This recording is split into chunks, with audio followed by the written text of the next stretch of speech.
The long string of riders here, and Bourman has been on the front for the last couple of minutes or so, trying to break the elastic. And Chris then, the reigning Olympic pursuit champion, on the front here at the moment. A lot of discussion going on whether he might ride the pursuit in place of Graham Aubrey, who got beaten by Colin Ellie in one of the World Cup races recently. But Chris, I think, with him soldiering on as he's doing, he's determined to get to Paris. Might find it difficult to get the sharp edge on his speed to defend his Olympic crown. But don't forget, on Eurosport, we will be bringing you every day the cycling. You'll get cycling on the box. So we'll be there to bring you the best of the action. And I'm looking forward to seeing whether it's Graham Aubrey or Chris Bourman in the pursuit. So one or the other, I don't mind. But certainly, let's see if we can retain that rainbow, that jersey that, or the rainbow rings that went to Chris Bourman in Barcelona. Green jersey down there, Zabel. They're all a bit twitchy, aren't they? They're all over the place. This is where it's dangerous, by the way. This is where you get a touch of wheels. Neil Stevens, flowing locks. He's riding this year for Australia in the Olympics, and he must be about 33 or thereabouts, 33. Amazing number of quite older riders who are taking part in the Olympics. And I said a few days ago that the article I read in one of the national newspapers about how many of the other athletes are in their 30s, and they didn't mention a cyclist. I hope that somebody catch up with the fact that many of these giants of the road we're going to see here have ridden the Olympics in the past. And even Olaf Ludwig, who won in Seoul, by the way, he's going to ride the Olympics, and he's taking that young man Sabella, who we saw in the green jersey a moment ago. He's going to shepherd him here, and if it goes down to a sprint and the Olympic Games at Atlanta on that rolling course, which some people think it will, some people think it won't, then I'm sure the experience, the skill of the Seoul Olympic champion will certainly help as Ludwig make sure that the lad who's here riding the green jersey, Zabel, is in the best place if they all come down the finishing straight in a fair old lump. So there we are, back on the Tour de France here on this stage then, 13. 13 are lucky for some, but lucky for some. I don't know if it's announced today or being announced today, but certainly Phil Liggett, by the way, the Cyclists Touring Club have asked him to stand for president, and I think, in fact, he will have no opposition, and we'd like to see our good friend from Channel 4, Phil Liggett, as the president of the Cyclist Touring Club. I'll put that out again later on because I think it has a lot of significance, because Phil, as you know, is very much into the road racing game. He's been on about 22 Tour de France's now. He's ex-first category roadman and a great cyclist, still putting in lots of miles. In fact, he's going to ride the Land's End John O'Groats in September sometime this year with his wife Pat and some other friends. And so I'd like to send my congratulations to Phil over there and to the CDC members for being astute enough to put a man like Phil on the top of the Cyclist Touring Club. And I think somehow that might lead to more things. I don't want to get into politics at the moment, but I think, well, the CTC stands for Cyclist Touring Club. I think we could probably perhaps change the slogan and say that it's catering for today's cyclists, because the CTC seems a much wider based organisation now, and perhaps we might find them even more helping the use of bicycles, and perhaps now looking at the racing side as well with Phil at the helm. You never know what might happen, says he, stirring up a storm back in England. Oh dear. Well, better watch out when I go to Manchester for the World Track Championship, what I say. There we are then, all the lads together on the road here. When I say lads, the bike rider, 145 and left in the race, now over the halfway point in this Tour de France, and still the top men prepared to sit in there, watch each other. And you see here that nobody really has got a cohesive idea how the hell to get away. It's a rolling type of course early on, so even though if we're going to nip off to the Formula One in the qualifying session. Hello, that's nice, isn't it? They're going truck racing for a minute. That's a great sport on Eurosport as well.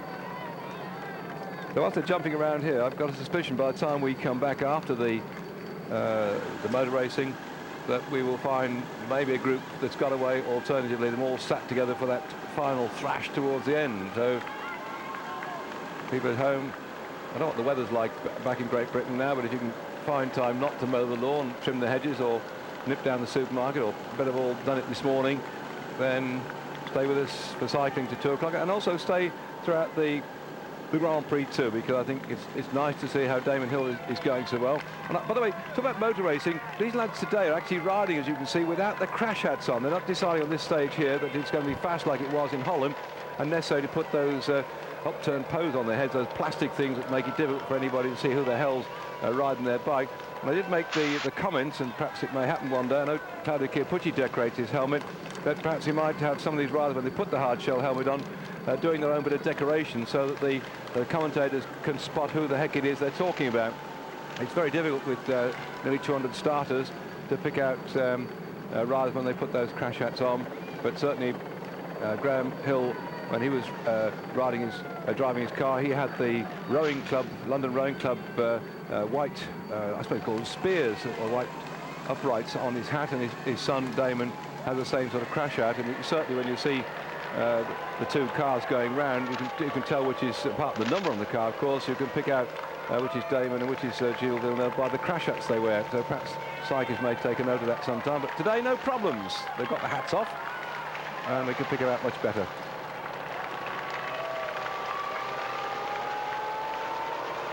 Well, it's our first sprint today, which could almost have qualified, I suppose, for the third category climb at Allegre. 23.5 kilometres being covered. And the bunch don't seem to be too unduly worried at the moment, or are they?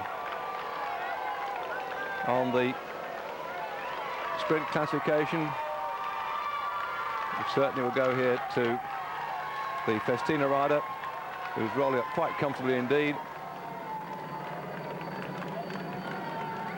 Now, after you get a bit of a jump around like this, sometimes the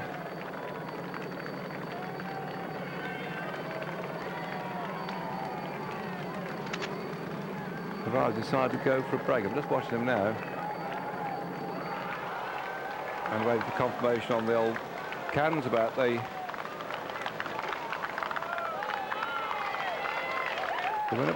these three going to drive themselves away? Roslotto, well, they have had not much success so far. Ever-present TVM yet again, and the commissaire decided to shove our motorcycle out the way just as we're trying to pick up who the heck it is down there. There's a helicopter roaring away for its top shots.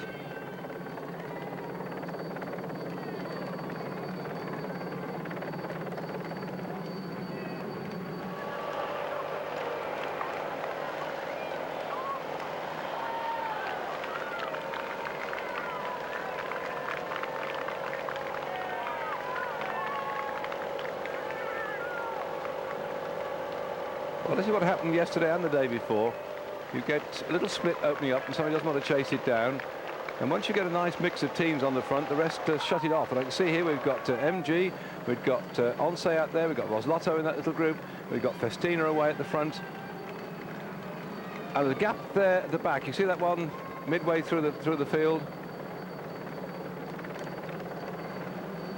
So many riders now want to get themselves a stage victory. They know they've only got the stage today, tomorrow and on the 15th before we then climb up to the top of the Lord Hautacam climb on stage 16. And then of course we've got the big day. Well, I've perhaps got Hervé, Amberger and Ferrigato. Well, Ferrigato's been bounced around for a long time now, trying to get away a little breakaway group. Let's see if he'll be successful this time.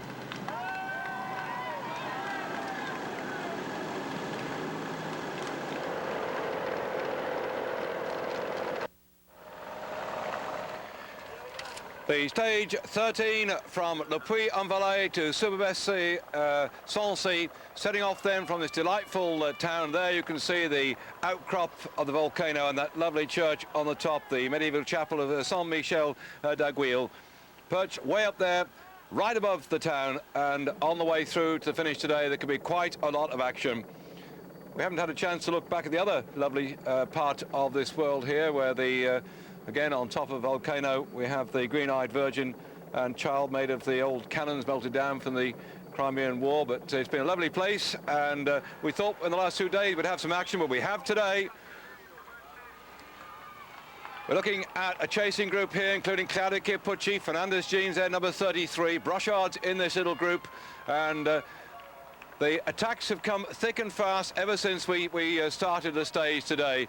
And various times, a yellow jersey, Indurain and Rominger been marooned, Olano's been away, so we certainly got, I think, today the first real attempt to make the yellow jersey suffer and struggle on this stage. We're now, having gone over the top of the Col de Fourche, we've now got, what, something 85 kilometres have been covered so far. We've got round about 95 or so kilometres to go, 94, 95 to the end, and there are 24 seconds back to this group. You can see the main pack are not far behind. That's Claudio Chiappucci on the right-hand side. He jumped across to this chasing group. It's been like that pretty well all day. Little groups forming at the front, never getting more than about half a minute on the ever-watchful main pack here. And you can see the Telecom pink jersey in the front there, having to do quite a lot to keep their eye on the people, A, who are looking for a stage victory, and B, those who are close packed round Rees on general classification to take advantage of some of the little stepping stones that are forming down the road to try and jump across and make an advantage of the groups that are forming at the front. Leaders will go back to them shortly, and I'll identify them when we get to them. There, Fernandez Jean's going through, Brochard. And again, you see these teams that we've got at the moment on the attack here are ones that we haven't seen much of so far. Belly, an extremely good demanding climber, best young rider in the Kellogg's Pro Tour, was that about 3-4 years ago now.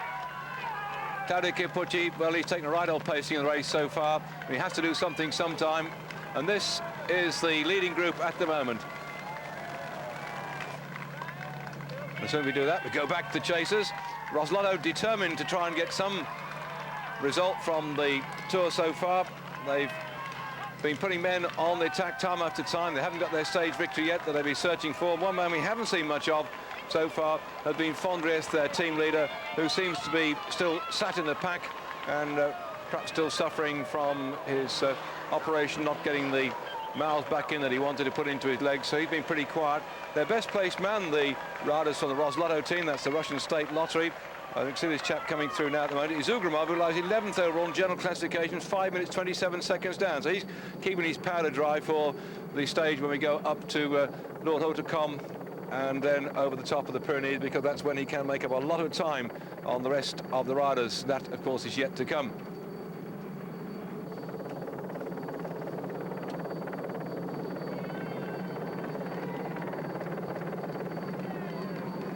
That's the gap that you can see yourself back at home.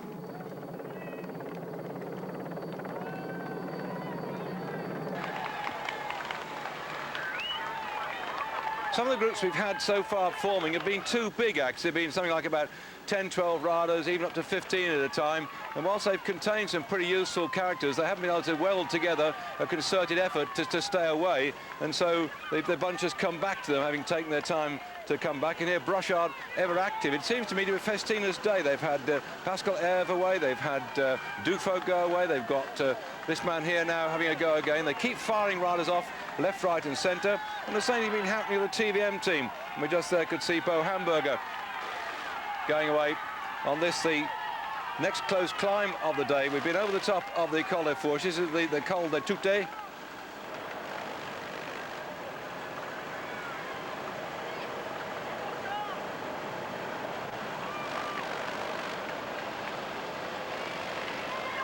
And that's, you see how close together those two climb. Now look at the right-hand side of your screen, right over there. Oops, gone. There were 3 red splashes on your screen. Those are the final climbs of the day, because today the course has a couple of sprints. One very early on, we had after 23.5 kilometres had been covered at Allegre there. Pascal Herve took that one ahead of Hamburger, who you see in this little group as well, and Fedigato. So they've already been very active right from the word go. Herve first, Hamburger second, Fedigato third at the sprint after 23.5 kilometres had been covered.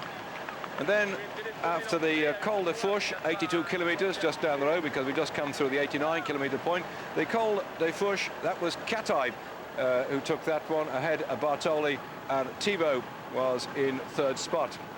They had a gap of something like about 12 seconds back to another group, and then the main pack about 24 seconds behind. So as fast as you blink an eye, the whole thing forms and reforms again, and it's certainly going to be a very interesting day. And certainly to keep close to these little stepping stones down the road, it's meant that Indurain's Benesto team and the Telecom team for Rees have had to do quite a bit of work to make sure that nobody of consequence gets away. Somehow I think the lid may go on the race once we drop off this climb, because it rolls along just an undulating part of the world until we get to the Côte de Saint-Émilion. That's confirmation I told you.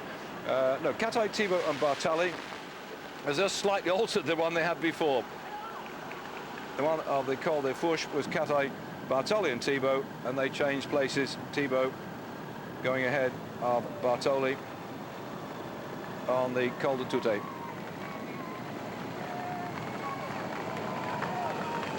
Thibaut is the Telecom rider, sorry, is the Motorola rider in the red, white and blue colours in the centre. Hendaye here for the Roslotto team, and Bartali for MG is in this one. So these are our leading riders now. We keep sitting backwards and forwards to the groups, but now we've got ourselves well entrenched with the leading threesome. I said a form from the various groups we've had going all the way through the race today. Bartali was in this group. He watched Eurosport's coverage of the Tour of Flanders. You'll remember that he took that one. Bartali ahead of Baldato, Jan Museo in third spot. In fact, Museo had been trying early on today to make a break, because they could do with a stage victory, could the Mapai team. And there goes our shot of the dead dragonflies. They are in fact, of course, our helicopters. I say helicopter without the H because the French can't pronounce the H. I haven't heard them say helicopter, but helicopters down there. Now then, this is the main pack, and yet another one rocketing off. Mapai again. Well, they haven't had that stage victory today. That's up to date. And they've got to do something on this one, I think, even though they're looking after Romigo. If you haven't caught up with the news, Romigo's got a rather painful right knee. They've been working on it. He's still got the plaster on his knee, and there are 30 seconds is the gap at the moment. That's our leading group here, and back to chasers, which include last time we saw them, Claudio Chiappucci and Fernando Jeans, and the ever-present Festina riders in the shape that time of Brochard, but this is our leading group at the moment. Just a little message, by the way, about 40 seconds back to peloton, so they must have been absorbed. They're just putting the peloton up here, so the group containing Claudio Chiappucci didn't look like there was enough fire in it to stay away, so they've been absorbed, and one or two more are going hammering off along the way. We're now, let's see, we've got some, let's see, we've just done 90, yeah, about 90 kilometres actually we've covered so far, and on my little notes, 127 kilometres when they've covered that, so we've got about another 37 kilometres down the road.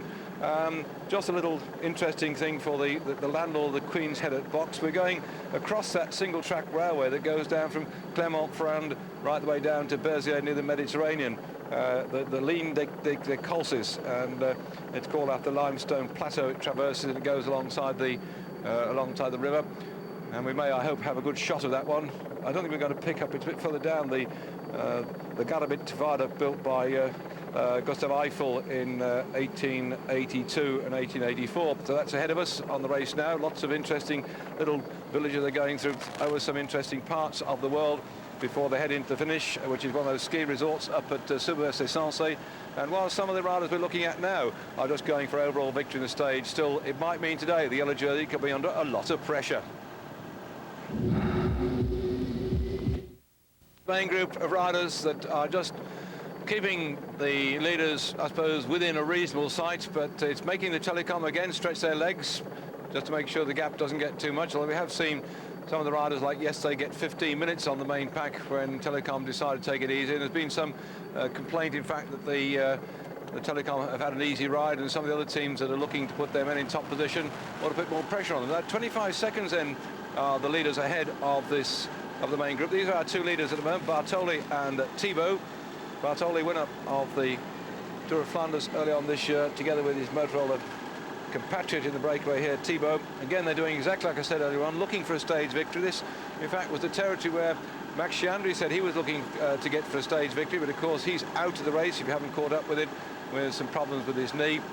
And Armstrong climbed off very early in the race, but 3 or 4 days into the race. I can just check exactly when he climbed off for you, but certainly he was looking to get some stage victories here when I had a chat to him, but then he felt sick and decided to knock it on the head, and and went back to America to train for the Olympics at Atlanta, which we will be covering on Eurosport. Every day there's cycling, you'll get it on Eurosport as well, and we're looking forward to that and to see some of these pro riders which we got in the big field today in the Tour de France, actually contesting the road championship at Atlanta. Of course, people like Cipollini have also retired from the race, will be out there training, so I don't know whether it's good to stay with the race and fly over to Atlanta and try and get so in form for the Olympics, or whether one should be climbing off your bike. Certainly Chris Boardman, as we're looking at him here in the centre of your picture there, number 91, has said he's determined to finish, and I've said it before and I'll say it again over the coming few days, that I hope a lot of you Brits back there will look quickly for a deal with your local travel agent. There's your gap on the screen. You can, by staying overnight on a Saturday night in Paris, get some very, very good rates on the ferries if you bring your car across, or in fact you want to come by the Eurotunnel or a flyover as well. The sooner you book, like now, the better it is, and I hope Chris gets through there, but get your bookings if I were you, because even if he doesn't, and I think he will, but even if he doesn't, then at least you can have a good weekend in Paris and see the finish of the Tour, which this year, by the way, the finish, the last stage, is shorter and much closer to Paris. The final stage from Palaiseau into Champs-Élysées. Palaiseau is actually on the edge of Paris, and you can easily get out there by metro or by RER, whichever the case may be, to Palaiseau, and you could go out and see the start and mingle with the atmosphere that is there. That's on the Sunday. Jump on the metro and hammer back into Paris and see them there. At least I'm saying so. I'm just looking at the time. They start, in fact, on the as we're looking at our two leaders at the moment, the 21st stage, Palaiseau to Paris. It starts at 10 to 2 in the afternoon, and they get back into Paris on the first of the circuits at around about 10 to 4, that's right. So you've got a couple of hours to get back, and I'm certain you could do that on the metro, no trouble at all, or the RER as the case may be, or the SNCF. Certainly there will be a train line that will get you out and back again. I should check that with your travel agent, or gang you go by car or something, but certainly one way to do it in this day and age is to go by some other form of transport, train, plane or boat, as the case may be, and get yourself over to Paris. Very nice city. If you've not been there before, why not go there and celebrate another Brit finishing the Tour de France. There it is, Chris Boardman, keeping our fingers crossed that he makes it all the way through to the finish.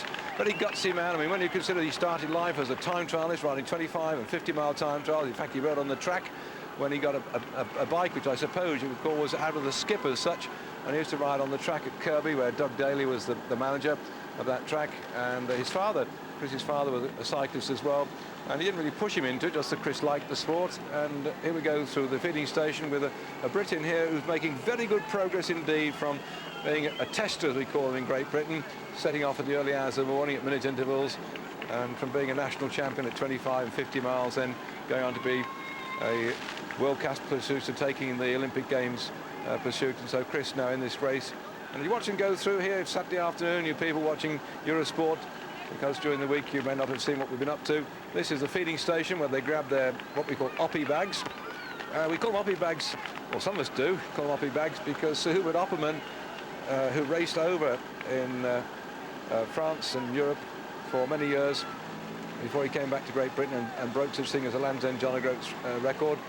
Sir Hubert Opperman was first to bring back many of the things like little hats that they wore on the continent, and the bags, and we used to call them oppie hats and oppie bags, and even he had a derailleur early on. We call that the oppie gear as well, when he was at the forefront of new ideas and brought them back to Great Britain when he was racing there. And unfortunately, Sir Hubert Opperman died about a month or 6 weeks ago.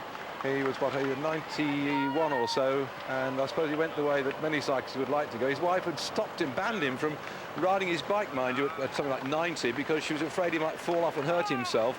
And so he got an exercise bike to still ride his bike. He rode the exercise bike, and he used to watch television recordings of races like you're watching now on his exercise bike. This is like 91 or so. And one day he got off his exercise bike and collapsed and died of a heart attack at 91. I thought, what a nice way to go. He's a great character. I had the good fortune to meet up with him, what did it be, about 10, 12 years ago now, when he came across to Great Britain, and we gathered together all Land's End John O'Groats record holders that were still living. We had a nice do at the Pedal Club in Great Britain. It was good to meet up with Sir Hubert, and we wish his wife well out there in Australia. But he was a great character. He was a tremendous rider. Survived the Tour de France op he did, by the way, when they had national teams, and he was riding with about 3 other Australians or 4, about 4 or 5 of them, where in those days the national teams would have up to 10 men or even 10 or 12 men. I have to check my facts on this, but they had big teams, and certain of the stages would run off as team time trials. Now you can imagine when he'd only got about 4 or 5 riders with him, and he was up against big teams. They were losing lots of time, and and often he'd have to sort of ride on his own. And the French really took to Oppie, his guts and his character, and he went on to win enormous races like the Paris-Brest-Paris. Now that's about 1,000 miles or thereabouts, I think, or 900 miles from you know on the map where Brest is and where Paris is. Well, there was a race from Paris to Brest and back again, and Hubert Opperman got that one. So I'm rabbiting on whilst the feed for the main peloton's going on here. Steak and chips for me. Can I have the steak seigneur? 15 seconds back to that chasing group, 2:45. I think if they're sensible, yeah, they're just having a chat here. I think they just roll on now and wait to sit in the group that's coming up from behind. No sense in batting yourself into the ground. That feeding station they've just gone through. So look, it was Sugère. That's 68 kilometres from the finish of the race. Run through, because this group now a lead of nearly 3 minutes on the main field. Probably like to settle down a bit, and we'll start to ID most of them. I've got a little note of pretty well everybody that's in this little group at the moment. That Jonker is the man on the front at the moment, born in Holland, went over to live in Australia with his parents, and came back to Holland, and now riding for a Spanish team. And that's Abdul-Japarov on the left-hand side there, he with the big thighs, an enormous sprint. And there, Chris Boardman right behind him. Well, Chris can roll too as well. Solenson's in this group. That was the Rabobank white and orange jersey went to. That's Tempucci, followed by the flowing locks of Rochard, and the 2 men have been away, Bartoli and Thibaut, are said to be sitting at the back of the moment. This is a good group with a lead of nearly 3 minutes on the main field. Front of the race, and unfortunately then that in that breakaway group that Katai had the misfortune to puncture. That was 1:42 we just saw. Jonker here on the front. Guarini coming through.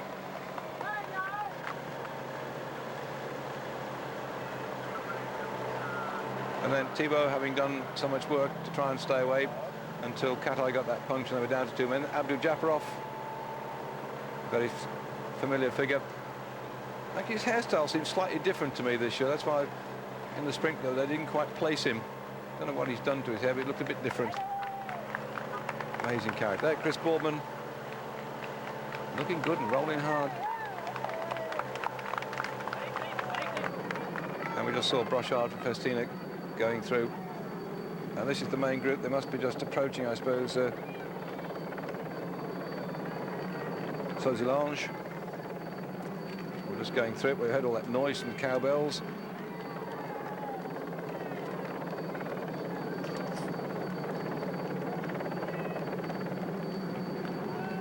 Sauzilange on the little river of the Omer.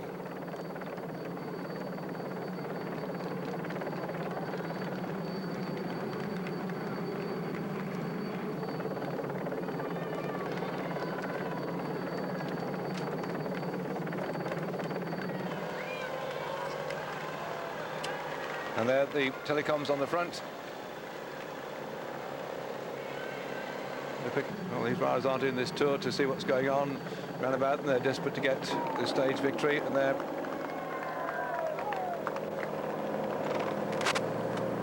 that breakaway group looking good. Chris Boardman coming through.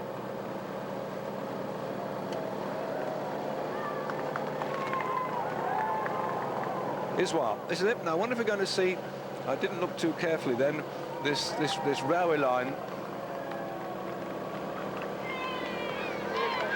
It goes down from Clermont-Ferrand to Berthier.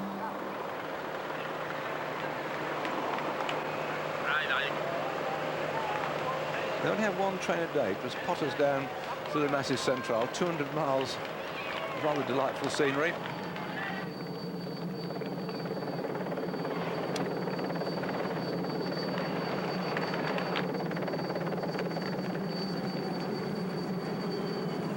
Nice shot. 15,560 people live here, if you want to know. Give or take a few.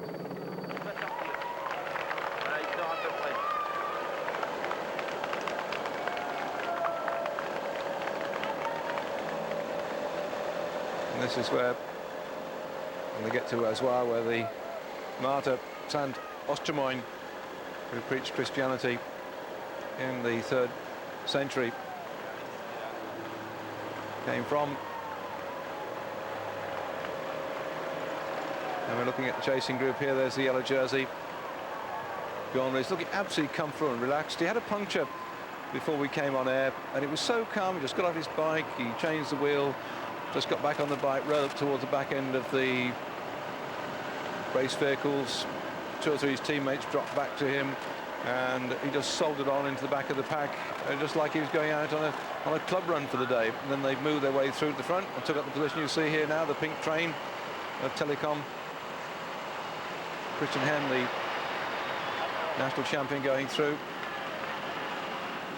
on their little Pinarello bicycles. Very famous name in cycling circles, Pinarello.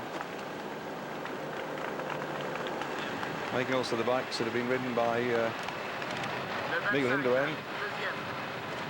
Home going through. In fact, Pinarello turned to making bicycles. He was a racing cyclist himself, and in his first 3 seasons he won 17 races and finished 3rd in the national championship in 1942. That's the man who makes these bikes here with his family anyway, but he used to make bikes in his uncle's shop, and it was in 1925 that they'd first started out making frames there with the Pinarello name on them. Well, Pinarello went to making bicycles because in 1951 Tour of Italy, there's Dalia, the river, and there is the railway line in the background I spoke to you about. The railway line, in fact, some of the bridges, a couple of them, were made by Gustave Eiffel, who designed and had built the Eiffel Tower in Paris. Coming on, looking there at his right knee.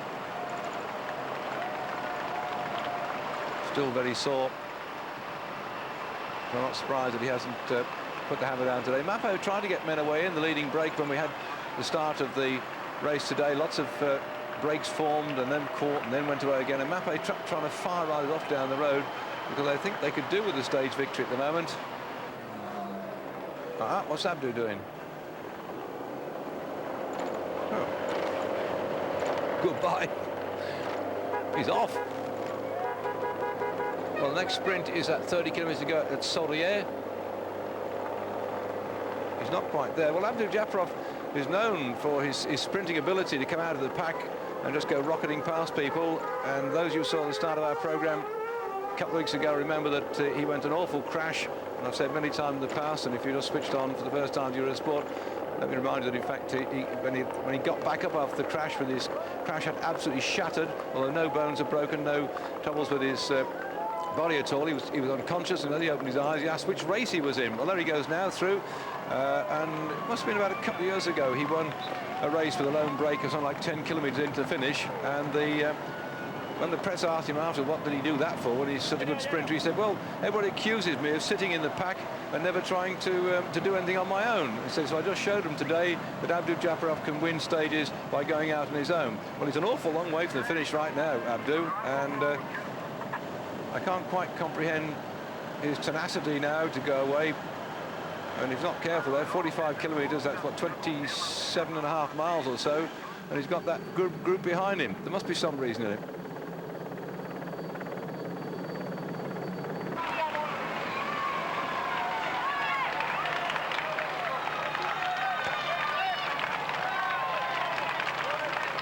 I was talking about these Pinarello bikes that the Telecom team are riding upon, and in fact Pinarello himself finishing last in 1951, the black jersey on the Tour of Italy, and for 1952 his formation, the Boteccia team that he's riding for, offered him 100,000 lira not to ride the Giro. They couldn't put up with him being last. So he was paid not to race that year, and Alfredo Binda was also paid not to race, as Andrew Japarov's well on his own, because the Italians had got fed up with Binda winning the race. He dominated so long in the past, so Pinarello took his earnings and went and opened a frame shop in Treviso. Abdul-Japarov, 22 seconds down the road. This is a remarkable performance for him. I don't quite know what he's doing it. Of course, there again, there are 14 riders here. They're rolling quite well, but if that telecom train catches them and they all sit up, and Abdu persists with this one, I mean, it's a hell of a long way to go, about 25 miles to finish as far as he's concerned, and it goes up a bit towards the end too, which is where I think that the attacks might come thick and fast if the whole thing does come together. Abdu will have some, I won't say difficulty climbing, because he has climbed over the big mountains before. He's had the green jersey in the Tour de France and carried that through to the finish in Paris. Of course, that was the year he spectacularly, in the sprint, decided of his own accord to demolish the barriers down the finishing straight, and that picture's been shown time and time again on television. With Abdu, he can't sprint in a straight line. He doesn't deliberately cut into people. It's just the way he rides his bike. He goes a bit crabwise in towards the finishing line. Nobody knows it and tries to give out the way. That time, of course, there was nobody on his right-hand side as he started sprinting, but the barriers. 30 seconds for Abdu. There we are. What a great sight. I know he's got lots and lots of supporters, this man. So I know we're all at home trying to urge him on. Now those are sprinter's thighs. Look at that. And you see also again a long body, shortish legs, shortish arms, that crunched up position, sitting across the top of the bike. That's a typical sprinter's position.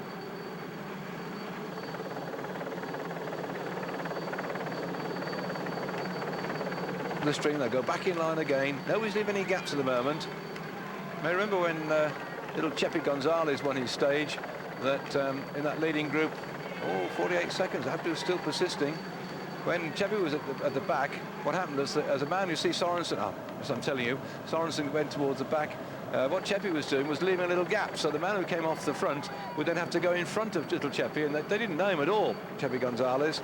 And so a couple of days ago he got the stage victory, so they just dropped in front of him and took him along for a ride, because he only did a little fellow, 1.67 meters tall, and the lightest and smallest man in the race. And as a Colombian, they didn't expect him to do any good in the sprint. Of course, he nipped off and got them. And if you didn't hear the story I put out the other day, in fact, he'd heard the team managers of the MG team and another teams that had got one of the riders in the break coming up and describing the finish and telling them what to do, and so he knew exactly what they were going to do. And so he listened to this, and off he rocketed and got the stage victory, which gave him 50,000 French francs for his trouble. And Abdul-Japarov searching for that. You see, he's way down on everything at the moment. Abdu would have been in, I think, with a shout for the green jersey, but for that terrible crash that took him out. Well, back to Chepi Gonzalez, by the way. He's got 5 sisters, a wife, a mother, and a baby daughter. So he's got a lot of females round about him, and actually went to work at 9 years of age, did Chepi, because the family couldn't afford to keep him at school any longer, and then he had to borrow a bike or even save money to hire a bike till it became enough money to get one. We had another man who had a hard upbringing then, Abdul-Japarov, riding with the Russian amateur team for many years, and finally they were allowed the Russian amateurs to turn professional, and Abdu, a bit late in life, turned pro and then showed his very great sprinting prowesses. Comes from Azerbaijan. And again, I said just a moment ago, see his long body, his head well forward over the handlebars, those short arms, short legs, big thighs. That's a sprinter for you, but he's rolling hard now. And this is the part of the course where it's fairly flat. The next climb is going to be at Côte de Saint-Anastasie, and that comes after 161 kilometres. Nice shot. Here we go. In fact, I don't see he's got a computer there. Abdu normally, as he has, and I say normally Abdu just hangs on to the finish and then tries to beat him on the sprint. He's off on his own here. Come on, let's keep our fingers crossed for him. See the scars on his elbow here from his crash. Fortunately, didn't do too much damage.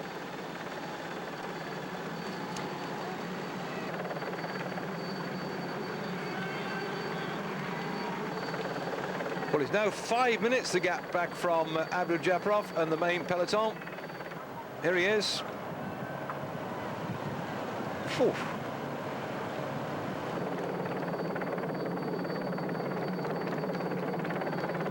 Well, he's no threat to anybody on general classification, green jersey or King of the Mountains.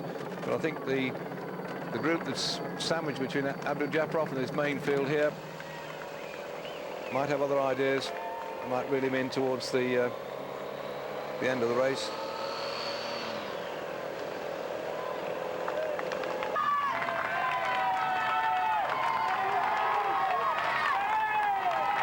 Certainly getting a lot of encouragement on his way through.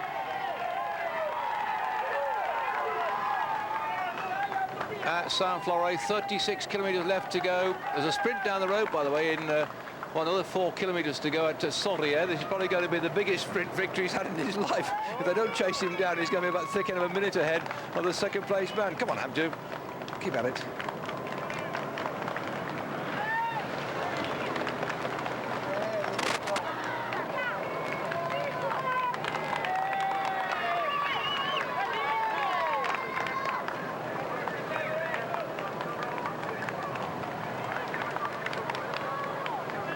This is a very determined effort. I think that's the Église de Chastel up there.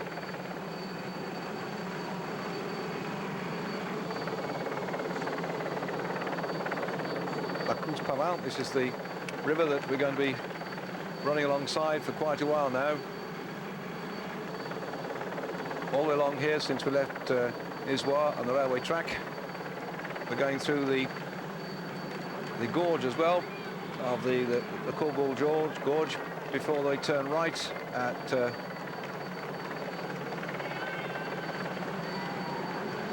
let's check on my map here. We turn at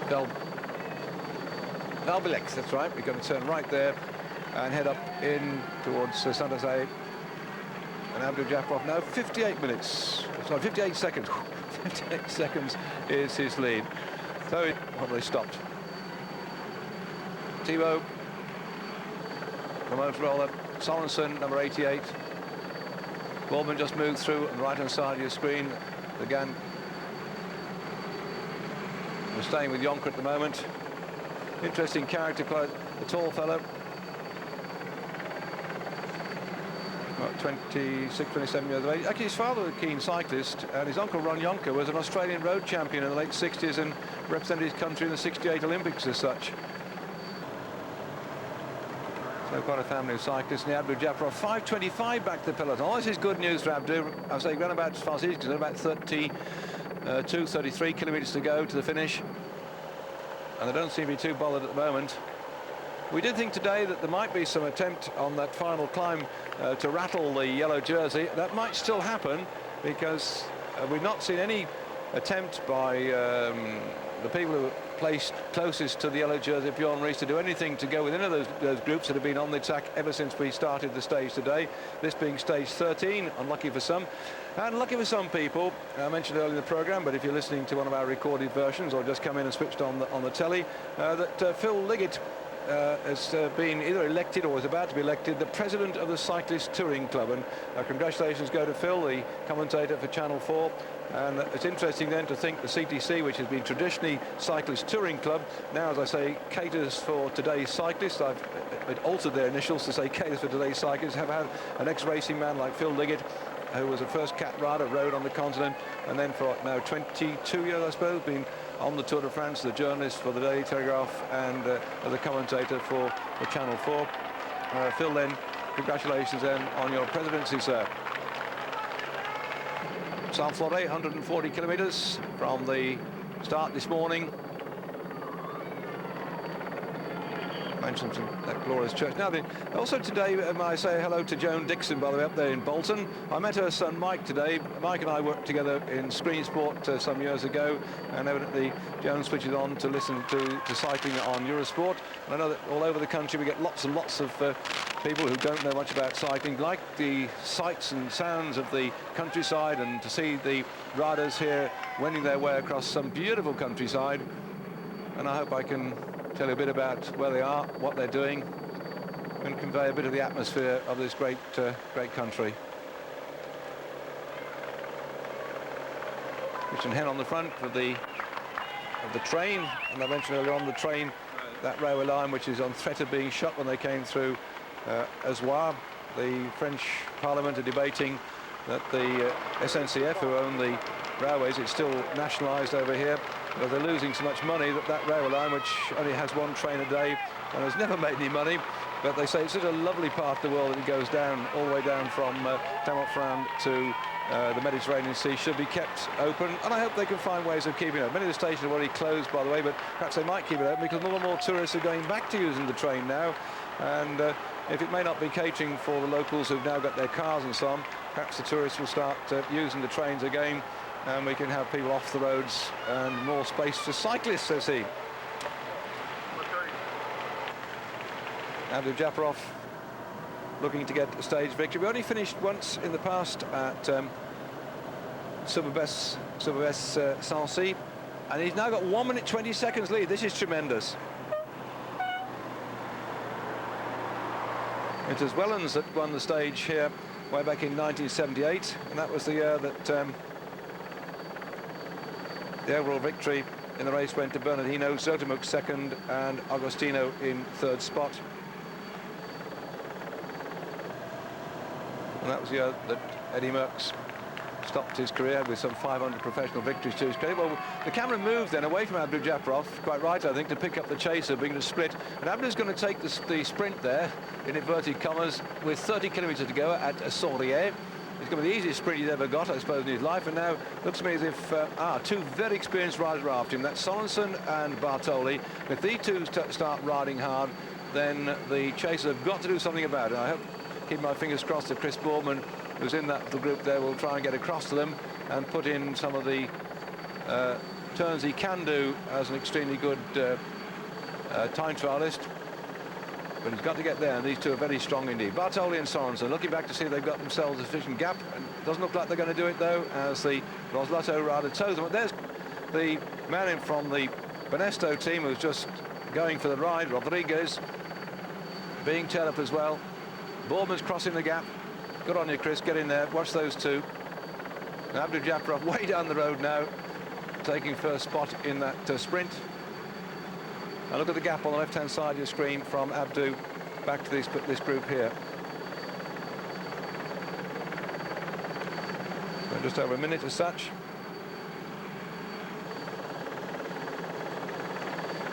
Each sprint they have, there's a couple of them today. There's 5,000 French francs for first spot, 3,000 for second, and 2,000 francs for third spot. And you can roughly divide by, well, it used to be 10 in the old days. It's now getting to about 8, I think, the francs to the pound. So Abdul-Japarov would have earned himself, I suppose, the thick end of 600 quid for his riding off the front. But he's more interested in the victory at the day. Stage victor getting 50,000 French francs for the first spot. And of course, the glory of the stage victor in there. Chris Boardman looking good at the front, keeping an eye on things. He's got Claudio Chiappucci behind him. I suppose, really, that Chris, in his wildest days, when he was starting out as his wildest dreams, sorry, when he was starting out as a time trialist, never thought, there we are, that he'd be riding here in the wheels of Claudio Chiappucci, alongside people like Rolf Sorensen, stage victor in the Tour de France of the past. Of course, Claudio Chiappucci, king of the mountains, the little fellow there, the blue shorts. I don't know if Chris's family are watching on television back there in Hoylake, but there goes Dad. So that's a message for Edward, Harriet, George and baby Oscar. Dad's busy at work. And the Tour de France is his office today. There he is, number 91. Claudio looking back to see where everybody's got to. Of course, Chris went on to get the Olympic gold medal at Barcelona, but to take the hour record. And it was in the Tour de France a couple of years ago when first Aubry smashed the hour record and frightened everybody, and then Chris Boardman set off to break the hour record, and the Continental team managers opened their eyes. Aubry got signed for the regroupement, but it didn't stay there very long, and the team folded anyway, so that wasn't a bad thing. But Chris, snapped up by the Gan team, has really had quite a lot to do with the improvement in the Gan's overall understanding. There, Chris is starting to go on the right-hand side. This is good to see. Boardman's on his way now to try and close down Abdul-Japarov. Is anybody going with him? Oh, there's the flag. Hooray! I nearly stood and saluted the Queen then, as up came the Union Jack. Come on, lads, we've got something to cheer for now. Only one Brit left in the race. It's Max Chandry hurt his knee, and it's Bourman on his way to try and get the Japarov.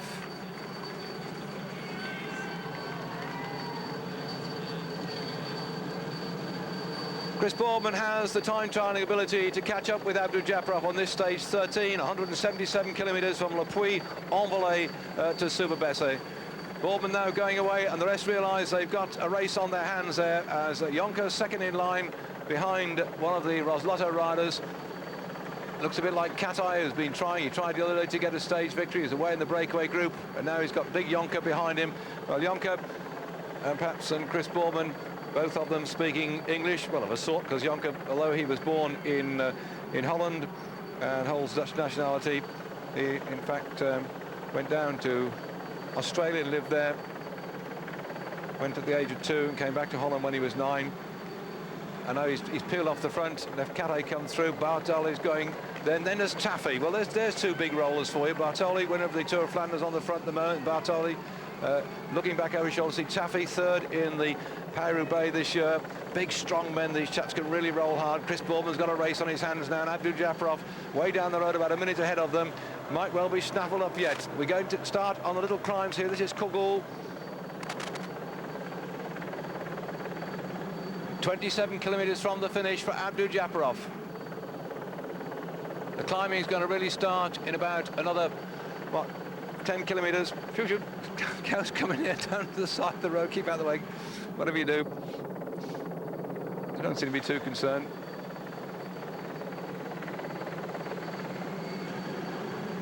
Bartoli rolling through. And Taffy on his wheel. 55 seconds back to Chris Bourman. Nice to see his name up on the screen on this then. The stage, 177 kilometres. Let me put you in the picture what happened early on. 23.5 kilometres at Allegri, Hervé, Hamburger and Ferrigato were first, second and third in the sprint at that time. They've been part of a group of riders, and you see now the main field nearly 6 minutes back on Abdou Japarov. They begin to roll. The Benesso that come forward to the front. They want to try and keep this, I think, fairly compact to see if Indurain can jump away up those final climbs there. So we've got a race within a race. We're going to see whether Abdou Japarov or Chris Bourman, all those men up there, some 6 minutes ahead of this group, can win the stage. And what's going to happen, I think, pretty certainly, that we're going to see some of the top men in this main field jumping around to try and outdistance the yellow jerseys. So we've got 2 for the price of 1 today. Sit back there, put your feet up where you're at home and watch it. Stop mowing the lawns. We've got about another, what, 45 minutes of racing, I suppose. So a good excuse to get yourself a cup of tea or open the 6-packs and watch the race now unfold as it runs in. And to all you in various public houses, perhaps I think the old Queen's Head in box or the Checkers. I have to mention those in Bailey's down the road because I know the boss will be interested in the train stories, but everybody else there, wherever you are, all over Great Britain, then I hope we'll see Chris Bourman looking for a top spot today, and these Benestos don't snaffle him up. But still 6 minutes in this final 3/4 of an hour. I think it's a bit too much for them to pull back that leading group, but we still don't know as to whether Bourman can stay away from the other riders who've been away now. Let's look down my notes as we see them swinging off the road into the narrow. This is very narrow lanes here. It goes up and down quite a bit, and it's going to aid the little group down the road. Just having a look at exactly where they went.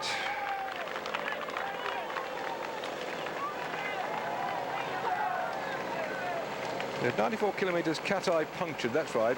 And Bartoli and Thibault have been away for some time. 12 riders were coming up to them at that particular point. So, around about 100 kilometres, the group that's down the road in front of this lot got itself properly formed. So they'll have done something like about nearly 80 kilometres, the leaders, if they stay away from the main field. It's about 50 miles out there. And I think somehow this group you're watching now have lost any opportunity of getting first place. But the pressure's on. By riding at this sort of speed now, you see, and the Benessos are on the front, they're doing it deliberately, I think, to start hurting the legs. The Telecom team had done a lot of work earlier on, and if they go up the front now, and here we see Abdou Japarov with, what, 25 kilometres to go. Get me watch out, we should be getting time checks coming up, but if we don't, what we're looking for, of course, is a gap between Abdou and Chris Bourman. Hey, what a thing that'll be if Chris gets up to up to Abdul-Jabbar. And looking back there, Chris Boardman, I can't see him in that one. Chris Boardman has left this group here that he was with them. And he's trying to get up to Abdul-Jabbar. Sometimes the cameras don't pick up one man on his own. We had a circumstance like this the other day when one man was wedged between the leaders and the chasing group. So down there, climbing up the road, you see how nicely the tarmac is. By the way, they remake the road quite a lot when the Tour de France comes along. You see all the new bits of tarmac, the black tarmac there. They come out, they check the road. So the gap then, 38 seconds it is now, according to my watch, between Abdul-Jabbar and that group. So it looks like it's coming down. Now, where's Chris Boardman then? I think I pressed my watch a bit late, so let's say it's about 45 seconds. And now the Banesto train's coming up. The gap nearly 6 minutes at one time. Let's see what they've done by the time they get to 25 kilometre point. Let me put you in the picture. And if you've been listening to our programme right the way through since we started today, I hope I don't bore you by repeating the general classification, because you don't always get into all your newspapers. So you see the scars here on the left leg of one of the Banesto riders. They battle their way, these riders, now to stage 13 of Tour de France. They've covered something like 1,400 miles since we left to start in Holland 2 weeks ago. And the overall position is that Ries is in the lead as the yellow jersey, the man with the shortest time so far in the race. We're looking now at the Banesto train at Alonso on the front. And the reason they're doing this is that they're trying to put the pressure on the yellow jersey, Bjorn Ries, who leads by just 40 seconds for Avenji Berzin of the Gewiss team. We might see the Gewiss light blue jerseys come through and also try and make things tough for Bjorn Ries, who says he's the strongest man in the race. He's been boasting, he's been saying, I'm the strongest, my team's the strongest, and I'm going to take the jersey through to Paris. Well, he's certainly ridden very strongly so far. Let's see what he does today. So Ries then 40 seconds clear of Berzin in the blue jersey. Romiger's third overall general classification at 53 seconds. And we look down there at the riders trying to pull back Abdul-Jabbar. Then Olano from the Mapei team is 56 seconds, and he's in fourth spot at the moment on general classification. Fifth overall, Jan Ulrich from Telecom won't attack Ries because he's the same team, 1 minute 38 seconds back. Luttenberger, who I saw hovering behind the Banesto train, is sixth at 2 minutes and 38 seconds. Richard Veronk, seventh at 3:39, and the man all eyes are on this year, Indurain, is in eighth spot at 4 minutes and 38 seconds. And now let's concentrate upon the split that's happened in the group that went away after about 100 kilometres had been covered. Chris Boardman looks like he's now got company. Jonker's gone up to him. It looks to me like Bartoli has also made, and Taffy. And these are probably the four of the strongest riders that were left of that breakaway group. Although Claudio Chiappucci looks like he's missed this one, and he's just courageous enough to try and go back up there and perhaps tow the others as well. That's Bartoli on the front, then Boardman, then Jonker, and then Taffy behind him.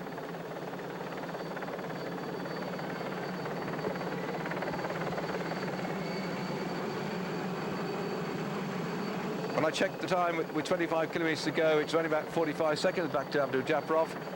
I haven't had any information on a link. I'll just listen to see if we get some more information coming over.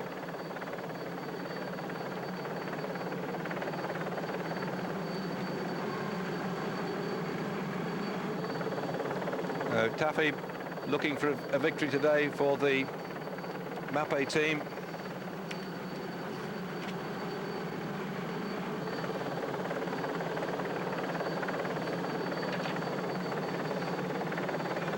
Here he is, Abdul-Jabbar still out there, but not for long now. You see the cars going through, and the Uzbekistan is now about to be overtaken. And here they come then, Abdul-Jabbar's a moment of glory, over and done with then. The maximum lead he had about a minute, and now we're going all the way back down the road to the main group.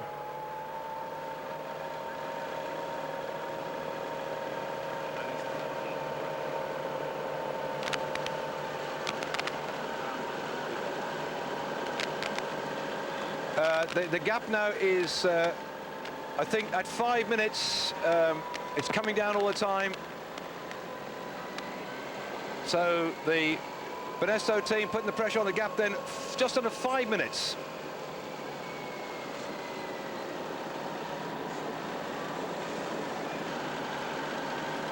Benesto putting the pressure on this stage 13, 177 kilometres from Le Puy-en-Velay to Besse. The gap then 5 minutes to Abdul-Japarov, who is at the moment leading on the road, but only about 10 or 15 seconds away from the chasers. And those chasers, last time we saw it, was Boardman, Bartoli, together with Taffy, and who was the other one? Oh, Yonkers, that's right. So there's about 4 men trying to pull back Abdul-Japarov. By the time our camera goes back up there, and I'm just listening on the radio to see if we're going to get any more information, they might well have absorbed Abdul-Japarov. Well, they got this lovely gorge here. Oh, they're all stopping. Something's happened.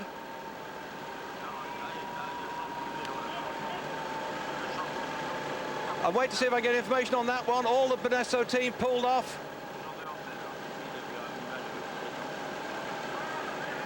They say it's a puncture to Indurain.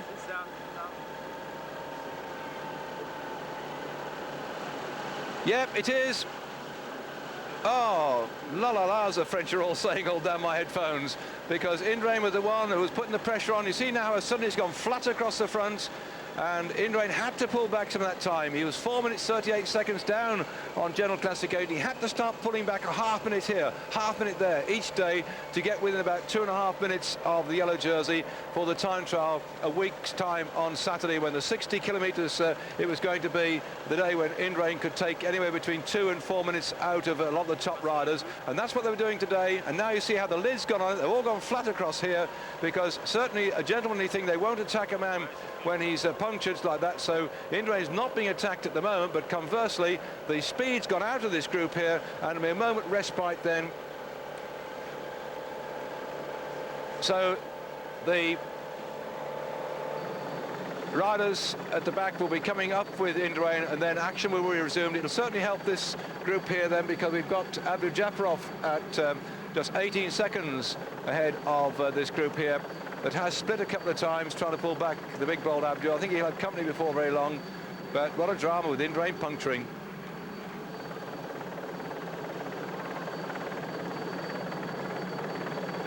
Well, they're all there at the moment, and Abdul-Japarov, 20 kilometres to go.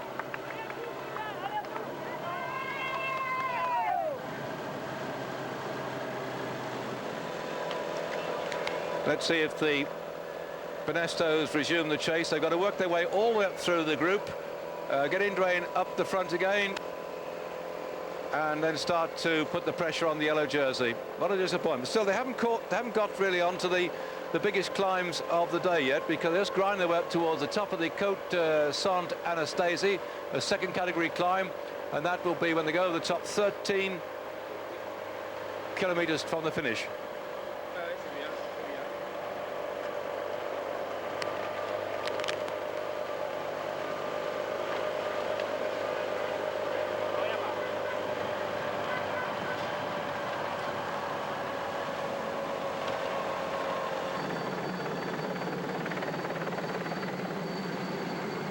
20 kilometres from the finish. You all saw the banner there, and this is our little group. They still haven't got to Abdul-Japarov. Last time check we had was 18 seconds back, and here he is still on his own.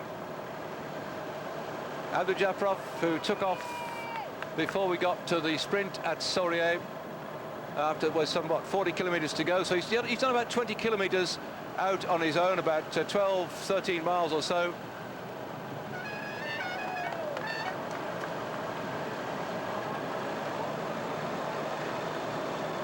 Inside 20 kilometres for this strong specialist sprinter. This has got to go down in history as one of the most unusual performances from Abdul-Japarov, and I wonder if he can get a stage victory on a lone ride like this. But he's only got 18 seconds. In fact, he's gone back to 30. That's interesting. They've broken their rhythm now. The victors we had so far in the Tour de France on the prologue time trial 2 weeks ago. Zulla won that one. Moncassin of the Gan team, the French rider, took stage 1. Stage 2, Cipollini from Italy, from the Seiko team. Zabel from Telecom took stage 3. Sogran from the Aubervilliers Peugeot team took stage 4. Blademans, the Dutchman from the TVM team, took stage 5. Burgart, the Dutchman from the Rabobank team, took stage 6. Leblanc, the Frenchman from the Polti team, took stage 7.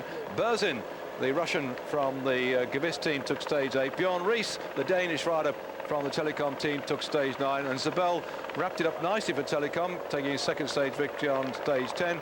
And Chepi Gonzalez, a diminutive little Colombian for the Kelme team, took stage 11, and Pascal Richard of MG took stage 12. So quite a different numbers of teams have had stage victories so far on this, now the 13th stage of the race on the 13th day. Who's going to be lucky? Valbelix, and this is the one where they really start to climb. They've been going up very steadily all the way, but now they're going to start the big climb, because he just got from here 6 kilometers to the top of the climb. He's already done 3 kilometers of climb, so the final 6 kilometers toward the top, and there are the chasers.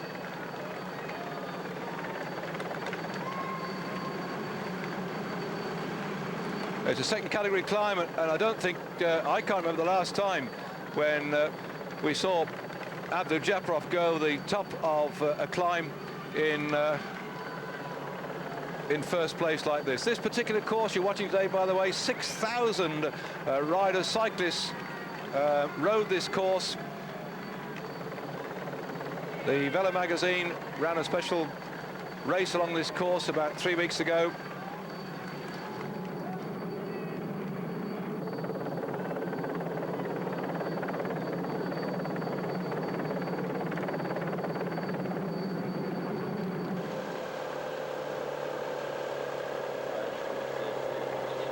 Well, it seems at the moment that the yellow jersey has lost about 3 of his teammates coming up on the radio. So the yellow jersey's there, but his teammates are dropping off like flies.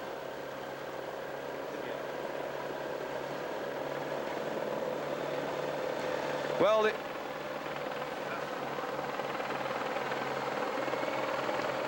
the Benesto team have done the damage. A lot of the Telecom riders are struggling now. The yellow jersey is still there, but Telecom had to ride today. They had to ride yesterday. They ride the day before to keep the pace up. And what's happened now, it looks like some of Telecom are dropping off the back under pressure of Benesto, who rescued Indurain after his puncture. They come straight through the field, and look at the way they're going up here now. This is what they're trying to break the elastic, so that Indurain, who's 4 minutes and 38 seconds down on the yellow jersey, can really grab it back a bit of time as we go up now the second category climb of the Côte de Saint-Anastasie. When they get to the top, they'll be 13 kilometers from the finish. But if you haven't seen or heard the comments so far, when we go down the climb, it's not too far down at the bottom to a place called Besse. Then we start again another climb up the Côte de Faux, just a third category, short, sharp climb that one's going to be.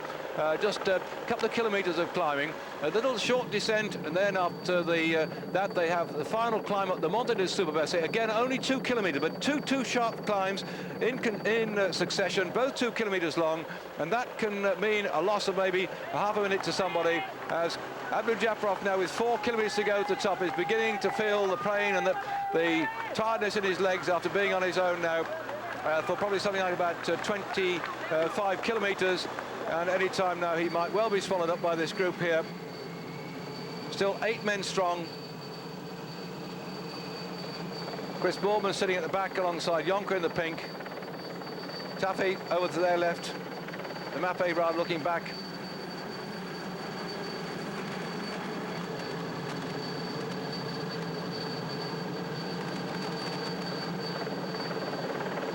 And that seems to me as if the rider from Lotto wants to stretch his legs a bit, Salvadelli. He's followed and marked by Bartoli, who looks back to see where Sorensen's got to, because Sorensen's another strong man. It's a tough little climb. Other long climbs up the Alps, and long climbs up the Pyrenees, and the riders can settle in and go at their own pace. But on these short, sharp climbs like this one, the gaps can open up. And I'm looking down there where the yellow jersey's got to. He's just at the bottom of your screen now at the moment, Bjorn Rees. The Benestos pull off one by one at the front. They've been powering along here. And I think somehow we might see, it looks like Festina on the front now as well. They're certainly going to work hard to put Veronki in with the position of getting more points in the King of the Mountains competition. There's just one pink and white jersey still there, like second back in line. They turn and start the real rough part of the climb.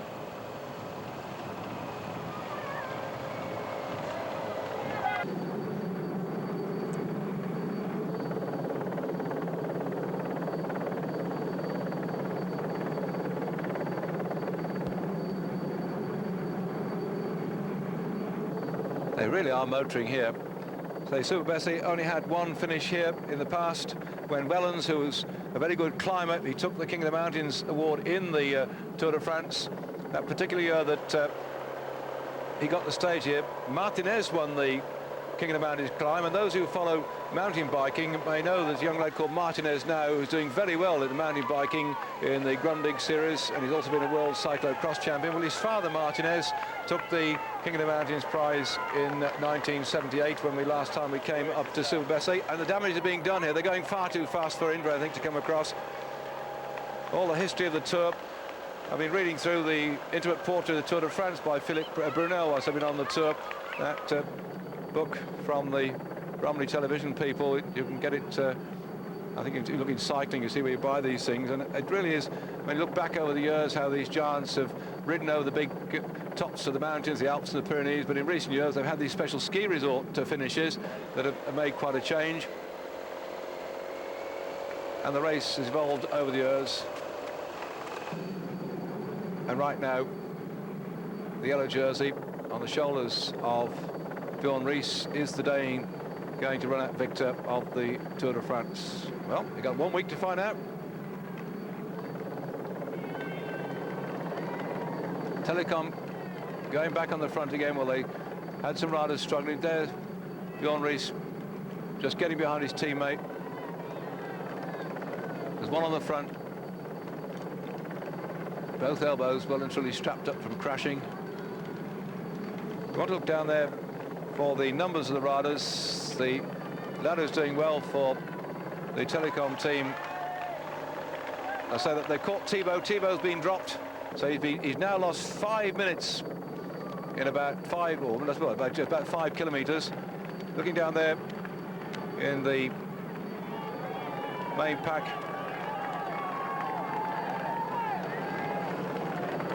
Just seeing how many of the Telecom riders are still left in there. Ulrich, number 28, is leading on the Young Riders competition. And he's there looking good at the moment. Udo Bolt's riding well. Are we going to see an attack? On the left-hand side, looks like Leblanc is beginning to move forward. Little yellow figure on the left-hand side, the Polti rider. Leblanc has always been known on the mountains to suddenly rocket off. And Indurain poised on the right-hand side here to launch an attack. I think he really needs somebody like Orlano, for instance, on the left-hand side, the world champion with the white top to his racing jersey. Overong to go. Look, they're dropping off now, one by one. The pressure's on. Oh, I thought this would be the day when we might see some pressure being put on the yellow jersey. Unfortunately, we're losing the cameras covering the main part of the race up in front, where Abdul Japarov is still staying away from that group that have been out there now for the thick end of 100 kilometres, and Bourman's in that leading group at the moment. But of course, a lot of interest back here to see if Bjorn Ries can be put under pressure by any rider. LeBlanc starts to go and Baroque went with it. I could have written the script for you. And now can Indurain jump across to them? LeBlanc launched himself off. Baroque goes with him. Then Luttenberger goes as well. Now Ries has to come back. Ries has to come back at this one. Particularly Luttenberger, jolly good climber indeed. Lying 6th overall, 2 minutes 38 seconds down on the yellow jersey. LeBlanc is no great threat. He's 7 minutes 8 seconds down on the yellow jersey.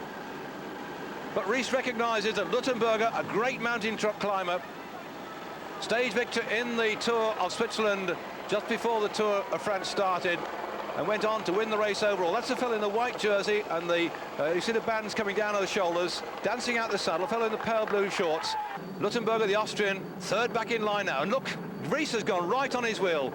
He recognised that man is a danger to the overall position, and also he can climb. Ries is now jammed against the far side, and Indurain, has he got any power left in his legs to come away on this climb? Abdul Japarov has finally been caught. That is a disappointment to all the Abdu fans I know.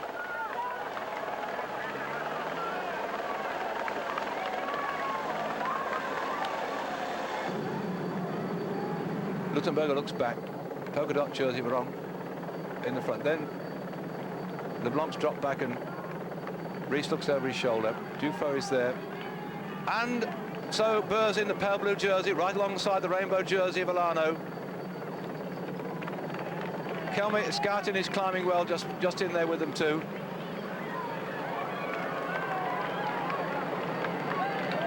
After this second category climb, a short little drop, and then they start two more sharp little climbs, and it's an attack coming off now.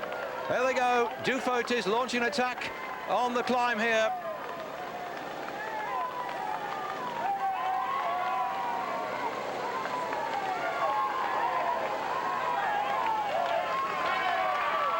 Duffield looks back on this stage, Le Puy-en-Velay to Super Besse, stage 13. Could be unlucky for the yellow jersey if any of the contenders to the crown can jump across to the little fragmented ridings that are in the groups ahead of them on the road. Nice little quick move here. So what's going to happen then way back in the pack? Who's going to respond to this one? Laurent Duffield, the Festina rider, now going away. Duffield at the moment on general classification, 10th overall, 5 minutes and 3 seconds down. He certainly can't pull all that back on a stage like this today, but it means the yellow jersey is constantly under pressure as LeBlanc starts to go yet again. He's 7 minutes and 8 seconds down on general classification. In 12th spot, off he goes. Well, this climb here goes up the thick end of 10 kilometres, over 5 miles of climbing. And now he's got Duffield. So, in fact, my mistake is 4.9 kilometres climbing this one. That's right, 7.9%. And away they go. The yellow jersey has recognised the danger. He won't really chase LeBlanc down, I don't think. He's just got to make sure that nobody else comes up to him. How strong is that man, Rees? But LeBlanc wants another stage victory, but first he's got to catch up with the leaders on the road. Ahead of him lies Boardman, Sorensen, Chiappucci, Yonkers, Salvadelli, Rodriguez and Brochard. As we're looking now at the remnants of the main pack. Rees looking strong. Looks very strong. And there goes Veronk. There's no love lost between Veronk and LeBlanc. Of them all, Veronk is the greatest threat to the yellow jersey, 3 minutes 39 seconds down. But there again, I think in the time trial, Rees would say, well, I don't mind him getting closer to me, Veronk, because I can knock out 2 or 3 minutes on that 60-kilometre time trial on Saturday week against a man like Veronk. Not a great time trialist for Veronk, just a great mountain climber, what a character.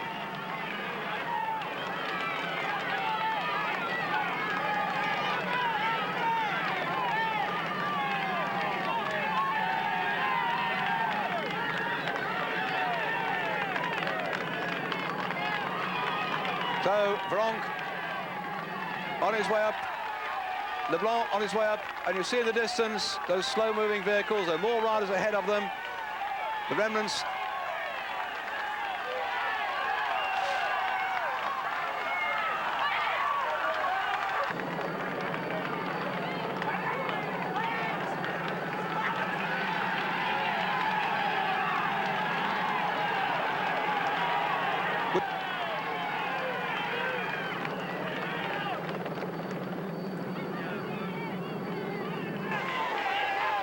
And so LeBlanc here, looking down the road for those riders that escaped. Way back when we'd only covered about some 90 kilometres of the race. And bit by bit, they're pulling in the leaders. This is our leading man on the road at the moment. Salvadelli, a young rider from the Roslotto team. And wedged in between Salvadelli and LeBlanc and Veronk here is Boardman, Bartoli, together with, who else we got there? Yonkers, Sorensen, Chiappucci. So whilst we're concentrating on the yellow jersey here,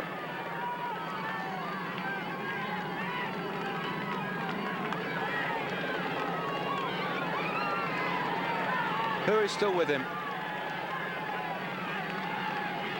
Alano is still with him, and rocketing up comes the young rider from Telecom to help the pace. Luttenberger in there too. Berzin is still there, and Inrain is still there too. Escartin.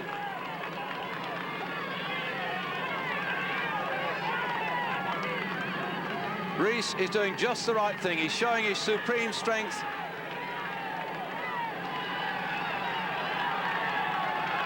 But where is Rominger? I'm trying to peer down there to see what's happened to Rominger.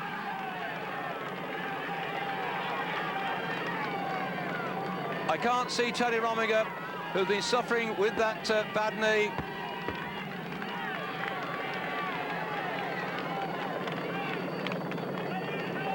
One kilometre to go to the top of the climb.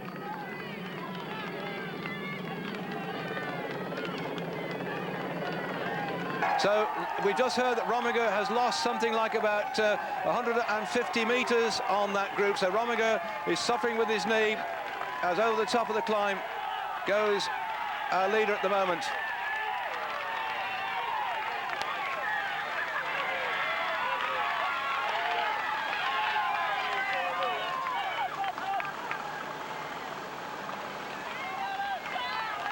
So bad day for Tony Rominger, losing ground.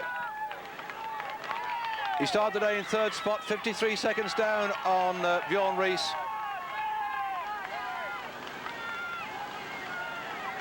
Veronk, seventh at 3 minutes and 39 seconds, is here with LeBlanc. Now, will these two of them settle their differences and ride together?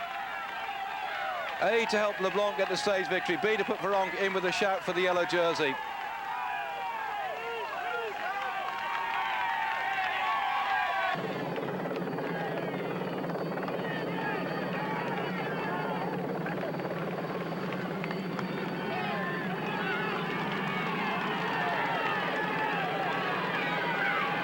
So there, in rain, 1, 2, 3, 4 back to the fronts.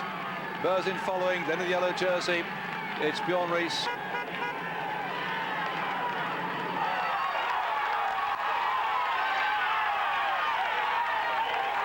French crowd going absolutely mad here.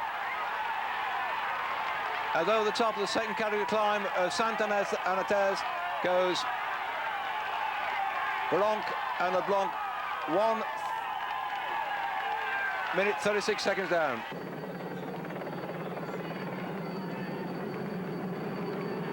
And there's the main group with Luttenberger in there, Alano, Berzin, and Bjorn Ries, Miguel Indurain also in that group, and Ulrich.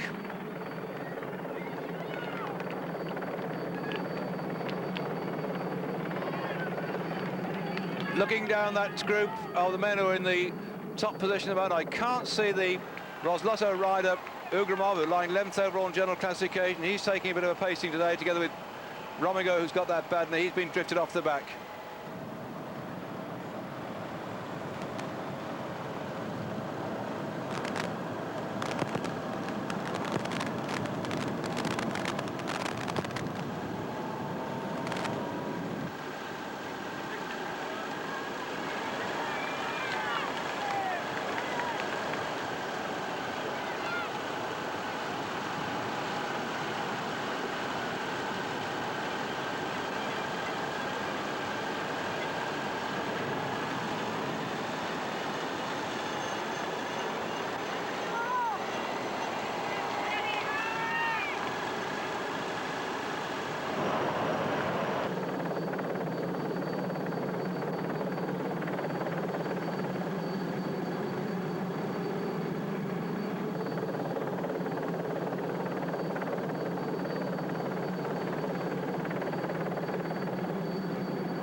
Well, I'm trying on my headphones here to pick up from the race the situation on the road, because I had thought at one time that the Morven group was still between the leader and this little pack here, but somehow I must have missed a blink down there when they were concentrating upon the main pack.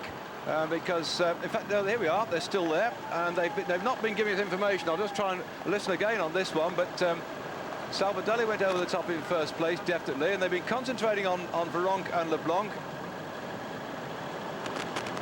And this is still the Rodriguez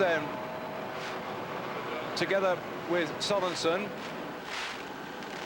I haven't seen Borman and Chiappucci and the rest getting caught at all by this little group here.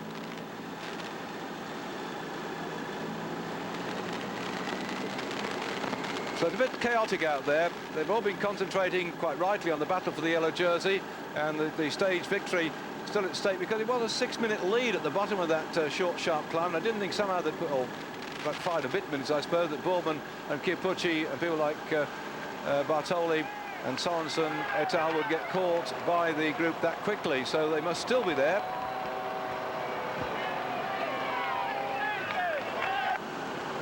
Here we are then. They keep talking about those riders being in the lead, but they're not. This is the leading group here. Salvadelli, Rodriguez and Sorensen, and wedged in between this lot and Veronk and Leblanc is certainly, for my money anyway, the one or two remnants of that break, when it could be that we've got Bourman in there as well, but I'll keep my fingers crossed.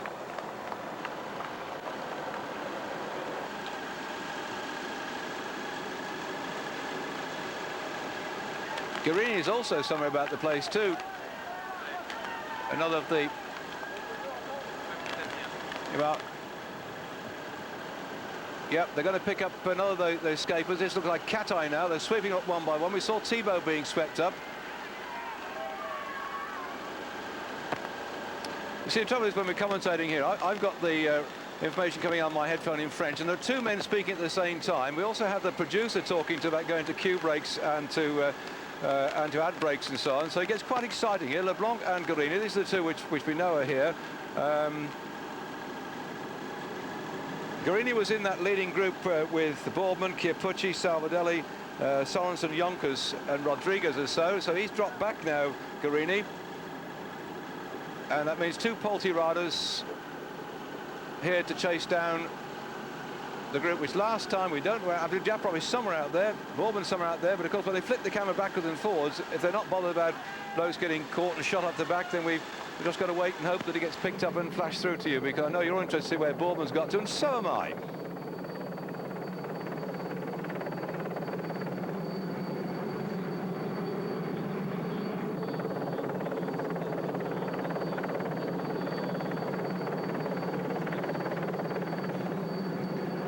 So it's about a couple of minutes back to this group at the moment containing the yellow jersey. They have certainly cut back that time, which at one time was nearly up to 6 minutes, but still the only man that's really lost out today so far from the riders in the top of the general classification is Rominger, who's been shelled out with his bad knee and fight to try and get back. I'm looking in there to see, I've heard no news of him coming up back into the main pack.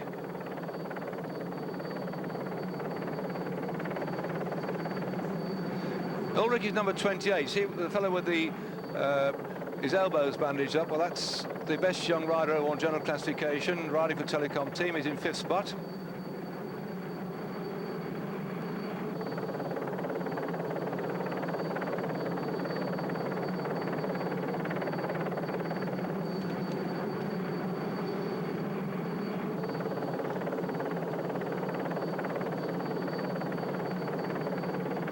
Well, just 13 riders there on this, the 13th of July, on stage 13. Count again, 2, 4, 6, 8, 10, 12, 13. Yes, and unlucky for Rominger.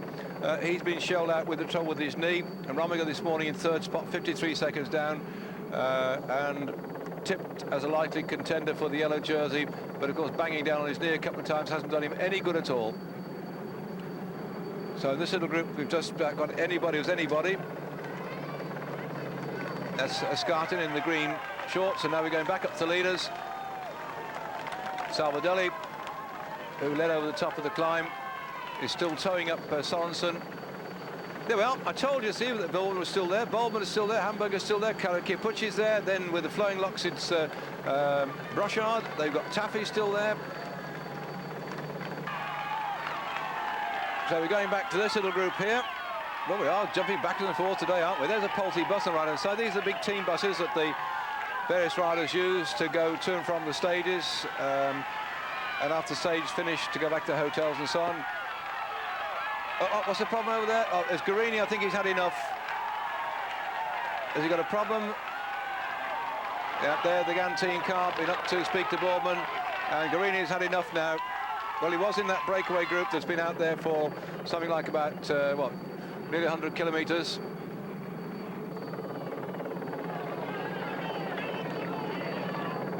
In fact, I think that is Rominger that's got back. Yes, on the right-hand side, just in front of the green shorts, it looks like Rominger has got back to the yellow jersey. 1 minute back to this group.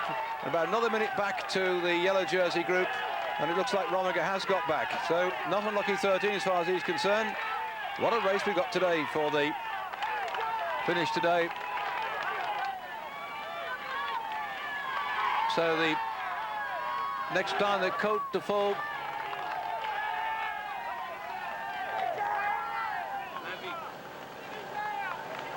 That little quick turn then through Besse. Besse on Chanders and the Auvergne.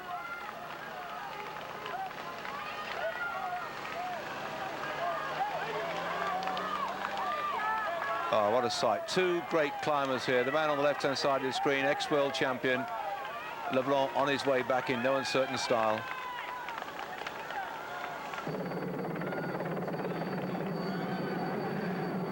What is left of the main peloton here includes most of the men in the fight for the yellow jersey. There, the yellow jersey, just followed by Indurain, and then Duffield in the Festina colours. That's Rominger, who's recovered and got back. And he's got behind him in the rainbow jersey, Olano.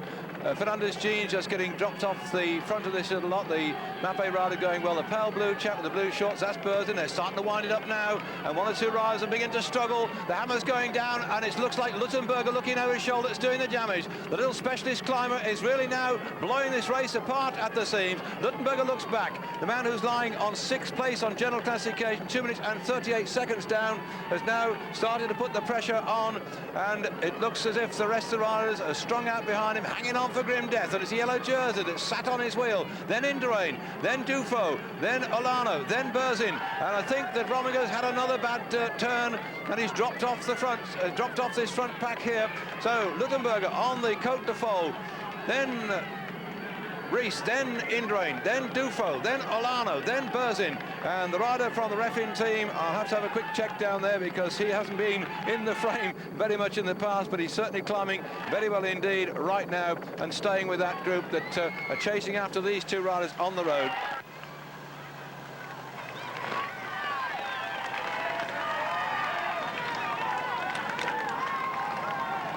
Now they're beginning to get back up here to the Boardman group. I like to use that. I know that Tadek puts it in there, and he's the senior man of that little party, I suppose. But Boardman looks like he's going to get company now.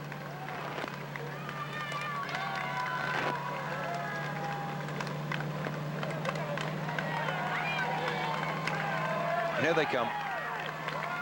Abdul Jafarov still hanging on the back there. Well, he tried to win the stage today, but once they got to mountains, he took a bit of pace. Now he's hanging on in there. And these are our leaders. Salvadelli takes him over the line in first place. Boardman there in the Gan colours with the whitish coloured crash hat on them. And straight through now, they see that they've got the old 1-2 here. Fessin have got two men here, Brochard and Veronk. LeBlanc works his way through. Chris Boardman quite rightly recognises that the fast men are coming through and he better get on the wheel quickly. The service cars are going away as the Devil starts to run up alongside them. And the Devil has done his damage today because Rominger's been blown out again. Luttenberger on the front, then in the yellow jersey, Bjorn Rees, then Indurain. They now can see what has been the break of the day in front of them. Having just come to that lovely little place, Besse.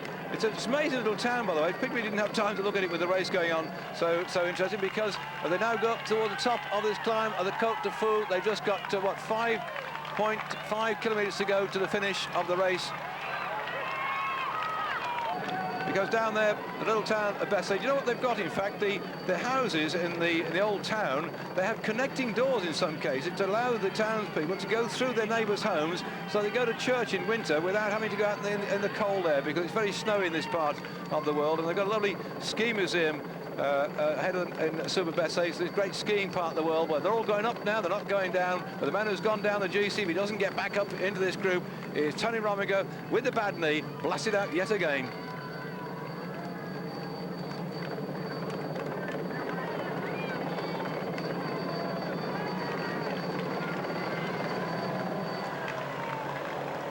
There's your sign, 5 to go. And Festina really are here in great numbers. Brochard, Dufo, Veronk. They've got a lot of men up here today. Dufo's in the chasing group. That's Brochard there with Veronk. There's Chris Boardman. Hamburger, there Taffy. Then Leblanc. Kipucci and Abdul Japarov. What a gathering, and great to see Chris with that lot, isn't it? Superb. 5 kilometres to go. Chris Boorman is in with a shout of a stage victory. Well, certainly finishing if this lot keeps away in the well, the top 8 or 10 on the stage, if they can catch these 3 back. I think on the impetus of Veronk and LeBlanc, they should catch these lot back. Certainly Veronk has got Brochard with him. Yep, here we are, they're sending everything forward. Salvador looks back. Sorensen had tried so hard again to get a stage victory. He nearly made it the other day. They swallowed him up going into the finish. 4 to go. Is LeBlanc going to wait then? Because just 2 kilometres from the finish, we got the Monte de Super Besse. In fact, it's but the actual climb itself, the last one today, is 1.6 kilometres. So they're just about starting this one. You can see there, that's it. That's the long climb up towards the top. That's the last one of the day to the Monte de Super Besse. And then off the top of that, they've just got 2 kilometres to go into the finish. Well, we've had a couple of flattish days in racing. We had like 5, 6 men go away the other day. We had a group go away yesterday, and not much happened from the main pack. But today, with the mountains being at the back end of the race, it really has done a lot of damage, and I think it's done a lot of damage to the hopes of Rominger of getting that yellow jersey. Reese has been so powerful and so strong. His teams look so good all the way through, and there he's on the front now with Indurain behind, who really wanted to pull back the odd half minute or so today, but it hasn't worked out in his favour.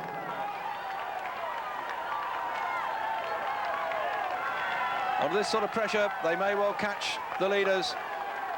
Veronk stretching them, LeBlanc on his wheel. And LeBlanc nips past again. There's Boorman just down the road. Can't hold these 2 mountain specialists. So they go toward the top for more points in Kingdom Mountains competition. LeBlanc roaring away now. Is he just going for points in the competition, or is he going to try and win the stage? Veronk is after him now. You can sense the atmosphere. They pull in Jonker. We haven't seen much of him for some time now. The enthusiasm of the French, looking for yet another stage victory.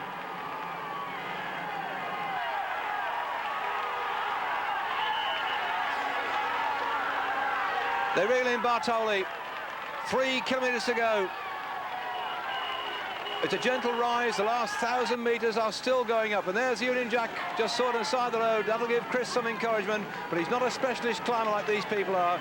But once they get over the top of this one, they've got 1,000 metres running down and 1,000 metres of very gradual climb. Abdul Japarov's days are numbered. There he goes. He's been caught. So Taffy's being caught by Luttenberger on the front. These specialist climbers are on their home territory. This is the territory they love. It's a gift to be able to climb like this. And LeBlanc has come back with a bang. Already stage victor in the Tour this year. He had 1 victory about 6 weeks ago. Kipucci's been pulled back now by his teammate Luttenberger. Well, Claudio's tried manfully today. He's a little gutsy character, but right now he just doesn't have the punch in his legs. But the career team managed to find climbers all the way through, and they've got Luttenberger now leading the chase with LeBlanc. Now he's going to catch up with Salvadelli.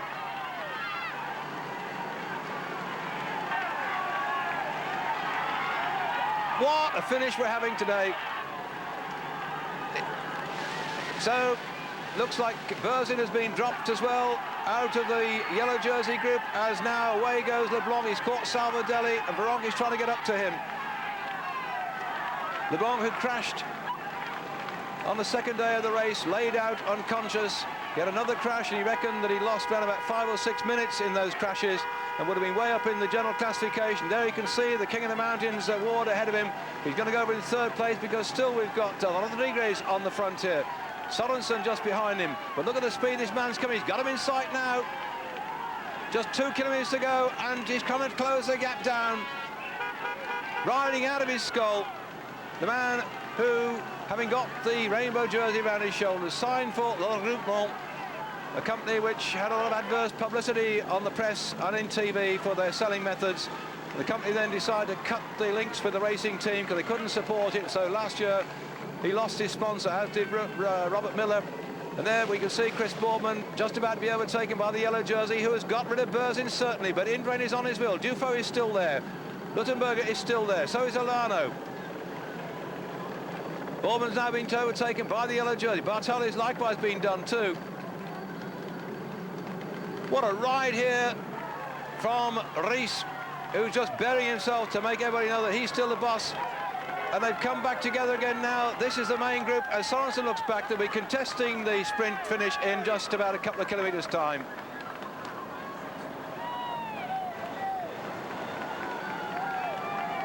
Polka dot jersey of Veronk on the front, just ahead of LeBlanc on the general classification for the King of the Mountains. Veronk is leading 196 points ahead of this man Rees with 115 points, Rominger 107, LeBlanc fourth at 95 points, as again the pressure's being put on by the yellow jersey. So LeBlanc certainly, with 1 kilometre to go, has improved his position on the King of the Mountain, and now Veronk say, come on you lot, come through. Now you see Veronk may be able to climb, so can LeBlanc, but they've got Sorensen in there, who's got a great big turn of speed. Here we got Chris Boardman in the little group. He's managed to survive and get back in again, but he's not in with a shout for that stage victory which he was looking for today, but he's ridden very strong indeed today, and he's with the yellow jersey now, but this is the group that's going to fight it out for the finish. LeBlanc is sitting on the wheel of Veronk. Sorensen in third spot. Rodriguez in fourth. They can't hang about because Rees will be throwing him up here. Rees is punching gaps between himself and Berzin and Rominger, who seem to have lost the group. Well, he comes back, Salvadelli catches them and upping, and they didn't expect that. Salvadelli came steaming back at them.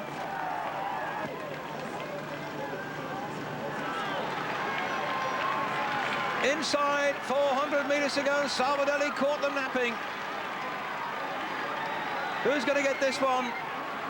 LeBlanc has already had a stage victory at Les Arcs, but that's a long grind up to finish. It flattens out here now, and the strongest man undoubtedly in the sprint, to my money, is Sorensen. He's been doing a lot of work on the front on his own. The Rabobank rider now in the orange and white swings around that corner. The sharp right, sharp left. It's a very tricky finish, this one indeed. Sorensen, has he got the power to get away? Rodriguez is on his wheel, swinging around again, right against the banking. Has Sorensen got round in one piece? He has. Veronk comes out the saddle, but Sorensen puts his head down, then puts his arms in the air, takes the victory ahead of Rodriguez.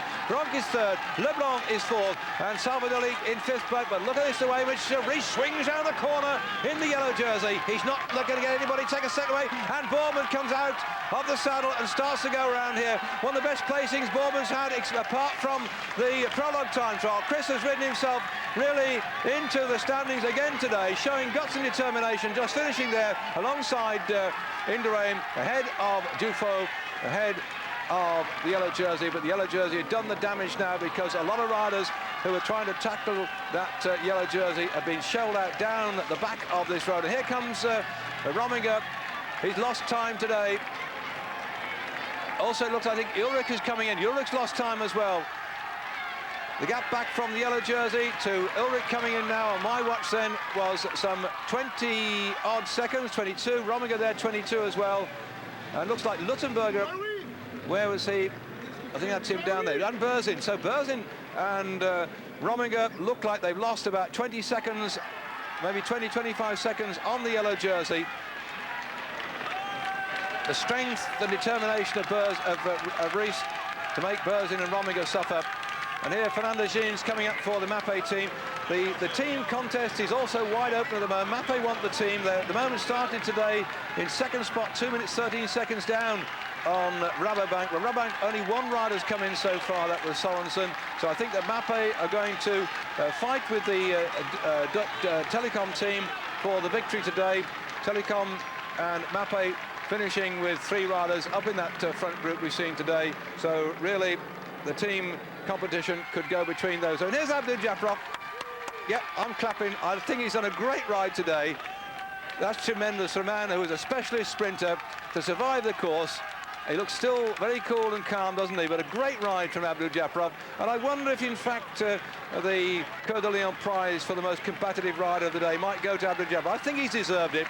Another rider who fell on the first couple of stages of the race. Rode himself back into form, got rid of the headache which was with him for several days, and he's shown now that he's prepared to have a go even in the mountains. And Abdul Japrov finished a very tired man. As we look back then at the slow motion which took Sorensen to the first stage victory of his of this year's Tour for Sorensen. He's won one before. That's the second one that Rabobank have got, because they already got one with Bogart. They really also have shown their sponsor now some success, but look how they did it.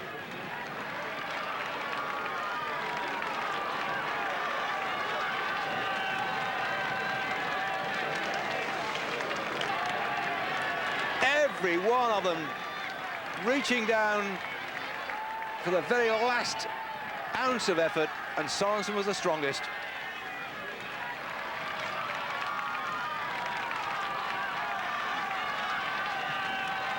Well, this rider was also away.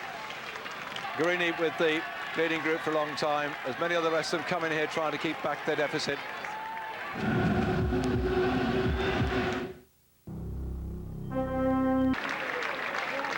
A man who in 1991 wore the yellow jersey for 5 days in the Tour, and then had a fall in Valenciennes when he cracked his collarbone, and that put him out of the race.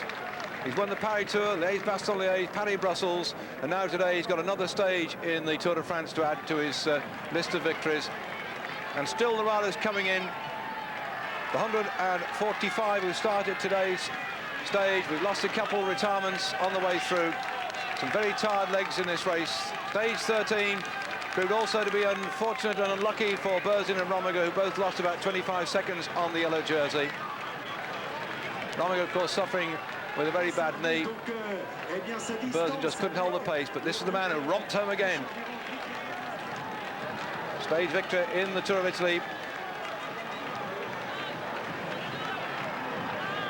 Now another one to add to his success.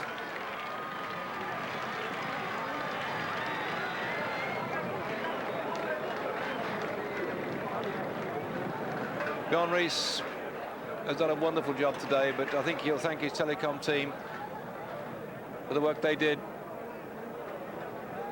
to keep the race going at a good speed right the way through. But then Bonesto put the pressure on them, and lots of the telecom boys were blasted out. But Ries showed his sheer strength to come through. He attacked and rode hard, and he shelled out Berzin and Rominger. Only Alano, Ulrich, I think Ulrich dropped a bit of time too, could stay with him. Indurain also stayed with him, Escartin and one or two other riders, but nevertheless this man showed he's so strong at the moment. We thought today with the climbs at the back end there'd be an attack on Bjorn Ries of Denmark, who's been drafted into the telecom team to provide some firepower in the Tour de France. He's shown yet again the determination to keep that yellow jersey on his shoulders. Indurain just over the right-hand side there has really got a fight on his hands, and he's going to take that one by the time we get to Paris in a week's time. Well, I hope you join us tomorrow at 5 o'clock. It's going to be a bit later when we cover the Tour de France, because of course it's the Grand Prix at Silverstone back there in England. And I think England also can be satisfied today, or Great Britain can, with the way in which Chris Boardman rode. He came in with the group, including Indurain and the yellow jersey, after being away in that break. But this man here in the polka dot jersey has shown he's got that gift when it comes to climbing. He's got to keep it on his shoulders now. Then Ralph Geminiani on the left-hand side is shaking hands with him. Another very great Frenchman many years ago. And nice to see Ralph around the scene still. So many of the old champions come to the Tour to shake hands with today's victors. And so, yet again, a polka dot jersey. I don't know how many he's got of these, by the way. He could open a shop, I suppose, with the number of polka dot jerseys that he's collected over the years. Well, he'll keep that on his shoulder. I think tomorrow we're going from Besse to Tulle. And if I look at the route tomorrow, as he gets the awards from people, he's got a second category climb in the first 21 kilometres, a fourth category after 43 kilometres, a fourth category after 80 kilometres, another fourth 133, and they go up to a little climb at the end tomorrow, a third cat climb, 186 kilometres in all the race tomorrow. So some few short, sharp climbs tomorrow, and after a very tough day in the saddle today, and this man here happy with his stage success. I'm sure we're in for another interesting day's racing, and I hope that you'll be able to join us after the Grand Prix for more cycling. Or if you're watching the Grand Prix, stay and watch the lads on the bikes. So they're really giving some great entertainment. We had a couple of days when it probably wasn't that fierce, to be right, but we had some stuff today, and particularly short right-handed bends. They were faced with a very difficult finish, but Sorensen knew what he had to do, and he grabbed that one. Let's look at the classification. There we are. I said that Berzin had lost time today, and Rominger, Ulrich also. So only Rees could stay close to Olano, and sorry, only Olano and Rees could stay in that leading group at the moment. Indurain back there 4:38. He's still the same back on Rees. Escartin, it's still about the same too. But all the others, Berzin, Rominger, Ulrich, Luttenberger, all lost a bit of time. But look at Veronk. He's jumped up into 7th spot there. Sorry, he's still in 7th spot, but he's closed the gap on Rees. So we've got some interesting racing yet again tomorrow.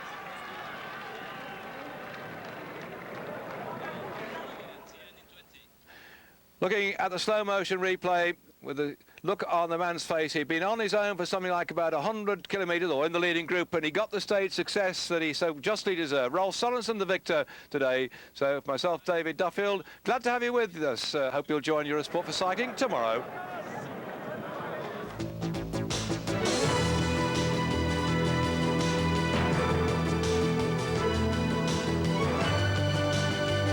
Coca-Cola, always for the fans.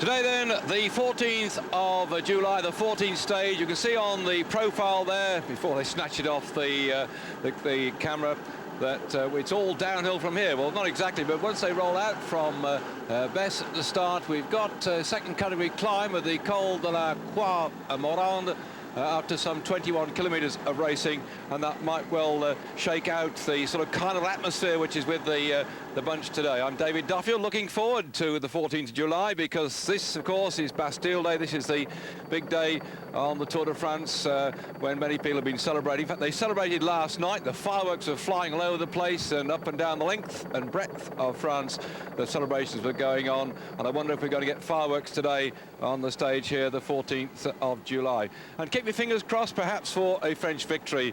We had one last year when Jalabert won the stage into Mons, and I remember some years ago when we had Vincent Barteau, who's been working as one of our co-commentators. He won a stage into Marseille, and of course way back in time Thévenet won a stage as well on the 14th of July. So whilst they're in a sort of really happy mood here, watched across from side to side on the road, I'm sure they're not going to stay like this all the way through to the finish. Particularly yesterday, we saw so many attacks at the back end of the race, and let me just tell you exactly what happened in terms of the time lost yesterday. If you saw the stage, Sorensen won the stage 177 kilometres in 4 hours and 3 minutes, just ahead of Rodriguez and Veronk. Leblanc 4th spot, and then Salvadelli came in 5th spot. And then that group came in Indurain at 23 seconds. Chris Bourbon was right on his shoulder yesterday, so he finished 7th, actually, the bold Chris. And by the way, he's found he's got some blood disorder. And here we are. It looks like we've got the attacks coming underway already. So are they firing off left, right and centre here? I'm trying to put you in the picture what happened yesterday. Certainly Broadman 7th spot yesterday looked good. Saligari goes away here. So Chris was 7th yesterday. Blood disorder seems to be weakening him a bit at the moment, but I think they can treat it okay, and he reckons he'll be in good form for the Olympics. And this is a nice little break from Saligari watching now. Behind Bourbon, Brochard was 8th, Dufo was 9th, Olano 10th, Rees in the yellow jersey 11th, Luttenberger was 12th. But the big drama was a bit further down, because Rominger and who else dropped off at that particular point? One or two of them. That's right. They came in something like this. 51 seconds Hamburger with a group of riders, Ulrich and Boltz and then Rominger. So there's a bit of time lost on general classification by Berzin and Rominger, who failed just to move at the right time when Indurain put the pressure on. We're watching here. Saligari goes away in slow motion yet again. He's no great threat overall in general classification, but yesterday Indurain certainly, by riding hard the finish and grabbing that 6th spot, helped himself to a few more seconds, and so did Rees when Berzin and Rominger just couldn't hold the pace at the back end of the race. So I don't think we're likely to get exactly the same thing today, although there is an uphill finish. The final kilometre dragged itself up to the finish at Tulle, and Looking down here, the group don't seem to be too bothered at the moment. 143 riders starting the race this morning. Master Puy of France still the Lanterne Rouge. That's a nice sight. Hot air balloon. It's going to be hot today, by the way. 30 degrees are being promised. A bit overcast at the start, but the sun, we understand, is out at the finish. Oh, here come the cows. Come on, shoo-shoos. Off you go. They're stuck there on the side, rushing across to see the riders, but a bit too late. They've gone through now. And looking there, Richard Veron near the front, because we're going to get that first big climb, the Col de la Croix Morande. And a platform's building up here. This could be interesting. We've seen it before, with one or two riders slide off the front. And then the big boys try and join them, and that puts the hammer down. Are we going to see the same thing today? Saligari 15 seconds back, but there's an attack coming up here on his own.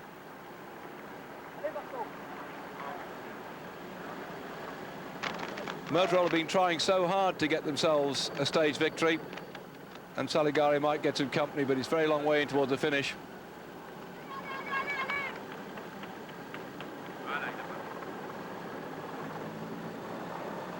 Yep, company's on its way up.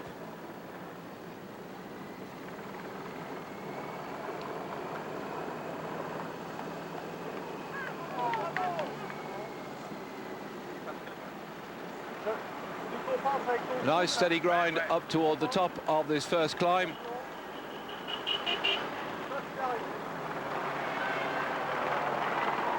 And certainly that looks like a very good move by Madouas.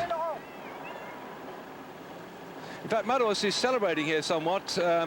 What was it, a couple of days ago, his wife gave birth to little Valentin. All of, what, 3,100 kilograms, or 3 kilograms, 3 kilograms and 55 centimeters tall. So Dad here, number 64.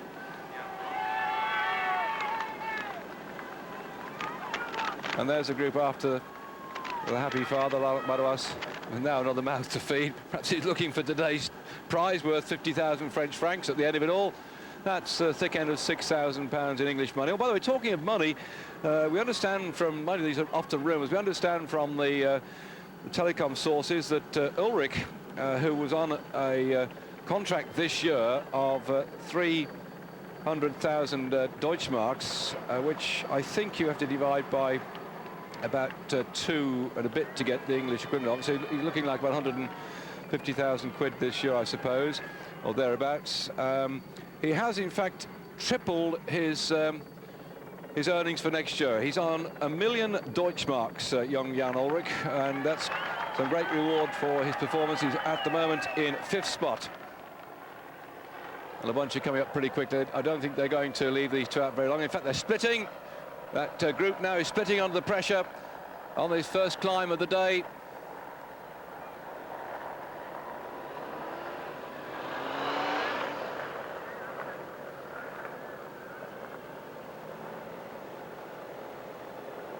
Or has the peloton come back together? No, they're dribs and drabs all the way.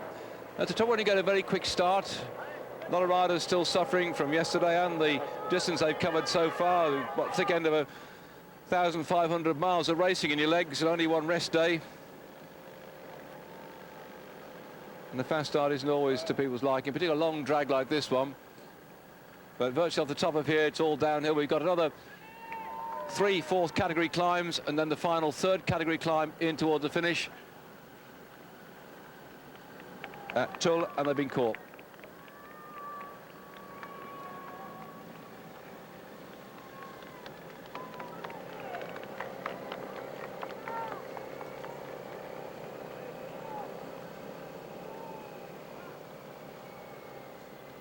As again, TVM launching riders off, and Festina. Well, this is Rooks. He's been a very active character in the recent days. He did the same thing in the Tour of Italy. We saw him always beginning to have a go, prepared to do it. He rode very well in the French Championships as well, attacking all the time. It seems to be his whole desire. He can't quite stand the pressure of the top 10 men, so he just waits for stages like this. And here comes Leblanc, Veron, and of course being marked out by the ever-present telecom riders. I don't think they're going to let that one get too far away.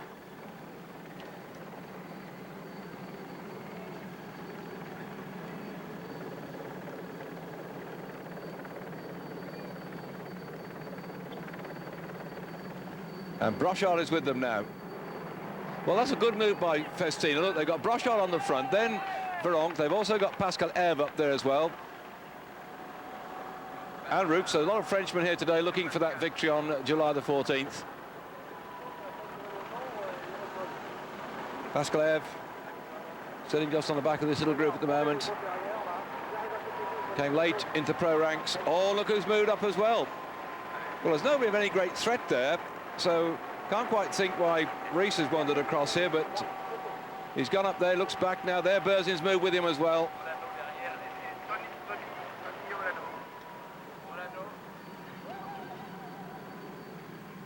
So the peloton more or less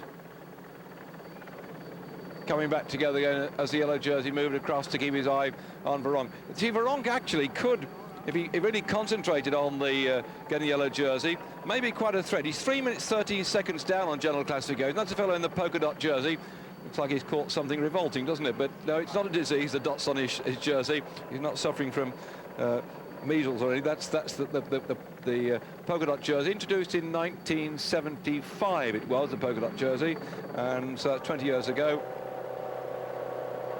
And Veronk at 3 minutes and 16 seconds has been moving up the general classification bit by supreme climbing. We've still got the big finish up at Lord Hautacam on Tuesday, and then of course we're going over the Pyrenees on Wednesday and back over again on Thursday.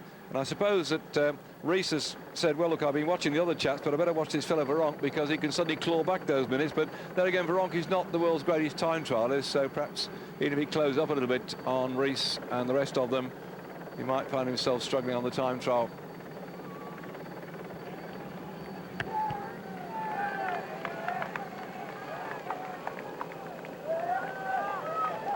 Just 1K to go. Still Brochard on the front. On the King of Mountains competition, where Veronk is leading, he's got 199 points. Bjorn Rees, who's actually tracking him now, must have moved up because he's second overall, 115 points. I don't think Rees is that much of a cannibal to try and take the polka dot jersey and the yellow jersey, so he's just going to keep his eyes on Veronk, I think, make sure Veronk doesn't slip the net here. Rominger is third on the King of the Mountains competition, 107 points, and I don't see Rominger here at the moment. He's been suffering with some knee trouble, and this little group's going away, and I don't see Rominger there. Or is he just off the back? Quick flash then of the camera picked up the Mappe man towards the back here, but Berzin's certainly there. Luttenberger's certainly there. There is Olano just bringing up the main pack. And Rees looks back. He's doing the damage here, Rees.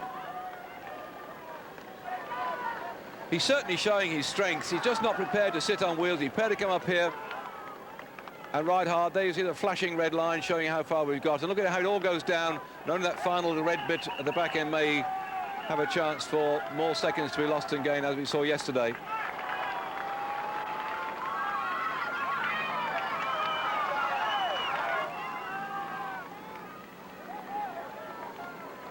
Still Brochard. Getting close to top. Veronk looks over his shoulder, sees he's got the yellow jersey menacingly behind him. In fact, three Festinas wall to wall now. They are the official timekeepers of the Tour de France. They've also got a team in here as well. And Veronk starts to attack, and there he goes. Rees is after him.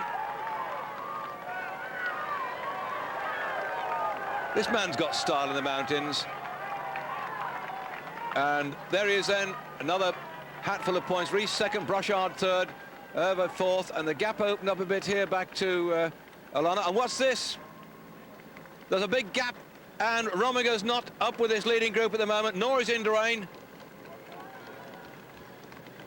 And here is this Rominger coming over now. And there's Indurain. Oh, the crash! Oh, no!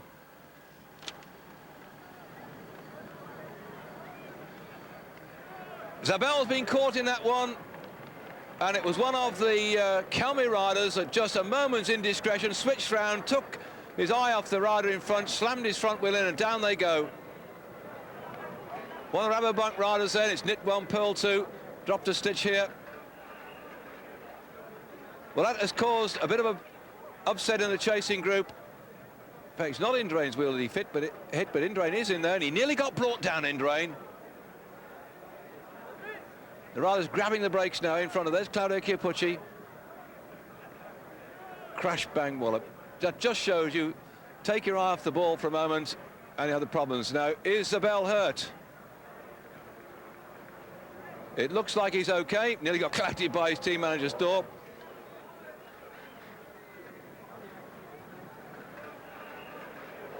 And his team leader up in front. Bjorn Ries out of trouble then. And yes, the time checks are coming in. It looks like the split is probably round about 12 to 15 seconds between Ries on the front here and Rominger in that group that got disrupted when there was that little crash. Ries is an amazing descender. You'd think when he got the yellow jersey he'd be a little more cautious, but he's quite prepared to go at the front on this descent. There again, one thing about being in the lead, you can pick your own line and less chance of somebody sliding off in front of you and taking you down at the same time. Ries on the front, then Veronk, and here we are, Zabel coming back. None of his teammates waiting for him. This is quite early in the race, so we've just done, what, 21 kilometres as such, so I think that as it's a good long drop off the top here, it goes right the way down for at least another, what, 15 kilometres, I suppose, before we hit on the L, so the fair chance that Zabel can get back.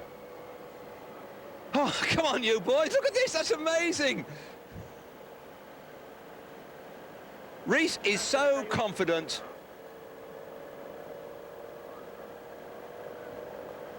Look at this, nonchalance par excellence, or whatever is the Danish expression for just taking it easy on the front. This man is a marvel of the Tour this year. He's just shown his strength all the way through. Now he's brought his teammates up as well, so come on, let's get stuck in. He's realised there's a gap opening up.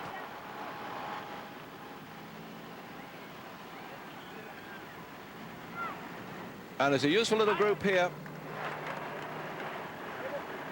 Berzin has made it across as well.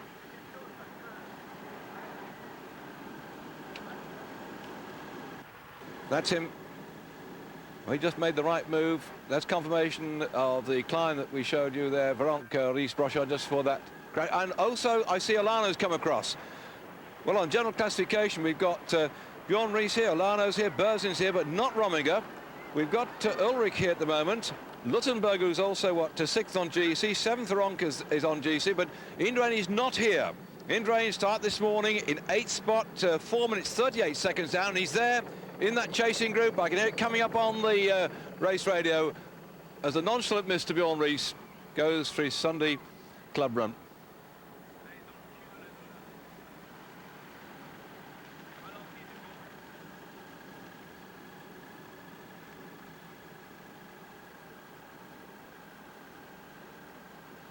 Absolutely amazing.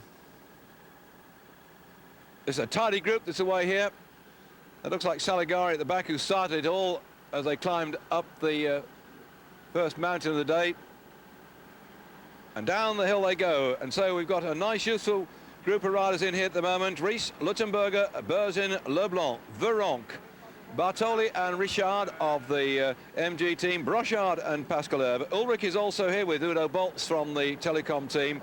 Olano is here, and young Rooks as well. So it's a very good group of riders, and I wonder if they're prepared to work with the yellow jersey now. This could make life very difficult indeed. And what, 25 seconds back to Indurain and back to Rominger. They've got to start chasing this one down now. Well, this really has suddenly exploded right at the front end of the race.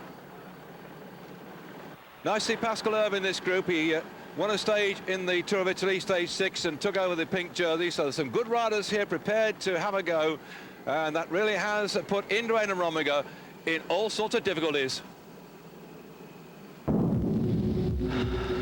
Harrying along here, this superb chase that we've been seeing all the way through, and now with, what, about 50 kilometres to go. What a day of racing. That split on the climb of the Col de la Croix-Morande. And now the riders going through. The Tour d'Auvergne, exactly 50 kilometres covered so far today. They come over the top of the Côte de Magenès. Indurain and Rominger using their teams, particularly it was Banesto that done most of the chase. They're now 40 seconds back on the yellow jersey group.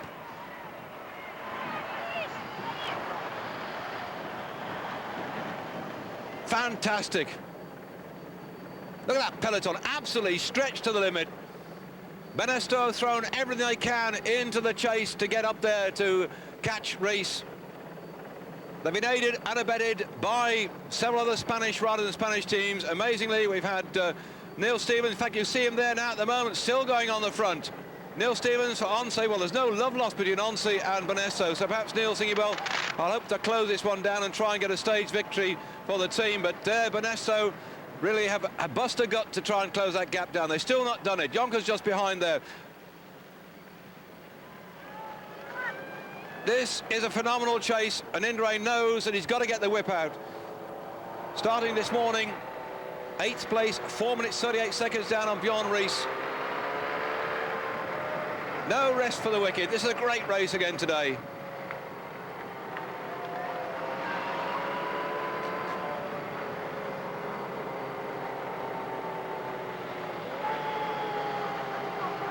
There's your Banestos with, amazingly, the Once team. I'm going to be interested to find out from the various team managers and some of the chat tomorrow about why it was Once got in there to try and help Banesto pull back that deficit. I'd have thought they left to Big Mig to fry with his team. It's not just a strong team he's got this year. Miguel Indurain for the Banestos. They a bit on the weak side. 35 seconds, they're pulling it back now. An absolutely phenomenal chase.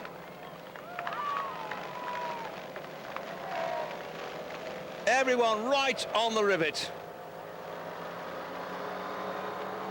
Now, I'm going to explain that, I suppose, to you people back home. When you say that on the rivet, it doesn't quite happen so much today, but in the old days when they had leather saddles, I mean, some people have leather on top of their plastic saddles, and some people still prefer leather saddles, but the problem is when they get wet on them, sometimes the leather saddles distort. They take a lot of braking as well, so most riders now use plastic saddles of one sort or another, often with a leather top and foam underneath.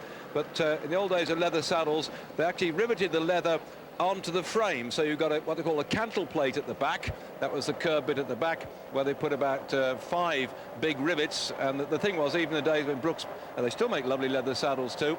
Brownholm has punctured. Well, that will mean that the Telecom rider's got to have a fair old chase to get back at this sort of speed. 30 seconds, the gaps come down, and again we've got the pink jersey on the front of an Once rider and one of the Kelmy riders going through. So Spanish riders or Spanish teams are really helping Indurain at the moment. As I say, they're on the rivet because when they put like about 5 big rivets across the cantle plate at the back, and at the front you had 2 rivets on either side of the nose of the saddle, which held it onto the front end of the frame, and then of course you could actually adjust it behind that front set of rivets. There was a little nut and a bolt through there. You could adjust the saddle. You could, as it got a bit slack when it got wet, you could actually you could stretch the saddle back again into its normal shape.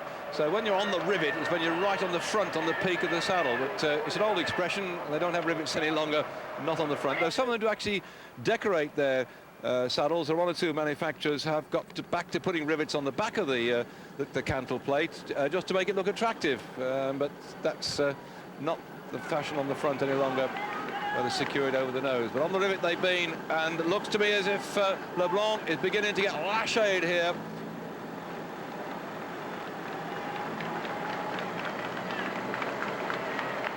That's amazing. He's been climbing so well in the Tour in recent days. Veronk also having some trouble hanging on. Rees is really driving this one along. Is he on the front?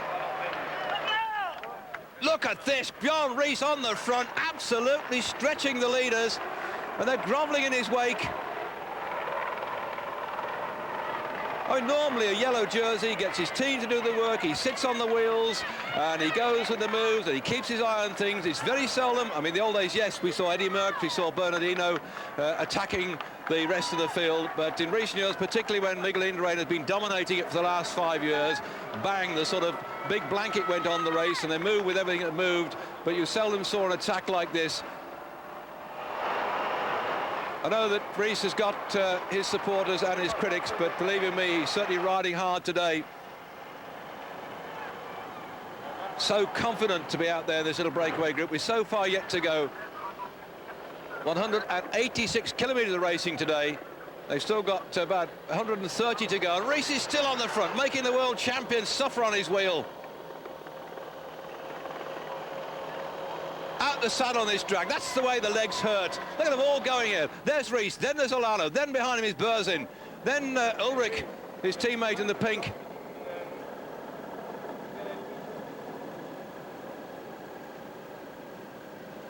Well, the gap's been coming down all the time despite the pressure of Rees, but he's looking back down there now to see, in fact, if the main peloton's coming up. And I think he's going to give it a bit of a rest now, and I don't blame him. There he goes back into the group for a breather.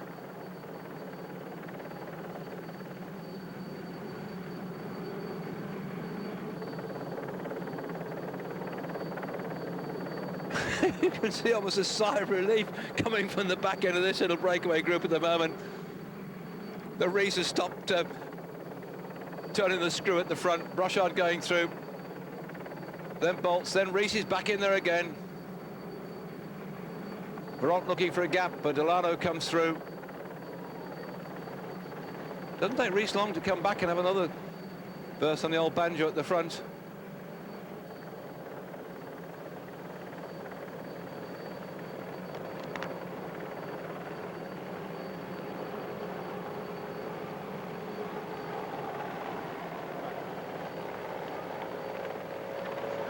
Sun really beating down. Temperatures up in the top 20s, close on 30 degrees, so it's going to be a hot day in the saddle today, and Rees has certainly made a few people fry at the back as Ulrich goes through. 35 seconds, they're holding it then. It looked like it was coming down at one point. They're still holding 35 seconds lead.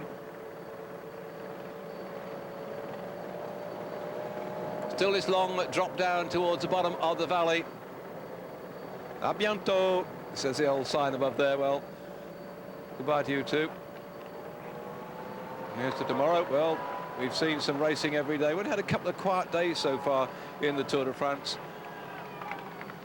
Relatively quiet when some of the riders, the lesser ones, got away. Here we are, shows you where we got to. And see how far it still drops on down towards the finish. That certainly is going to aid that little breakaway group. But look at the speed of this chasing pack. And it looks like Indurain hasn't got many Bonestos left, so the green jerseys of Calmu come to the front. Volunteering in inverted commas, he says, their services. I can't quite understand this as to why they're doing it to defend it. Of course, I suppose, in fact, that as the Tour de France is going into Spain, the Spanish, whatever your feelings might be towards Indurain taking the yellow jersey the sixth time, would like to see him either in the yellow when they go to Pamplona or very close to it.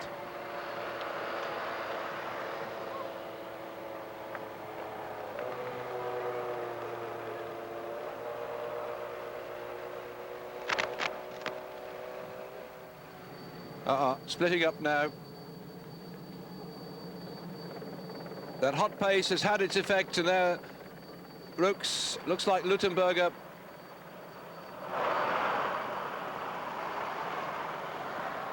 And the ever watchful Bolts of trying to get themselves sorted out here. What's happening?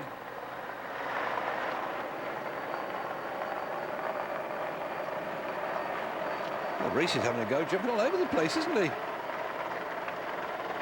Look at the power of this man. Little split tried to go on the front. Ulrich went over and marked it out, so Rees has now got back to them again.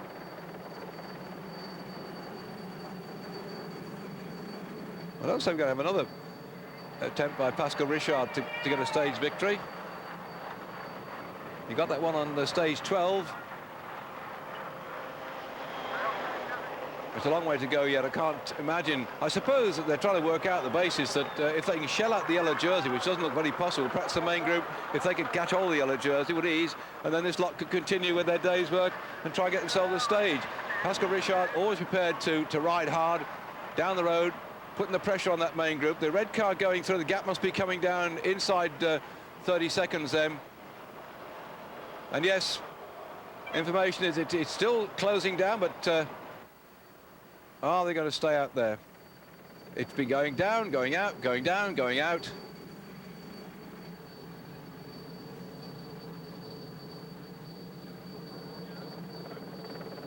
I didn't see much of a ronk on the front. He was struggling to stay the pace on that last gradual climb, and that's it.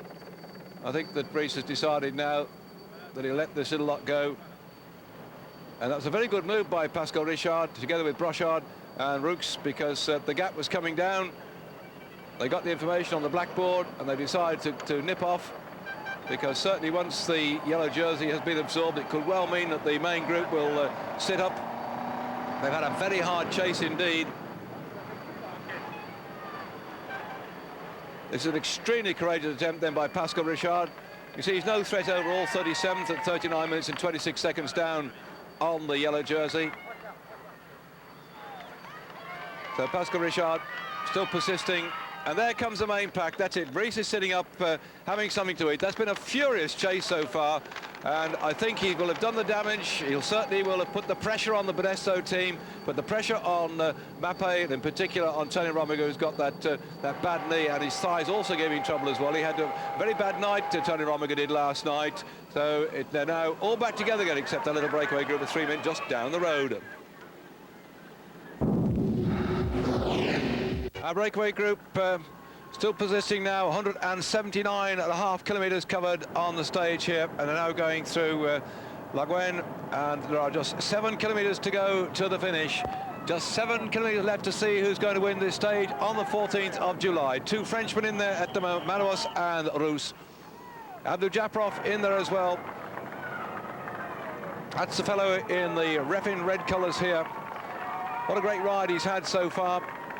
He attacked yesterday to try and get the stage victory, and they're actually turning round in through the town and coming back up again to the finish. So a lot of spectators here can see them come through here and then go back over to the other part of Tulle, where the finish is uphill. In fact, yes, hello there folks. So getting into the final few kilometres, see the 5 kilometres to go sign before very long, and then the run up to the finish, and it is quite a nasty little run up to the finish.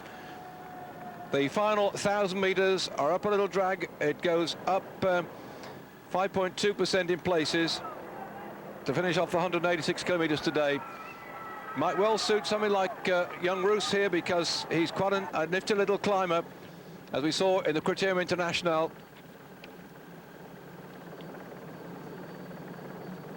And there's the main pack now out of contention for the possibility of getting a stage victory today, but they're beginning to eat into the ground just to cut back the deficit on time that some of the riders now in that main pack will have on this little group here. Nobody here, any great threats overall on the general classification. It's a very tricky run into the finish, by the way. They go in along the Avenue Winston Churchill, turn right up the Avenue Victor Hugo, running up alongside the River of La Corrèze, and then with 1,000 metres to go, that last 1,000 metres takes them right up a zigzag climb to the finish, where the big crowd is waiting with bated breath to see if we can get a stage victory for France. Got to be a lot of nervousness amongst these riders here, but they're still working away to make sure they don't get caught napping. They're all just keeping the pace up. Hamburger. In fact, I think it was Hamburger who had a stage victory in the Tour de France, and his parents came down on holiday to spend some time on the Tour, and they arrived after the stage had finished. They were going to the hotel to try and find where he was, and they said to somebody, who won the stage today, and they said Hamburger, and they wouldn't believe it. They thought someone was pulling their leg, but anyway, I'm pretty sure it was Bo Hamburger's parents who came and found surprise. They hadn't had the radio on, didn't know what was going on, to discover that their lad had actually won a stage in the Tour de France. That's a fellow on the front now. Manuos just behind then. Let's say Daddy gave his wife gave birth to a child just, well, you usually give birth to a child, don't you? You don't give birth to a bicycle. And that was his little Valentin. 4 kilometres to go then. I missed the 5 kilometres, sorry, I was looking up to something else. Massive crowd turnout, 14th July, you can see all the bunting here, and the noise tonight again. They'll still be celebrating. They celebrated last night, they'll celebrate tonight as well. Riders don't get much sleep when the old fireworks are going off. Who's going to really let rip now with the fireworks on this run into the finish?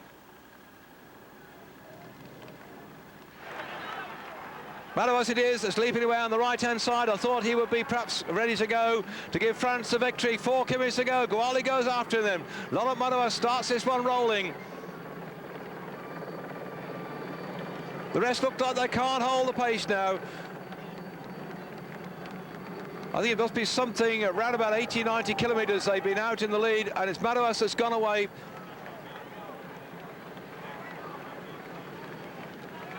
Very good ride he did last year in the Tour of Italy to finish 12th overall. That showed that he could climb the mountains. He only had a victory last year in the Criterium lenses. He's got to get the stage victory now, but he's been caught back. So Madouas tried and failed. He's a tall fellow, 6'1" tall. So this final climb up the 1,000-metre finish isn't going to exactly suit him. And looks like Hamburger has been sitting on the back. He's been doing a bit of work, but sometimes sitting there. He was one of the riders who went away on his own from the first big split we had once that attack by Rees had been nullified by the bunch. He's got his breath back now, and Hamburger is away. That looks like a useful gap. And there you are, running alongside La Corrèze, and Abdul Japarov's after him. I don't think Abdul's going to like that short, sharp climb we get at the end of this one. Of course, the riders, they carry these little cards with them, which shows the terrain. They'll know, having checked that out, that it is an uphill finish. And for my money, I think Roos, who showed so well in the Criterium International that he can climb, could be in with a shout. That's the fellow in the blue and white jersey there of the Gan team. As Abdul looks back, and he's got Hamburger on his wheel.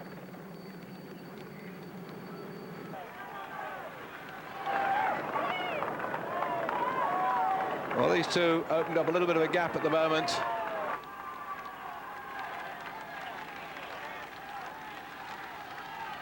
Sign there that at the summit again, it's going to be part of the King of the Mountains competition, so whatever happens here, a few more points going off, not on the polka dot jersey. Well, Abdul starts to go yet again, and the tired legs of Hamburger can't carry him with him. Well, this is quite surprising for a man who's not built like your climber. See how differently Hamburger is, a nice, light, lithe fellow, but Abdul Japarov's using all his power here to punch away up the climb, and Abdul really has grabbed the race by the scruff of the neck at the moment, and that's a surprise. I thought further back someone like Roos could close this one down, or perhaps they're playing doggo and waiting for the bold Abdul to blow a gasket. He tried so hard to get away before the mountains hit them yesterday, and he rode himself into a standstill, and look at the expression on his face now.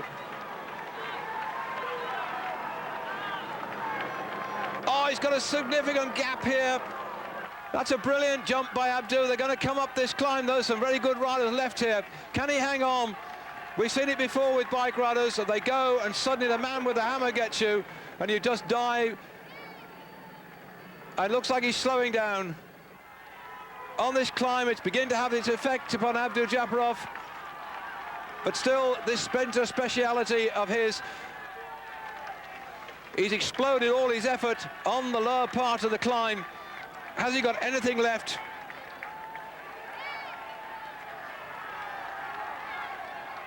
He has to do so much work on his own. His team can only protect him for a short while, and then he had, don't forget, he's hauled his stocky body over the Alps. He's got the Pyrenees ahead. He had that phenomenal crash in the early part of the race, and it looks like now he's got a sufficient gap to get the stage victory. The thing he wanted to get yesterday, he couldn't get it. Now Madouas comes after him. Madouas is getting so close. France is urging on Madouas to get the stage victory, and I'm sure that his wife back in the hospital or back at home with the young baby saying, come on, Dad, get in there. But Madouas doesn't want to drive too hard, because Gouali, the ex-world champion, was on his wheel. Now Gouali's leaping across. They're coming up very quickly indeed. Has Abdul got anything left in his legs, as these two are closing up on him now?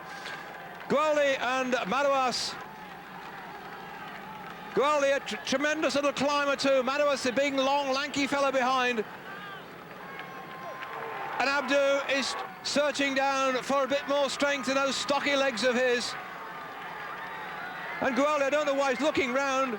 He should concentrate on pedalling, or perhaps he shouldn't, because we're all like, well, I don't care which one of these three wins, but for my money, having come back from that terrible crash when he was knocked out in Holland, Abdul Japarov has really come back with a bang. I'll use the word bang, and he's now exploded up this climb, but these two specialist climbers now rocking their bikes up after him inside that final kilometre.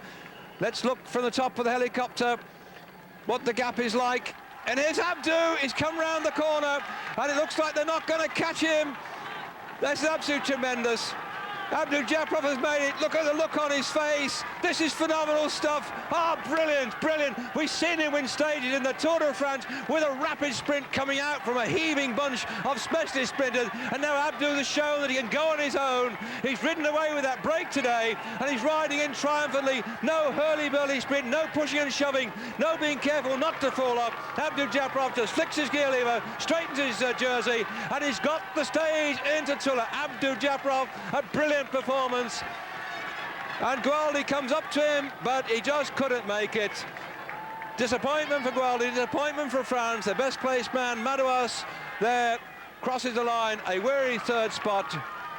Bruce into fourth, equally weary, and just look at the damage that the bold Abdu did. Abdu Japarov has got the stage victory, and look how further back people like Hamburger were, who even to 3 kilometres and finish, were trying to get away and win the stage.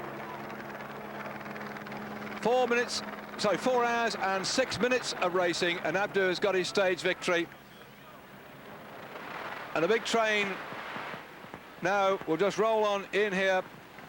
I wonder if, in fact, they're going to try and split the field on the climb. Sorry about the picture breakup at the moment, because whilst we've had a great deal of excitement on the finish line with Abdu getting that stage victory,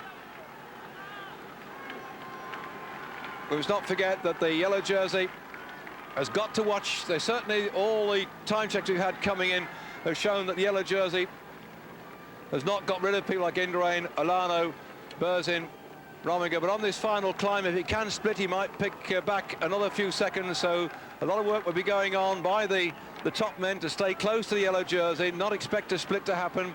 But on that long climb up to their finish, it could well do so. I don't know really what's happening here with the Pulte team on the front. They should let, I think, the Telecom team do the work. They can't get the stage. I know they've got a great mountain climber in Leblanc, but I can't see the sense in letting him just go up here, except the glory of what's he going to be about, to 7th or 8th spot. But certainly the yellow jersey will have to keep his eyes on someone like Berzin, who says Berzin does, that he's going to have a go in the Pyrenees.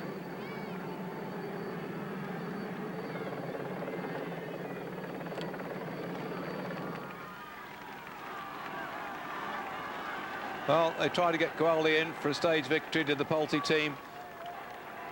He got 2nd spot.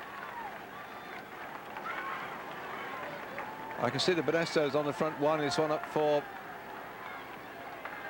Miguel Indurain.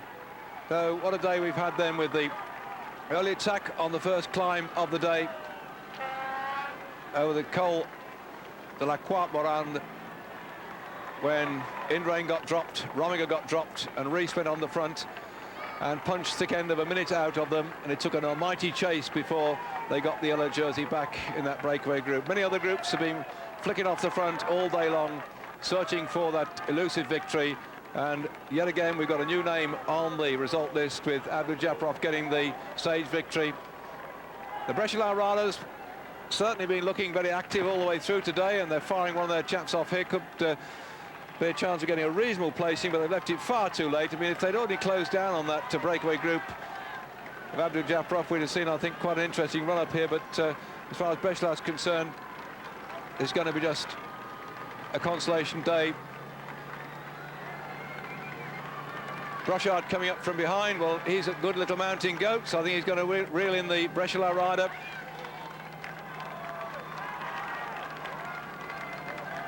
Yep, he's done it.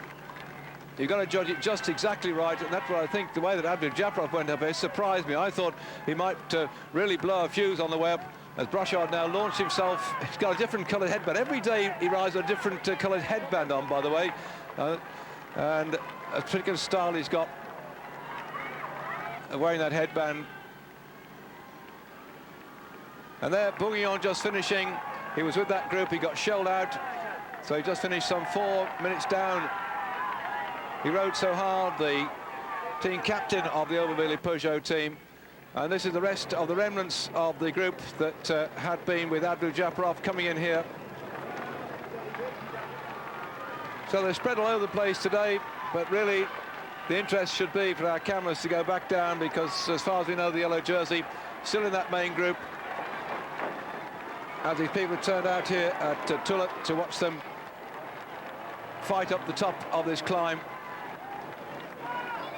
Only used once before the finish in Tulle, that was 20 years ago, and we've seen some excitement today with Abdul-Jabbar taking the victory. And here comes the main pack. Let's have a quick look down inside there. Yeah, the yellow jersey, quite safe. Also, Indurain is in there. Barong, all the top people look like they've managed to take it in their stride. The Mappe team coming through. And, yep, so another, I think, hot day. It'll have its effect upon the riders. They'll go back now for their massage and a rest, but Abdul-Jabbar the winner.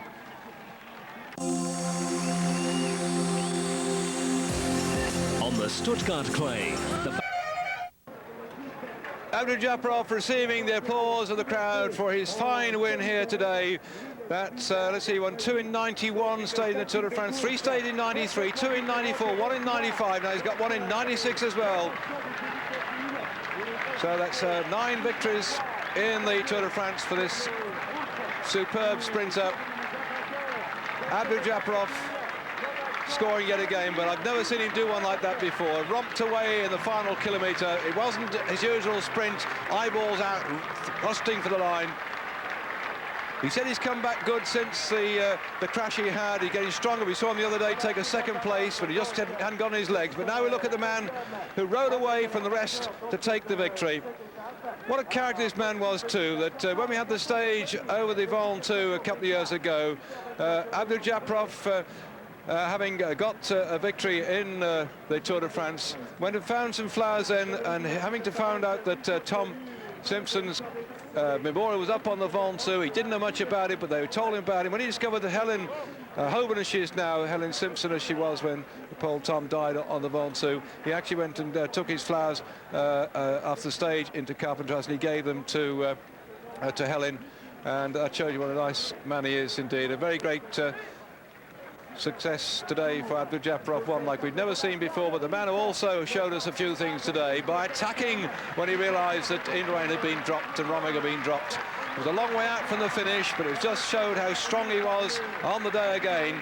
This man at the moment looks absolutely unbeaten. Remember, he's a superb time trialist on the stage from Puy to Serang last year in the Tour de France. He was actually 5 seconds up on Indurain with some 6 kilometres to go on that time trial stage. A lot of people thinking, well, Indurain might come back and have a chance at yellow jersey if he closes up to within a couple of minutes of the leader. But if this man is still in the lead by a couple of minutes on the time trial, then I think he's going to take a lot of dislodging. But we've got 2 big days in the, well, in fact, 2 and a bit big days in the Pyrenees, and he's going to have to use all his strength to keep that yellow jersey on his shoulder. But yet again, though, Bjorn Ries, the Danish rider for Telecom, takes the applause. Another day in the yellow in his fine old town of Tulle, very much known for its fine woven silk and its armaments factory here. And if you ever get a chance to come here, they've got a museum for the resistance, which took place very much round about here, the resistance during the war. And they've got a museum for those days of deportation that took place, but those were many, many years ago. But there's a lot of history around here, and history is being made by this man here, the Danish rider, just showing how strong he is. He was calling on, if you didn't see the early part of our programme, the breakaway group and his teammates when he realised that he got a lead of some half a minute over the top of the climb on people like Indurain and Rominger. His teammate here, Zabala, crashed. Zabal crashed at the top of the climb. Got back on his bike, fought his way back in again. He keeps the green points jersey. We've seen him sprinting out the pack, the sort of thing that Abdul-Jabbar has been doing in the past, but he's still got enough points to keep that jersey. So Telecom having a very successful tour indeed.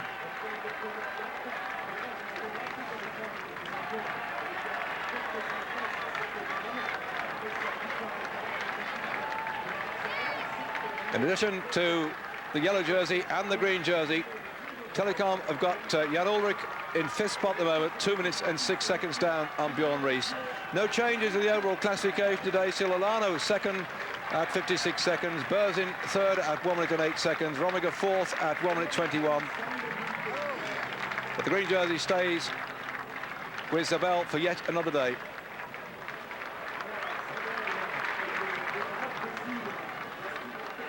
This is the powerful sprinting that we've seen. As you see him look back there at Moncassin, we've seen it day in, day out, collecting points all the way through. But today he wasn't in with a shout for the finish because he missed the break. And now Richard Virenque, who said that he's riding to get his third polka dot jersey in the Tour de France, and then perhaps he'll concentrate upon getting the yellow jersey. So that's his ambition. 3 King of the Mountains jerseys at the finish in Paris, and then perhaps he'll concentrate upon the yellow jersey. Well, he's shown he can climb the mountains. At the moment, on general classification, he's still poised quite comfortably, 3 minutes and 16 seconds down on Bjorn Ries. He could well, on a finish into Lord Hautacam in 2 days' time, move further up the classification. He won that stage last year when we had the terrible death of Fabio Casatelli. But he's still in that polka dot jersey. And I'm sure we'll see him going for that stage victory at Hautacam on the 16th of July in 2 days to come. That'll be Tuesday. Of course, on Wednesday, we've got the big stage down to Pamplona. I'm giving you the information about this, that A, you can make plans to miss work for some reason, or bury your grandmother, or find some reason to go to the dentist or something, because those 2 days are going to be very significant in the Tour de France. So yet again, we've had an interesting change in that Abdul-Japarov has gone away and won a stage on his own. The jerseys haven't changed at all. The general classification is still the same. So I hope you'll join me, David Duffield, tomorrow for more action. This time we're going to be on the stage from Brive to Villeneuve-sur-Lot. And so from Tulle, this nice town in the massive Central, it's going to be time for us to say bye-bye to you, having joined us here on Eurosport. Again, to see Abdul-Japarov in slow motion, this super sprinter showing that he's quite prepared to go for a long one. And he got the stage victory in triumphant style today. Congratulations, Abdu. Look forward to seeing you on the road tomorrow. Until then, bye-bye. Always for the fans. Breakaway group of riders here on the stage 15 of the Tour de France from Brive to Villeneuve-sur-Lot, and they've just gone through the little town of Goudon after covering 90 kilometres of racing today on a stage which lasts for 176 kilometres. That's 110 English miles, and the sun is beating down on the backs of these riders in this breakaway group. There is Neil Stevens, the Aussie, who's going to set his sights on the Olympic Games when the Tour finishes on Sunday. And there you can see the gap now, 6 minutes and 50 seconds back to a very disinterested bunch. They've been gradually increasing their lead. They went away quite early on in the race, did Bartoli, Stevens, Guarini, Le Marchand, Van Petegem and Padenzano. And you can see that the Telecom have taken up their normal station at the front of the field now, but the stuffing seems to have gone out of the chase, and it could be that we're just going to concentrate on this 6-man bunch for the next 2 hours or so, or thereabouts, because, as I say, 90 kilometres, it does come through Goudon. The next piece of activity will be the feeding station at Salviac. That's after 105 kilometres have been covered, and I'm sure they'll take a very welcome drink, as these riders have been setting quite a respectable pace since the start this morning at Brive. That little group then, Le Marchand, then going through Neil Stevens on the far side.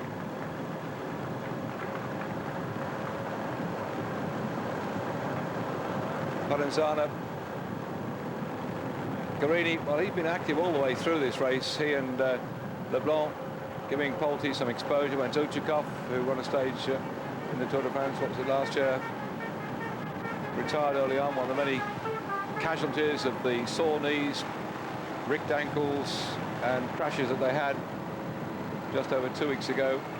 But now the sun is on the backs of the riders, different problems setting in terms of dehydration and fatigue, and of course lying ahead of the riders, ever present in their minds, perhaps almost nightmare for them. Tomorrow we go up to the finish at Hautacam, and that's going to be 1,560 meters. above sea level, a whole category climb, and I think the race will really explode tomorrow. That's why Telecom team sitting back in the main bunch are just keeping the lid on affairs and letting this little lot have their moment of glory. I think perhaps it's rather significant that today we're going to finish at Villeneuve-sur-Lot, because those who follow Formula One racing will know that the Villeneuve won yesterday at Silverstone. So what a coincidence, to use the word. There is no such thing as coincidence, I'm told from time to time, but nevertheless, sheer coincidence. Villeneuve-sur-Lot is where we're going today, and I wonder if we're going to get an English-speaking victor in the shape of Neil Stevens. There he is, the Aussie rider in the pink, and now with Jalabert having retired with gastroenteritis, and suddenly the whole of Spain, the whole of France seemed to go into a state of shock when he came out of the race. And Spain likewise, as far as Alonso were concerned, they thought they might challenge this year the might of Benestos, but it means now that they're going to have to look for the odd stage victory. And Neil Stevens there, to my memory, hasn't had a victory so far. He was away, I'm not quite sure it was with Rees or not. I'll look at the book of words, by the way. Remember the bold Neil having a go at a stage victory and just failing to get one. Well, now he's in with a shout here with this little lot. The course, by the way, is from now on in, I mean, we're coming up towards the feeding station. There's a little conch at Montclair, that's 260 metres above sea level, whereas the feeding station is 190 metres above sea level, so only like a 70 metres of climbing up the top of the Montclair, and then they go all the way down, Montclair, they all go all the way down to finish with a little sprint after 158 kilometres have been covered. So really, from now on in, it's flat as a pancake, except for that little short, sharp conch, which won't disturb anybody. And we're going to see, I think, the Telecom team rolling along here. No way will there be any chance of the top men deciding, I think, on a flat course like this, to put in a serious attempt to blast hell out of the field. Looking down there, we saw the names of some of the riders on the road. I didn't quite catch up with it early on this morning, but somehow along the course today, we're going past one of the riders' homes, in fact, right past the door, I believe, and there's going to be, in fact, I won't say all the teams being invited in for tea, but nevertheless, I think there's going to be a bit of celebration down there. I only caught a draft of just a bit of it early on today, but let's keep our eyes open for that, because so many of the French riders on this great big country have their fans and their family who come out when they go through their own neck of the woods. And on this occasion, I think we're likely to see the rider himself welcomed by his family. A nice church at Goudon. We're getting out of the Massif Central now and heading in towards the Pyrenees tomorrow, where the action will really, I think, explode, to put it mildly. A lot of riders here. It's a bit like, I suppose, when you've got your exams coming the next day, isn't it? When you're at school and that little pitter-patter, have I done enough work? What can I do to succeed tomorrow? How can I survive? And so I think that probably a number of these riders here will be just like that, thinking, today's just a quiet day. A bit like the condemned man in the cell having his last big meal or his last fag before they drag him out and electrocute him, shoot him, all things they used to do in the old days, put him to the guillotine. And that's tomorrow. But for today, the crowd turning out, lovely sunshiny conditions, 30 degrees centigrade, nice and warm. Very pleasant conditions for sitting in a cafe, having a nice drop of red wine or a cup of coffee and watching the race go by. And Telecom on the front. The rumours are flying around about this Telecom team that they've got another sponsorship offer from some big corporation in Denmark now. Well, the whole of Denmark, of course, is jumping up and down with the Tour de France. We've had so many of their riders, Bo Hamburger, Jessica Kippy, of course, Bjorn Ries in the yellow jersey, all featuring in this race so far. And with the Telecom team having the bold Bjorn Ries in the yellow jersey, it seems that suddenly the money might start to flow. We've had also rumours that, I think it's called Accora, a French hotel group, is going to sponsor the Telecom team next year. There's rumours that a big Italian car company, that can only be feared, but I'm not quite sure it's just one of those rumours. He'd like to get involved as well next year. So the rumours are flying around that Telecom could be getting a hatful of money. They're certainly going to need it. We're looking here at Burzim, because this man here, with his elbows all bandaged up, young Jan Ulrich, who's going very well in this race, has trebled his income from 300,000 Deutschmarks per year to 1 million Deutschmarks. Cycling has a universal language. It's called sign language. And I don't know quite what's going on here as to why Bartoli here, perhaps he's not happy with Van Petegem and the work that's being done. I'm not quite sure. Let's see if Van Petegem comes through. If he's soft tapping and not helping with the brake, then you can understand Bartoli's attitude. And let's see what happens. Gonzalo going through the Marchand, and here is Van Petegem. Is he going to do a P? No, let's watch. Ah, see, Van Petegem is missing his turn. The TVM rider, so Bartoli's now gone back in the little string here, and what they do, Van Petegem leaves a gap, and Bartoli knows that he's got to go through. If he goes behind Van Petegem will keep slowing down, and he's still got to accelerate to go back again. So Van Petegem at the moment is sitting on the back here. It's an old tactic, really. You pretend that you're stuffed and you've got nothing left in your legs, and you take a bit of a coasting ride at the back, and the other riders get a bit suspicious then. And we've got some way to go to the finish yet, another 70 kilometres or so. That's Pamplona over there, the career rider on his way through at the moment, very tall chap. And with that enormous lead that we've got, something like 7 minutes back to here, they can enact their little play at the front. We did have a short period when Madouas, who went away yesterday in that group and finished in 3rd spot, very disappointingly, because yesterday being the 14th of July, he wanted to set the fireworks going himself and also get a victory for his new young child. He was born, what, about 3 days ago. Madouas tried very hard, could only finish in 3rd spot. Well, he tried again today to get up to the leading group. For a long time, he was wedged about a few seconds between the group. Then he got to 55 seconds, the main bunch 1 minute, and then it became 1 minute 6 to back to Madouas, 2 minutes the bunch. And I haven't seen hide nor hair of him since then, and I'm just listening to see where race radio's got to at the moment. No information so far about where Madouas is, but he could well be back inside the main group.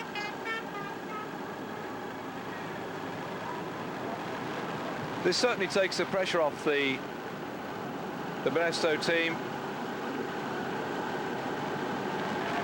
Quiet day like today. No.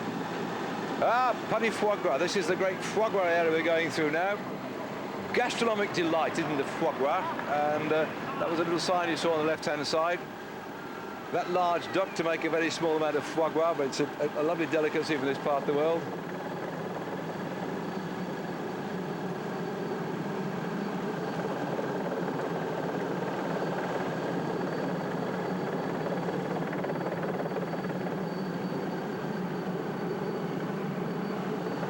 Now, not the ideal thing to have your Paddy foie gras sitting in the sunshine, really. Just eat it down quick, otherwise keep it in the fridge.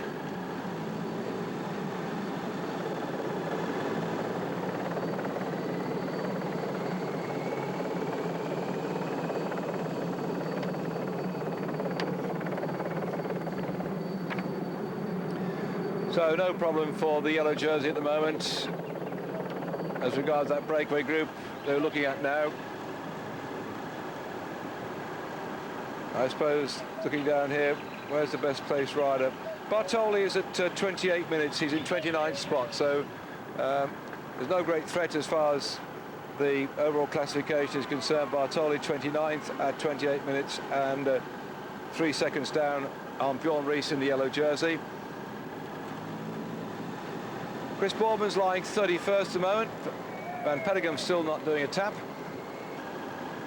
Chris at 33 minutes and 20 seconds down on Bjorn Ries on the overall classification. And as at today, this morning, Imanaka, the Japanese rider, has now become the Lanterne Rouge. He's 2 hours, 58 minutes and 6 seconds down. The man at the back carrying the red light, 140th in the field of 198 who started, so he lost some 58 riders so far. Imanaka, the Japanese rider for Polsi, is in last spot at the moment.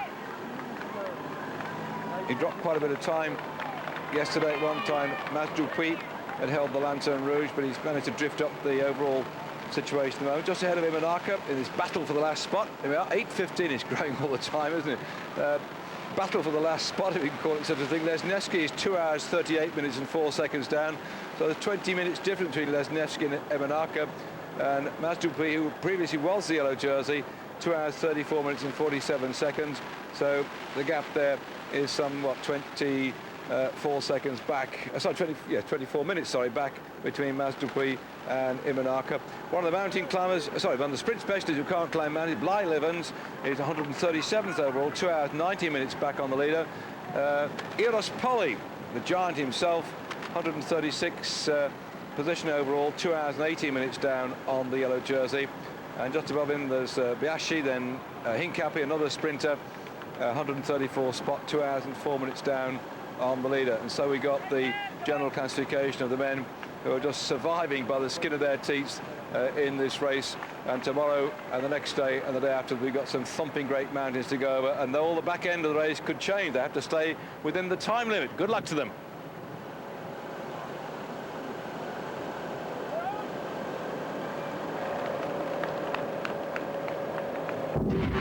Always for the fans. What a contrast, the baking hot sunshine here on stage 15, 176 kilometres, that's 111 miles in, or 110 miles in English language, that we've got these riders here searching for a stage victory, something like over 6 minutes the last time check, or around that 6 minutes lead, contrasting with the start of the tour when it's miserable and cold and wet.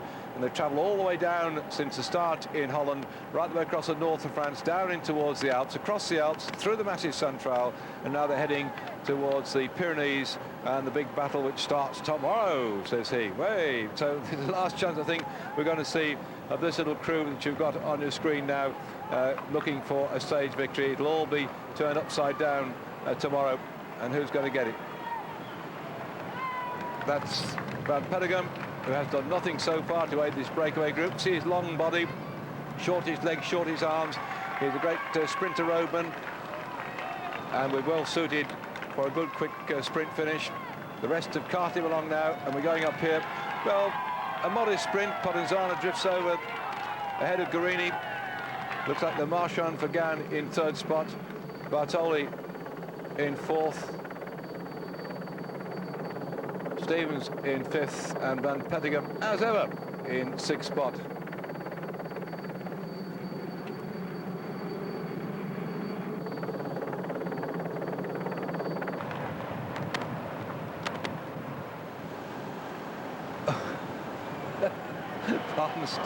I'm sure that Neil Stevens burped then. It's all this fizzy drinks, the old Coca-Cola I think they've been taking down. Well, Van Petegem at the back, he only had one success last year, a small crit race in Belgium. I wonder if he's going to make a name for himself for the stage victory in the Tour de France. He will not be the most popular bloke in the bunch if he managed to stay away and get that one. And we're back with the main pack, and still Refin on the front, riding away.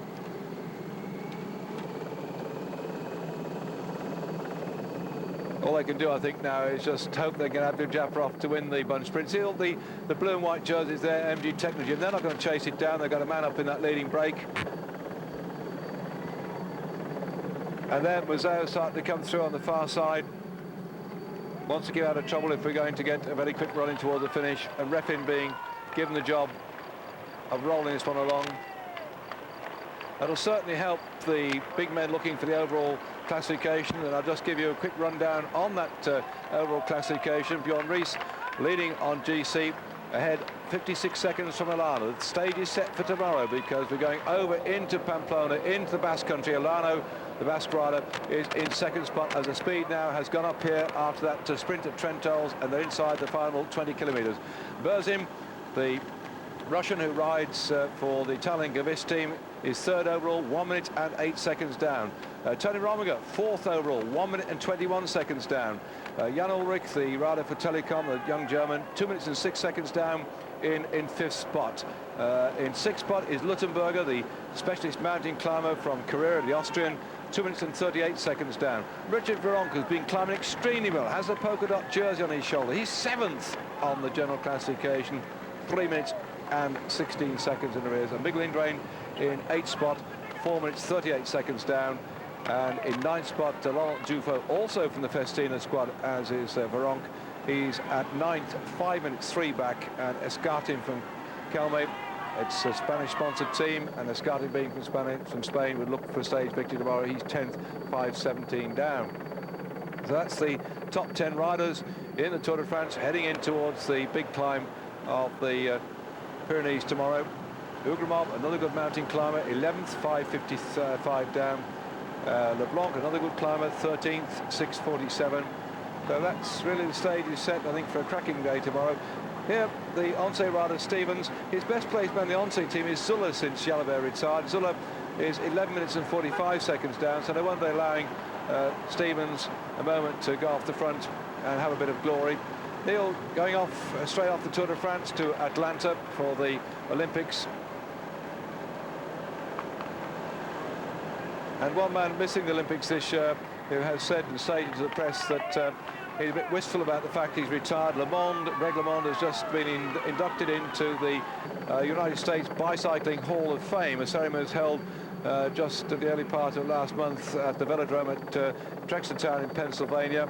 And the 3 times winner of the Tour de France and twice world pro champion has been elected into the big Hall of Fame, along with one or two other people, including called Marcus Hurley, who was 4 times national amateur track champion and won 4 gold medals and a bronze in the 1904 Olympics at St. Louis. That's a long time ago. It shows the Americans were quite dominating cycling in the early days, the 1900s, particularly on the track. And I wonder what's going to happen when we get to Olympics this year. Well, you can watch it on Eurosport and see what happens. The first programme we have for you on Eurosport in Olympics this year will be the Women's Olympic Road Race on the day that the Tour de France finishes. And it's a great shame, I think, that the women have only been allowed into the Olympics. In 1984, they had the Women's Olympic Road Race, and one lady who by then had gone past the peak of her career was Beryl Burton, who unfortunately died about 6 or 8 weeks ago. And to Charlie and Denise, I know the whole of the cycling world expressed their condolences, and I'm sorry I couldn't get up there to the function they had a few days after the burial. But Beryl Burton, 59 years of age, she just was head and shoulders above everybody else as a cyclist, and a great shame she didn't have a tilt at the Olympics at all. She was the twice world road champion. Second one, she was 3,000 metre pursuit champion 5 times, world champion 5 times as well. But she went on to break records as a time trialist in Britain, 25 miles. Imagine that, 53 minutes and 21 seconds. Beryl did that 20 years ago, and it still remains.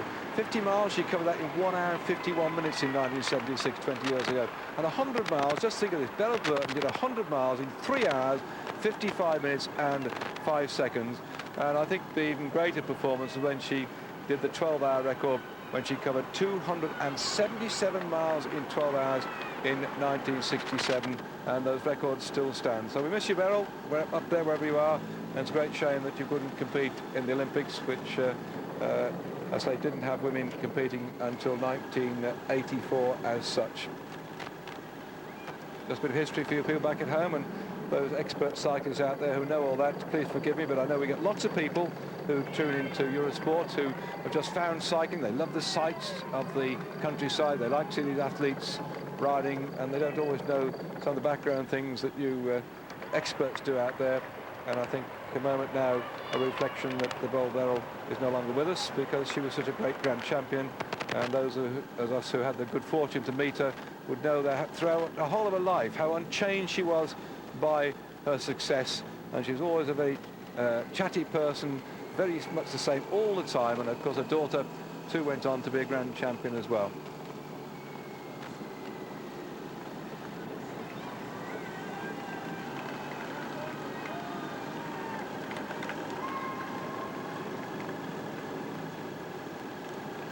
No chance of this lot catching that breakaway group. Then Abdul-Jafarov in the centre of your screen. What a stalwart character he is too. I was mentioning earlier on that Le Marchand had ridden in the English milk race and then the Kelloggs, where we remember Abdul-Jafarov many years ago. In fact, when talking about Beryl Burton up there from Yorkshire, Abdul won a stage in the milk race into Harrogate. I remember it well. First time I saw him sprint from one side of the road to the other, I thought this fellow's got some ability, and he's gone on, progressed ever since then.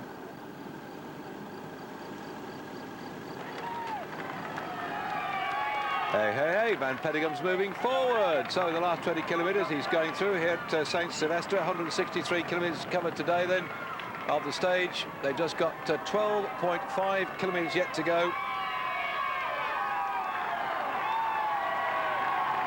Now, are they going to roll in like this all the way through?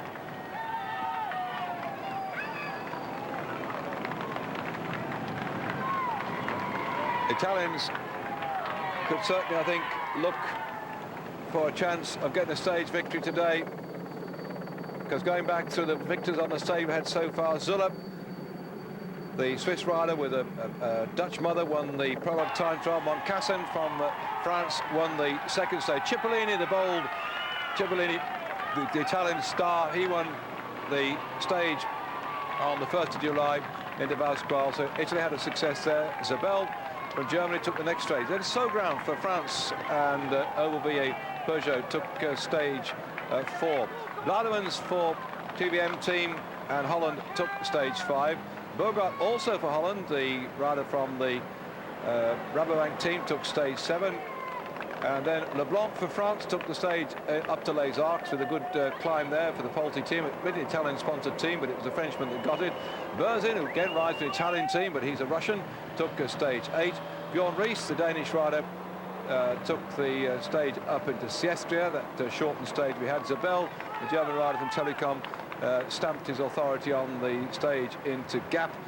Gonzalez, the little Sheppy Gonzalez himself, the Colombian, who's made all the Colombian radio commentators leap even harder than they normally do, took stage 11. Richard from Switzerland took stage 12. Sorens from Denmark took to stage 13. And Abdul-Jafarov, the Uzbekistan, took stage 14.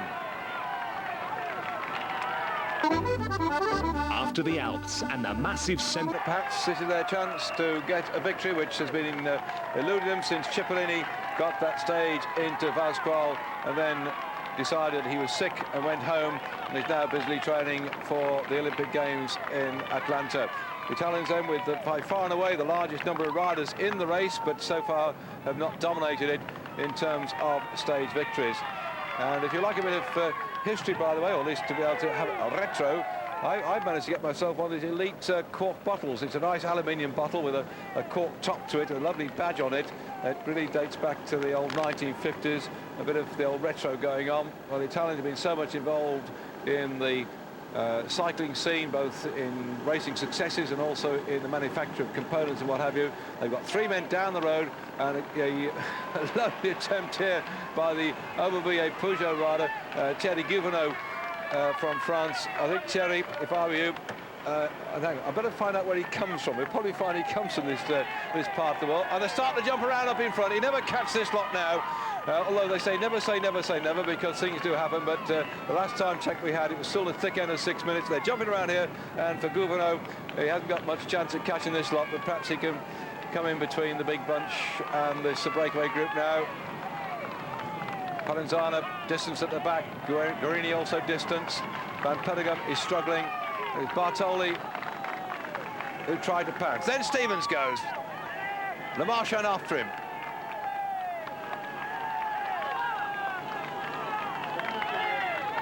Well, Bartoli on the Tour of Flanders, he went, what was it, about 14 kilometres from the end on the last climb of the day.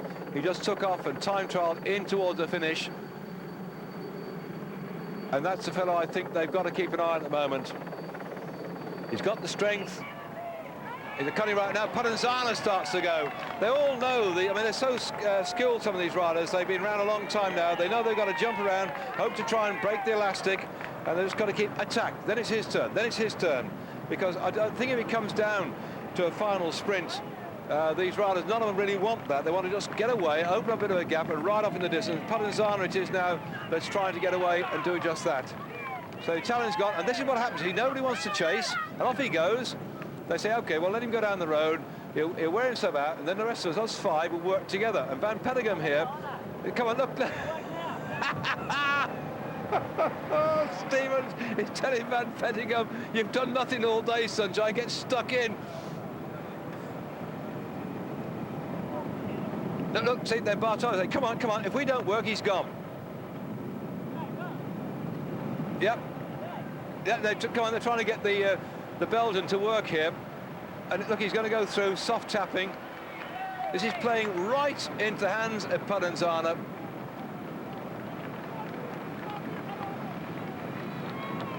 Way down the road. He really is rolling away for a long one here. And I suppose when I really get back to checking all my facts and figures, I suspect that if I have a chance, that he's probably belonged to one of the 100-kilometre time trial squads that the Italians used to produce over the years, regular clockwork to take some medals in World Championship level. It's been dropped from the Olympics now and World Championship too, because we've got the mountain biking in, but the Italians seem to be able to produce some blokes like this who can just get on the front, grind away and catch everybody napping. The Pamplona''s gone, and somebody's got to start working to pull him back. 7 kilometres to go. This is it. He could have made just the right move. I mean, the same thing could have happened to any one of them, but he's just got it right at the moment.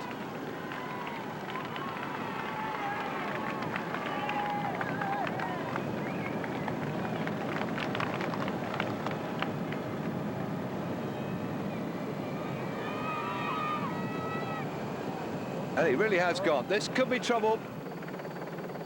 And there he is. Now then, on the 29th of July, so it's not far to go, he's going to have his 35th birthday, and he's looking for an early birthday present, Pamplona, and Stevens has other ideas.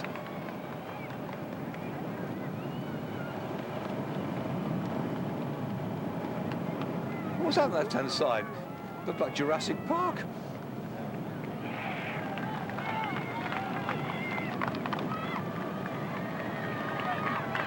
So, can Pamplona stay out there, because it's first time we've finished in Villeneuve-sur-Lot, and he's still way down the road, and they let it, well, also letting him go. There's been no cohesion in the chase now. And there he is.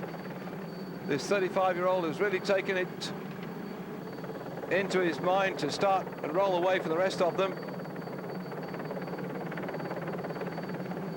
using all his age, skill and experience. And that's a very useful gap coming up to what, about less than 6 kilometres to go for Pamplona. Nice position, rolling along here, and they've let him go. Nobody wants to chase this. It's absolutely amazing. They put Van Petegem on the front. Well, he doesn't want to do a tap at all. The rest don't know what to do about this. So Pamplona perhaps has shown he's got strength. The rest haven't got now. And Bartolo's not chasing. So I'll just wave for the Union Jack. Chris Baldwin's back in the main pack, by the way, still soldiering on, looking for the Pyrenees. And there Bartolo goes yet again, and that's a man I thought could be the one who could get the stage victory today. If Bartolo and Le Marchand get together here, I feel sorry about Neil Steamy working so hard. Those two could relay each other, but Bartolo is not going to bother. He says, come on. This is playing right into the hands of Pamplona, who's got his head down and is disappearing down the road. Perhaps, of course, all these riders, after being away almost since the start, have got nothing left in the legs, all stuffed, and that's it. So Pamplona has shown his strength and disappeared. Ah, this is it. It's all over and done with now by the shouting. Surely 5 kilometres to go.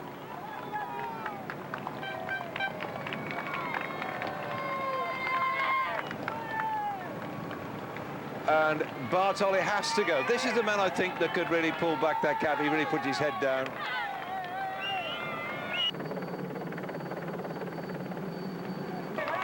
Inside 5 kilometres to go, Provenzano on his own. The ex-champion of Italy has thrown down the gauntlet now as the riders is on stage 15 from Brive into Villeneuve-sur-Lot, and it looks like Bartoli is trying to go after his countryman.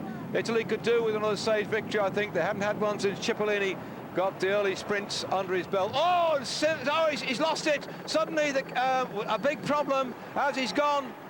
His tyre has come off. Oh, Stevens, Neil Stevens, after all the work you've done today, slams his brake on. He was going too fast into the bend. He wanted to get away, and that's it. He's down and out. What a great shame for this man. I say he'd been given an award, a bit like the OB in Australia, for his services to the sport and his character. And he got himself married at the back end of last year. He also broke a couple of ribs as well in November. He's had a very bad start to the year. He's come back good. He had to ride domestique for Jalabert, and now Neil has been very much the activator in that breakaway group. Just slammed his brakes on going into the corner too fast and rolled his tub. Tubular tyre came off the rim. At the heat, of course, what happens, these tubular tyres that some of them ride on now, they're stuck onto the rims or put on with sticky tape, and the heat can start to lift it. And if you do like Neil did there and slam your brakes on, and then with the glue, the sticky stuff just a little bit loosened by the heat, and your tyre rolls off and bang, down you go. Although quite a lot of teams are now switching to the clincher type tyres. That's your sort of tyre with not exactly a wire bead, but Kevlar bead, very light. They're not quite as light as tubular tyres. A lot of riders say they don't have the same sort of zip on the road, but they're a lot less expensive for a team to have. They can be sat on the rim much easier. They hold the line a bit straighter, and they don't roll off like you just saw there for poor old Neil Stevens. What a shame. Misfortune. 1964 he got beaten by Sorensen after being away in the stage in the Tour de France. Now he's not even going to be in shout for a second place.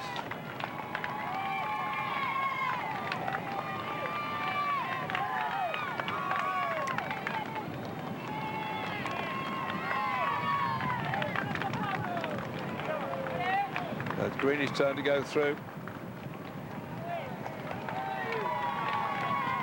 Then Bartoli on the wheel of Van Petegem, who at long last has decided he better start working because he hasn't done much so far, and looks like first place is gone. He was sitting in there hoping that he'd get taken up there, and probably of all of them, he looks like the sort of fellow who's got the better sprint of them, but they're not going to close that gap down the motorway that Provenzano has drifted away down the road. 27 seconds for Provenzano as Van Petegem here realises he's got to do some work now. Stevens is out of the frame, having fallen off, so that's narrowed the odds down, but can they catch the leader? 27 seconds confirmed on your screen, and there he is.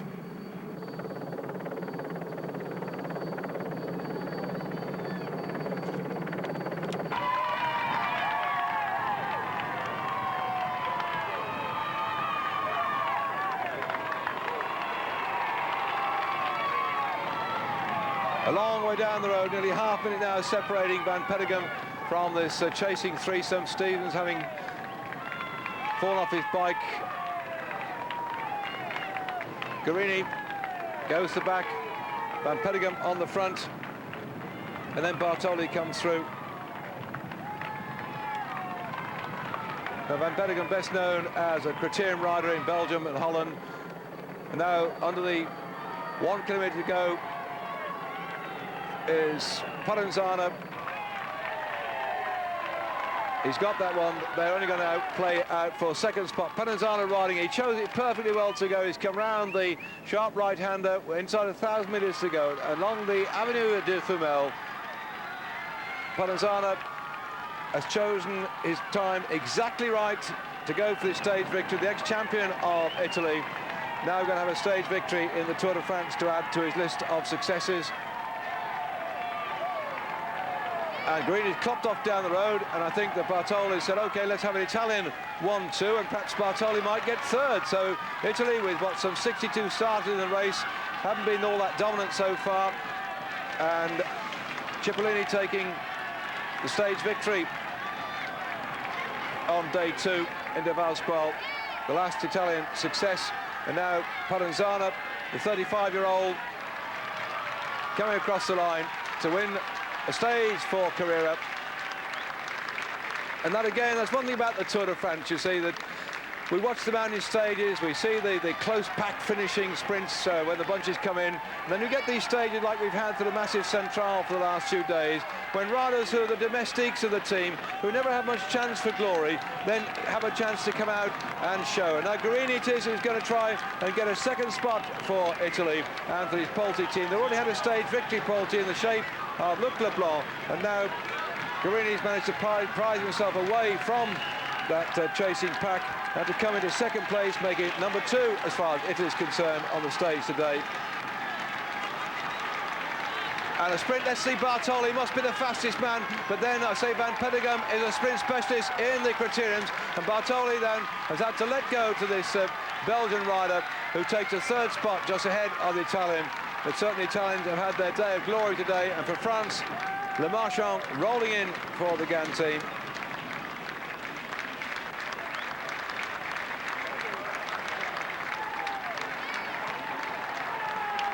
And I hope there'll be a sympathetic round of applause then for... No, he said, I'm out of it today. I did my best, but that's it. Neil Stevens rolled his tub, coming into a consolation 6th spot after a hard day's work. He really rode himself into the ground today. Great battlers, Neil Stevens. Good on you, son.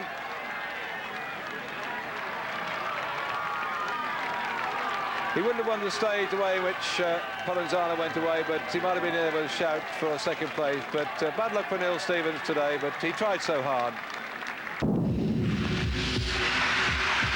By that breakaway group of 6 men who fragmented in the final few kilometres, but nevertheless, the big group here as they cross the Lot are only going to come in for challenge for 7th spot. Still points at stake for the points jersey, and the other big thing, of course, is that people who are in contention for the overall yellow jersey must keep out of trouble now and make sure you don't get felled by the big bunch who are hurtling down into Villeneuve-sur-Lot. They're inside 1 kilometre to go. It's the first time we've had a finish in Villeneuve-sur-Lot, and they watched Provenzano come in on his own, but now the sprint specialists are licking their lips at yet another chance to show their strength on the front. That's amazing. We can just see in the yellowish-coloured jersey there, Maricho Fondris has had a quiet race so far, starting to move through to the front of the bunch, and no sign in that heaving group at the front did I see the green jersey of Zabel. That's a great shot, that, isn't it? It captures the atmosphere, the way they get these cameras down low, adjusting and pushing the colour.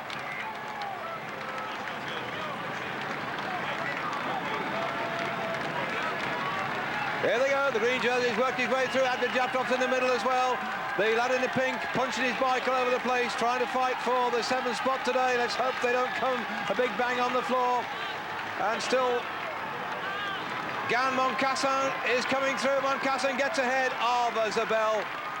So Moncassin is not over yet by any means. He's 2nd on the points competition, and there he sniffed an extra point off Zabel as he managed to beat him for the 7th spot. Zabel, I think, was 8th, but let's watch it from the top as look at Moncassin now going up to the top of your screen, swings off the wheels, came off Zabel's wheel, starts to roll on the outside. Abdul-Jabbar in the pinky colours there.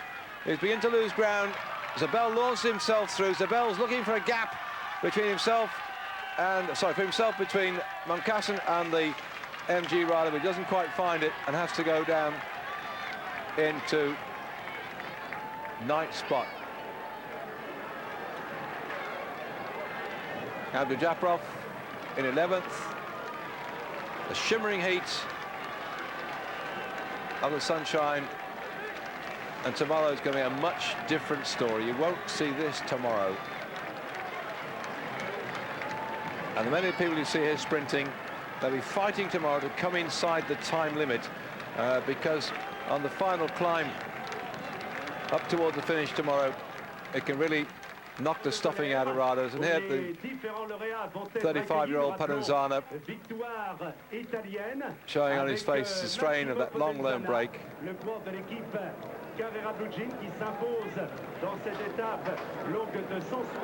Twice champion of Italy. He's a man who doesn't win much each year. He managed to pull off one win a year, more or less, and he's been twice champion of Italy. Just saved himself for the right day, gets the success, keeps his contract going, and now he can add to his list, the stage today, into Villeneuve-sur-Lot.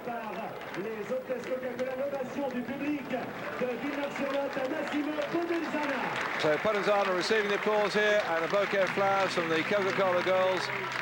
A well-timed jump on his part took him away from the six-man breakaway.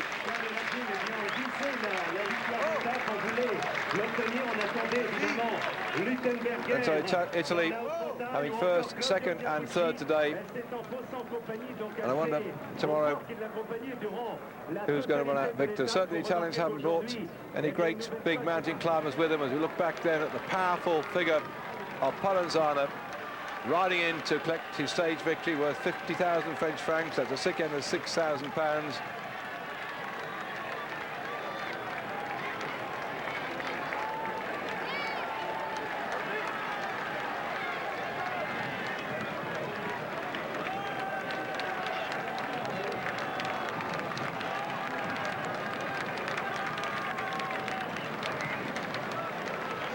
That's the result. You saw it on the screen. They came in dribs and drabs. No trouble for us to pick it up either.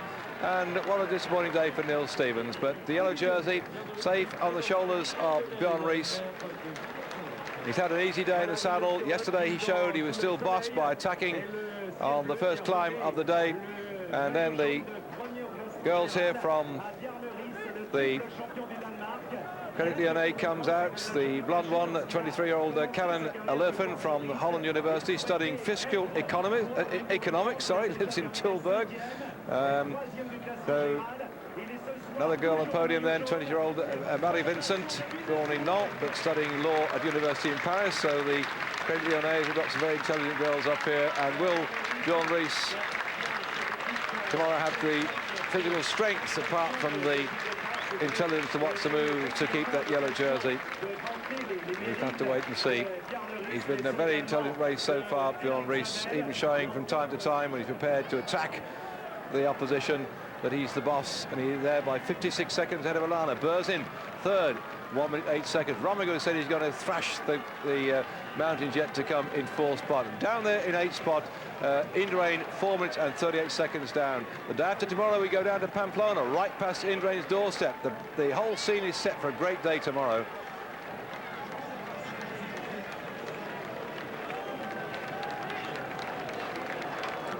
Not a day for Zabel, really. He got beaten by Moncassin in the sprint, but he's got enough points to keep that green jersey on his shoulders into the big mountains tomorrow. And I think he will survive the mountains over the next 3 days.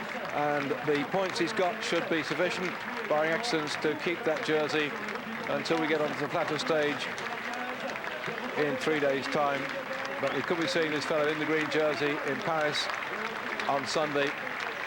So elated with it all. He has his birthday during the Tour de France, and this time not only has he had a couple of stage victories to celebrate his birthday, but he's got that green points jersey as well to go with it. He has 236 points as at this morning, ahead of Moncassin, 189 points. And that's going to take some catching. So Eric Zabel from the Telecom team, they're having a tremendously successful Tour de France. And there he is again in green, Eric Zabel of Telecom, the German sprinter specialist, having celebrated on the 7th of July this year his 26th birthday. A couple of stage victories last year in the Tour de France. He's one of those sprinter specialists, but really the French looking for something to shout about this year with the absence of Jalabert following his stomach problems. Right behind this fellow, Richard Veron. Well, he won the stage into Hautacam last year, that terribly sad stage when Fabio Casatelli died in that accident on the descent, that sharp bend that took away the life of the Olympic champion Fabio Casatelli. Richard Virenque was away on his own. He didn't know of the accident. He was on the podium at the end of it all. He had his victor's flowers, he had the polka dot jersey, and it wasn't until after he came off the podium he knew the sad story of the day. This year the Young Riders Award is being dedicated to the memory of Fabio Casatelli. And tomorrow we go up the climb of Hautacam, where we heard the bad news last year. This man smiling today in the polka dot jersey, wants his third victory in the Kingdom Mountains competition in Paris, and then he said he'd switch his attention to the overall yellow jersey. Parenzano being interviewed here by the gentleman on the right here, well-known Italian commentator. And for the Italian viewers to Eurosport, I'm sure you've enjoyed this as much as I have. It shows here, even at 35 years of age, when you're domestic for the rest of the riders, when you take the occasion on the day, then you can get the victory. So tomorrow then, stage 16, we'll be bringing you live the back end of the race on Eurosport. And so I think book your seats now. It can be one of those days when the race is set for the run-in to Pamplona on the following day. Do join me then, David Duffield. Now, bye-bye.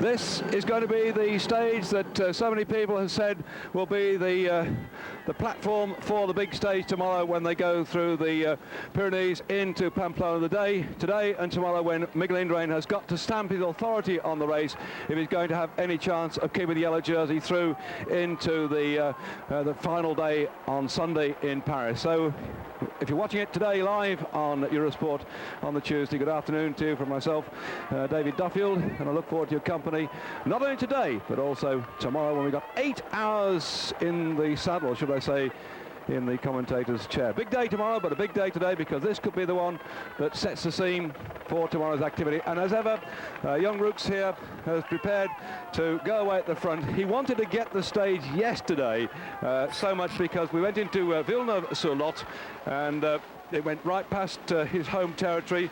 TVM launched, one rider down the road. If you saw the programme, Van Petegem was away, and they actually got their numbers all mixed up in some respects because they were trying to get Rooks down the road. But nevertheless, Van Petegem was the one that stayed with that group of some 6 men, and that ruined the whole setup as far as young Rooks was concerned. But I suppose he decided that on the next day, if you can't win one, you might as well come back and have a go on another day.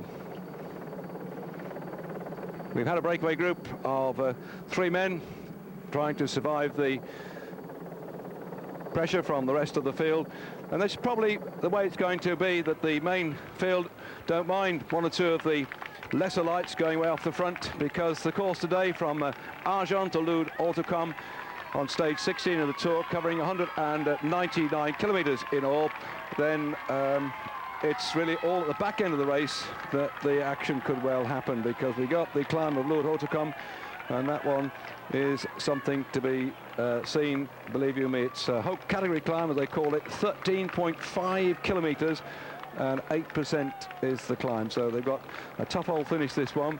Only a modest 4th category climb at Puy-en-Velay after some 134 kilometers of racing.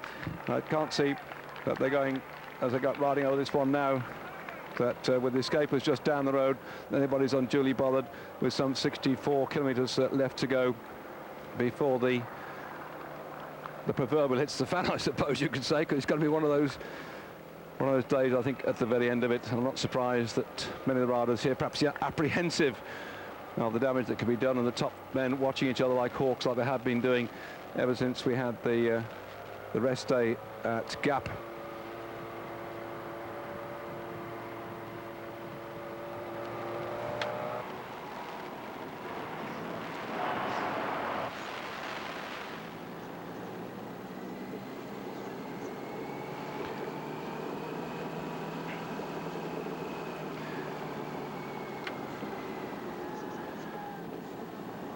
back up with Roux on the front here.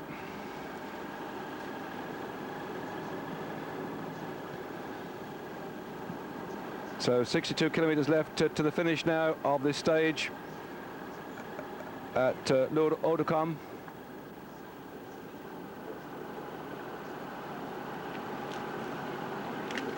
By the way, today is Indrain's birthday, as we're watching young Roux here settling down at the front, and I wonder if he's going to try and get himself a birthday present by closing that gap on the overall classification. Let me put you in the picture on the GC as it is, as we've gone into today.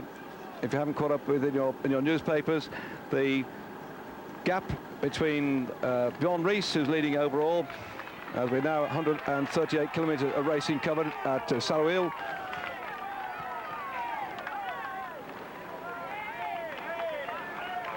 Now just 60 kilometres left with Roux out on his own.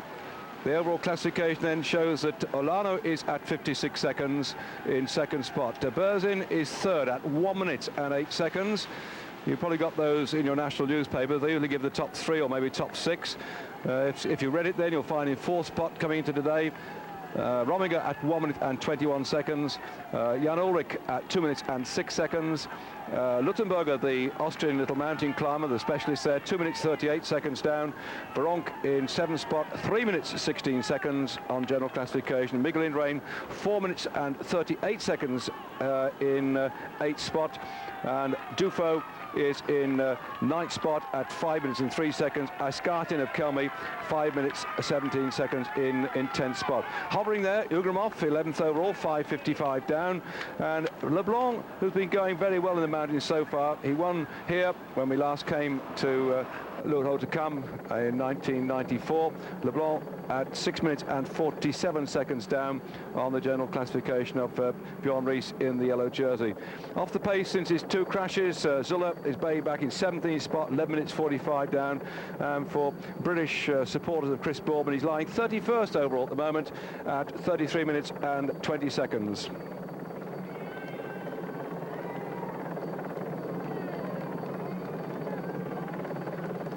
Well, the hopeful attempts by the 3 riders we've had going away early on look like they're going to be absorbed, I think, once the hammer goes down. And it's Agen FaceTime too. I did say that when we had the stage here last year, when Veronk won it, if you heard that programme, my apologies, of course. In fact, Veronk did win the stage that came through Lords last year. We came through on a very similar course, but we turned a slightly different direction, and we didn't go up to Hautacam last year. The race doing almost the same we're doing this time, but it turned away up to the, was it right or left, I forget now. And in fact, on the climb then we actually finished that day with Veronk taking the stage.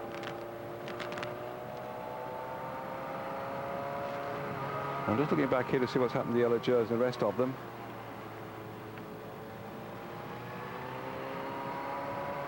And it was, of course, into Cotteret last year. Can't see where the yellow jersey's got to the moment. Anyway, yes. So go back to what happened last year. It was stage 15 from Saint-Giron to Cotteret when we had that terrible accident with Fabio Castatelli, and Richard Veronk won the one. So although I said he actually finished at Hautacam, that was Leblanc the year before that finished at Hautacam. So sorry, egg on face there, but it's just down the road from the finish today, or just over the other side of the mountain where they had the finish last year. So on familiar territory to a large extent, and certainly somebody like Leblanc would like to get himself another victory. Well, Roux is still hammering away here, and as we're inside 60 kilometres to go, it's very flat indeed. There's just nothing really to break the course up. They're heading almost due south from the start this morning at Agen, and he's determined to show himself in front of his family and friends, this rider from TVM. And he's always been a spirited competitor, but somehow I don't think he'll stay up there all the way to the finish.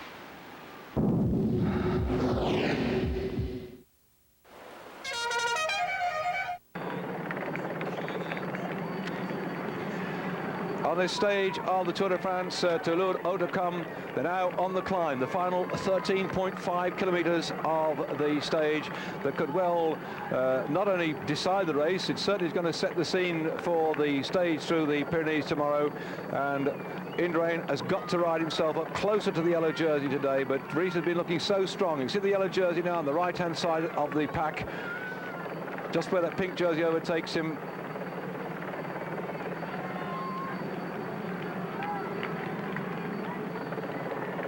And Ulrich on the left-hand side is screaming with the big T on the back of his jersey. An attack then coming off the front. It looks like Zuller might be going for his stage victory here. Zuller, who had the yellow jersey after the prologue time trial, he crashed twice. We had that eventful day when we had 4 hours of coverage of the stage into what was it, Les Arcs, where the whole thing got turned upside down on its ears. And Zuller, having crashed twice on that stage the same day that Brunel crashed.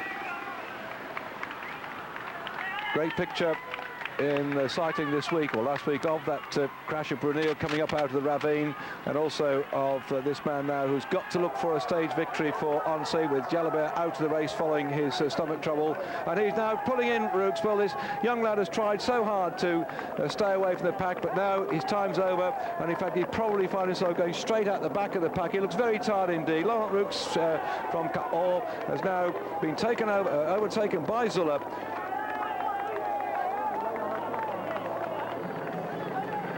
Ulrich on the front, Fernando Gines in the national colours of Spain, the Spanish champion, with Veronk alongside him. And then number 1 there, Big Mig himself, Big Linderain, on his birthday today, with just behind him on that white jersey with a reddish splash across it. That's the career ride at Luttenberger. Duffield is there as well, and on the yellow colours on the right-hand side, that's Luc Leblanc. On the far side there in the green, Escartin. Can't see any sign of an attack then from Olano, sitting further back in the pack. Yes, just see him in the middle of that group now, Olano. And where is Berzin? And where are Rominger? Off now screen at the moment. Bjorn Ries just on the right-hand side there, putting his hat on. That's Ugramov. This is working in the, yes, I've just seen Berzin there as well. As the camera goes back a little bit. So Ulrich on the front, then Veronk, then Fernando Gines, then in the yellow colours is Leblanc, then Duffield. On the top of the screen is Indurain, and then Brochard starts to go. Brochard starts to go, and he's been marked out by one of the Telecom riders. 9 seconds back to Zuller.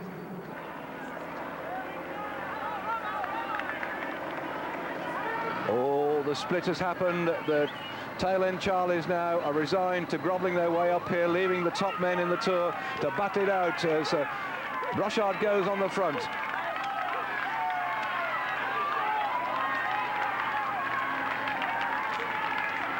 Ulrich climbing very well indeed. On the right-hand side, Indurain is up the front. He's not just going to sit too far at the back. He's just watching here at the front. Indurain on the right-hand side. Then in the yellow, just behind him, Leblanc, who's probably expecting, I think, somebody to come from Indurain, so he's hovering on the great man's back wheel. And you can see further in the middle of the pack, the yellow jersey of Ries watching everything up just in front of him.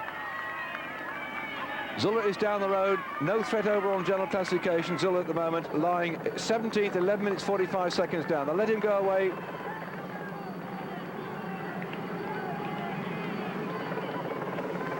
Oh, a lot of the Benesto riders have been lashed.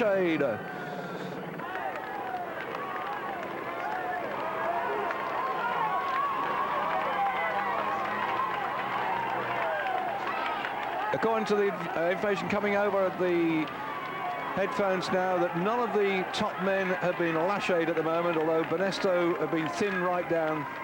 And this is the man who's got to do it all on his own. There, Berzin number 51 in the midst of that group. Back shot of really everybody who's in contention. The top dozen men or so in the general classification all together.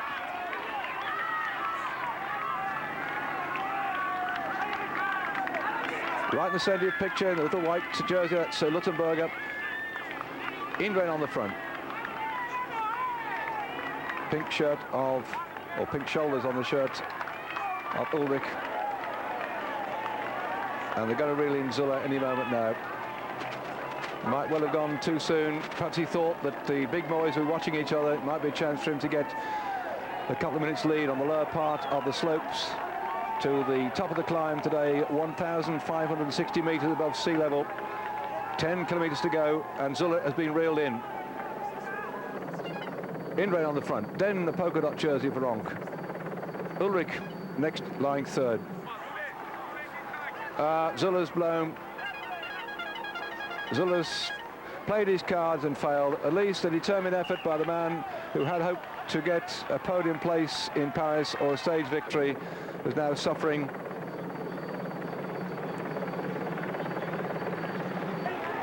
In range, still there. Ulrich, Leblanc, Veron, Escartin, Rees, Ugramov, Duffield. Oh, Romiger's beginning to struggle. Romiger, that knee trouble, you can see his knees strapped up. He's grimacing here. Tony Romiger is in really all sorts of trouble now.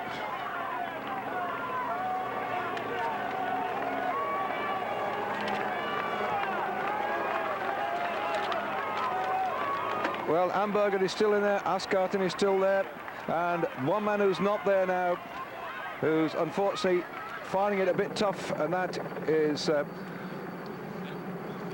Romiger, that's been shelled out, so that'll give Olano much more freedom now.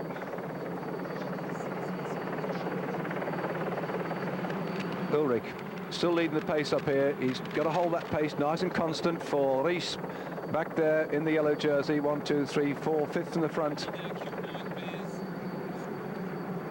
Just what, about 16 men here, and Romiger struggling to stay here.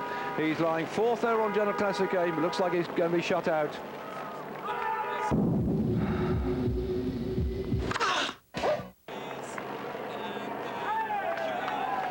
The speed has shot up under the impetus of Duffield, so Festina are trying hard here to break up the rhythm.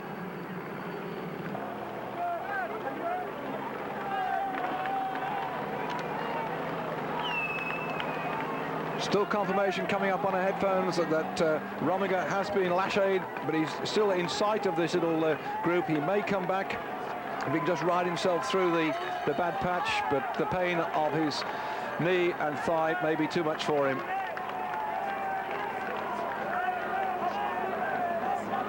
Brushard coming up now on the left-hand side. Number 51 on his screen, that's Berzin. There, Olano in the rainbow bands. Oh, he's fought his way back again. I thought for a minute that, in fact, no, that's Jonker, that is number 15. I just looked at the big body and I thought it was Zuller, but it isn't, it's Jonker.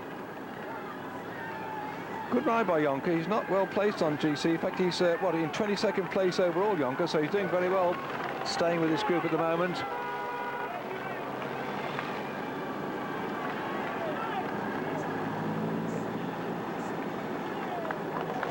Look at this.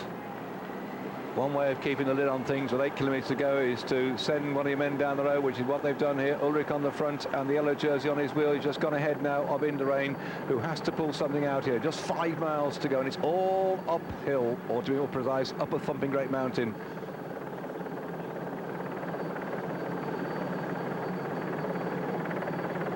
You've got to judge it absolutely to perfection on a climb like this.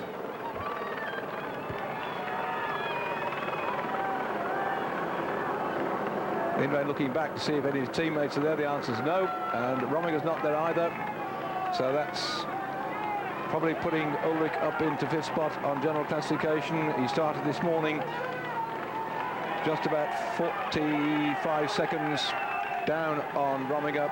Oh, Rees is coming off the front. Rees is dropping back. Now, is he just going to sit in on the back of this string? Rees has drifted off the front. Oh, he's gone back to count how many men are there. And he's just ridden alongside the plot. I find this amazing now. Has he done it just to check to see who's there? Because at the moment it's Ulrich on the front, then Indurain, followed by Veronk. And we've got the ref in. He's been going quite well. A nice little climber in there. Not really worrying the rest of the ride at the moment. Pierpoli. Pierpoli again is well down on general classification. He's 16th at the moment. Well, say well down. He's 10 minutes and 4 seconds in arrears. So this could benefit his performances today. One of the young riders as well in the under-23 competition. And there he's got Rees just on his wheel. Leblanc on the other side. Escartin there in the green shorts. Luttenberger poised behind. So possibly Rees has been bold enough to go back there to keep an eye on the race from the rear. The camera following the front end of the group, and as it pops down right at the bottom of your screen, if it drops again, we can see that Ugramov is there. This is Jonker. that's Brochard, that's Berzin, that's Olano, Luttenberger, Rees, Leblanc, Piepoli, Veronk. What a roll call this one is. Just one man. Look at he wanders back up the front again. Hello, chaps. Here I am. Good afternoon. Oh, come on. This is amazing.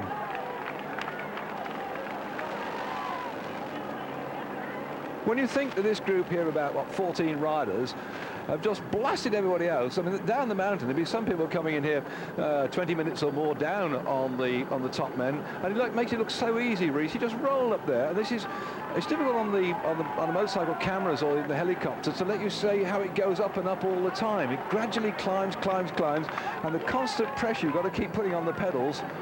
And Reese just rode past them onto the front, and he's put the pressure on now. He's looking back there. He went back, I think, to count how many men were there, and he came straight to the front, and now he's going to try and ride him off his wheel. I think he's probably observed that Romiger's not there at the moment, so he's going to make him struggle.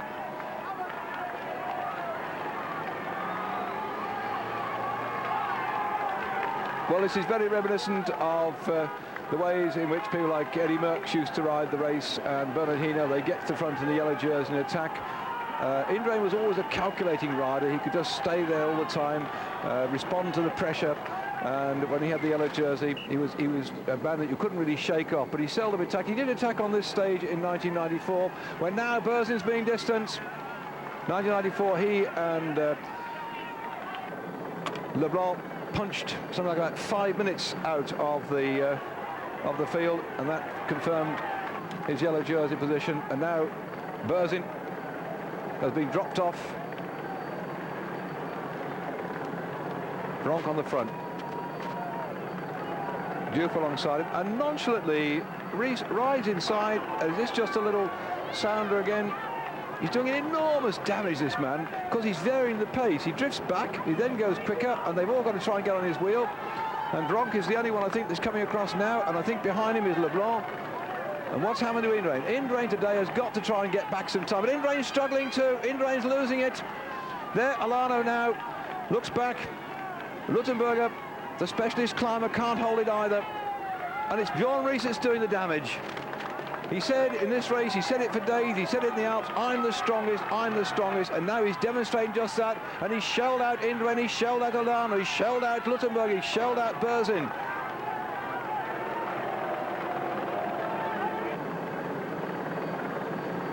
A nonchalant display of sheer strength. He really is showing that he's the boss. In fact, Veronk looks like he's having difficulty holding the wheel now as well.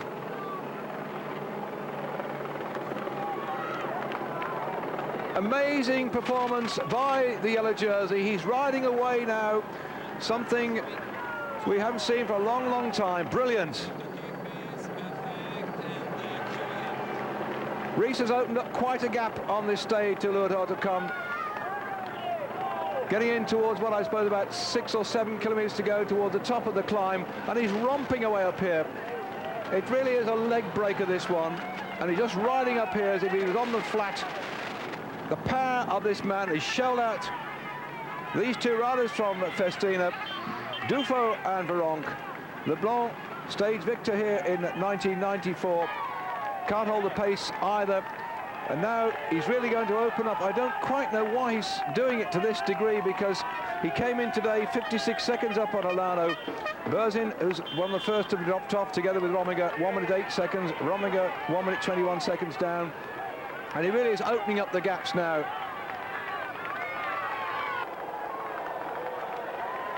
Tomorrow the stage goes into Pamplona. It goes right past Miguel Indurain's front door. And we all thought that perhaps he would keep something in the bag for today to challenge for the yellow jersey, but Rees has shown that he, at the moment, is by far and away the strongest man in this race. He's gone down the road, leaving here Veronk, Duffield, Leblanc, and Piepoli of the Refin team.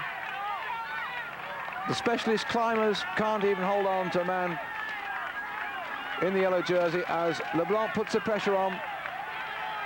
There's no love lost between him and Veronk. If they rode together, they may be able to do something about it. But right now, Rees has gone down the road, and his specialist mountain climbers finding themselves in all sorts of trouble, and further back down, Indurain, Alano, Berzin, Rominger, all struggling to stay the pace today.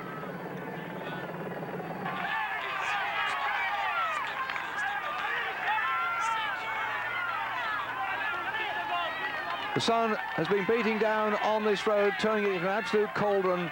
The noise is deafening for the riders' ears. The sounds of the helicopters, the motorbikes, and the encouragement of the spectators. But as far as they're concerned, they've got a real race on their hands with the yellow jersey way off down the road. And it looks like LeBlanc, who tried to get away, is struggling. And here Pierre Pildy concentrating on this climb.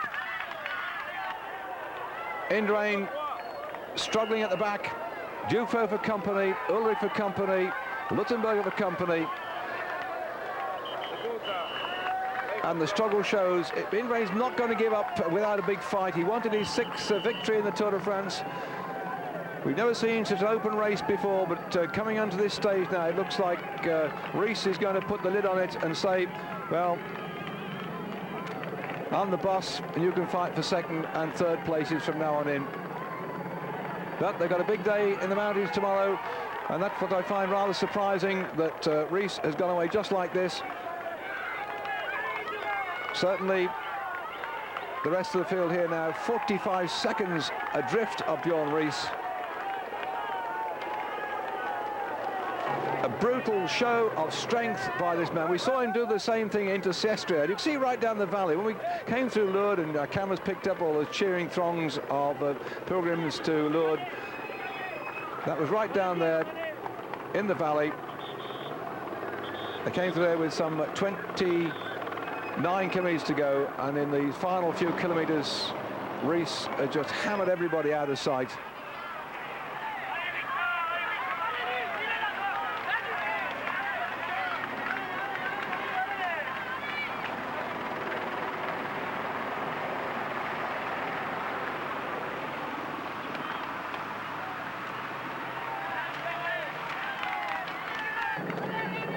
I've said how difficult it is to show the effort they're putting in and the way the road continually grinds upwards, but I think you get a better view of it now.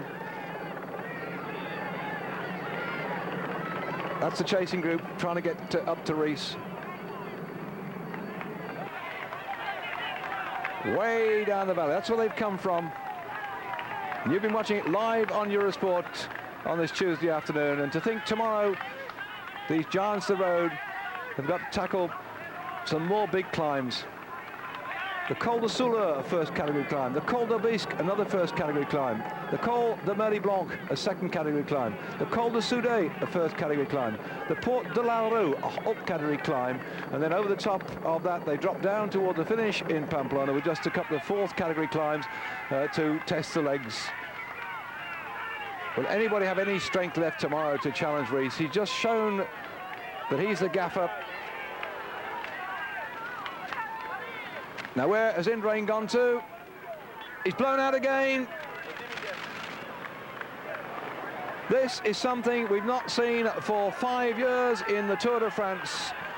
The strength of this man, he's always set his season around the Tour de France. He's trained himself to perfection. He did it again this year. He looked so strong early on. And with Rees, with 5 kilometres to go, the gap back to Indurain is unbridgeable now.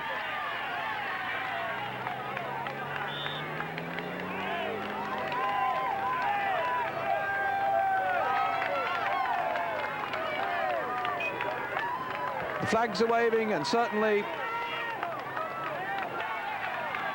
with the gap now at 22 seconds to this group. Rominger on a very, very low gear here. He's got to pedal his way up here without hurting that leg, and he looks like he's coming back to Indurain despite the pain and problems of his leg. He's on his way back up to Indurain, who is really struggling. That's a physical problem from Indurain, and Rominger goes past him, virtually riding on one leg.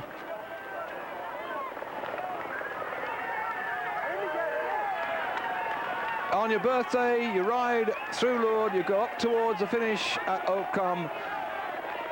You're looking for a performance that will put you back in with a chance of a yellow jersey, which would have been a record 6th time for this man. But at the moment, It's disappearing down the road on the shoulders of Bjorn Ries, and the gap as we come up here to the 5 kilometre go point is 1 minute and 17 seconds back from Ries to Miguel Indurain.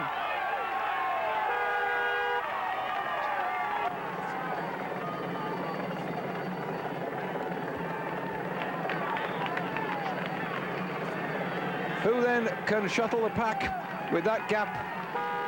As far as Indurain's concerned, opened up now. Duffield start this morning just around about 30-odd seconds behind Indurain, and he's in that group chasing, so he might move up as well. Indurain will be struggling to stay in the top 10 on the general classification. For a man who's built up sort of a tremendous career in the Tour. Ries has finished 5th and he's finished 3rd last year. And the gap then 28 seconds, so it is drifting away a little bit at a time. The Basque flag on the right-hand side, well, they haven't got him to cheer about today because the Basque favourite Indurain is further back, and also Alano, who started this morning in 2nd spot over on GC, could well be on his way to losing that one. The demonstration of sheer power here, devastating the field on 4 kilometres to go.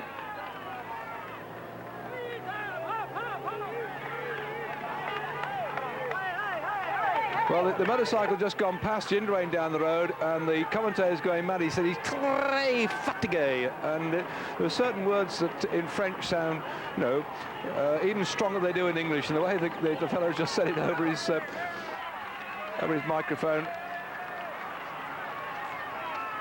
All 140 back to Berzin. This is 28 seconds of this of the group. 1 minute 20 seconds to Berzin.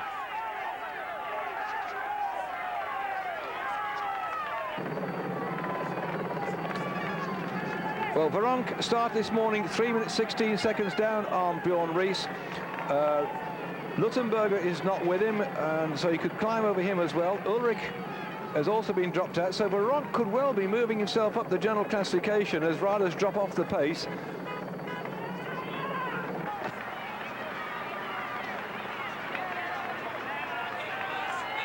So we could see quite a change overall in the general classification, and Indurain dropping further out of the frame.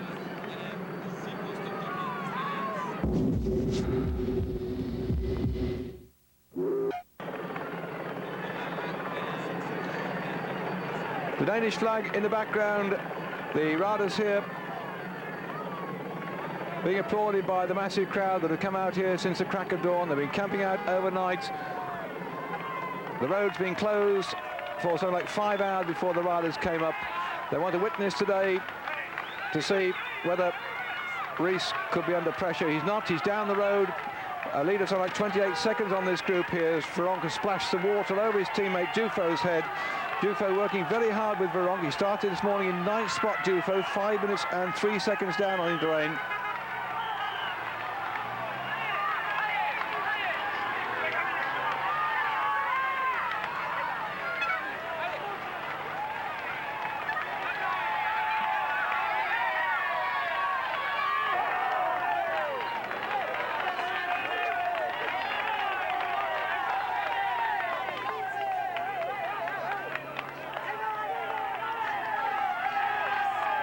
Minute 10 seconds back to Romeo, just coming up the check at the 4 kilometre mark, and Alano is up the road just ahead of him, about 10 seconds ahead of him. And Indurain even further back.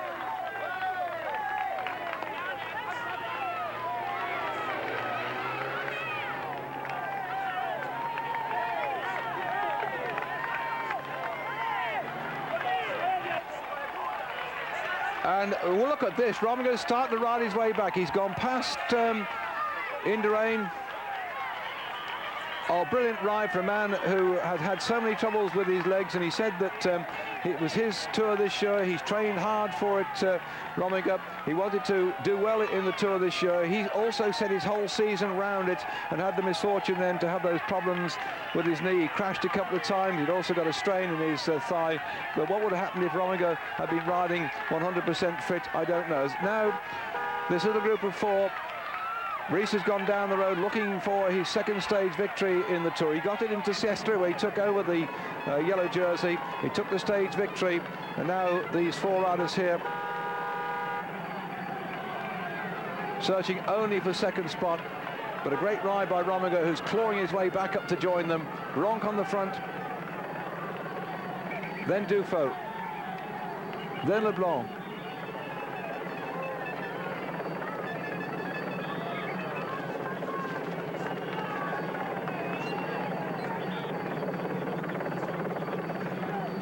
Well, I wonder if Alano and Berzin will be dropping down a bit. And this is the little group at the back. Oh, I wish we could stay there a bit longer. That's the team manager, Walter Goldford, coming up to speak to Rees, to give him some encouragement on the watchful eye of the commissaire, who's waving his bat to tell us to get on, get on, get on, get out the way.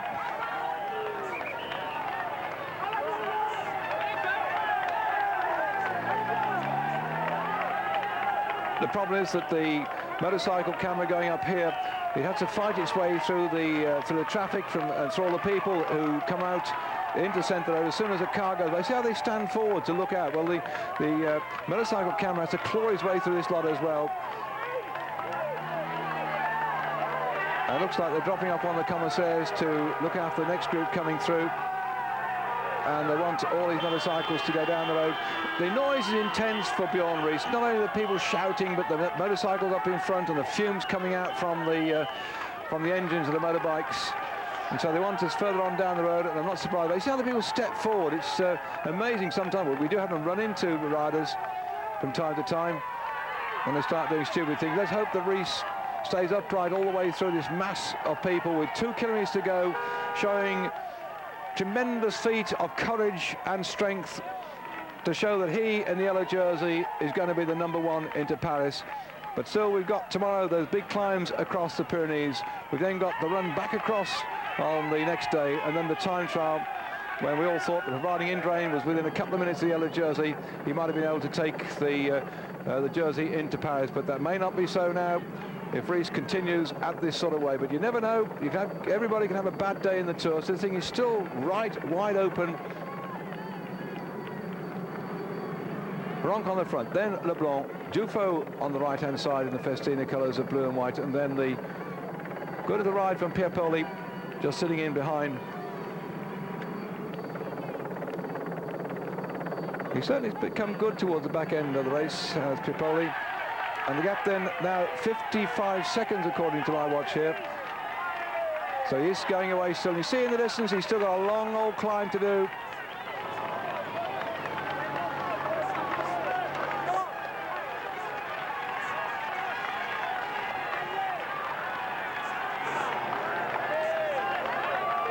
Rees looking for yet another stage victory today. And the gap, the last one, was 55 seconds back to the 4 men.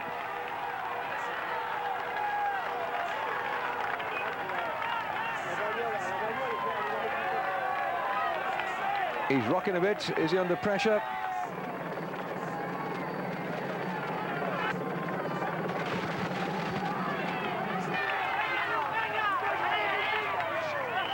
Bruno Russell, team manager, saying, come on, you two, ride at it, ride at it, ride at it. Duffield is doing a wonderful job here for Bronk on the front.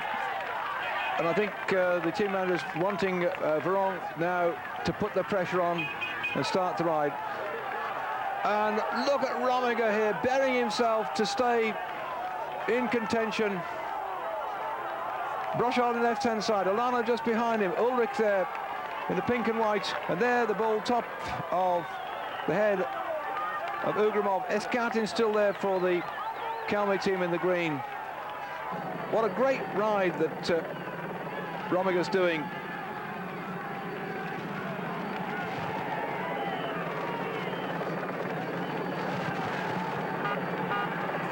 Devant the gap back to Miguel Indurain. 2 minutes 22 seconds is the gap back to Miguel Indurain. Devant so Indurain is struggling. 1 kilometre to go for this raiding Viking from Denmark, going straight through the crowd here, and now he's okay because they've got the barriers out for the whole final kilometre. 55 seconds the last time check we had for him back to the chasing group. Rees is burying himself here. Look at the strain on his face.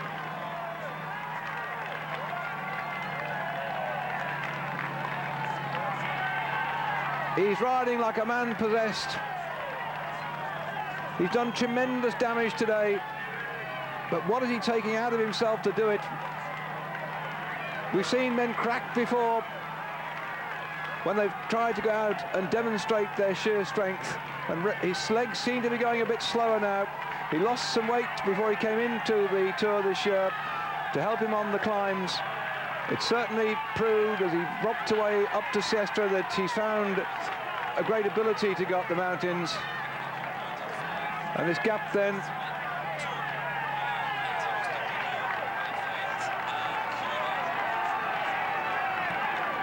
so the gap is still around about 50 seconds back to Veronk here, then Duffield, with LeBlanc in the third spot in this little group of 4 men, and Piepoli are just behind them.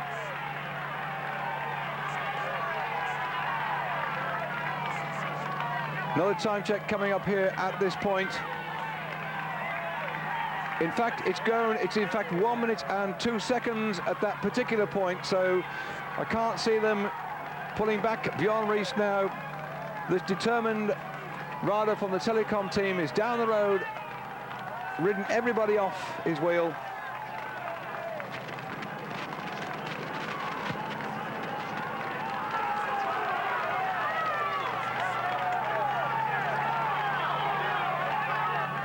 Olano started to accelerate, and it looks like a triumphant, almost lap of honour for Bjorn Rees, the way he came up that mountain and shed everybody off his wheel.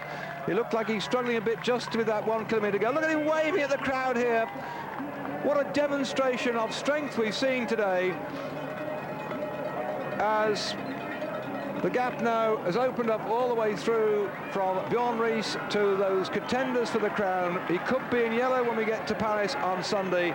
He's got yet another stage victory. So Bjorn Rees takes the stage to Hautacam. He took the one to Sestriere when he took the yellow jersey. And certainly now he's shown that he is the strongest man in the race. The mountain climbers who we thought might put him under pressure today, the people we were looking at now, didn't do so. But why they're racing up here so quickly is that they want, in fact, to help put Veronk, not only will he keep the pink polka dot jersey as King of the Mountains, but also he'll try and close that gap down so he'll move up on general classification. Started 7th this morning, did Veronk, and he's now racing in, trying to get second spot. His teammate Duffield, there's work with him, is just behind him. They've seen off LeBlanc. The man who won here in 1994 is in the yellow jersey of the Pulte team, but he's not going to get a second or a third today. It looks like 4th for LeBlanc, but the man coming across 49 seconds down, Veronk, for the polka dot jersey. Stayed the Hautacam second spot for him, and look as they come in here, the gaps. Ugramov. Then Ulrich. Rominger. Rominger has to save every second he can do. Berzin's way down the mountain. What a brilliant ride by Rominger, despite that sore leg. He's showing strength, determination. He started this morning 1 minute 21 seconds down on Bjorn Rees. He's going to lose another minute and a half here. Rominger, the hour record holder, could still do a very good time trial indeed. As Escartin brings Olano up the climb. Escartin, 10th this morning on GC. Could just about keep his place there. But this is the man who's lost the most today. Berzin has also lost a lot of time.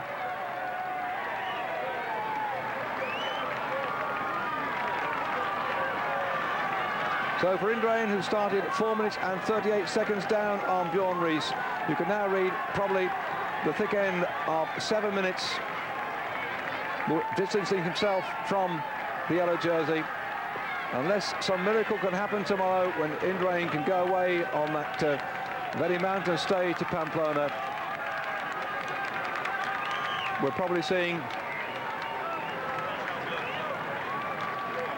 the end of his ambitions for the Tour this year. Berzin likewise, well, that was my favourite. I thought he would come good. They're all saying when we get to the Pyrenees, we'll set about Bjorn Ries. Well, he had other thoughts. And still, all of them got to ride themselves into a frazzle to keep as close as they can to Ries. We've got that big day tomorrow. We've got the time trial in 2 days' time as well.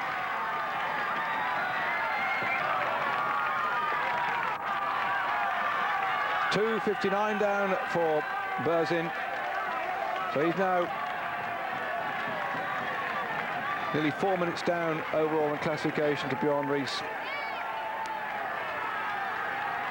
Ludenberger probably suffering a bit from his Tour of Switzerland when he rode so hard. We thought he might challenge in the mountains, but 6th overall this morning, 2 minutes 38 seconds down. Look, he's lost another 3 minutes. Jonker, well, he was, what, down about 17th place, I suppose, this morning, or even perhaps further back than that. He makes 22nd, so that's a good ride for him today. And for Fernandez Jeans, for Mappe. Mappe very strong, you can see with Olano, Rominger and Fernandez Jeans in the team. So I think Mappe will have got the award today, 3 men in there. This is Rooks coming in, isn't it? Who tried so hard to win the stage today. And that was a very spirited performance by him. He's bound to take the, I think, the most aggressive rider award of the day. And he's ridden himself absolutely to a standstill to try and get the stage. And at the end of it all, comes in 4 minutes and 10 seconds down on the victor, Bjorn Ries. Tour de France leader Bjorn Ries won the 16th stage and moved a giant step closer to overall victory today. The Dane destroyed the opposition with a brilliant solo ride, coming home 50 seconds ahead of second place Richard Virenque and Laurent Duffield in third after 199 grueling miles. So Ries now has a 2 minutes 42 seconds advantage over world champion Abraham Olano, who could only finish 11th today. Miguel Indurain has dropped from 8th to 10th, and it would now take a miracle for the Spaniard to score a record 6th win.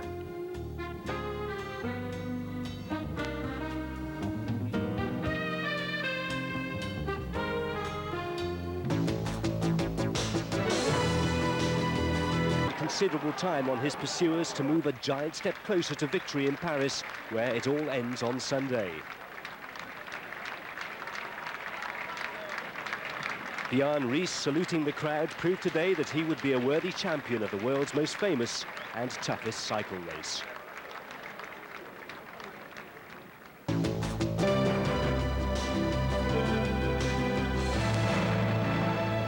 The Tour de France is brought to you on Eurosport by Coca-Cola, always for the fans.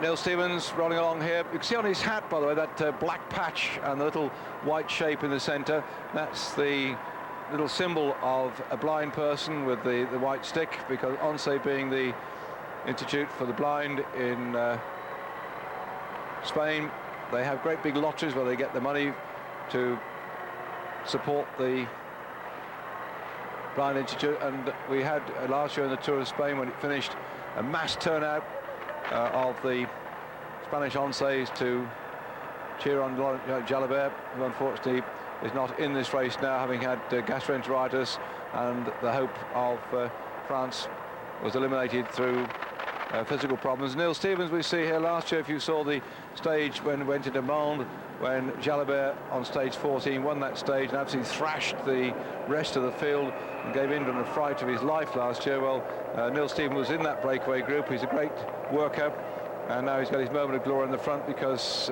Zula's not going so well for the ONCE team, having had a couple of crashes. He tried yesterday, Zula did, on the climb up to Hautacam to get away, but he just blew in the end, and they all rode past him. So when you have those sort of problems in the team, if top man's gone, his second man isn't so good, then people like Stevens can go off down the road, and he's done just that today. And he got for his pains the climb of the Col d'Aubisque, where there was a special prize in memory of Henri de Grange, then that went to Neil Stevens when he got himself some 20,000 French francs. That's about 2.5 or 2,300 quid. So he's already put some money in the bank. But of course they're missing the performance of Jalabert, which last year earned the team a lot of money. This is the chasing group then between the three at the front and this group of some 7 men. We have Fondé still in no man's land. That's Sorensen on the front. The rider from Mappe just drifted away. He jumped away and started the attack going. And still I think Mappe have got to try and do something today if they're going to shake the tree at all as far as Bjorn Ries is concerned. Ries, by the way, I understand from German commentator Peter Voigt, is the Danish equivalent of giant. Well, the giant of a man is in there in the yellow jersey. Unperturbed yesterday the way in which he won the stage and just slashed everybody's hopes to be. So perhaps right now they're just happy to last the stage today and tomorrow and the next day, and then get the times over and done with and rush off to Paris for the finish. It's been a very closely fought Tour de France. Gone a little bit quiet since Ries has suddenly shown how strong he is. We hoped yesterday perhaps the gap would come down, but he was so strong. And I think that the whole of Denmark were packing his bags, its toothbrushes, and belting off down to Paris for Sunday. We've been familiar in the Champs-Élysées with the noise from the Spaniards who come and make a lot of noise on the finishing line up and down the Champs-Élysées. I'm sure another of them will come anyway this time to cheer the Spanish heroes, but I think they're going to be outnumbered by the Danes, providing that Ries gets to Paris in one piece with that yellow jersey on his back. But that's Sunday. We're still here on Wednesday on the stage, taking the riders into Spain, 262 kilometres all told. Right, you've just eaten your sandwich, Russell. It's your turn to speak. I'm going to have mine. Bon appetito. So Bartoli just on the front here. This is his first Tour de France. He came into the Tour de France with excellent form, actually, winning a stage in the Tour of Switzerland. I noticed that Bartoli's got the little sticky plaster on the nose, which gives him the extra breathing capacity. Riding very comfortably here, the 3 riders. Just on the back in the pink jersey is Onse's Neil Stevens. So with the Onse team falling apart, gives Neil Stevens a good chance to show what class he's got. Because what usually happens is, at the start of the year he trains really hard and gets good results, and the rest of the year from sort of May onwards he's got to really work for Jalabert and Zula. And of course Laurent Jalabert's had to pull out through injury, and Zula's had a few crashes. So obviously the team director said, well, you know, at least we could have a few stages. And 2 days ago he was in a race-winning move and crashed on the roundabout where his tyre rolled off. So maybe this is a chance for today as we go back to the main group.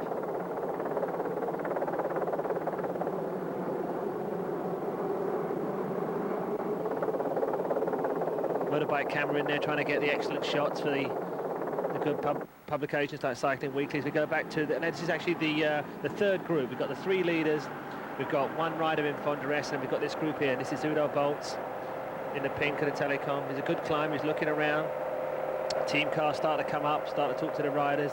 Abdou Jabarov, the big sprinter, is on the back there. So we've got Sorensen in there as well. This is Arietta, the Benesto rider who got across before it was too late.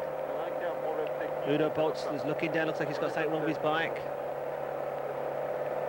Spanish Mappe rider starting to come through, zips on down. He stopped back there. I think he stopped back there. Udo Boltz. Yeah, there he is. Yeah, Boltz is in some sort of trouble now. Possibly bike trouble. But the rest of the riders, they just continue on. Ralph Sorensen not really renowned as you know, in the big climbs, you know, in the little climbs earlier in the year, in things like Liège, Bastogne Liège, he can get over, but these big climbs he really does suffer, but it just shows his class.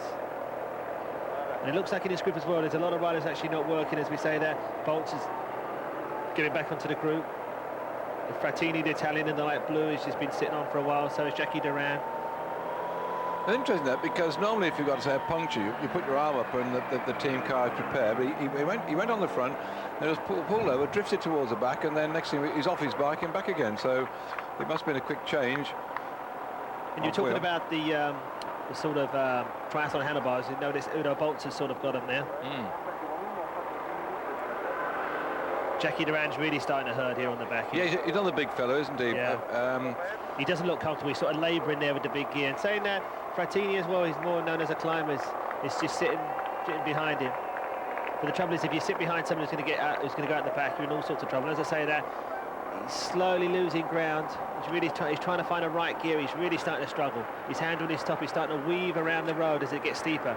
Big Jackie Durand. Oh, come on, Jackie. If you look down, he's on the small chain ring. He's on the small sprockets there, possibly 39, 22. And his legs are actually screaming now in pain. He's looking down. He's trying to get into some sort of rhythm. This is how the big men suffer and how the little men can just bounce up these mountains. It's an inborn skill to a large extent for the gifted mountain climbers, but you can teach yourself to climb. You can work at it, but as far as Jackie's concerned, it's not in his legs. He's better for rolling on the undulating surfaces, on the sort of short, sharp climbs of northern France and Belgium. He can cope with those, but right now the man's with the hammer's got at him. And don't forget that we see these riders suffering like this. It isn't just today, one day in the Tour de France we're watching. They've been actually racing now. This is the 17th stage of the Tour de France. They've been racing something like about 1,700 miles so far in this race, and the pain is beginning to tell that they're getting exhausted. Although they sleep well at night, they eat a lot of food. The physical damage that's done to their bodies just drains them bit by bit, and Jackie Durand just can't stand the pace. Yeah, and this we're down to a group of 6 now. We've got three really good climbers and 3 sort of, as you could say, not so good climbers.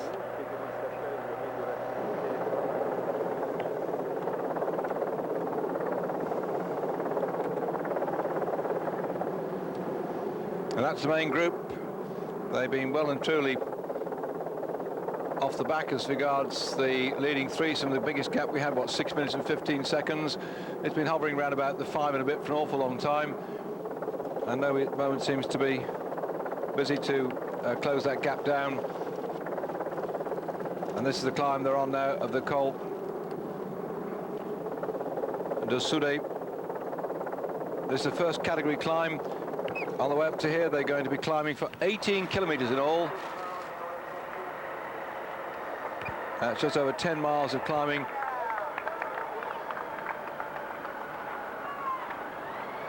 They've been over the Col de Soulet, 18.5 kilometers of climbing. Over the Col de Bisque, 7.5 kilometers of climbing. Over the Col de Mary Blanc, 8.6 kilometers of climbing. And now on the Col de Soudet, 3:45 back and 6:40, so the gap has gone back up again.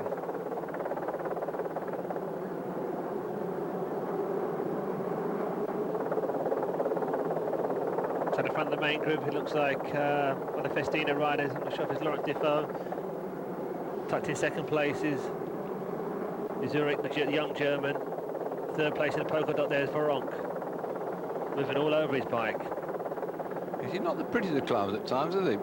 But he seems to be thrashing a bit more than normal. It just shows you how the mountain is affecting these riders. And very quickly onto his wheel goes the eternal shadow, the figure in yellow of Leblanc. And they've opened up a little bit of a gap at the moment, 4 riders back, another gap further back down that. So is this the they have to be careful, reaction we've been waiting for? If it's beyond Rees, actually. There's beyond Rees. I'm surprised he's let such a gap open. That's Rominger, and there's Olano, and Rees has let a gap open up. We've got 4 men here, and coming up very quickly indeed is a group which includes Rominger. In that little group over in front is Veronk and Lebon, and they come up very quickly indeed. Now the gap's opening up, one rider on his own. I think that's Ugrimov in the yellowish coloured Roslotto shirt coming across now to join up with that one. And where is Rees? This is not good for Bjorn Rees. He actually should get across to this gap as soon as possible. Ulrich's there, the young German, just doing a fabulous ride. Sometimes I just think to myself, what could he actually do if he wasn't riding for Telecom and he wasn't riding for Bjorn Rees? Well, I hope our camera goes back. I'll try and listen to race radio now about that.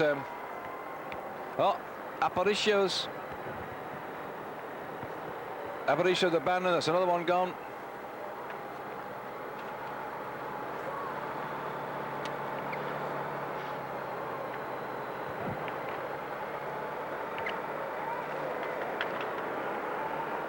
A couple of abandoned riders today. The damage being done by the two riders on the front, but more so, I think, than the climb they're on now. It's just the heat, the intensity of the racing that they've had so far.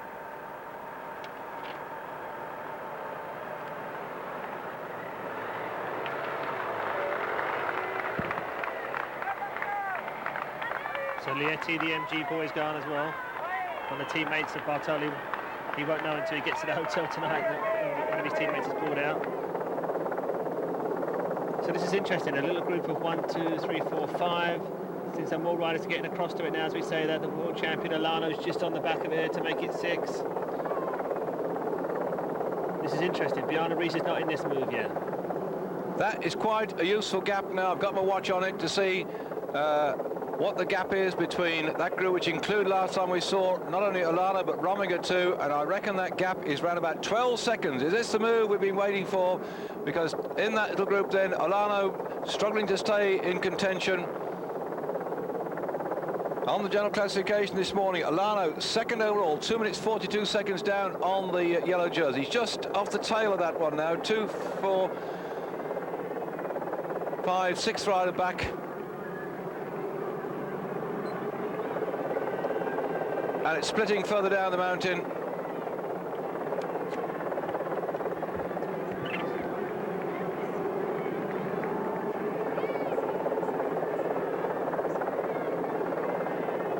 So Bjarne Riis in yellow is sitting in second position, just behind Ugramov.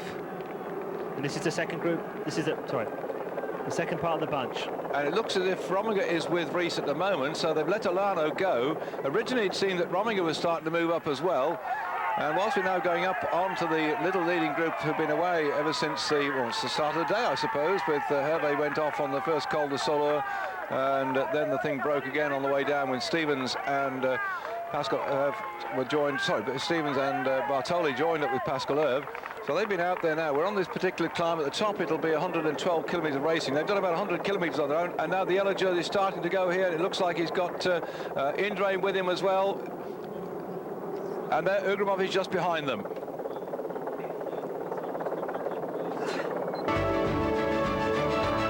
On the road are there for Indurain, but he's way down the road and he's been dropped and distanced by the yellow jersey yet again. So for all the preparation that the spectators have made on the side of the road to welcome the Spanish champion into his home territory, it looks like his moment has gone to win the stage unless something miraculous happens on the drop off the top of this climb. We've still got ahead of us the big one of the Porte d'Alaro, a Haute category climb, and that will certainly wreak havoc for anybody who can't match the pace up here. The wearing down process goes on. The yellow jersey is the one that's responded to all the mountain climbers' moves, and just this group here now closing up on our leading threesome, probably about a minute's gap.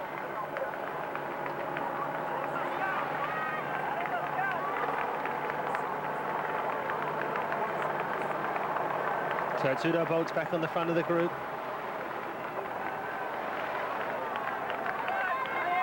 Going through in the yellow jersey now of the Poltaise, Luc Leblanc.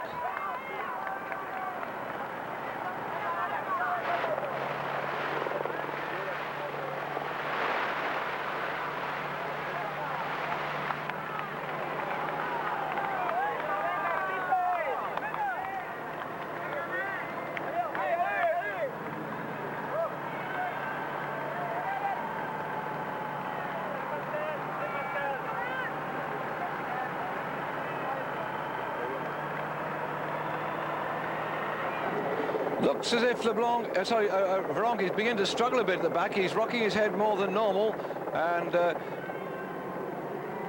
or is he just lying and having a bit of a breather at the back? Certainly Veronk, for the first time in all the mountain climbs we've seen him, doesn't look too comfortable now, and it's Ulrich at the front. In fact, it's Ulrich and Boltz. There are 3 Telecom riders there now, aren't there, if I can see correctly through the trees.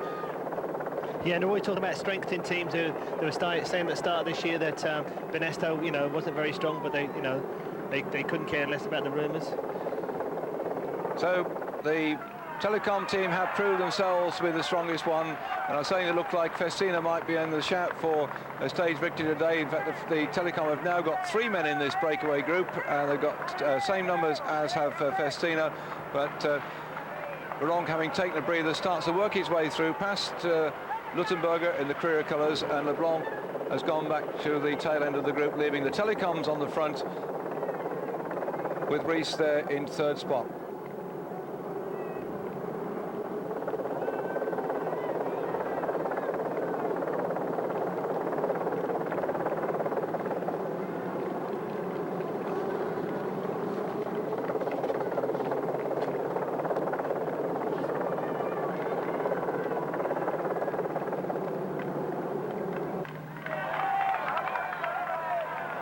Just 1 kilometre to go for the three leaders, who are now getting very worried indeed that the gap is coming down, a gap which at one time was 6 minutes and 40 seconds back to the yellow jersey group. They came to the bottom of the climb, the Col de Soude. They still got the thick end of 5 minutes lead, but it's all come down on this climb, and they're getting up there. You see the team cars, or the service car going away now, out of sight. They move the vehicles forward, because once they start dropping off the top, they go down so quickly that the riders need all the room they can, and therefore the team cars, the service cars are going away, and Stevens is also going away. Neil Stevens, what a tremendous ride we've had today for this man. He took the special prize up the Col d'Aubisque. Oh, engage your mouth at the same time as your brain, David. And got 20,000 French francs for his trouble, and he's seen the danger now as Neil Stevens. He's going to get himself another 4,000 francs for his trouble of being out there to add to the coffers of the Hendaye team.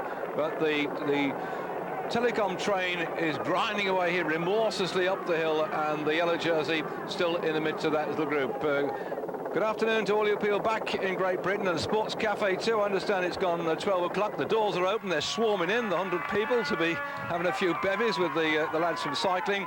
Welcome to Eurosport's coverage. If he just comes to the door, this is Neil Stevens, who's had a very sprightly day today, the bold Neil. He went away on the descent of the Col de Soude to catch up with Pascal Herve, who had started the move early on this morning with Montoya, and now Stevens is doing a great ride here, because going over the top of the Col de Soude, he's had now something like 90 kilometres either on his own or with that leading threesome. Brilliant ride by Neil, giving up his responsibility to Scholting Zuller and his Hendaye team captain Jalabert, who retired from the race. A great performance here by a man who was recognised by the Australian government for his services to sport. Only Phil Anderson also had the same award from the government for his services to sport, and here he comes in, just about staying away as the big one sweep over Roche behind, only 12 seconds. He timed that to perfection, did Neil Stevens, to take the climb of the Col de Soude. Who would have thought we'd have seen Neil Stevens registering so many? He got first on the Col d'Aubisque, he got third on the sprint at La Ronde, and then when they went up the Col de Mary Blanc, he got that one as well. So Stevens so far has had three first climbs he's got. He's had the first climb at Col d'Aubisque, first category. He had one at the Col de Mary Blanc, and he's had the Col de Soude as well. Watch the clock run there. Fondriest on the left-hand side had been away on his own, wedged in no man's land between the three leaders and the chasers. Sorensen's done a great ride to get up to that yellow jersey group. He's collected Fondriest on his way up. And the question is, looking at the clock that's running there, what has happened to Alano, what has happened to Romigo? They both got shelled out, and also got shelled out on the climb was Miguel Indurain, who really began to struggle yet again under the pressure of the yellow jersey. Bjorn Rees, who looks so strong going up with the mountain specialists, and now down the other side of the descent. Rees is such a good descender. I think it's going to be very difficult if he decides to stay away. Steady. Whoa. That was close. He just misjudged that a little bit. Well, let's hope we go back to see what's happened to Alano and to Romigo. Here we are, there's Romigo in this group now. And it looks like they've swept up. Yes, there's Alano as well. I think they swept up Miguel Indurain. Yeah, Miguel Indurain's in there as well. With Big Mig.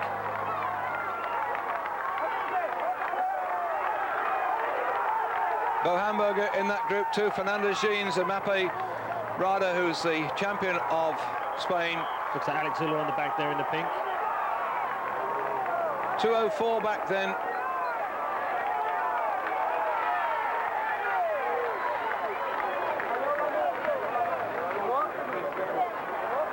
Mappe well represented in this little group here, but I think that Romigo, as he's pedalling, he's almost giving his right leg a little bit out to the side and almost, I would say, riding with one leg, but it's certainly paining him. You can see that. And Stevens has taken it into his head to get the hell out of there. Good on you, sport. Well, I hope later on that we should be able to talk to some of the people at the Sports Cafe in London, where cycling's having the big gathering. I spoke to Neil Stevens last night, and he sent a message, if I can find them amongst the thousands of notes we got here, to the lads back there, in particular to Robert Miller and to Sean Yates, are going to be gathering in the group. He said, bid him good day for me, bid him good day. And so Neil sounded in fine form. You know, when I spoke to him, he looked good, he sounded good, and he said that last year, you know, he had to fight for Jalabert, and to a large extent now the team have lost its spirit because without Jalabert being there and Zola having fallen off a couple of times, but he felt quite positive about his form, did Neil, and he's done a great ride today, and he's going off the top of this mountain in the lead. But I think Mr. Rees, who's a very good descender, might snap him up yet.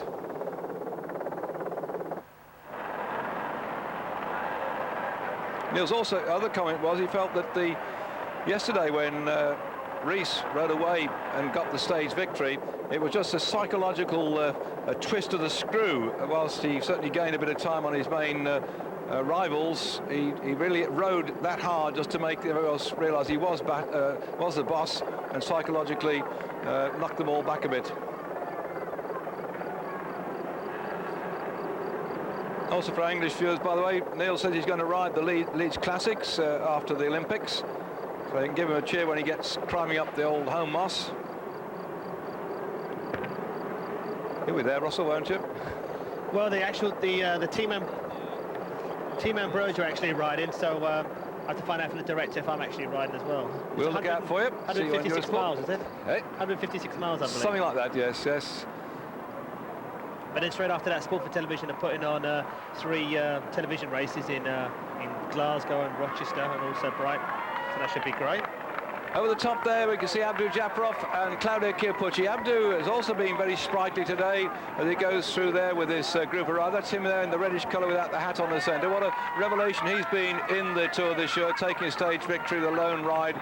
And Neil Stevens writing himself a bit of history, I think, with the number of mountain climbs that he's had so far. And the Col de Soleil, that is confirmation that Stevens was first ahead of Veronk, Bjorn Rees in 3rd spot. Rocketing down here at a steady 45-50 miles an hour, so we're going to take a short break. Hold your breath, we'll be back.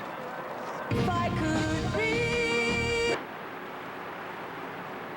Although certainly after the problems that Olano and Romigo have suffered and dropped back a bit, there'll be some movements up there with the general classification shifting a little bit, with Ulrich moving up, Veronk now probably going up into 3rd spot. But of course, when it comes to the time trial stage, I think that's what Rees has been doing. He's an extremely good time trials. Last year on Huy Sorang, he was 5 seconds up on Miguel Indurain with about 5 kilometres to go to the finish. He finished 12 seconds down. I don't think he's too worried about the time trial. Rees, when he looks around this little lot he's got with him here, because he's also an extremely good time trial. And at 62 kilometres, it's not exactly the sort of type of bike racing these chaps you're looking at here really want. Like LeBlanc there, we're trying to get some water just from one of the spectators at the side of the road there. Going to get a drink before we go over the top of the climb. Veronk's got his hand up because he wants his team car as well, maybe a drink or...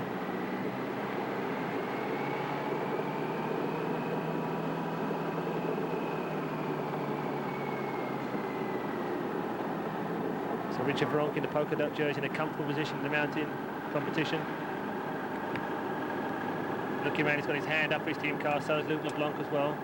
LeBlanc's team car is right there, the Polte car. Richard Veronk's looking for his car. So LeBlanc gets his drink there.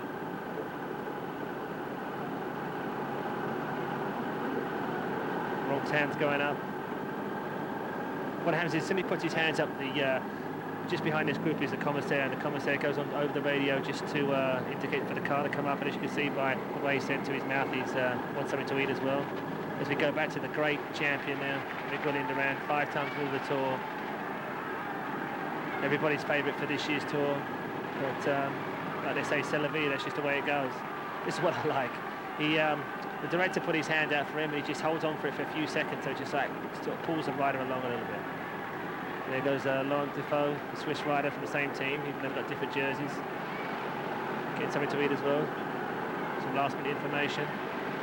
Team director's just telling him, if you keep riding like this, Richard, you can move up to the top 3. Even better than what you imagined.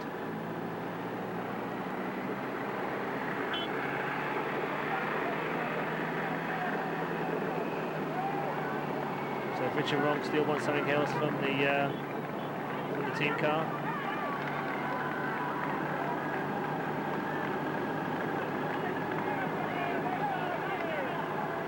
These top riders make it look so easy. Remember, this is one of the major climbs of today. Another bottle there for Richard Virenque. Just holds on, a little push off.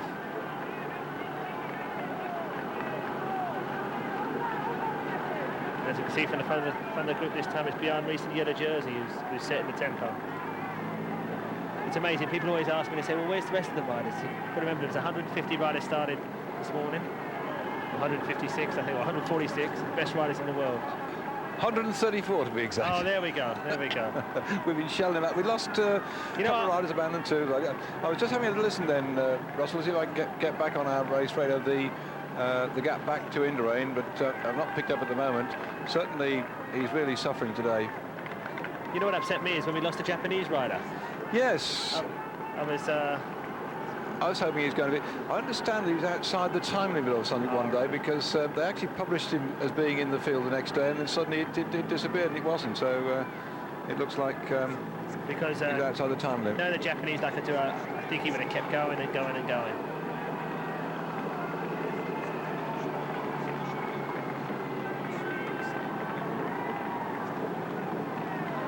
So this is the elite group at the front. Bjorn Ries in the yellow jersey, setting the tempo. Touches behind him is his young teammate Ulrich, followed by Ugramov. And Bjorn Ries looks so comfortable.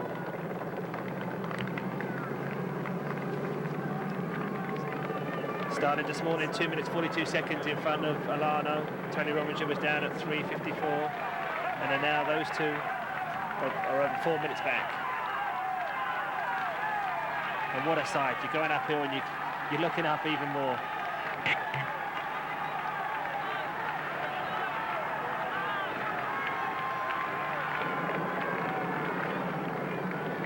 The different styles of the climbers. The sheer strength at the front of Bjorn Ries in the yellow jersey, just sitting there comfortably, just pedaling. Richard Virenque's out of the saddle, moving all over his bike.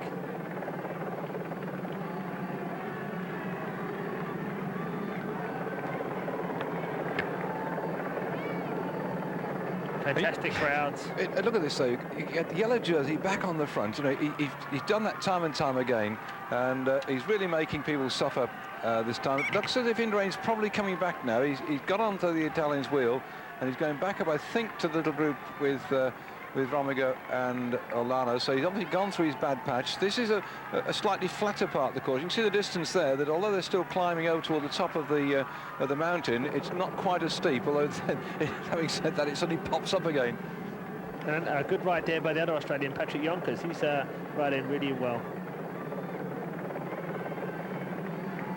And amongst all the Basque flags, we've got the Basque collection of flags from all over the world, including, I've seen that the Danish flag's going, and I wonder if anybody is up there still brewing the Carlsberg or baking the bacon or producing the Lego bricks. I said Lego, by the way, not Lego. Still working for Channel 4. I don't know how they're going to cram all this racing into their half-hour programme tonight. One thing about on Eurosport, when you're getting the live thing all the way through, finally you can get bored to tears with me chatting away here. You do see everything that moves, and we try and bring you the best on our screens here. And Brian Venner does an amazing job in London for Channel 4 to put together a half-hour programme which brings to people who can't see the promotion. Oh no, it looks like he's got knocked off his bike by one of the spectators or something, or he's punctured. Hopefully we can come back to that. Richard Virenque. I think the dude's not to panic now. Look, Laurent Defoe, his teammates come back for him, but the way he's sprinting straight back up there. I wonder if he just went off the road or hit a spectator. But the true teammate there, Laurent Defoe, even though he's in 5th place overall, he's thinking about his team leader and team captain. The thing that for Virenque to do now is not to panic, is just to come back up to him gently. That's what he's doing. He's pushing the spectators out of the way. I think what actually happened, he probably hit one of those spectators. They do step out, you see, particularly when, you know, to see round each other. And it's a hell of a job. And of course, the other problem is if you get a motorcycle up in front to push the people out the way, you get all the fumes and all the noise off the motorbike. So they've got to force their way through. And look at this great mass of spectators now getting up towards the top of this climb of the Port de Lado.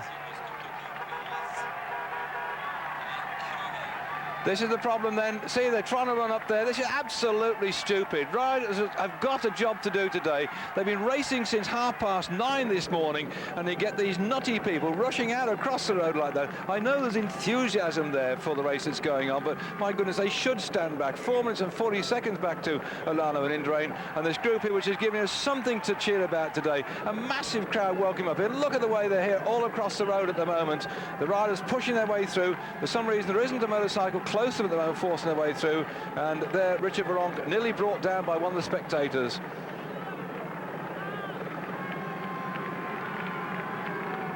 All you can do is point your bike straight down the middle and keep going and hope you can force your way through.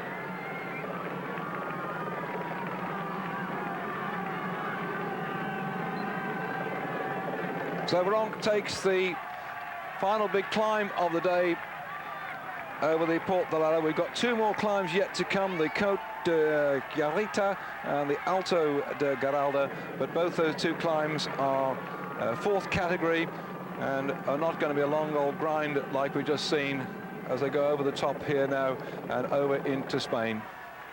So Bjorn Rees actually put his hand up there. I don't know if he needs something from the car. That's why the telecom car's coming up there, because Bjorn Rees had his hand up.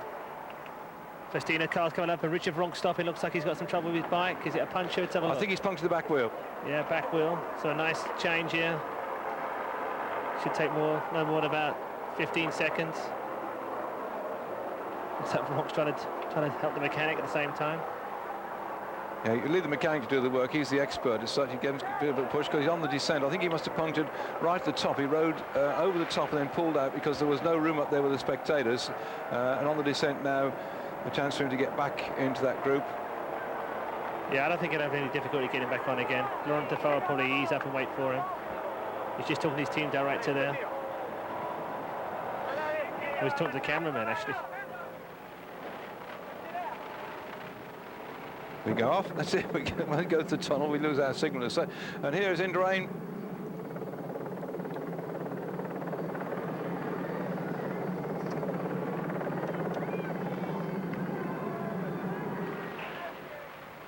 The chase is on for Richard Virenque, but he's got another hatful of points then in the King of the Mountains competition, taking that one up the top of the Port de Lado up category climb. Just adjusting his back brake there to make sure it's not rubbing on the tyre, on the rim. I'm intrigued the way in which they're now going to 9 sprockets on the back as well, to think that the problems that people have in changing wheels, because your team car does the wheel change for it's fine. Some of them racing on 8, some of them racing on 9, and I believe that the 9 sprocket on the back calls for a thinner chain. So if somebody gives you an 8 sprocket, you'll be in trouble, A, because your index gear system won't quite work, and B, I don't think the chain does either. So you've got to make sure, because when I looked on the Mavic car the other day, not only do they have this problem of people riding with different sorts of sprockets, but also we have the problem of the different sort of pedals they're using. So the car on the back of the Mavic service vehicle, I looked at, he got to 3 different sorts of bikes with 3 different sorts of pedals on them for the riders who had to change over. That's right. I mean, the main sort of pedals they're using now is either the look type, which is look or Shimano, or usually the time. So at the top of that climb there, we had Virenque going over in first place. Any chance to speak to Sport Cafe in London, please? So it looks like Richard Virenque's back onto the main group, or he's back onto the yellow jersey group. Yeah, but they should be 3 riders have got a little gap there.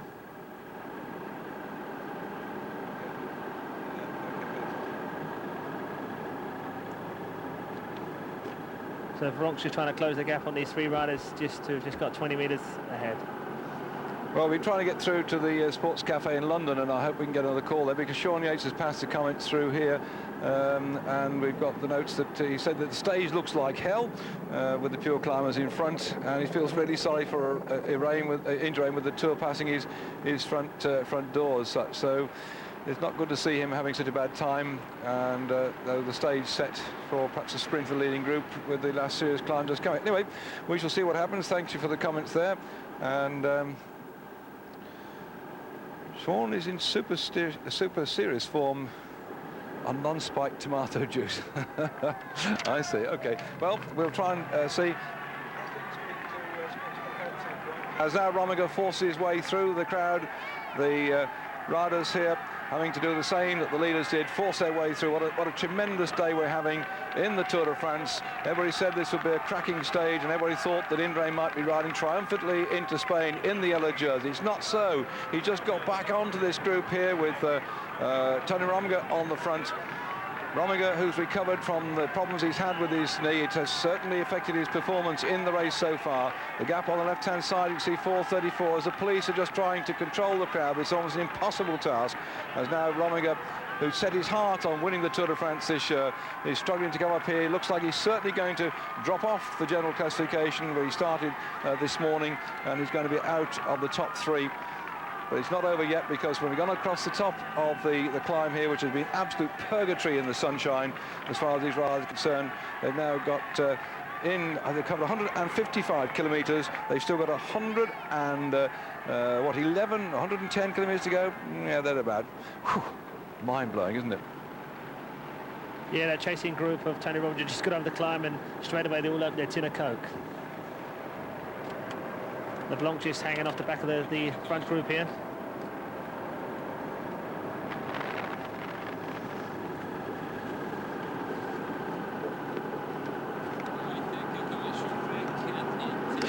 Well, that's it. They're dropping down the mountain now to give us time for us to get our breath back, because they have done the damage on the climb now, and we'll be back with you in just a couple of minutes.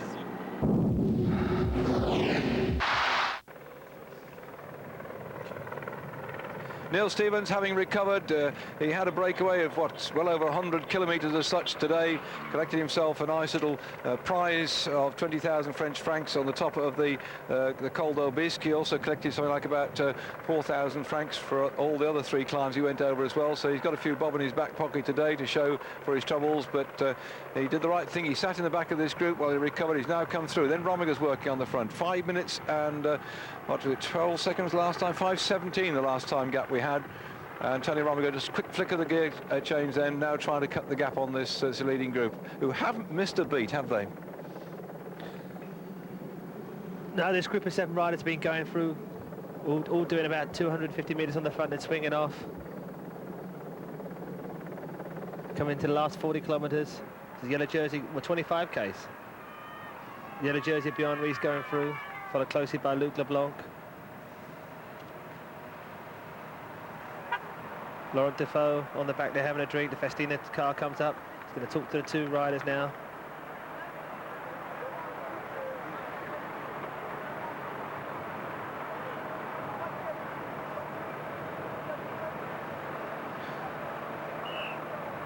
Obviously Festina looking for their, they've yet to win a stage yet, have they? Quick check, because my memory isn't always working that well. I can't remember getting to the stage. No, they could do the stage victory. We'll have a little look through this paper chase here as to what I can't remember them winning one. Not now, not at the moment. So, well, the gap is 5 minutes and 30 seconds. That's quite amazing, the way in which the chase is being conducted by Rominger and one or two others helping as well. That is because as fast as they go, so look at this, one off the front, then the next one comes through, the next one, a proper chain. This is an absolute lesson, isn't it, Russell, for anybody who is coming new into cycle racing as to how you drive a break along. Every man's doing a turn, eh? Yeah, everyone's doing a turn here. Well, you've got to remember, you've got 8 riders here doing the turns, and back in the chasing group, you've only got 3 riders, or if you include Neil Stevens in the pink jersey, that's 4 riders. So it's much more difficult for 4 riders to go the same speed as 8 riders. And they haven't got a passenger at all. There isn't one man missing a beat. Nobody's just sort of going to the back and staying there and doing nothing. They're all coming through all the way. Lovely, right on the wheels, getting the maximum shoulder they come through. Nice slipstreaming. Yes, checking the stage we've had so far in the Tour de France, this being stage 17. Zulla for Onse took the first stage. Moncassin for Agen took stage 1 after prologue. Then Cipollini for Seiko took stage 2. The German rider for the Telecom team, Zabel, took the stage 3. Saugrand for Aubervilliers-Peugeot took stage 4. Bleilemans for TVM took stage 5. Bogart for Rabobank took stage 6. Leblanc for Polte took stage 7. The climb up to Les Arcs when all the damage started to be done in the race. And then Berzin in the time trial, and not only took the time trial, but he kept the jersey which he had from the day before. But on stage 9, the Gavis rider, having had the jersey for a couple of days, lost it to Bjorn Ries from Telecom, the Dane romping up the hill into Sestra to take the jersey and the stage. So Zabel for Telecom got his second stage victory on stage 10. Gonzalez for the Kelme team took stage 11. Pascal Richard for MG Technogym took stage 12. Sorensen for Rabobank again, stage 13. And then Abdul Japarov on the day when the French were looking for a victory on Bastille Day with the fireworks to go with it, lost out when Abdul Japarov steamed away on his own with about 2 kilometres to go, and got the stage then for his team, which is Refin. And Parenzana, the Italian, for the career team, took stage 15. And Ries again yesterday hammered his authority on the race up to Hautacam. And you get some idea now, by the way, the speed at which they're moving across this this plain here, the wheat fields. You can see that. Look at that speed.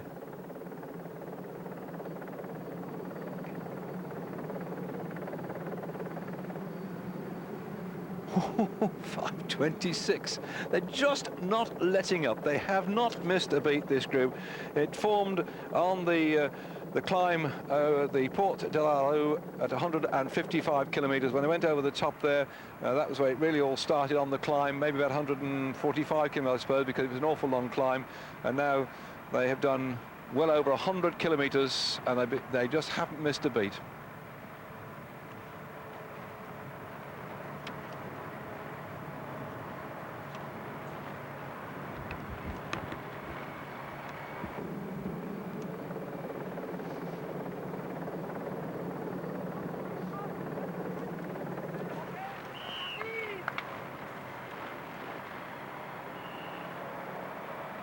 There's nothing really to break the riders' rhythm on their way in on this last part of the course now. Nothing that's going to scare them, I think, until we get that between 4,000 and 3,000. That won't scare them. It'll certainly go up a little bit, but whether they'll persist and then wait till they get about 1,000 metres out from the finish and start jumping around, I don't know. But right now, everybody's playing his part. I find it interesting too, really, that they're still doing it here, because with Festina, one could have said, well, one of them might just sit on the back and rest a bit because they've got 2 men in the break, so why should they work to tow everybody else along? Well, the main reason is because obviously the most important thing is Festina is to get Richard Veronk, apart from winning the mountain jersey, which he's leading, is to get him up on the rostrum in the first 3 places. So they want to make as much time as they possibly can on, obviously, on Alano and Rominger, who are both excellent at the time trial. Oh, there's the Devil's Bike. We just caught a quick glance at that as that group went through.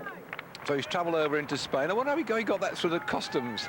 One bike carefully owned, size for a giant. And of course, Ries in Denmark, I think it means giant. And here comes our followers. The gap then still well over 5 minutes back. What a disappointment in Pamplona, where the town mayor is giving a huge firework display tonight in honour of Indurain. Well, their star performer having an off day again today, having an off Tour de France. He'll have to rethink his season's programme.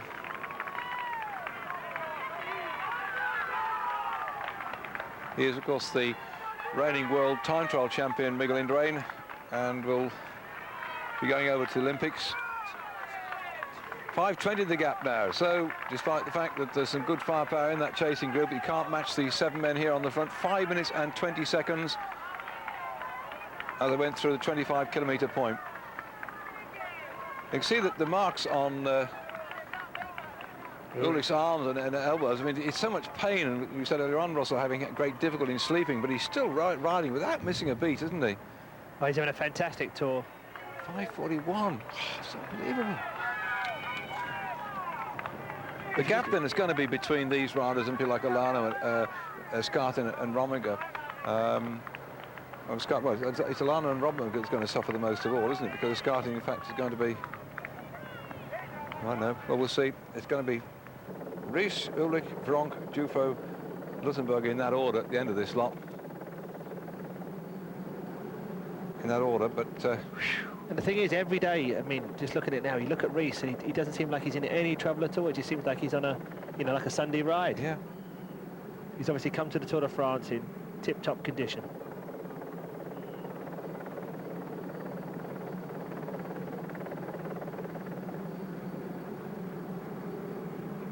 Festina car comes up on the left-hand side. Well, they're going to be overjoyed too, aren't they? I mean, at least the Spanish have got something to be happy about, with Escartin in here for Kelmy, one of the Spanish-sponsored teams. The Festina being, although it's registered in France and rides on French Peugeot bikes, Festina is a Spanish team anyway, so they've got something to be cheerful about today, even if their top men, Olano and Indurain, away at the back. The press are moving forward. You see the cars going through with the green stickers on them. Those are press vehicles, and they're going off now down to the finish to see who's going to win this stage today into Pamplona.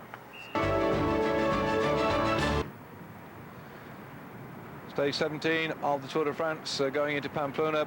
262 kilometres covered today, and 6 minutes they've got on the board, so it might come down a little bit, the gap back to that chasing group containing Olano, Rominger and Miguel Indurain. At one time it had drifted a lot further back outside that, but it looks like they just snitched the odd second back, but I don't think they're going to catch this group at all as Ugramov goes through. But certainly, yes, he's on a different coloured bike to normal team bike. Kelmy on the standard issue Gios. They've always been having their blue bikes with white letters on. And ahead of these riders lies the city of Pamplona that has been hoped when it was agreed that the Tour de France would come here. They'd be welcoming Miguel Indurain into his sixth Tour de France victory, but it's not going to be. He's not even in with a shout for the victory in Pamplona. He would like, I think, to have got to this group, but not a chance. A couple of hot air balloons decorating the landscape in the distance there.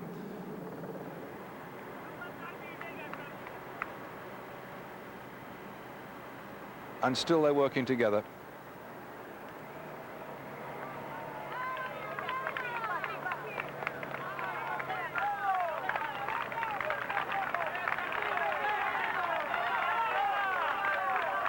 Good support there from the Spanish crowd. Yes, they are, aren't they? And well, they love cycling. It's I think they get more cycling on Spanish TV than any other nation. It's they've got lots of their own races as well, and they go out and cover them.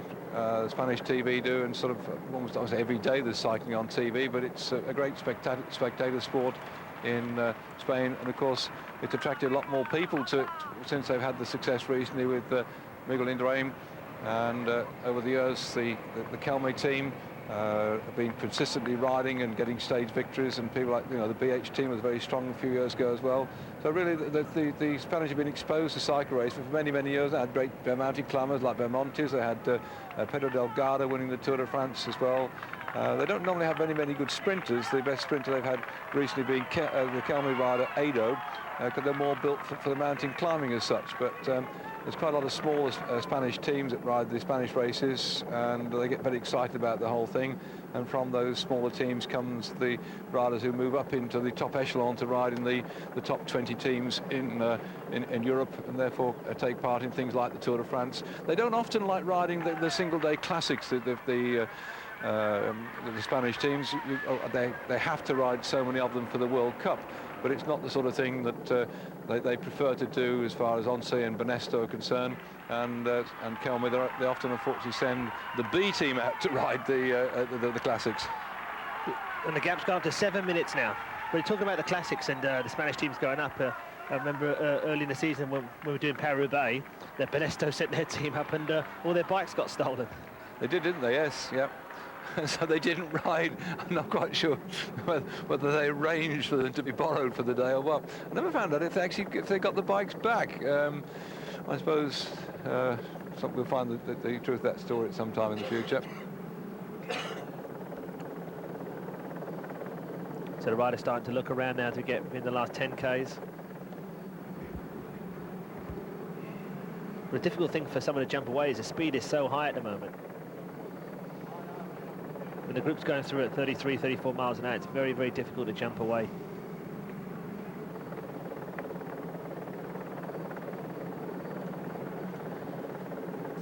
So he goes through to the front again, where he's been most of the day. Bjorn Riis in the yellow jersey, the Danish champion. They go back to the chasing group, doing all sorts of trouble. They're 7 minutes back. Neil Stevens, the Australian, on the front, followed by Tony Rominger, followed by Patrick Yonkers, another Australian, both riding for the Onse team. There's no chance of this group now actually catching the front group. 7 minutes is not possible over the last 10 Ks. This is where the winner's going to come from today. Just on the back there, shaking his legs, is the Swiss rider Laurent Duffield. It's an excellent tour, been working really well for Richard Virenque. Following through is Bjorn Riis, just looking so smooth. It's a little attack here, possibly. No, this is a PMU sprint. This is it comes after 256 kilometres range. They've got 5.5 kilometres to go to the finish now. So a little bit of a flurry there, just I think to see who's got the strength of their legs for the final sprint. And now we're running into Pamplona for the finish proper of the stage. The crowd have turned out en masse, waving their Basque flags. We're in the Basque part of the world, where at the finish line they've also got a Basque speaker and a Spanish speaker and a French speaker in respect of the Basque language, which is quite unusual language, the Basque language, and it's quite unique in the whole of the world language. But they have respected the Basque traditions by having a Basque speaker here, and the Basque love their cycling.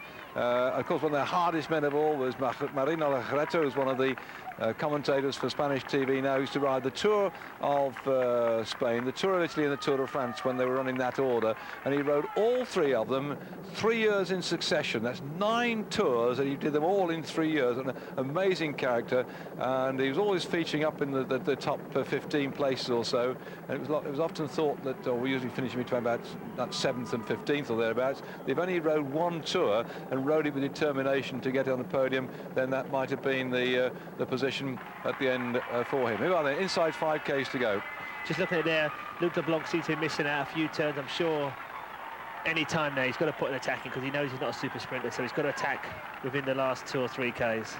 Well, quick calculation with a 7-minute gap here. Thanks, Brian. The leader, Bjorn Riis, still in the yellow jersey. If this bunch comes in now with 7-minute gap, and in fact 7:08, so the general classification could be at the end of this, give or take a couple of seconds or so. Ulrich will be in second spot, 3 minutes and 39 seconds down. Virenque moving up into third spot, 4 minutes and 5 seconds down. So Telecom would have first and second. They've got now 4 kilometres to go to the finish. Escartin would move up there, and he would be in fourth spot, 4 minutes 23 seconds down. Duffield in this group here, 1, 2, 3, 4, fifth, he would be at 5:52. Luttenberger sixth at 5 minutes 59, and then the rest way off the back. Then Alano would be coming in after that. So we've got 1, 2, 3, 4, 5, 6, 7th Alano, 8th Rominger, but they're way off the pace now. That's really put them out of contention for a podium place.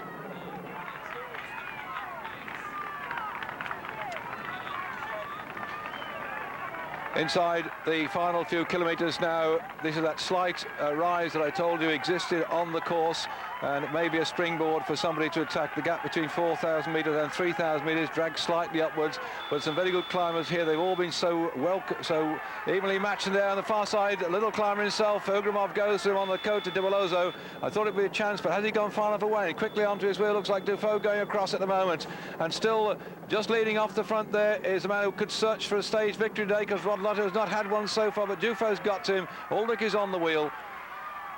This is the time now for someone else to attack just as they catch Ugrimov. They're all starting to look around again. So Ugramov's setting the tempo. Dufield's just swinging off. Ulrich, the German, the young German, is just like setting the tempo there, possibly for Bjorn Riis in the yellow jersey to get the win. They've eased it down just slightly again. Everybody's looking at everyone. Remember, there's only 7 riders here. Still no sign of Luc Leblanc. He's got to put an attack in before the finish, but goes to the front, Bjorn Riis. Bjorn Riis is starting to go, the yellow jersey holder. What? He's just looking around. Look at the power of that man. It's unbelievable, isn't he? He's so strong, and he's just rocketed away. And we've got that 3 kilometres to go now in towards the finish. And Bjorn Ries has waited while the little climber's tried it on this slight slope. And they've all pounced on him now. He's back again, but he just showed them that he's the boss still. Well, fancy that he had a stage success and rocketed off here as Luttenberger starts to go. Luttenberger goes away, and after him goes Jan Ullrich, and down the bottom of your picture, Ugrumov can't close the gap at the moment. Still, we haven't seen Luc Leblanc. Luc Leblanc's been sitting on the back. He's still waiting for his turn to attack. Well, he had his stage victory the other day. Perhaps he's had enough of this cut and thrust at the moment, but he's certainly... Away again goes Ugrumov. And Ries looks over his shoulder to see where Ullrich's got to. I think he wants him to come through.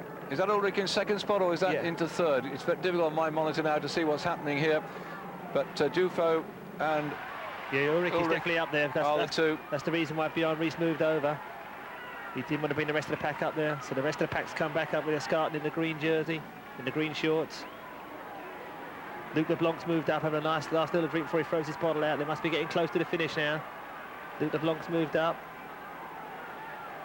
There's the big strong man, Bjorn Ries. When he went then, in that big gear, they were all in all sorts of trouble. So Ugrumov on the front, followed by Ullrich, followed by Richard Veronk. Veronk starting to go down the left-hand side, so he can look over just over his right shoulder. This is it, they're getting close to the finish now.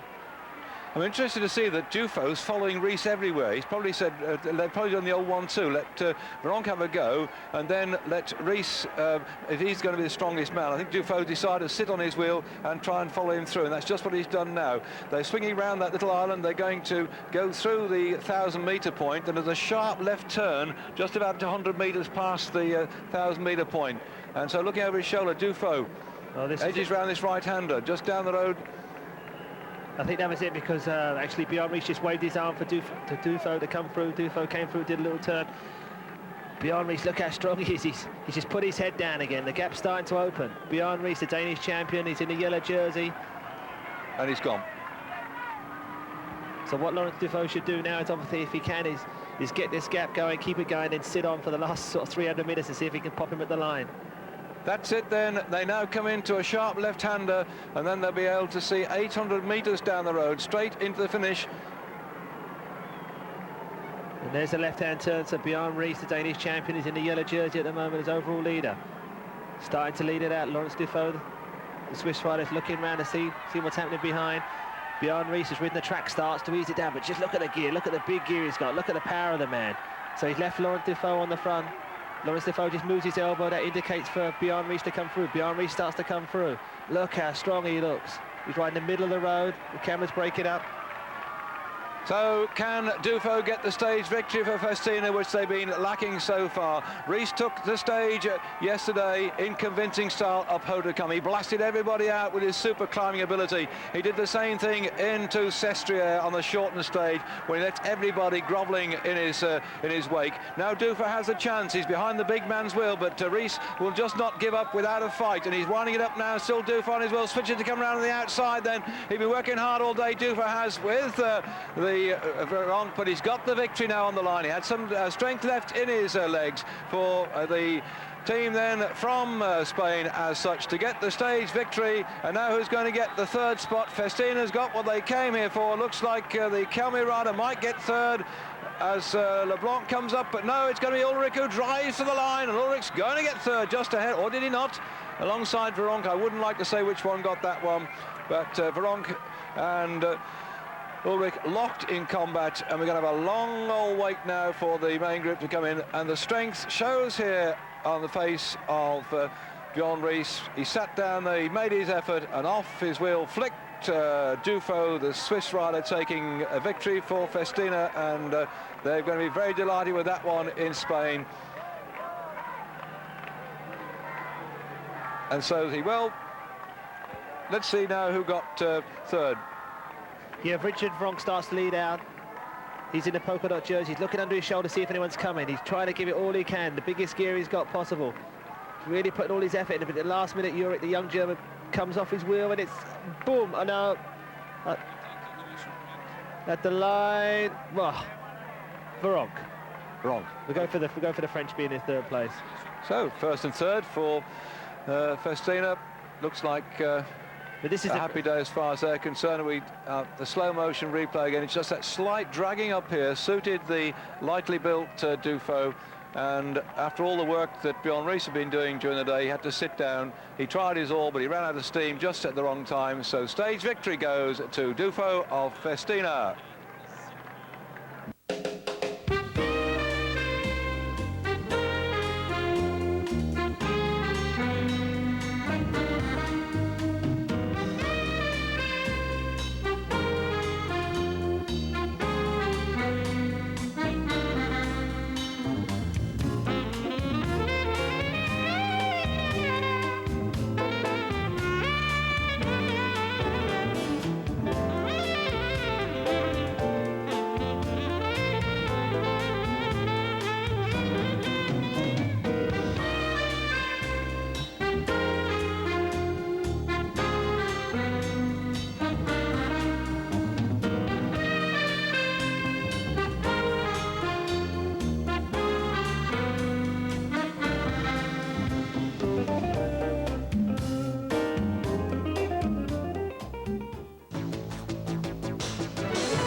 Welcome then to stage from Pamplona to Hendaye. For those you watching live in the afternoon, sorry we're running a bit late. The riders, I think, suffering after yesterday's phenomenal stage down to Pamplona.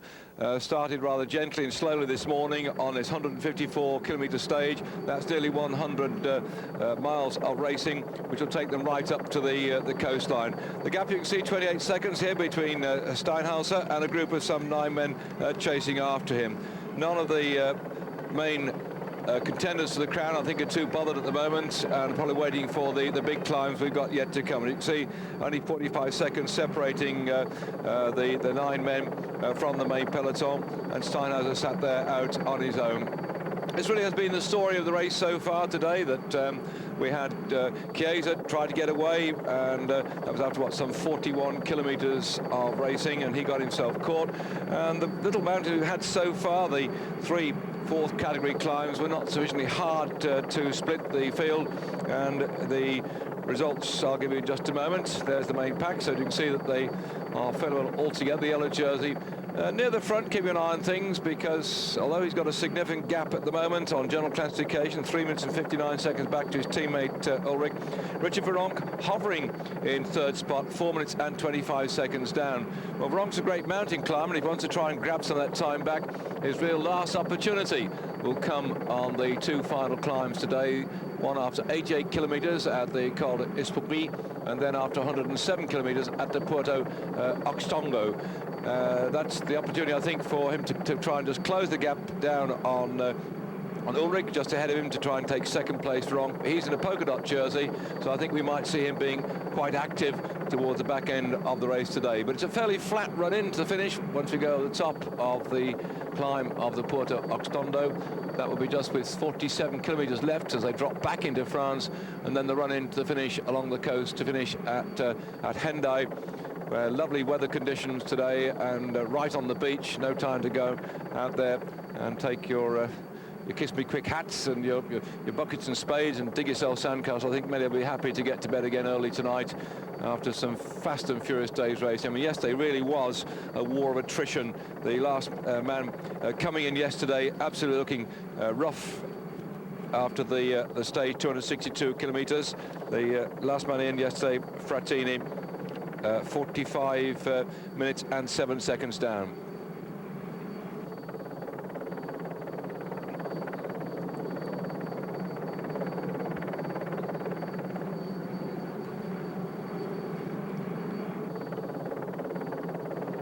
Well, just hearing that we seem to have got a problem with the motorcycles.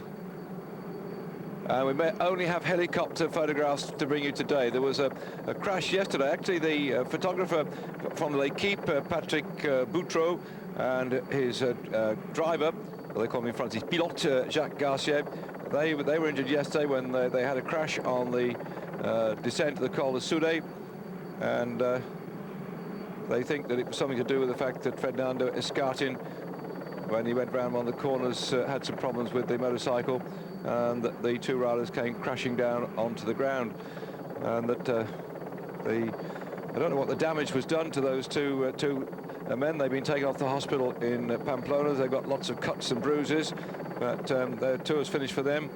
But on the other hand, it doesn't look like they've got any badly broken bones or what have you. So that's the problem the motorcycle photographers have right down in the middle. They were the photographers taking the static pictures for L'Équipe, not the ones doing the shots we see on television. But it seems that somehow the motorcycle riders have decided that today they're going to have a day's strike, and it must have something to do with that one when the L'Équipe photographer was brought down.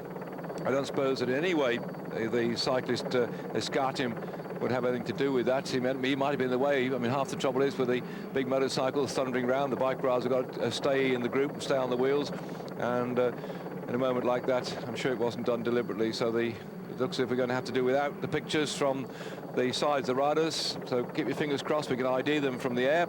And if I get a few mistakes, then please bear with me, because I know when I see the photographs or the pictures, sometimes getting back to England, and maybe a friend of mine will show me some recordings from the stage or something. It's always amazing how the screens you've got at home show a lot more detail than our television monitors, which are usually a bit bleached out. I don't know why it is. The difference is when you're sat watching a television monitor on a commentary point, that it's always difficult. Of course, the other trouble is you get a lot of light as well from the sun and bleaching out the screens, but we'll do the best we can on this stage 18.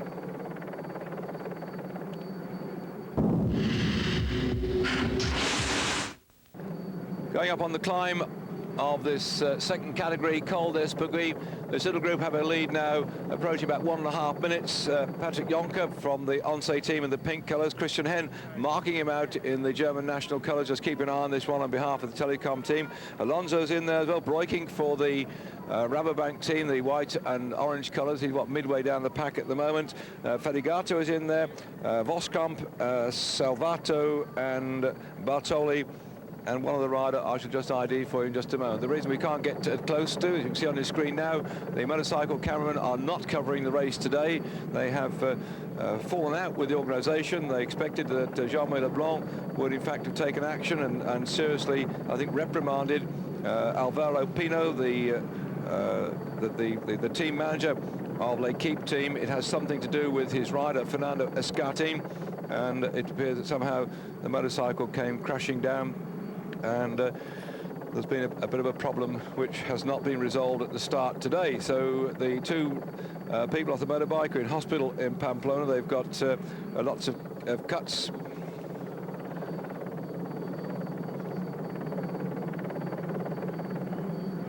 More information coming in.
They're interviewing Roger Leger, by the way, who's the speaker on behalf of all the team managers, and it's just coming through here.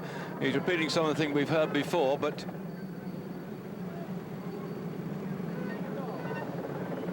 about the solidarity now of the director sportis behind Alvaro Pina, who did not stop when the accident happened with the motorcyclists, nor it seems that he relayed any information on any radio at all. Pino is the team manager of the Kelme team. He got Escartin away in that break.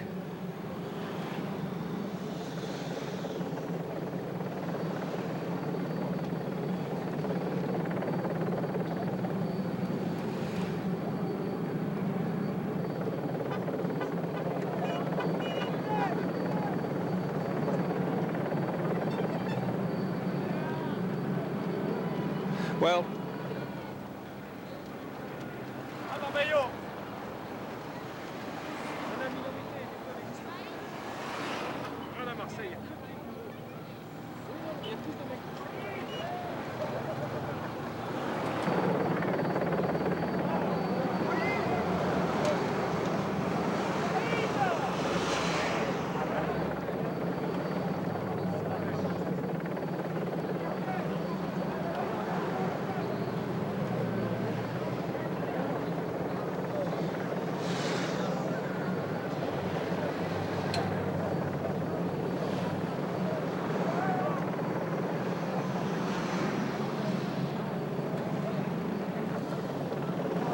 what an eventful race we're having yet again. We can see this breakaway group of some 10 riders here, breaking 1, 2, 3 back there. Jonker's doing all the work on the front at the moment.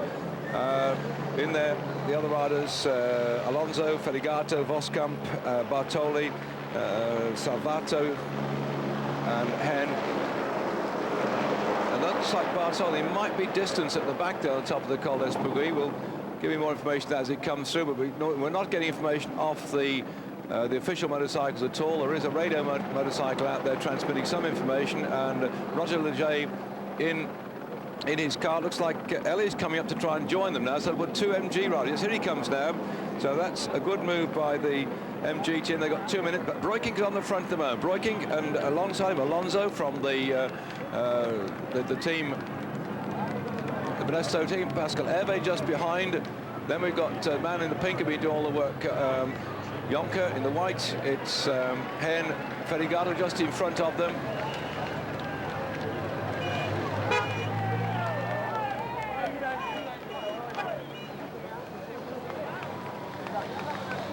Very good move there, Breukink on the front of the moment. Hervé looking very confident indeed. Just riding up so good. He did a good attempt yesterday. He's been very active all the way through this race, and the Festina once again putting a man up into the leading positions. Ferigato for the Roslotto team, and the yellow just goes over the line there ahead of Breukink. Alonso, and now the time to regroup and go on the descent.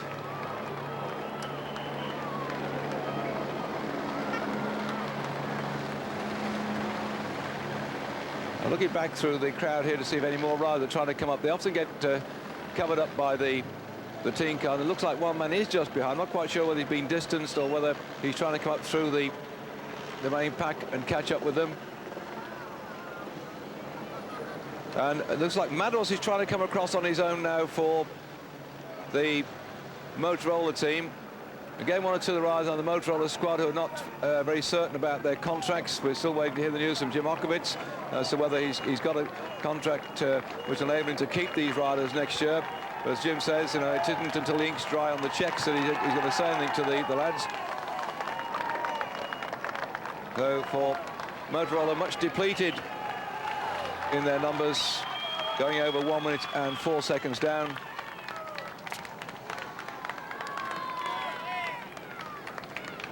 So Madouas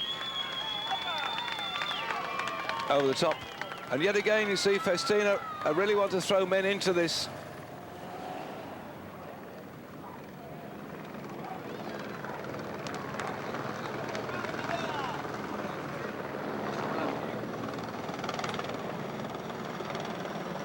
That gives them 2 at the moment. Boskonin off the back of the group. And looking through here, you can see lots of Festina jerseys near the front. See another one there, looking for the polka dot jersey of Ronchi. Won't be far through. Yes, he's right in the middle as well. Yellow jersey of Bjorn Rees on the right-hand side of your screen. Sorensen pouring water over his head at the moment, just to the right, even further across. The green jerseys are the Kelmy colours, by the way. That's where all the trouble has started since that problem yesterday with the motorcycles falling off. Escart, I think, was slightly involved, and the team manager didn't stop. That's where all the dramas come from at the moment. That's as I see the story. Please forgive me if I got all the translations cracking over my headphones a little bit on the wrong side. But they've been interviewing Roger in one of the cars following. And later on, I think we're going to get a statement from Jean-Marie Leblanc as well, who's obviously got to try and calm this thing down a bit if the race is going to go on with the support that is so important to the race. Laurent looking very comfortable in the middle. He's really dominated this King of the Mountains competition this year. Let's look out for next year when he says he will not be too bothered about the polka dot shirt. There at the top of your screen, as camera's gone backwards, in rain. Started right outside his house this morning, did the race in recognition. He's 5 times victor of the Tour de France.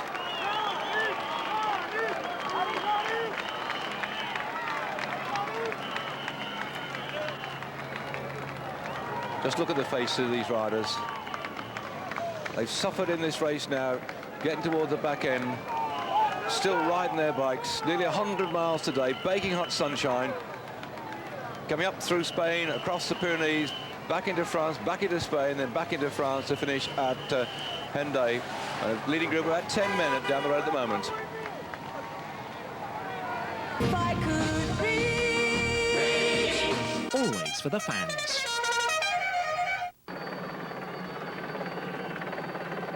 ...154 kilometres today, and a bunch seem to have lost interest in that 14-man group, which are drifting away further and further down the road, the gap opening up all the time.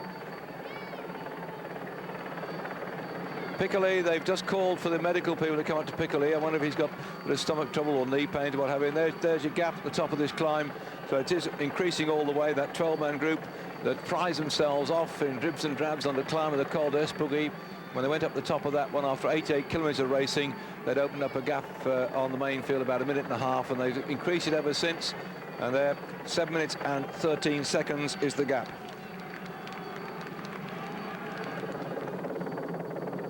Back with our leaders.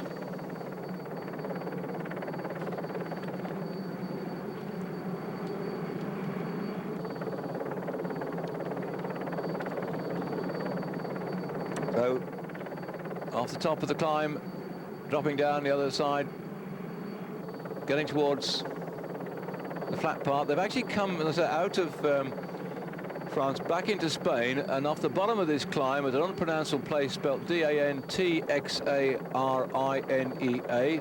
Dantexiara, or Texiara, or I won't start again, Dant. And then they've got the TX in here, yeah, TX, Ariña. Well, that's the next place at the bottom of the climb, 117 kilometres into the race. The trouble is that we're in the part of the country that's been changing hands all the time. This is the Basque part of Spain also. When you get into France, it's a Basque part of France too, so you can get Basque speakers on both sides of the border. It's the most unusual language, which has no similarity to anything else anywhere. And we're now coming out of Miguel Indurain's home territory, out of Lano's home territory, and heading up country back into France eventually, when we're up to Bordeaux and up to Paris, and that's it. So quite an eventful trip, I think one could say. Well, that's. Will you like to pronounce it back at home? Good, have a shot.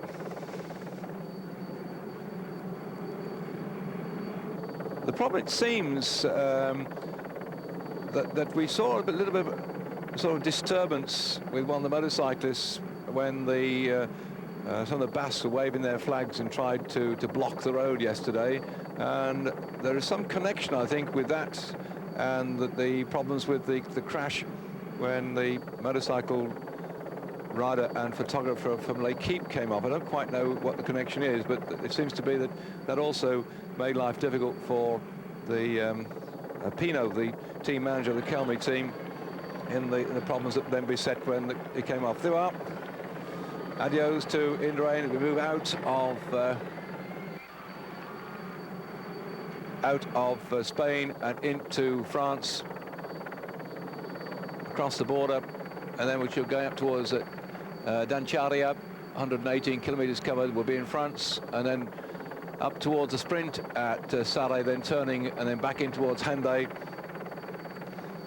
And if you just joined our program, or you're catching up with the recorded versions, highlighted versions, there was this strike today between the motorcycle riders because of the problems of the accident yesterday, which upended a motorbike and a photographer from L'Equipe.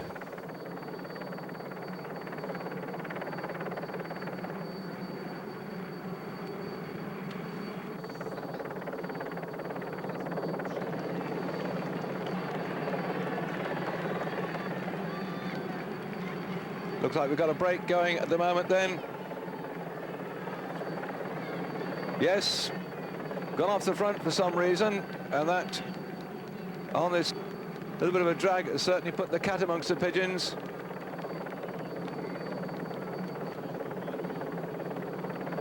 So it's Salvato from the reffing team that's gone away. Been twice a member of the Italian medal-winning World Team Time Trial squad, so he certainly knows how to motor, but it does seem strange that he's going to set off now with something like about 36 kilometres yet to go. That's Salvato. And this little group of riders here might leave him out there to roast unless somebody else has got other ideas about going across it.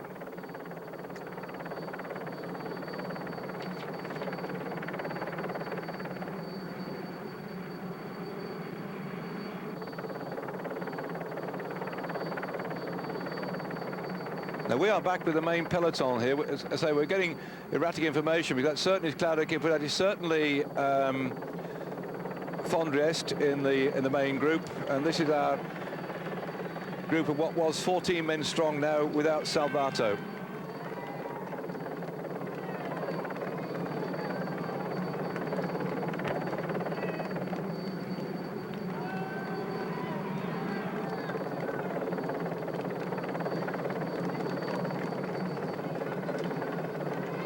Sorry about the picture problem we're having right now at the moment, but we're having to rely totally on the helicopters bouncing the signals to you without the motorcycles also taking part in our transmission today.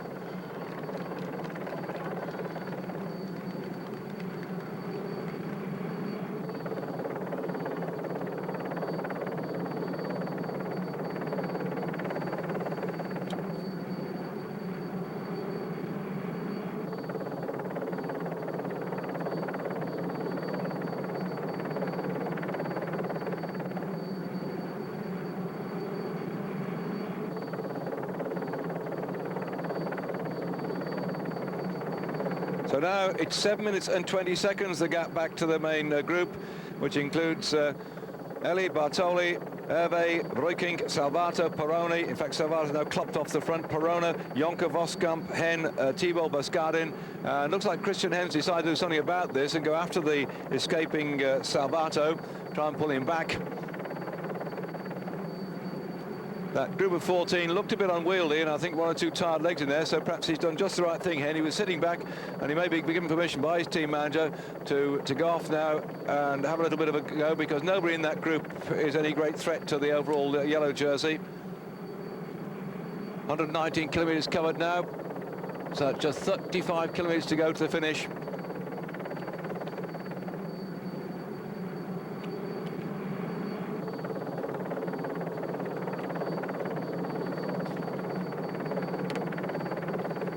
The finish today has been used only twice in the past. The first time that we had the finish in Hendaye was in 1928, as we watch here, Alonso and one of the riders from MG, looks like Ellie probably going across there. Let me just tell you what happened then in 1928. That was the year that Nicolas France of Luxembourg won the Tour de France. And what they do, they mixed up teams comprised of manufacturers team, what they call tourist routiers. They were the sort of long, hard riding people. Here we are. I'm going to listen to this now, I'll come back in a moment. This is the interview with Jean-Marie Leblanc about the problem with the motorcycle. De votre intervention, et vous parliez de votre position par rapport à Alvaro Pignot, le directeur sportif de la Kelmé, qui aurait donc hier fait tomber la moto de nos confrères de l'équipe. Alors, quelle est votre position en tant que directeur général du Tour par rapport à Alvaro Pignot? Ma position, c'est que je ne peux pas souscrire immédiatement à la demande des photographes qui voulaient que j'exclue Alvaro Pignot de la course. J'ai été voir Alvaro Pino, bien sûr, pour lui demander des explications. J'ai demandé aussi des explications à quelques-uns des témoins de l'accident, Walter Godefroth, un homme de la gendarmerie à moto. Et personne ne peut conclure à la responsabilité volontaire, à cet acte délibéré d'Alvaro Pino. Et moi-même, je peux penser qu'un compagnon du Tour de France puisse projeter par terre à 100 à l'heure un autre compagnon du Tour de France. Alors il est certain qu'Alvaro Pino a sans doute été nerveux, a sans doute commis une faute non intentionnelle, et il aurait dû surtout avoir le geste de prendre des nouvelles et de s'excuser le soir auprès des deux confrères qui sont allés quand même au sol et qui auraient pu avoir des conséquences plus graves. Je vais demander ce soir, et je pense qu'il va le faire, à Alvaro Pino de venir voir le motard et son photographe, s'excuser. Je lui ai adressé tout à l'heure une sorte d'avertissement sévère, mais de là à exclure un directeur sportif sans d'autres preuves, je ne peux pas. J'ai une position médiane, si vous voulez, et j'espère que tout le monde comprendra qu'en cette fin de tour, il y a de la nervosité, les nerfs sont à vif, il y a de la fatigue, et qu'il ne faut pas que cette fin de tour soit ternie par cet incident qui, heureusement, n'a pas eu les conséquences gravissimes qu'on aurait pu craindre. Alors, Jean-Marie Leblanc, il y a un instant, l'un des porte-parole des motards nous disait il faut que Jean-Marie Leblanc annonce qu'Alvaro Pino ne peut pas suivre l'étape de demain, l'étape Hendaye-Bordeaux, qu'il soit exclu une journée, comme on l'a fait vis-à-vis d'autres motos ou d'autres pilotes voitures.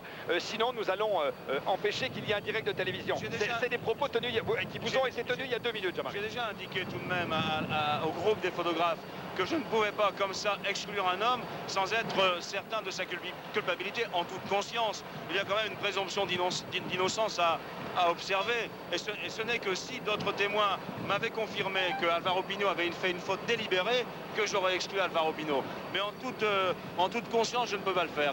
Vis-à-vis du droit et de la justice, ça ne serait pas bien. Donc, avertissement sévère à Alvaro Pino, mot d'excuse ce soir, et j'espère une certaine concertation, conciliation à quelques jours de l'arrivée à Paris.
Well, back with you now. There's been messages flying backwards and forwards, and please forgive me if you walked in, just switched on your set and said, where's the sound gone? You phoned up your local band to say, hey, my sound's not working. The reason the sound's not been working is that there was an interview going on the screen, and then subsequently the sound went on after that, and in fact it's to do with the problem with that motorcycle crashing yesterday and putting the two in hospital, the driver and the photographer. We're going to take a short break actually, and what I'll do, I'll give you the inside information when we come back about what's going on the race with respect to the motorcycle and the authorities. Back with you soon. 14 riders. The last time check we had back to the main pack was 11 minutes. Well inside the last 25 kilometres to go on this stage into Hendaye. 154 kilometres in all, just under 100 miles of racing. Eric Breukink, number 83 in the Rabobank colours. He's got his way back after having the misfortune to puncture, and he's now in this group here, who've been jumping around quite a bit. Salvato tried to get away, and that's a fellow with his arm up now, but didn't get more than 40 seconds before he got closed down. Christian Hen, you see, just in the middle of your picture in the whitish coloured jersey, national champion of Germany. He's riding on the back of the pack, really, because his team leader is Bjorn Ries wearing the yellow jersey. And there he is, you see. So this main group aren't interested at all. There seems to be so many of the teams represented in that leading group of 14 men.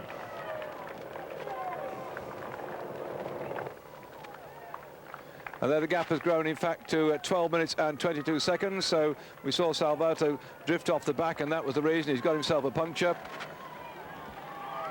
The Festina team won't do any chasing there at all as they go through that so-called sprint point. They're now, as you can see, 12.5 minutes down. They've got 26 kilometres to go, and the main field have no further interest in the stage victory today.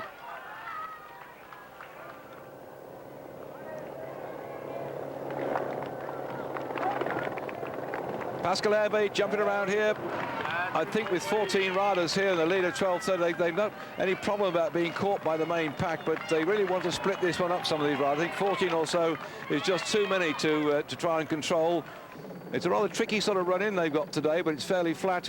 Oh, I say fairly flat. Let me give you exact details of the run-in towards the finish, because it was a little slight climb that we saw yesterday. There was a climb in the final 3 kilometres or so that had its effect on some of the riders, and we've got a similar little flick up towards the end today that might have an effect on the riders as they come in to the final running towards the finish. At 8.3 kilometres from the finish, we've got a little thing called the Côte de Soco, S-O-C-O-A, or Soca, and then it drops down to a 4.7 kilometres from the finish.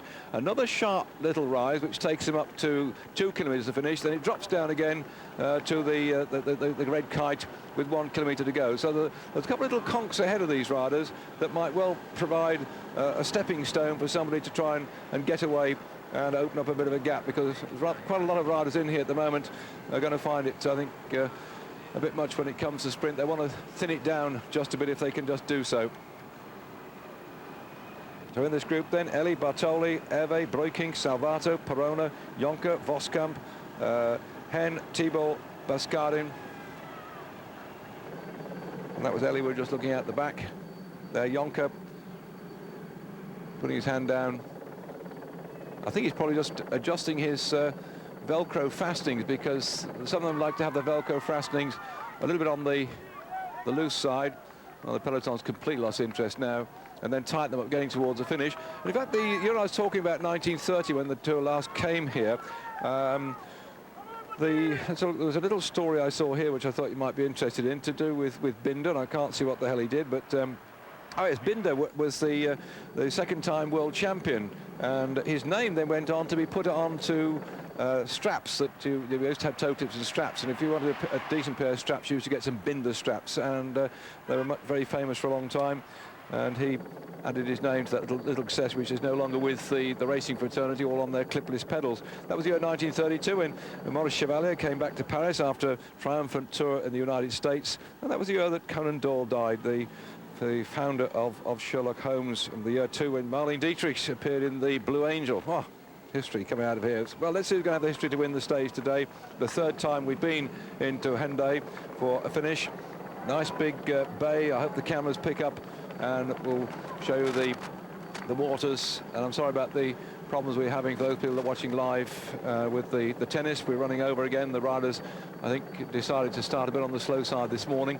And also see on the left-hand side where they're on now. This is a cycle path they're on here. You can see the little white cyclists are drawn on it. They're just about going over one of them there.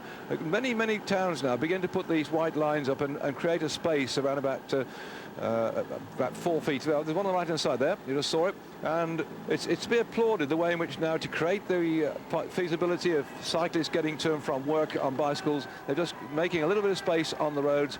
White lines aren't always that significant, or they help anyway, but I prefer some of the stuff we saw up in Holland, for instance, where that extra yard and a half is made of red material. They put down a red surface, a red stone surface on top of the tarmac, and you actually not only have you got the white line, but you've got a little red surface as well, and they can clearly identify that. That's the place cyclists go, and motorists can't infiltrate and cross over to it.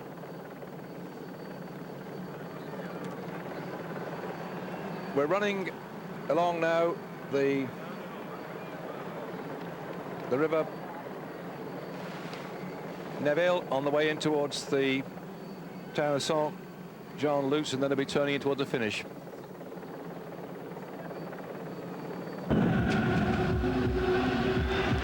Two men out of that group of 14, slimmed down by the undulations alongside the rolling sea of the Atlantic. And this is the final sort of climb they've got this far out, but there's a short drop down and another little one, a neat little climb. I told you the Basques are still out here in profusion, but today the victory could go either to the German on the front, Christian Henn, the champion of Germany, or the man behind, Voskamp. They've got enough lead at the moment. They just persist with this one. Both of them riding very well indeed. And how dominant they've been so far, the Telecom team, in this race. We've got in general classification overall, the Telecom rider Bjorn Ries lying first in the yellow jersey, Ulrich in second spot at 3 minutes and 59 seconds, and Veronk third overall at 4:25. There'll be no change in that general classification, providing they all stay upright and nothing terrible happens back in the bunch there. So we're just looking now for a stage victory today. And I think the Telecom, certainly they've been pleased the way that Henn has ridden, and young Ulrich too. He didn't have quite such a good year last year. It appeared that he had some, well, I think he got himself involved with a lady or something. Whatever it was, the story, he discovered the early part of this show when he went down with the virus and got some sort of flu that he would, in fact, put on weight. He went back to his old trainer, did Jan Ulrich, and started a very hard program to lose weight. And in fact, what his trainer was doing was taking him out on a moped. As now you can see the gap is 1:16, so there's no doubt about it that he's going to stay away from that little group, I think, the way it's going right now. But Peter Becker, the trainer, a personal trainer of Jan Ulrich, was taking him out a 200-kilometre ride at a time. You imagine this, and all he gave him was 2 bottles of water here with 5 kilometres to go. Jan Ulrich, 2 bottles of water, no food, and he just rode him, and he just made him go harder and harder and harder, and he slimmed him down, and Ulrich now has been one of the revelations of the race. But here, as Voskamp goes through, Christian Henn on his wheel has ridden very hard for the Telecom, which have been the dominant team, and they're very happy, I think, to get him away here at the moment, because there's a battle going on between Telecom and Festina for the team award. And one of the Festina riders, Buscardini, is down in that group at the moment. That's the 3-man chasing group with Thibaut on the front. Well, he's moved over now. Let's put Ellie on the front, then Buscardin, and then Thibaut, and further back, the remnants of the breakaway group still struggling to try and catch him back. People like Pascal Hervé, Eric Broking, Salvato, who punctured just at the wrong time when the whole thing exploded, Perona, Jonker, and Bartoli, the teammate of Ellie. Very appreciative holiday crowd here. You can see the picnic tables on the side of the road. Always a nice atmosphere on the side of the road in the Tour de France.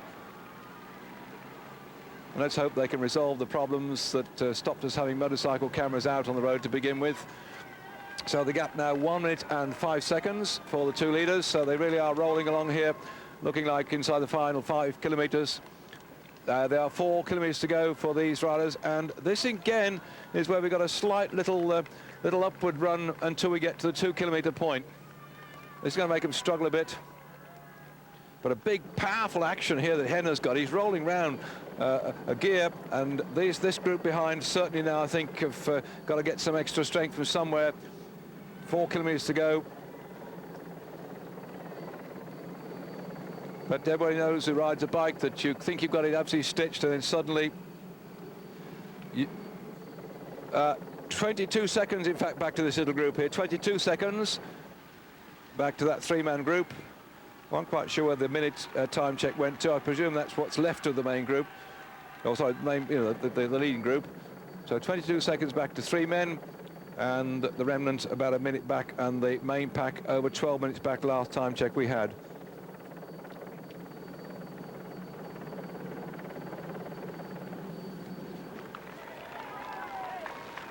Power of this man on the front, to Christian Henn, the German champion.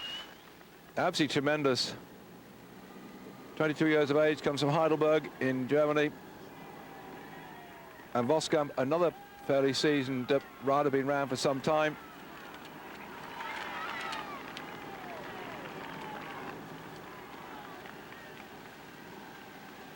One minute 10 seconds back to the rest of the group. 22 seconds to the 3 men. 22 seconds to 3, and 1:05 to the remaining 9 men, or nearest 9 as makes no difference, that have been distanced by the sudden attack which Voskamp launched, and then quickly onto his wheel went Christian Henn, and they've opened quite a useful gap now.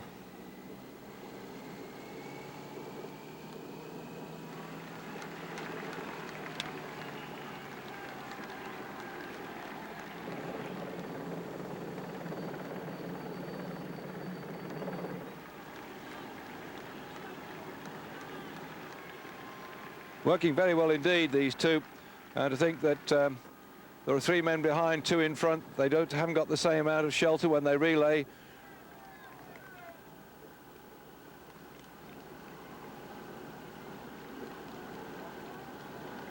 Well, Bart Voskamp only had 1 success last year, which is at Vingen, which was just one of those criterium events.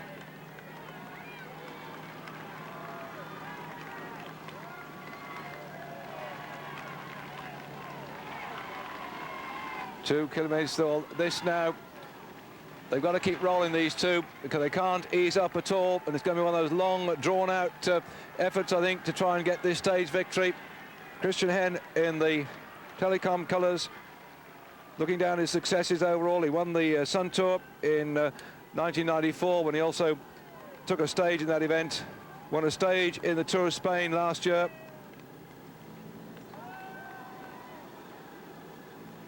Second place in the Paris Tour in 1992 was Christian Hen. 3rd overall on the Olympic Games in 1988. Very experienced men. So both these two, very experienced riders indeed, find themselves in a position to get their name up in lights at the victor of the stage. Well, Hen to me seems to be slightly the stronger when it comes to riding on these long turns on the front, but Bart Voskamp, has he got the ability to suddenly unleash a sprint? I think after this 1 kilometre sign point, we're likely to see that these two might well, that's it, they're concerned now about the followers. There's 1 minute 17 back to the main, 9 men left out of the 14, and just on 20-odd seconds back to the 3 men chasing. They cannot let up at all on here. They can't do much of the old track stands. They've got to keep this thing rolling to see who's going to get the stage victory. Voskamp also looks back over his shoulder. So when you look over his shoulder, if you're not careful, the man that you're riding with might take it in his head to go away. And Hen wants Voskamp to come through. Voskamp is in the best possible spot at the moment, lying second in the line here. So Bart Voskamp is nicely placed. Can he turn it into an advantage then? Voskamp looking for a success in the Tour. Christian Hen, probably the much more experienced of the two, but Voskamp is in the right spot at the moment. He's on the wheel. This is the way to be. Bart Voskamp doing just the right thing. They had to drive hard on this one. So the Dutch rider in second spot, the German rider Hen at the front, and still Hen can't get him off his wheel. Look at him looking up the finish line. He's right up against the Coca-Cola barriers on the right-hand side of your picture. Now they both unleash the sprint. Who's got the string in lead? Voskamp's got a little bit of a go now. He's gone away off the wheel of Hen. Hen just couldn't explode like Voskamp did. So TVM get another stage victory. We started in Holland and we topped and tailed it with a victory for the Dutch rider Bart Voskamp and the TVM team from Holland. So we might have had a wet and windy start up in Zuid-Hertogenbosch, but now the sun is shining on the backs of a very happy Dutchman from the TVM team. Ellie launched a sprint for 3rd spot with Thibaut alongside him, and Bascardin running out of steam. 3rd, 4th, and in 5th spot, Bascardin.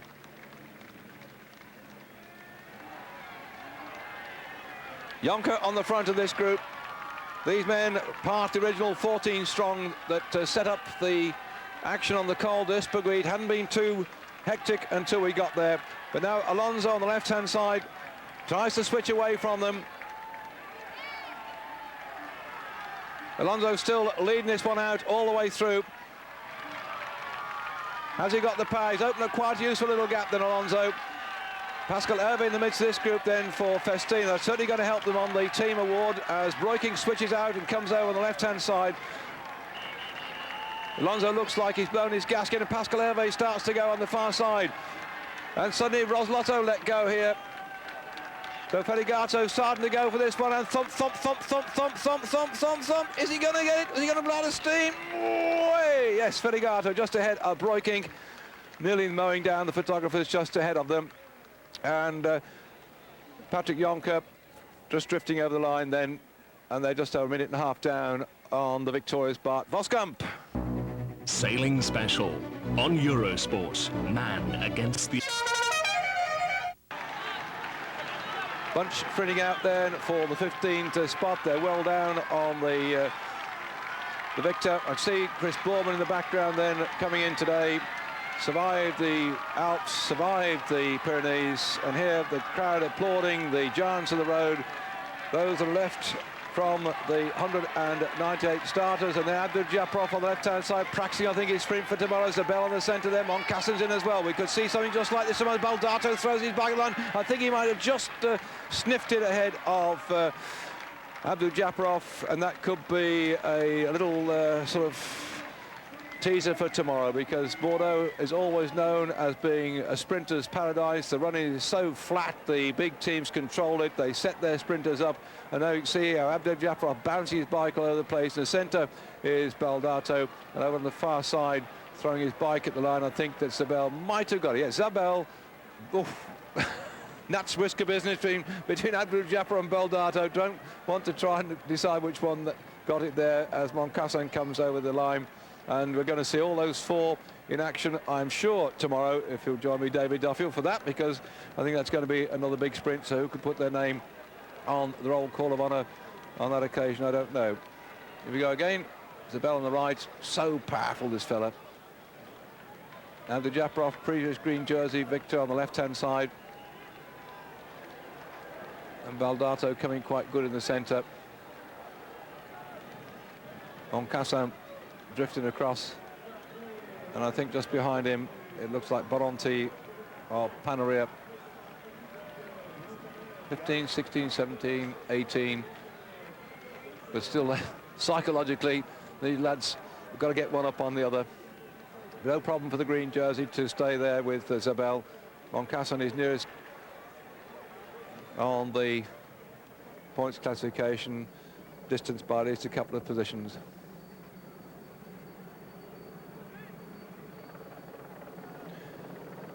Nice view of the marina in the background, whilst it confirms what we've seen on the screen, with Voskamp coming in ahead of Hen, Ellie, Thibaut, Bascartin. They all escaped towards the end and drove it hard. Voskamp and Hen getting away from Ellie and the rest of them. You see right the way down now to the remainders of that breakaway group. But these two choosing just the right moment to get away.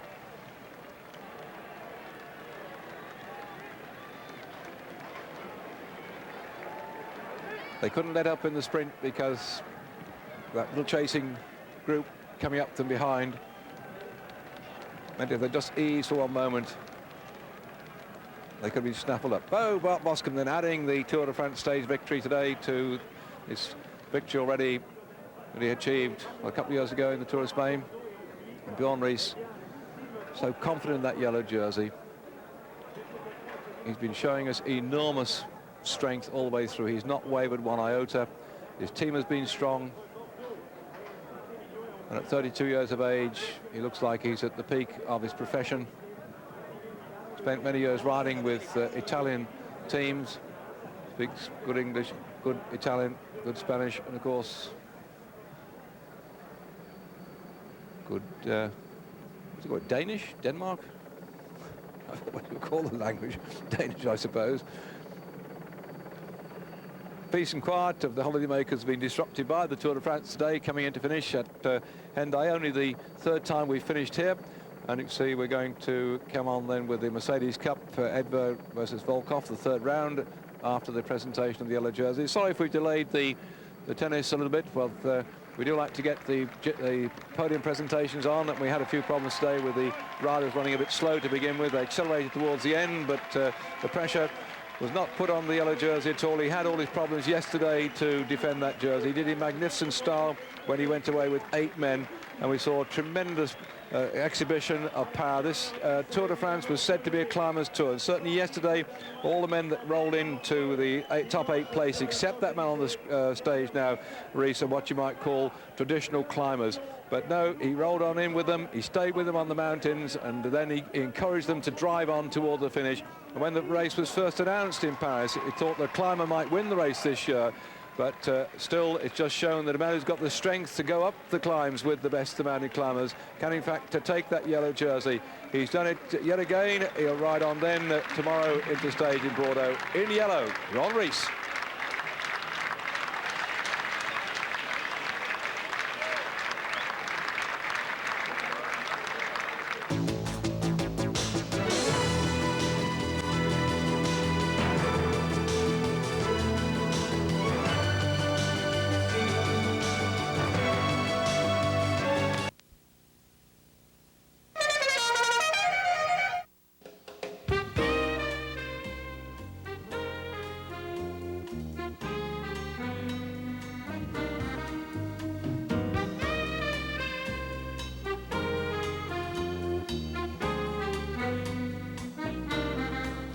Stage 19 then, this race covering 226 kilometres today from Hendaye to Bordeaux.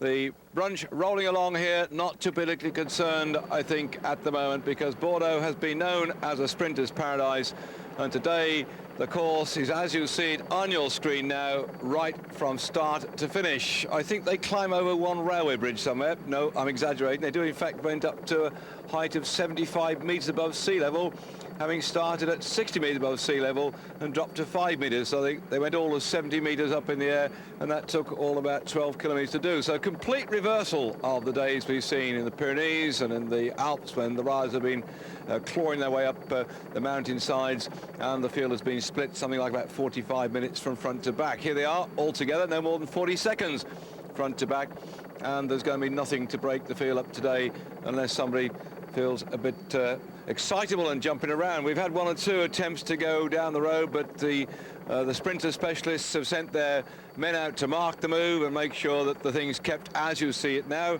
and that's how it's likely to be for the next couple of hours. So we will update you as the riders are stopping with natural breaks down there. First of all, the little break we did have to begin with after the 14 kilometres. Garmendia, Mauri, Bolts, Yarman, Bascarin, Hervé, Ekimov, Sorensen, Simon, Boronti, Kiepucci, Zen, Chimil, Sunderland, Vidal, Piccoli and Talmont. They all managed to get away and grab about a 30-second lead. But on roads like this, you could almost chuck a bottle of Coca-Cola from the bunch to the break over 30 seconds. It's just so straight, so easy. And they soon got swallowed up after they'd done something like about 40 kilometres. The gap came down, and the TVM and Telecom came rocketing after them, and bit by bit they finally made the junction at some 49 kilometres. So that was about 35 kilometres when we did get a bit of a break going, but never gaining much more than half a minute. It was, I suppose, of academic interest, but certainly did show that one or two people had hoped they could prize themselves away before the sprinter teams began to put the lid on things, and certainly with TVM looking for a stage victory for Blijlevens and Telecom looking for another stage victory for Zabel. They were very active in pulling back the breakaway, and that was that. And I think really with 17 men in that break, it was just a bit too big for them to really work together and get away. Looking at the pictures now, by the way, with the motor on the front, on the left-hand side of your screen is Chris Boardman, just getting out the saddle at the moment. Chris has lasted so far, and certainly I should think he'd be happy to ride himself comfortably in the field today, and if he's got any strength left in his legs, have a real good go at the time trial tomorrow, 62 kilometres as such, just to see how he's come through the mountains. He's way down on general classification right now, but he's served his apprenticeship. He's gone right the way through the Tour de France, given that he's going to last today, tomorrow the time trial, and the final day in Paris. And there's no reason he shouldn't do that. He's lying 43rd on general classification, Chris Boardman, 1 hour 27 minutes and 33 seconds down. He's in quite useful company, though. There's some excellent riders round about him, like Taffy, for instance, a very hard rider in 47th spot, Pascal Richard, 48th, and just ahead of Chris Boardman, people like Pascal Hervé and Fred Chave, even Malcolm Mauri is 39th, the past winner of the Tour of Spain. So you can see that Chris is in very good company. Mentioning Pascal Hervé, and there right on your screen is a man who has in fact said that he's got stronger as the race has gone on. If it lasted 6 weeks, he'd finish up in the top 5. Well, that's a bold thing to say when you're 41st overall, I suppose, but he's getting better all the time, and that's what makes some of these riders more specialists at stage racing than the single-day classic fellow. That fellow Reese you're looking at down there in the yellow jersey, he has always been best in tours. He's not a single-day classic man. I suppose if he put his mind to it, he's been showing the strength in the race so far that he perhaps could go for a single-day classic if he really chose to do so. But generally speaking, he likes to ride himself into form in the tours and then put the hammer down when everybody else is beginning to feel a little bit tired and struggling. They're on your screen now, 75 kilometres to go. So that's just inside 50 miles. They set off at quite a fast clip this morning with that little group of 17 men getting a half a minute lead on the field. They covered something like about 44 kilometres in the first hour. That's around about 27.5 miles an hour. So the early action pulled the bunch along fairly quickly. But right now, it's the speed's gone off it just a bit. but we should be going up on schedule. I think we're still ahead of 40 kilometres an hour, so it's still a little bit over 25 miles an hour, although it may not seem to be if you look down there on your screen. So whilst we're getting the shots of Big Bunch here together, the rest of the news then after kilometre 68. Again, one or two people jumping around the front, Bartoli, Vanzella, Rooks and Fondrest, but it didn't take long in the heat and urged on by the massive crowd for them to slide back inside. And the 83 kilometre point, we had a sprint, the PMU sprint, and Zabel got that ahead of Moncassin. Baldato was in third spot, and the second sprint today will be 15 kilometres from the finish. Alongside the quay at the edge of the La Garonne, and then straight into the finish on the quay de Louis the 18th. The twists and turns at the moment will certainly help these two riders here. The gap down to 29 seconds. Walters has been really riding hard at the front. Talman for the Aubervilliers Peugeot team. He started first of all. Mark Walters of Lotto went across to get it.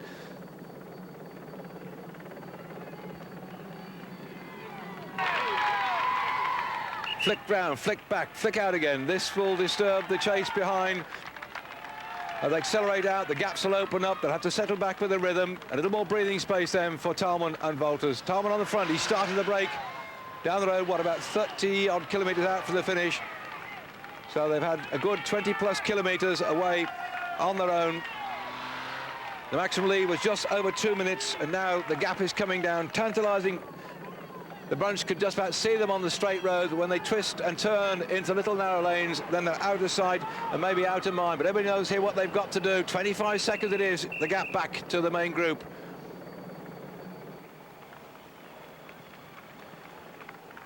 Honours have been so evenly shared amongst the sprinters so far. Zabel having had a couple of stages. Abdul-Jabbar's had one. Moncassin's had one. Baldato so far has been hovering always around about 3rd, 4th, 5th, 6th, 7th for MG. He hasn't managed to score a stage success yet in the sprint.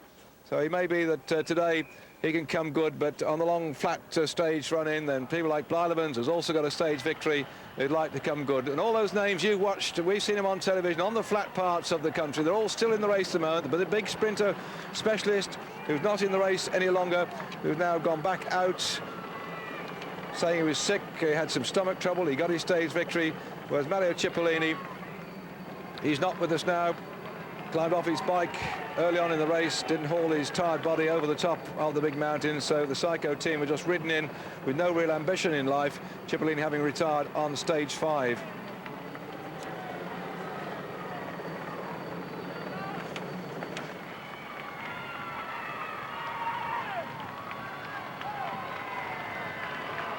"21 seconds to go, 21 agonising seconds separating Walters and Talman from this bunch here. I wonder when the time will come when, once again, as we used to do when watching Barry Hoban move into the position with the big group like this to wet his lips and look for a stage victory, when he managed to get, what was either 7 or 8 stage victories in the Tour de France. Sometimes since we had a sprinter Hoban like that in the Tour. Malcolm Elliott was a great sprinter Hoban who took the points jersey in the Tour of Spain. Never came quite so good in the Tour de France. Perhaps young Jeremy Hunt, who's riding with the Benesto team now, who's being nurtured and brought on as a Hoban sprinter, might be somebody we could be looking for in a bunch like this, maybe next year or the year afterwards. 16 seconds it is. They daren't look round over the shoulders, these two riders, as the gap is coming down all the time.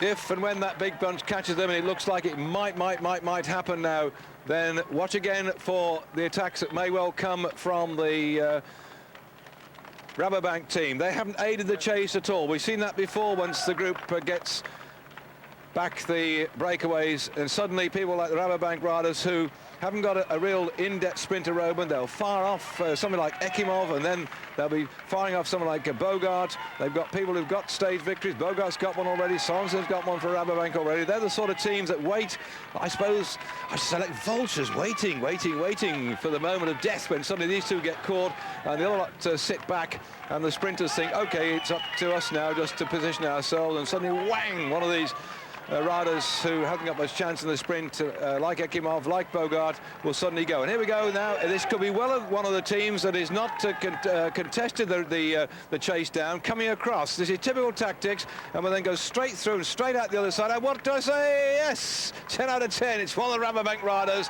I could have written the script, but I didn't. There's no script here. I just thought that would like it to happen, and they've done it yet again. The tactics of these teams, they've all got their strengths and weaknesses. They know how to produce the trump cards when they need it, and there they go. But now he's been absorbed.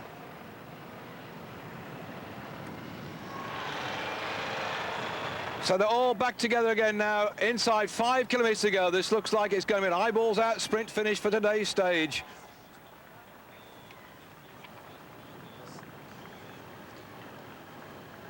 With the bunch all together then on this stage 19 of the Tour de France, Hendaye to Bordeaux. The last but one occasion when the sprinters can have their moment of glory. They'll also be looking forward to the stage into Paris on Sunday, when I hope lots of Brits are going to come over and cheer Chris Bourbon, who's dragged his tired body over the big mountains and maybe looking for a good ride in the time trial tomorrow. Who knows? But now it's all down to who's going to get the stage victory inside 5 kilometres. This looks to me like it might be Fondres going for it. The smooth pedalling rider from the Roslotto team. They haven't had a stage victory yet, and they've got to start launching riders left, right and centre to try and get away, and Rabobank's gone with them as well. That's good tactics then, but look at TVM after them. Like fleas onto a dog's back. Pow! They suddenly leap as they go past to close that gap down, and inside 4 kilometres to go now.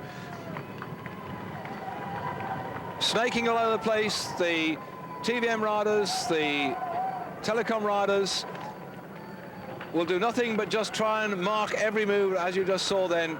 They'll go on the front, just keep the pace up. The two of the TVM riders, that's Martin Dembacke back in second spot. So yet again, the TVM doing a tremendous job here. Blylemans is a man they're looking for to try and get the stage victory. The diminutive little figure, not one of your big muscle lads with thighs like tree trunks. He's quite a whippy little lad, and he'll hide in there and pop out just the right moment. After time, you can't see him. Keep your fingers crossed that we don't have anybody burying themselves into the barriers today. TVM, look, the riders are dropping back now. They're tired. They've done their chasing. They've absolutely blown a gasket to stay away at the front, and now they've eased back, and it's then this is a chance when the top men at the front are beginning to lose the shelter for somebody else to have another go. And there we have yet another one rocketing off the front. But they're told it really twists and turns into the finish today, and this is one of the sharp bends they've got to contend with. Let's hope they all get round safely. That sharp left-hander, the Place de la Victoire. Who's going to get the victoire today? Again, TVM blocking off the front. Steinhauser doing a great job in the red for the Refin team. Lying second in the string.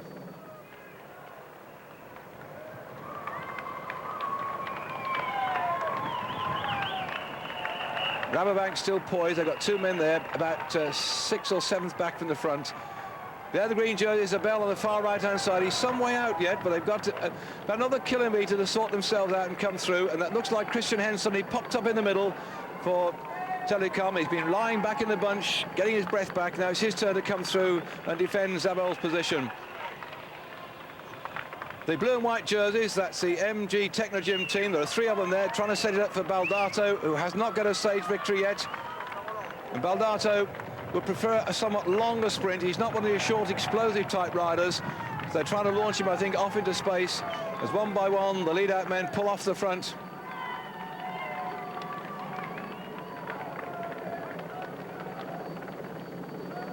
And it's on these turns, by the way, when the gaps open up and the tired riders are there, that it gives an opportunity again for people like the Rabobank lads lying in wait there to take the chance. So that's why MG Technogym have got 3 men on the front, 2 of them the lead out, and the other man will be Baldato sitting on the wheel. Such precision these riders have, hounding down the breakaway and then holding the speed at the front.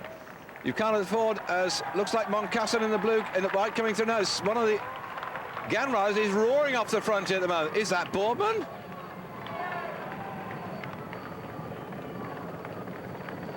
I think it was like the Marchand, it wouldn't sort of, mind if Chris can sprint in the Paris-Nice. He went extremely well. Moncassin is their sprinter roadman. I would have thought Chris would expose himself to this sort of thing right now, and more like Le Marchand might have gone through with. Moncassin will be riding very casually in that, and now inside 1 kilometre to go. They turn very sharp left now, and now they're alongside the edge of the River Garonne. It's all a long straight run down into the finish, all the way, and yet again could be Yekimov going this time. Typical tactics inside the final kilometre. Hen is after him at the moment. Hen's legs must be tired from yesterday when he went away with Voskamp toward the finish. So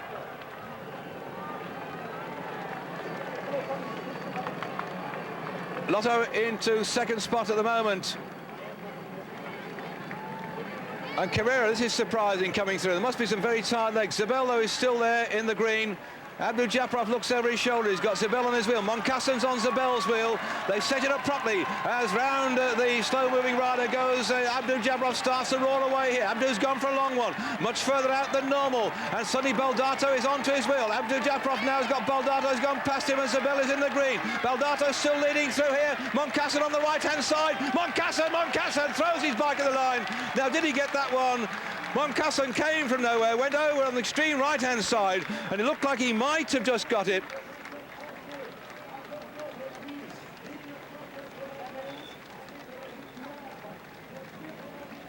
Let's look at it again. Moncassin comes very late as Baldato goes through. Abdul Japarov comes off his wheel in the pinky colours.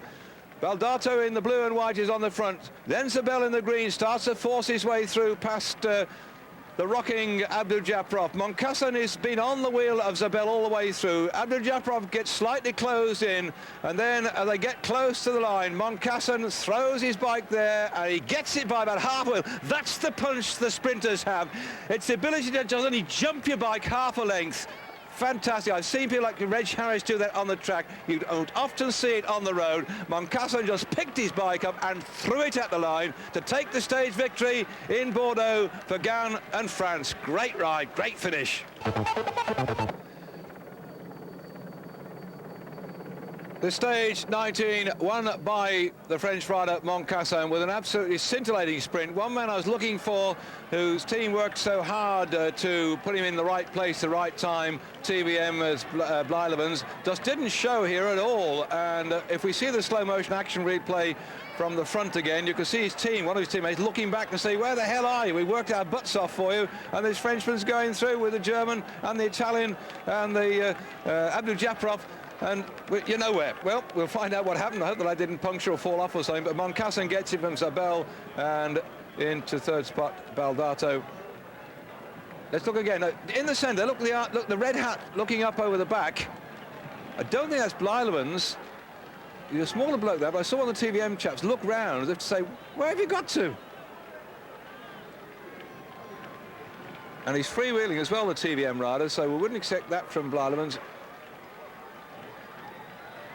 As Gan scored yet another success. There are then Bordeaux. It's actually 100 kilometres from the Atlantic as a seaport, and of course with a very wide river going out here, the Garonne down to the Atlantic.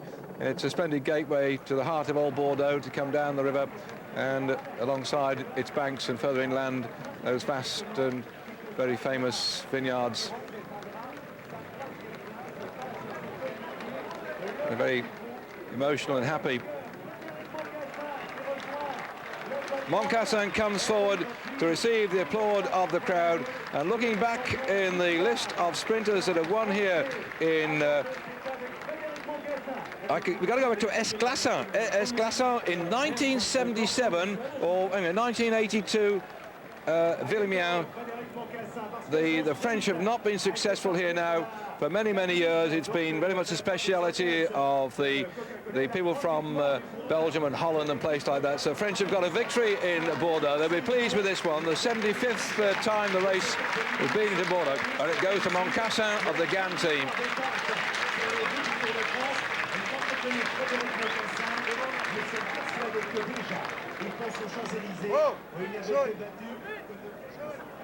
Some recompense really topping and tailing the Tour de France for the Gan team. Moncassin taking that one ahead of the riders you see on your screen there. Moncassin taking stage one. There's one more big victory, of course, that he would like to have. That's in the Champs-Élysées on Sunday, when we're going to see a sprint finish, probably very similar to this one. the Agen team had a stage success there already when Senyo has popped out from the pack and taken the victory, but Moncassin it is, as we're now getting toward the back end of the race, that's got another successful. They started so well, the Agen team. Moncassin taking the yellow jersey on stage 4 with his good placings in the bunch, and then after also having the green jersey, the yellow jersey went over to Stefan Hulo, who kept it for 3 days until he really began to struggle on the mountain up to Les Arcs with his bad knee, and had to hand it over to Berzin, who kept it for 2 days until this man Rees just trounced everybody on the ride up to Sestriere, just 46 kilometres. He came out of the pack just like a bullet from the gun on that day, which was upset by so much snow on the big climbs, the Euzerin and the Galibier, the shortened stage. He still showed his strength, and we all thought, well, was that just a flash in the pan? He proved it not to be a flash in the pan. He's controlled the race from then on, not only controlled it by riding on the wheels and watching his main adversaries. Rees has also attacked and attacked, and we saw that wonderful attack that he took on the stage down into Pamplona when he took 7 mountain climbers with him and drove them to the finish, and really hammered home to everybody that he was a man who's going to take that yellow jersey into Paris, and he's got just 2 more days to go before the crowd on the Champs-Élysées will show their applause. I'm sure the place is going to be packed out with the Danish supporters.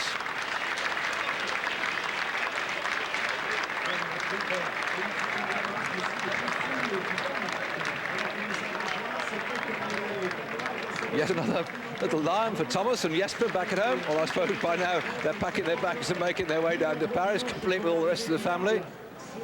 And let's look again. Where was Blylemans? There's a TVM rider in the midst. So that might have been him. And that's your overall general classification, set to go into the time trial tomorrow. 62 kilometres, some of those positions could change as the time trial has come through, but not more than 1 or 2 places.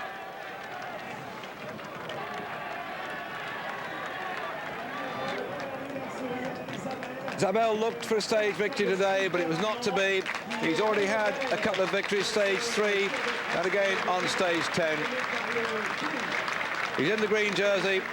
He'll ride round the time trial tomorrow, not in any way interested in the overall classification as far as he's concerned, just keeping that green jersey on his shoulder and perhaps trying to get the final fling into the Champs-Élysées on Sunday. So the stage is set then for the time trial tomorrow. Those gaps, the odd minutes here and there, could be that 1 or 2 riders can jostle positions, but the big thing is, can Indurain come back and show his strength and get that time trial tomorrow?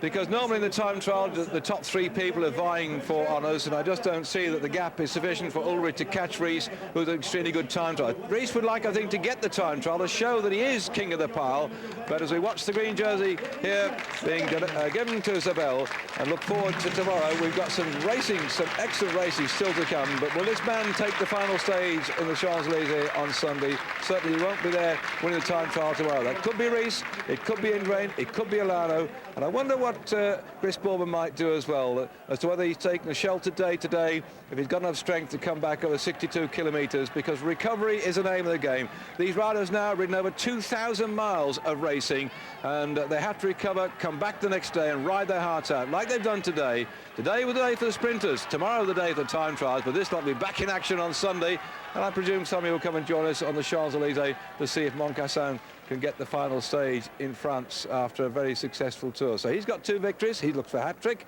Zabel's got 2 victories, he'll be looking for hat-trick too.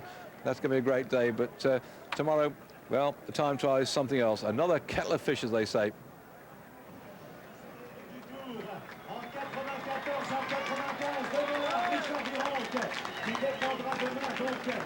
Not trouble today, Richard Bronk. The highest climb we went over was all of 75 metres high, which is just nothing at all in the road. It was so flat that you could almost just ridden the whole race on 1 gear from start to finish, except of course in the sprint when the boys were in their big rings and their small sprockets at the back. So that yellow jersey again tomorrow on the time trial. No King of the Mountains competition as far as he's concerned. That's his all the way through to Paris, and he's worked hard for it. That's his 3rd King of the Mountains jersey that he's collected. He's got the hat-trick, his triple, and he may be going next year for a position in the yellow classification, he said. He's lying 3rd overall in general classification. He's got to ride hard tomorrow to keep that that third spot and to keep it into Paris, but let's hope he does it. He's given us a lot to talk about. So enthusiastic up in the mountains, but today was the day of the sprinters, a day when Moncassin got yet his second victory. And we're going to say bye-bye to you from Bordeaux, myself, David Duffield. Looking forward to accompanying the time trial tomorrow and again on Sunday from France and the Tour. Bye-bye.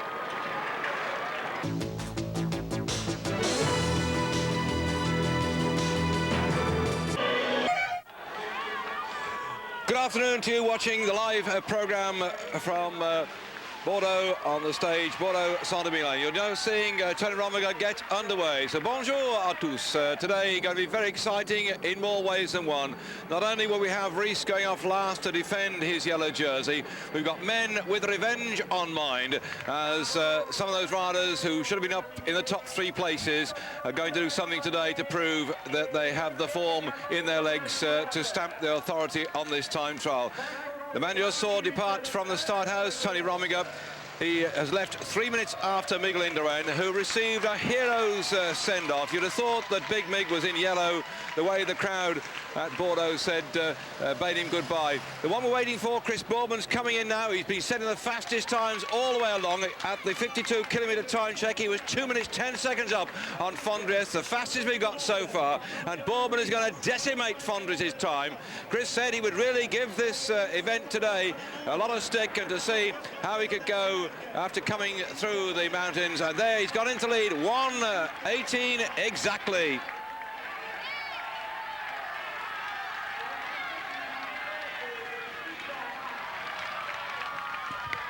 The world champion when it comes to this sort of discipline, pursuiter par excellence, British champion at 25 and 50 miles. Our record holder, Chris Boardman, taking the lead for the 63.5 kilometres, 1 hour, 18 minutes exactly.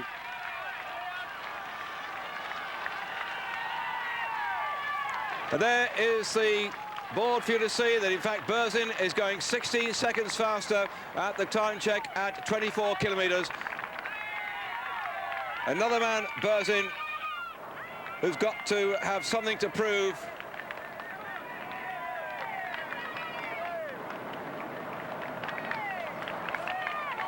Berzin was a rider who won the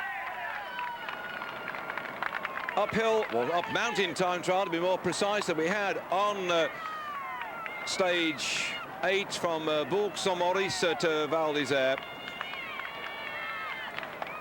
On that 30.5 kilometre ride, an average speed of 35 kilometres per hour. That's just over 20 miles an hour. He covered the distance in 51 minutes and 53 seconds, Berzin. Chris Boardman was in 9th spot, 2 minutes and 30 seconds down on the flying Russian, who took the yellow jersey. Bjorn Rees finishing second, 35 seconds behind. Olano third, 45 seconds behind. And this man Olano then third on the mountain time trial. The reigning world champion. And there he goes, lying at the moment in 9th spot in general classification, 11 minutes and 12 seconds down. But as far as Olano's concerned, he's got that personal battle against Rominger, Indurain, and Bjorn Rees, and of course Chris Boardman and Venji Berzin. Normally when we get a time trial toward the back end of the Tour de France, it becomes a bit of a foregone conclusion in recent years. We've had Indurain dominating the proceedings. He goes into the last time trial wearing the yellow jersey. The question is who's going to be second. And the trouble with the time trial as well, that many of the riders who are further down the classification are a bit tired and they just roll round and don't bust a gut to do it. But today there's still little gaps to be closed up, and now we're looking at Jeske Skibby coming in at this point at 40.7 kilometres.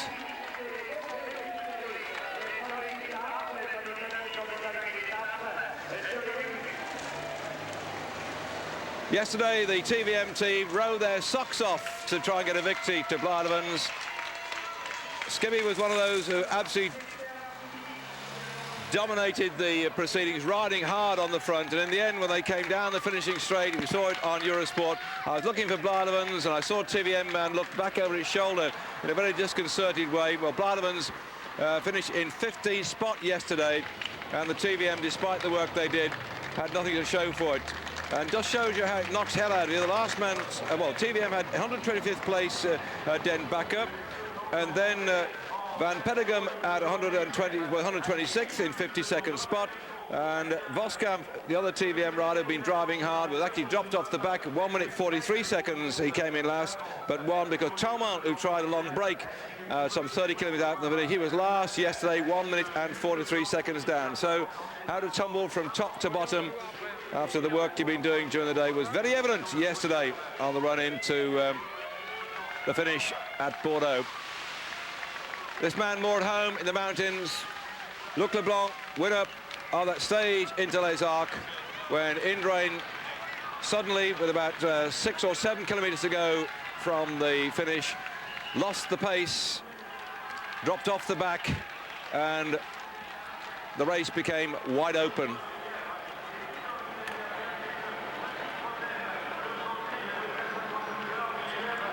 Leblanc, who worked out that if he had not fallen off those 2 times and took the time away he lost when he fell off on the first couple of stages, he would have been up there battling for the yellow jersey. But you never know the tactics, you never know the watchful eye of Bjorn Ries had this man Leblanc been near him. But nevertheless, Leblanc showed his strength and supremacy in the mountains. He's come back virtually from the dead. He had a bad year last year as the reigning world champion when his sponsor just packed up and took the money away from them, and he went off to have an operation on his bad back, and now Leblanc is back. Here we are then. Fernandez Jeans, not the world's greatest time trialist, I would suspect. He is the reigning, or the current champion of Spain on the road.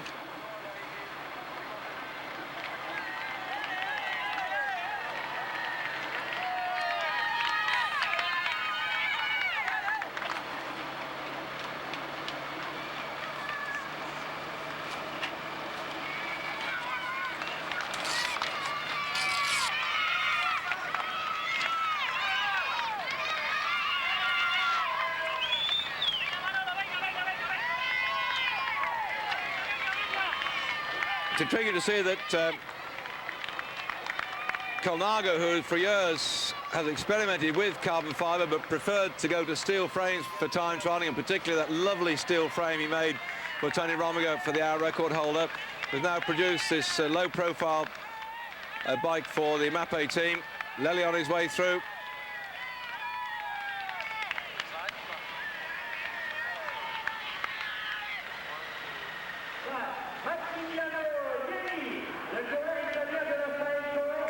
Fondress at this particular point lying second to Chris Boardman.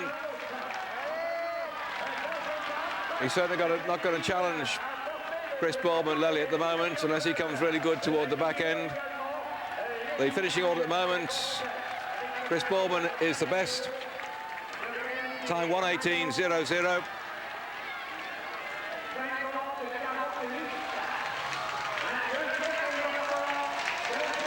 Intriguing watching the Psycho rider coming through now, by the way. There was a race in Germany yesterday where Mario Cipollini rode in the race, and in fact the first 3 or 4 places were all occupied by riders who had retired from the Tour de France, and one of the finishers also was Brunel. Now, I'm not quite sure what the rules and regulations are about when you retire from the Tour, about your opportunities of riding in other races whilst the Tour is on, but certainly the race in Germany attracted a lot of riders, perhaps trying to fine-tune themselves for Atlanta. Ugrumov, not perhaps the world's greatest time trialist when it comes to riding on the flat. Prefers when the road goes uphill. He had a slow start to the Tour this year, Ugrumov. Wasn't on form by the time we had the time trial from Bourg-Saint-Maurice to Val d'Isère, when he finished back in 17th spot, 3 minutes 45 seconds down on Berzin. Both Berzin and Ugrumov had been teammates. First of all, in the old days as the Russian squad, and then later on when they went to the Gavis team. There's been no love lost between them. They split now into different teams. But Ugrumov had a very slow start to the Tour. He's moving himself slowly but surely up the classification, and coming into the final day today of the last but one day, he's in 7th spot, 7 minutes and 48 seconds down on Bjorn Ries in the yellow jersey. And of course, this man Ugramov was one of those riders that benefited from the driving break.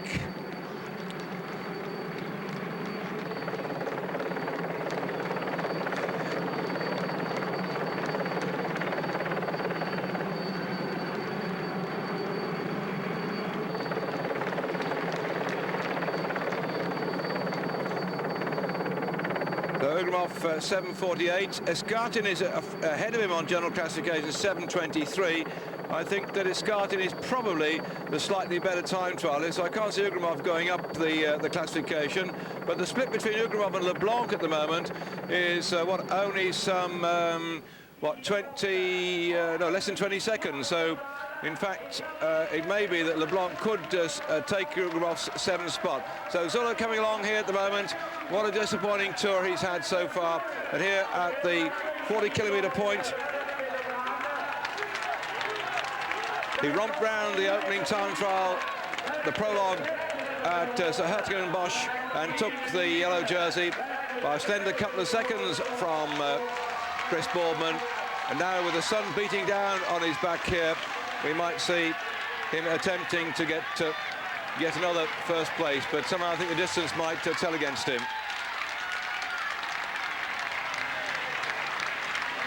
Zola then 1:57 down at the 40-kilometre point.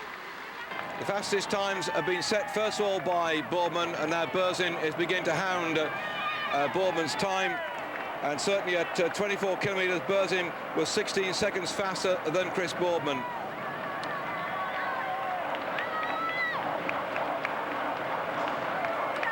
I don't think you hear that roaring sound, by the way. You see, many of these riders preferring a complete disc wheel at the back.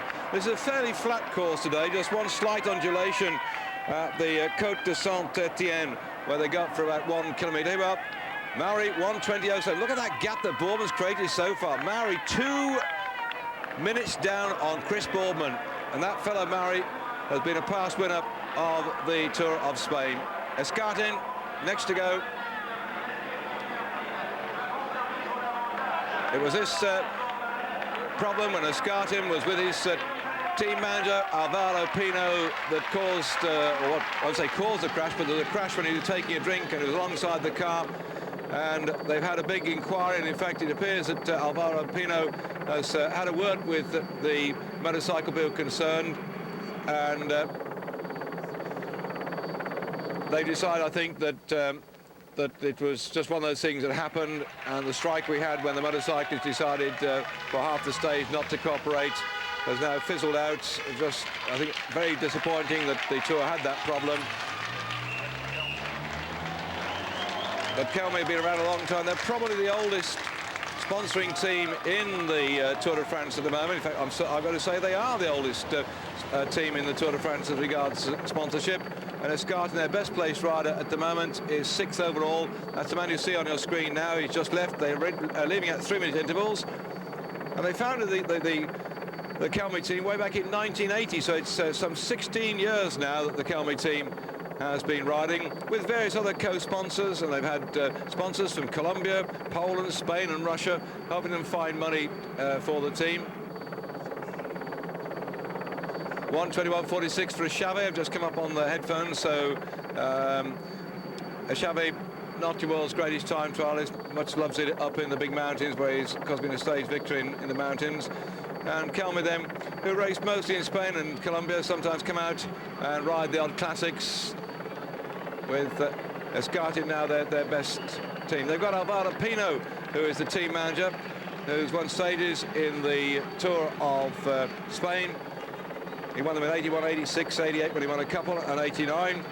And he was the man who denied Robert Miller his Volta win in 1986. So Mauri then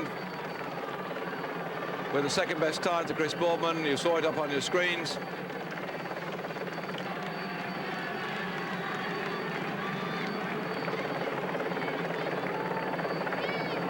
Can we have the headquarters just outside Barcelona, and their primary sponsor makes shoe and leisure wear, and it sells it all over the world, particularly Eastern and Mediterranean Europe as well. Chris Bourman on the left-hand side of the screen, that's the fastest time we've got so far. And I was saying earlier on why this is going to be an interesting time trial. Normally, when we commentators get towards the last time trial in the Tour de France, I won't say it's a big yawn because there are one or two people battling to change places. Here, Camanzano and Boscatin fighting it out. But because some good time trialists have been outdistanced by the mountain climbers this year, which we haven't seen in the past very often, we're getting some good times coming in early in the time trial. And only, I suppose, Bjorn Ries, who goes off last of all, is what I would say a great time trial. So the people you're seeing leaving the start house now, because all due respect to Luttenberger, who won the Tour of Switzerland as a sort of warm-up for this tour, he wouldn't put himself down as being one of the greatest time trials. Another good little climber here, Pierre Poli, on that unusual Bathaglin bicycle. I've had a good look at that one. You can see how like a drain pipe goes down to the seat, a bit like Alex Moulton's bikes he turned out way back in the 1960s, but with somewhat bigger wheels. That looks like the devil, Claudio Chiappucci. Ah, he's well down the pan. Claudio riding through in what I think could well be his last Tour de France, because Claudio going to ride for the Amore Vita team, who are not really in the top 20 echelon unless they get some more riders in. So at this point, Katai, who's been entertaining us quite a bit toward the back end, another of the Roslotto riders that started to come good later on in the race when we were going through the massive sun trial. Challenging Mauri at the moment. And I see that Volker Mauri was 6th on the screen at that point. He went very well towards the back end and got close up, probably second to Chris Bourman at the finish of this 63-kilometre time trial, which at the moment has Bourman in the lead, 1 hour, 18 minutes exactly.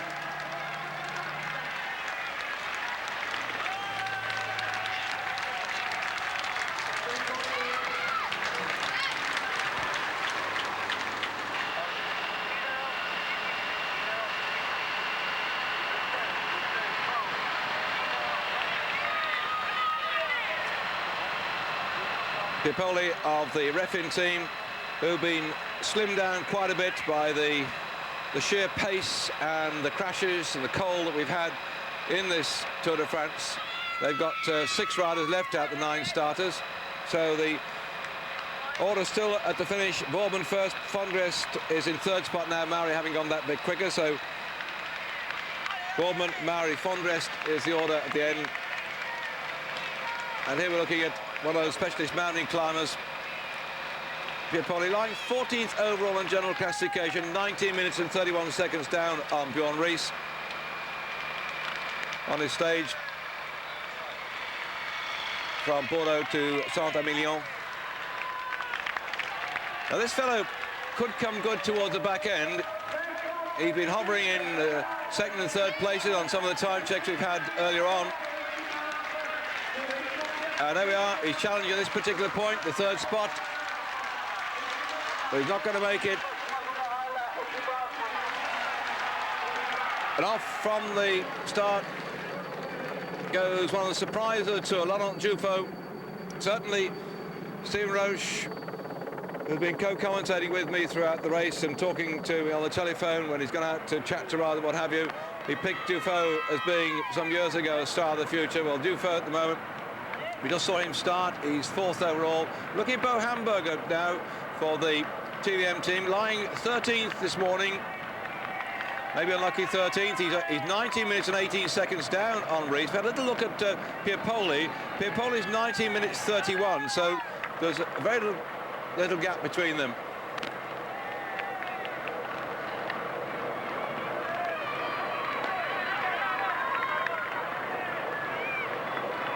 So Hamburger riding to stay away from Piepoli, starting this morning with only some 13 seconds between them. Now let's see this time check come up as Berzin has already got 16 seconds faster.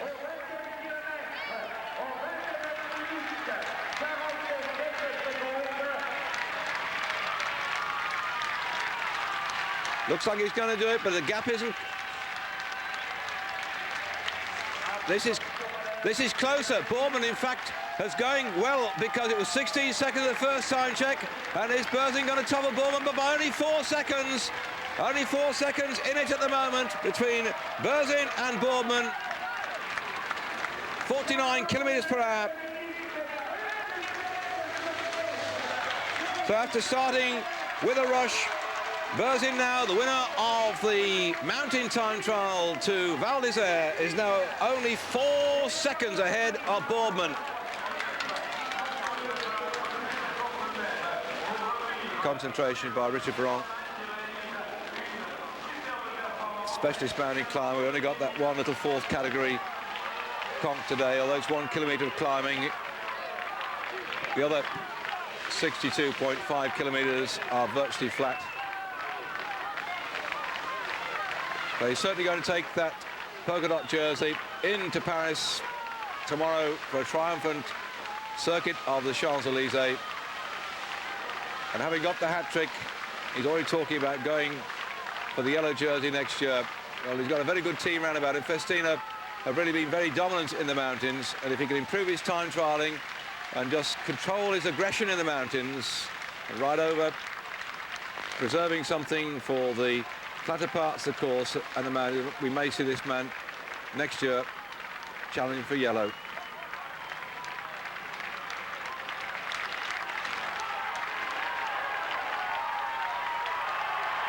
And there he goes from Bordeaux. And I always joke about Stephen Roche being, there you can see it on your board, by the way, Berzin, Bourman, neck him up. Just a comment about Veron, the Bourman, so that Stephen Roche is the president of the Veron Appreciation Society. I forgot to tell Stephen, there's a pub called the Wild Geese in Bordeaux. So for Veron, out on the road. I'm certain if we watch some of the riders here try to stay inside the top 10 places. Yeah, breaking 122. We'll go back to the Veron story in just a moment. We'll pick up some of the other riders for you here.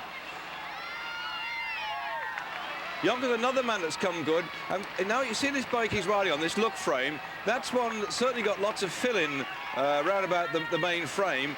But the one they were using in the time trial, which had an unusual run down behind the front wheel, it just scooped, they'd filled in just behind the front wheel and went right to the bottom bracket, had been banned. But these two riders on more conventional bicycles, well, Bourman's is, but Berzin's isn't, just separated now on the last time check we had by just 4 seconds. Sorry if I overlap some of the commentary because they dap these pictures up while we're going down a particular direction. Brochard, I said how strong the Festima team were, and this gives you some idea that someone can also time trial. Brochard certainly going to be in the top half dozen at the moment. Sponsored by Festina, the race timed by Festina, and for once in a while he's got a complete hat band now all over his hair. I think he's learnt the fact that as he goes through here, a very good time in third spot, 49.45. Brochard's taken note of Professor Chester Kyle out there in the University of California, who claimed that it was something like 1 second per kilometre if you had covering on your head, because your hair in fact is very disruptive and you need some sort of coverage. Even just a cloth cap is better than nothing at all. And Brochard, who normally has that scarf rolled up and round his head as a sort of sweatband, has now put it right over the top of his head. What a character. Now we're getting to second place man over on general classification. We start this morning with Veron, who's just gone down the road, 4 minutes 25 down on Bjorn Ries. This man here, Jan Ulrich, 3 minutes and 59 seconds down on Bjorn Ries. Somehow I'm not sure that Veron can close the gap of something like 26 seconds, but he's got to go some now, and he's been spending the whole of the tour defending Bjorn Ries's position on the general classification. And now he's on his own, 63.5 kilometres to go. Another of those unusual cross frames, but this time he has got a top tube to go with it as well. So much activity going on in the various frame shops, the length and breadth of Europe and America. and Taiwan and Japan. At one time, everybody rode a very conventional-looking diamond frame, but now everybody's searching for that little bit of extra penetration. And here, Big Mig himself on that unusual sword machine, it was nicknamed. He first designed this one for the hour record attempt, where he tried and failed. And you can see, if you look at his position now, how Miguel Indurain sits a lot more up. His back is sloping backwards, not flat back like some of the other time trialists. And I hope we'll see Rominger later on. We didn't have a chance to see Boardman on the out on the road. Just a quick look at him on the finishing line. But here, Indurain with his feeding bottle stuffed behind his seat there, certainly sitting a much more round back and not cleaving through the air in exactly the same way that people like Rominger and Berzin and Boardman can do. Small front wheel to reduce the amount of wind resistance coming through. That disc wheel at the back whirring and making they make quite a noise, these monocoque frames, by the way.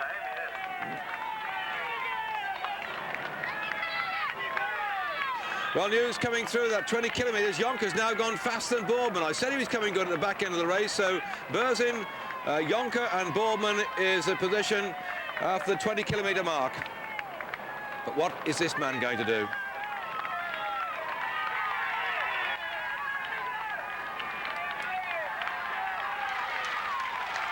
Can you see the Danish flags in the finishing area here? They must have been up all night painting those flags on the finish straight and covering Bjorn Ries's name as far as the eye can see. The flags are everywhere.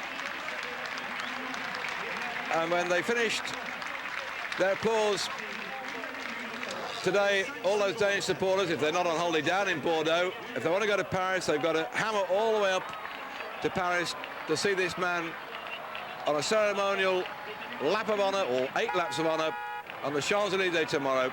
Who would have thought that amongst the gathering of such talent in the Tour de France this year, men who put their whole season around the Tour de France, people like Rominger, Alano and Berzin, another man who kept quiet, had trained, you hardly saw much of him, but when the chips were down, he just showed his sheer dominance and supreme strength, particularly on the stage into Sestriere, that shortened stage, but he romped away from everybody else, grabbed the yellow jersey, and since then he's not had it through normal defence. He has attacked to keep the jersey, and he goes away now.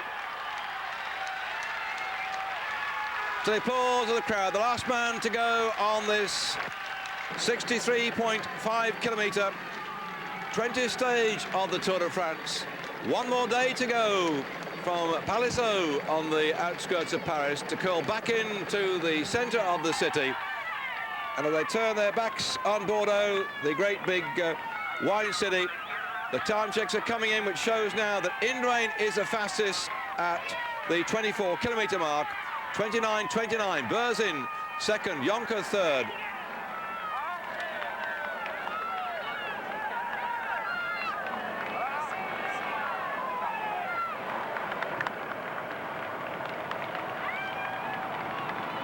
The master of time trialling, he was really pushed in the, let's say, the flatter time trial last year, because the one from Bourg de Maurice to Val d'Isère was a mountain one when he finished in 5th spot. But we'll look forward to the battle between Miguel Indurain and Bjorn Ries. Who will win the stage today? Well, stay with Eurosport to find out.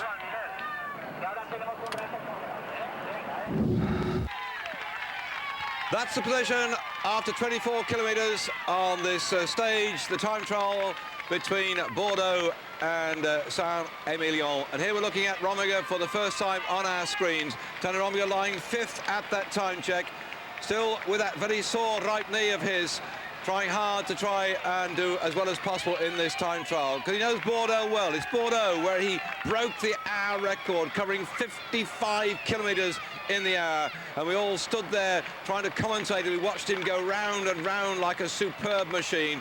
And Rominger, it was that shocked everybody to get that hour record, a record which had been held by Aubry, held by Boardman. 5 kilometres to go to the wine town of Saint-Émilion. We started out in Bordeaux, which was founded nearly 2,000 years ago, between the rivers and the vineyards. I suppose you could say a child of Bacchus and Neptune. a place which has been very much connected to England when Eleanor of Aquitaine married Henry Plantagenet, bringing England and Aquitaine together for 3 long centuries.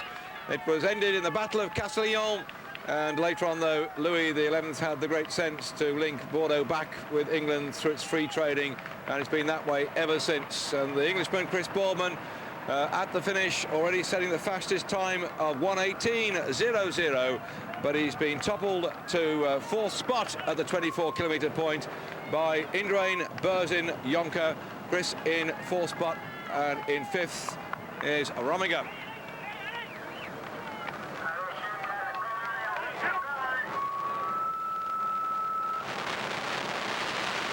When riders get to Saint-Émilion, they're going to be given a nice bottle of wine tomorrow to take with them on the train up to, or they're going to give them on the train tomorrow when they go off to Paris, just to celebrate this great wine-growing area. Without that, of course, because when you're in Bordeaux, they've got some lovely oysters, and you can team oysters with fruity graves, wine, foie gras with the golden-hued sauterne, or a nice lamprey eel with a lovely red vintage. So great place for gastronomical delights, but as far as the riders are concerned, the last big burst on the banjo when they can resolve their positions overall, because tomorrow on the sweep into the Champs-Élysées, it's usually a day for the sprinters, and now old scores have to be settled.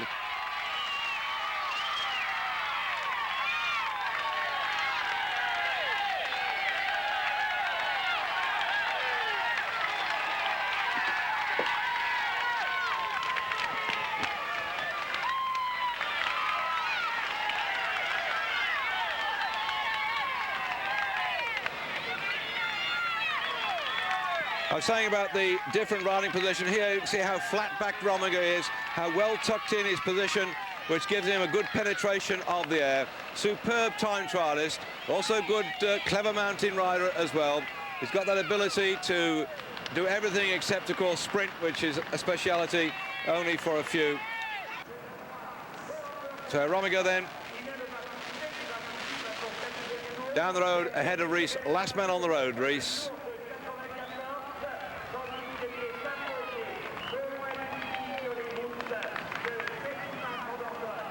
Last year in the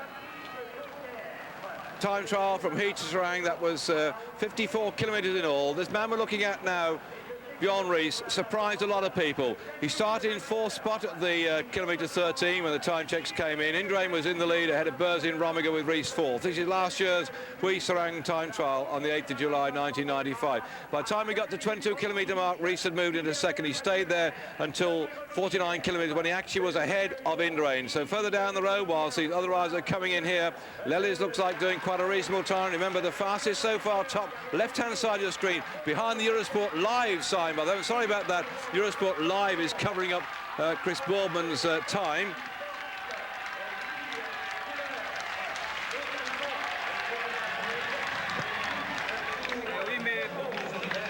So Chris Boardman still the fastest, 1:18.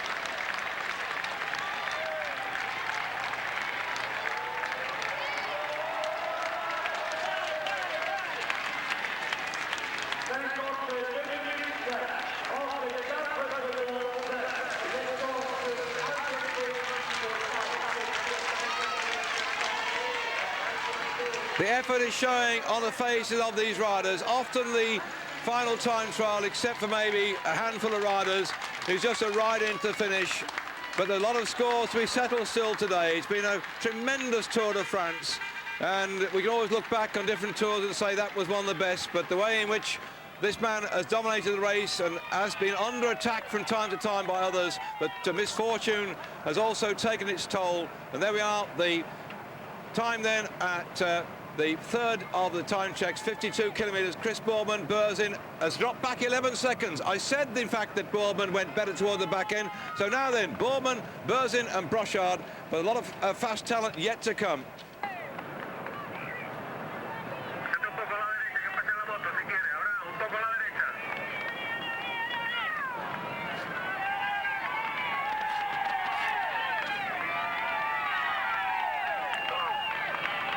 Olano is also a very useful time trialist. He was second in the World Championships behind Indurain last year, and in the Tour of Spain last year, over 41 kilometres on the 7th stage. Olano was the fastest at the first time check, 13.6. 22 kilometres, he dropped to second behind, yes, guess who? Bjorn Ries.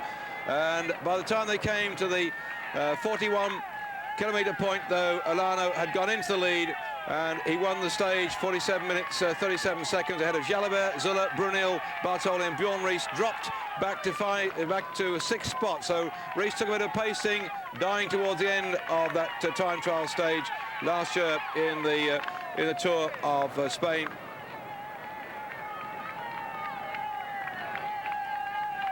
And again, we had another time trial last year in the Tour of Spain. On the 20th stage, Olano romped right the way through. Victor all the way, never headed. Zuller coming in here, well, he's battling to stay in the top 10 places. Tall, lanky fella. Not quite the tucked down position you expect from some of these time trial specialists, but he's done his best to stay in the top 10 spot at the moment. It looks like he'll do it, but there's so much fast talent out on the road that Zuller could well drop out of the frame. When we see Rominger, Olano, Berzin, Jonker, Indurain, etc. coming down here. Still Chris Boardman, top left-hand side of the screen, 1:18, the fastest time to date.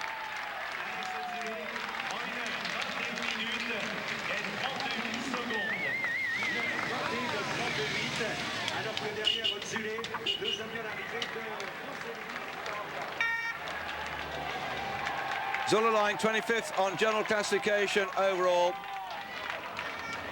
Has now finished.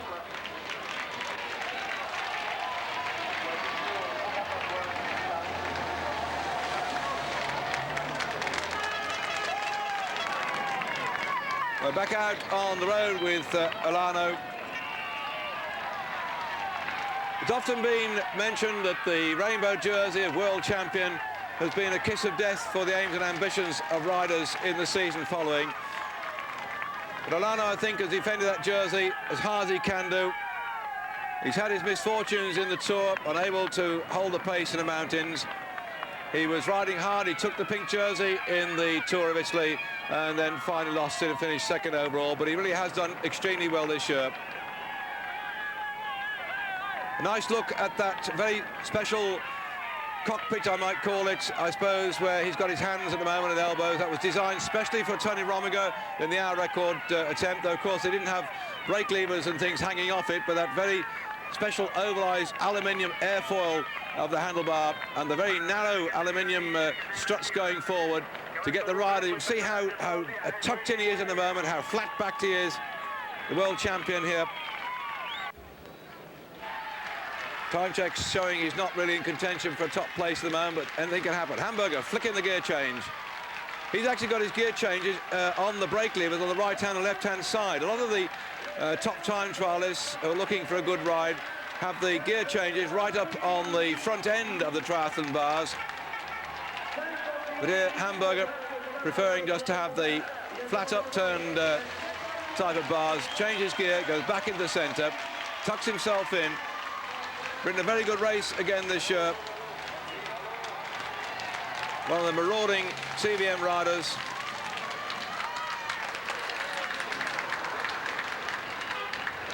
Start this morning, 13th place, 19 minutes and 18 seconds down. Luc Leblanc, start this morning in 8th spot, 8 minutes and 1 second down. There's quite a gap between Leblanc and Olano, by the way. This morning on the start, there was, 3 minutes and 11 seconds. And look, under the 63 kilometres, should just about be able to hold on to his 8th spot, but he's not the world's greatest time trial. You see his position here, his rocking of his body. He's had some problems which have been operated upon in his back. He's been sitting rather sideways on the saddle. He couldn't get the power down equally on both of his legs. So the poor chap, apart from, I say, his sponsor taking the money out of the team last year, he had to have an operation, so he never really defended his rainbow jersey last year, and now he's switched to the Pulte team. Been climbing extremely well, but really time trialling has not been his forte, and that's the problem for many of the specialist mountain climbers. This year the word was that the Tour was set for the mountain climbers to put pressure on Indurain, but of course the man who's climbed with the best has been Bjorn Riis.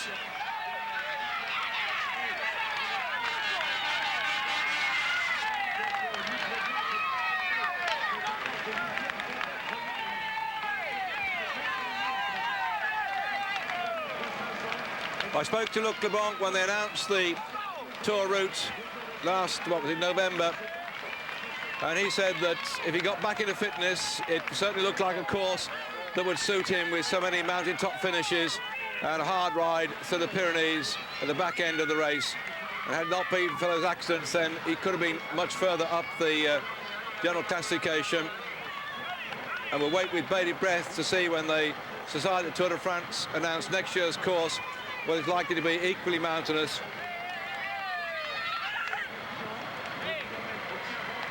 Well, at 40 kilometres, Jonker now has the second best time coming in, so he certainly has come good towards the back end of the race. But Chris Boardman battling then to hold that position, fastest so far. Even at 52 Ks, Berzin dropped 11 seconds back. Let's see what this one is. This was the time where Berzin was ahead of Boardman by 4 seconds, and Boardman's time 49.30. Oh, look at Indurain here. He's decimating it. He's knocking hell out of it now. Oh, Indurain coming up here, and Indurain is going to knock hell out of Berzin's time, 49.26, and there he is, 45 seconds ahead. The man is back with a bang. And you can see on his face that mask, which is a smile, as well as one showing the effort he's putting into it. Indurain has taken the lead convincingly. What a recovery. There'll be loads of people. Somebody said that their mother, I forget who it was now, was actually crying and had to switch the television set off when Indurain faltered on the stage up into Les Arcs, when he just couldn't hold the pace. And now I hope there'll be joy on the Indurain supporters that he's riding so strongly. What a finish to the Tour we've got this year.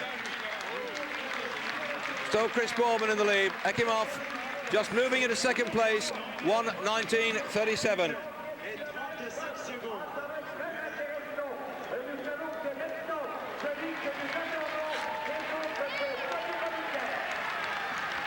And after Ekimov has finished,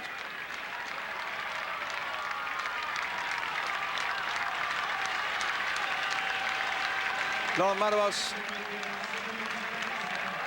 has been overtaken by Ekimov.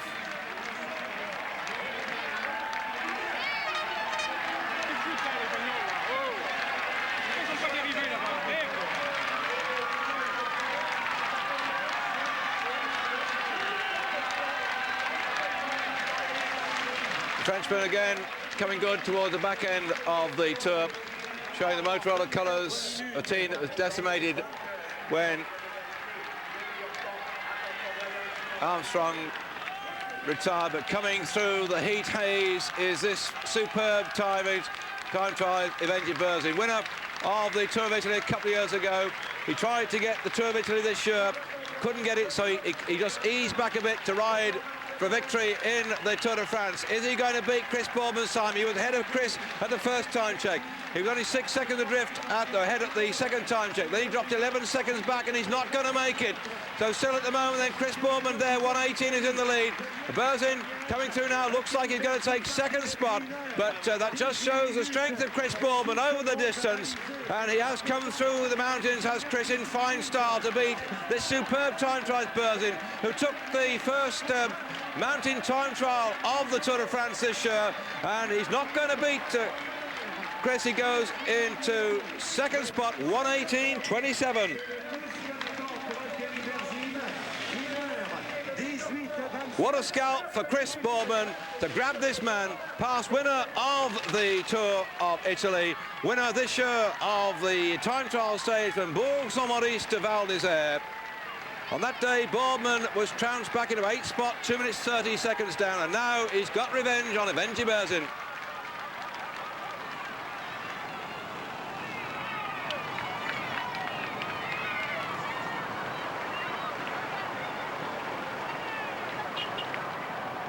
Oh, there is a turn-up for the books.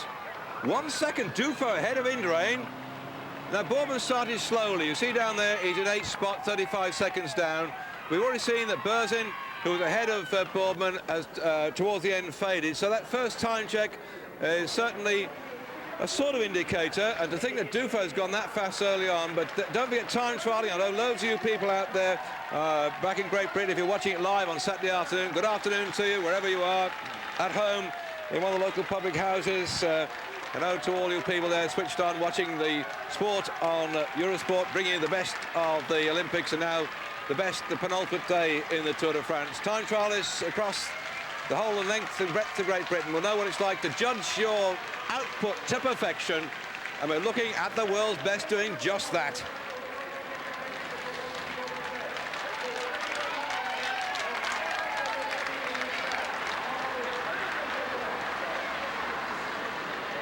Rominger was looking for a Tour de France victory to go with his successes in the Tour of Spain and the Tour of Italy. But he'll have to come back next year if he's going to do anything about it. Ugrimov, no world's greatest time trialist here, you can see. But still, just 33 seconds down at that stage on that unusual bicycle with that bent down tube. Mr. Fondres has certainly been coming up with some unusual ideas in the workshop. You see how low the top tube is to have the seat pin sticking a long way out, all done to minimise wind resistance, but Ugrimov is not one of the world's greatest time trialists, but we're looking at a very, very interesting battle between people who really have a few scores to settle today on the Tour de France. Brochard's been going quickly, and look at this one now, he's going to be just outside Boardman's time. Can he move into third spot? Festina today really want to put 1, 2 and 3 men. They've already got Dufo down the road at 24 kilometres the fastest. They want to take over the team championship here, and they've got to do a good time trial today, because tomorrow there won't be much in it on the Tour de France finish in the Champs-Élysées. So Brochard here is going to finish with a good time, 1:18.28. So Brochard is in third spot. And the way that down the road Dufo's going, and the way that down the road Dufo's going, they're going to certainly do what they can to take the team award. At the moment, they're lying in first spot, 15 minutes and 33 seconds up on the German telecom team. Mappe back 48 minutes and 14. And really today is the last day when the team award can be at risk, and Festina doing all they can to make sure that they can reward their sponsor with that particular part to go with the polka dot jersey worn by Veron. What's Solano going to do here? Whizzing through Berzin's time. Olano is now beginning to move up. Olano is looking good now. He's going to come good towards the back end of the race. So Olano is now getting into gear.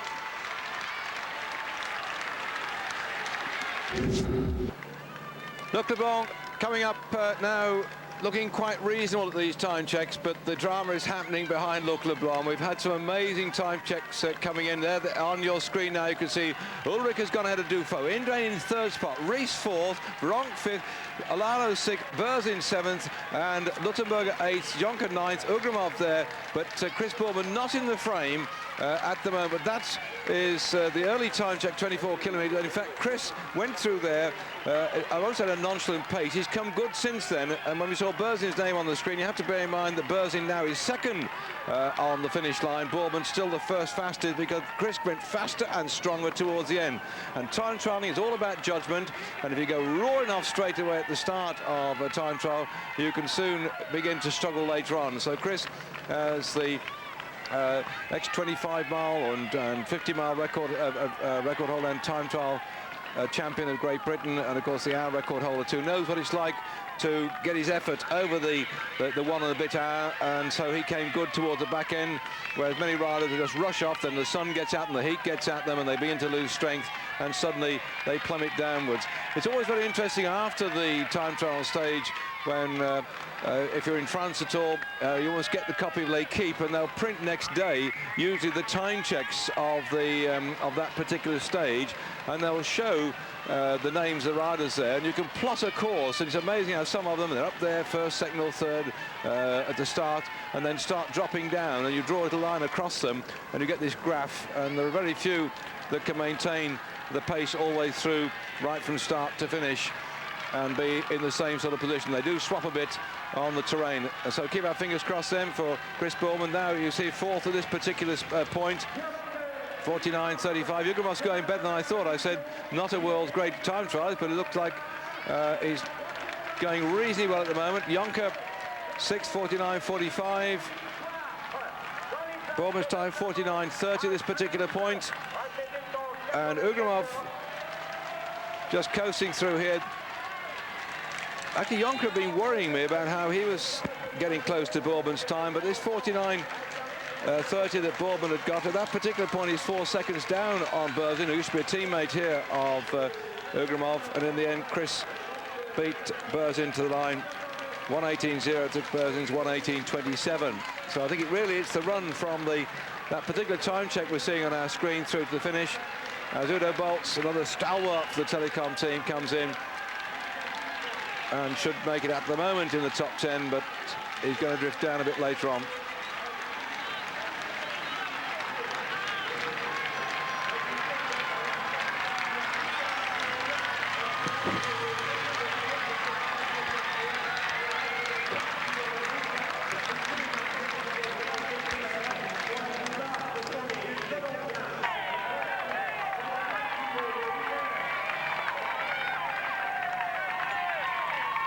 It's amazing how this Telecom team has developed. Last year, only 6 of their riders rode the Tour de France. They weren't considered good enough to qualify, first of all, and then the Tour de France people decided that they'd make a combined team between Telecom and the AKI team.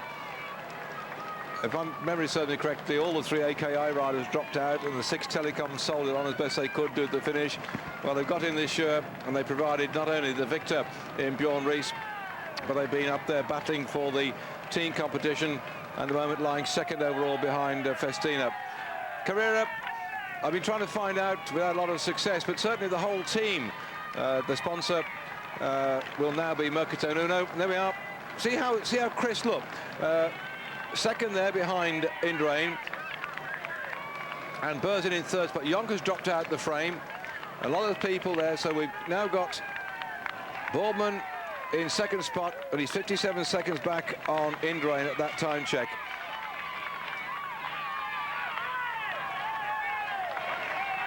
So I was saying that the Carrera team looked like it's being taken over lock, stock and barrel by Mercaton Uno. I'm not sure if Carrera are going to have any part in the team and whether they'll see their name as a sub-sponsor. They've been around a long time now, sponsor of the team that Stephen Roche rode for, of course, Claudio Chiappucci. And had he not had his bad legs, I'm sure it would be interesting to see how Pantani, after that superb ride last year in the Tour of Italy, how he would have fared in this year's Tour de France, which very much was towards mountain climb. But looking at young Luttenberger, it was a good mountain climb. Let's just look back at what the quotes were made at the start of the Tour de France. Miguel Angel said it was very hard, very complicated. I think the first part in the Alps and Massif Central will be where the race is decided, and he was right on that, because it was the Alps and the Massif Central, particularly Alps, when he lost ground. He couldn't get it back in the Massif Central, and through there nobody really challenged the authority of Bjorn Ries. And actually, In-Rain said he didn't think the stage to Pamplona would be as hard as it looked. As we're now getting to 0.5 kilometres from the finish for Ellie. And that, to those who watched our stage coverage that day, we were on air for 8 hours, will remember that Pamplona stage was hard. The reason it was hard, that Rees went away with 7 specialist mountain climbers at halfway through the race and really made everybody suffer. Escartim, followed by Alvaro Pino in the Calmy team car. And that funny little thing on the back there, that wire mesh up there, it's not a T-strainer. It is, in fact, as Escartim comes through here, that's the television receiver. Many of the team cars now equipped with a television set, which is particularly useful on the road stages. Not much use here today, but when they first started using them, the authorities said they were not allowed and they were going to have to ban them. But now many of the teams are kitting themselves out with a TV receiver so that the team manager can have information off the screen, which you can't always get off race radio.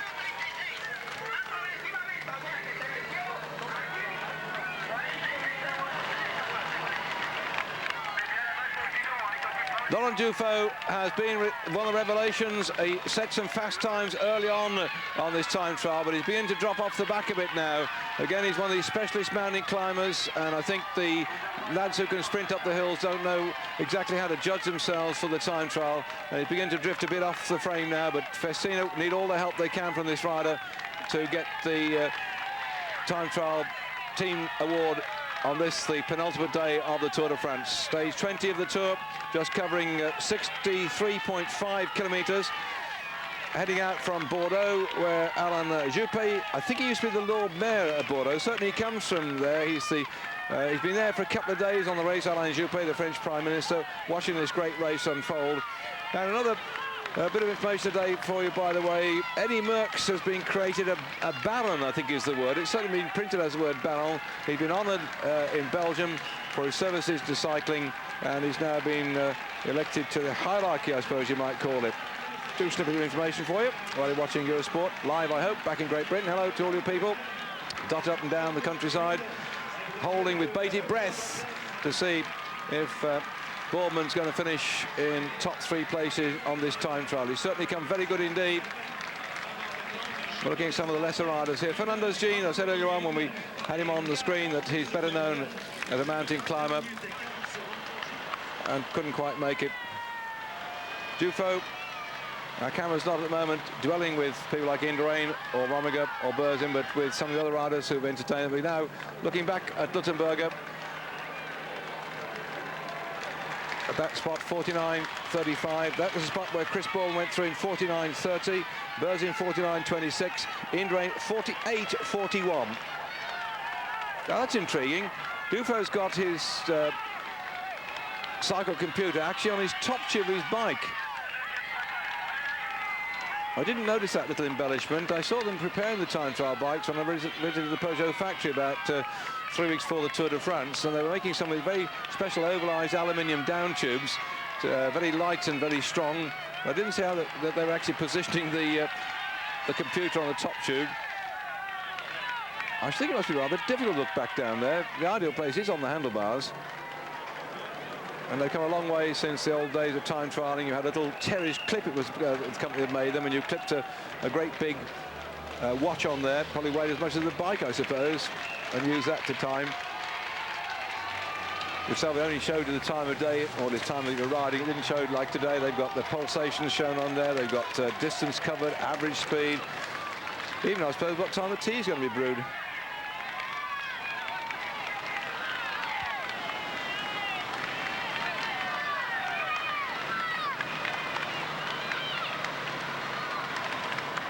I'm pretty certain that this lad is the best placed Swiss rider at the moment, Laurent Duffield. Yes, he is, as he's in 4th spot overall. Of course, the Swiss hope, Tony Rominger, in 10th spot.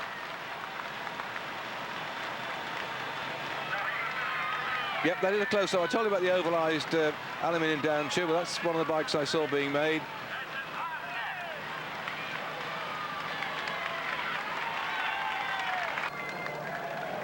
So much technology going into bicycle design and development now, and I hope you stay with us on Eurosport for the Olympics, and particularly our coverage of the cycling events. There's Dufo here, at one time was leading at the first time check. Olano now 49.04.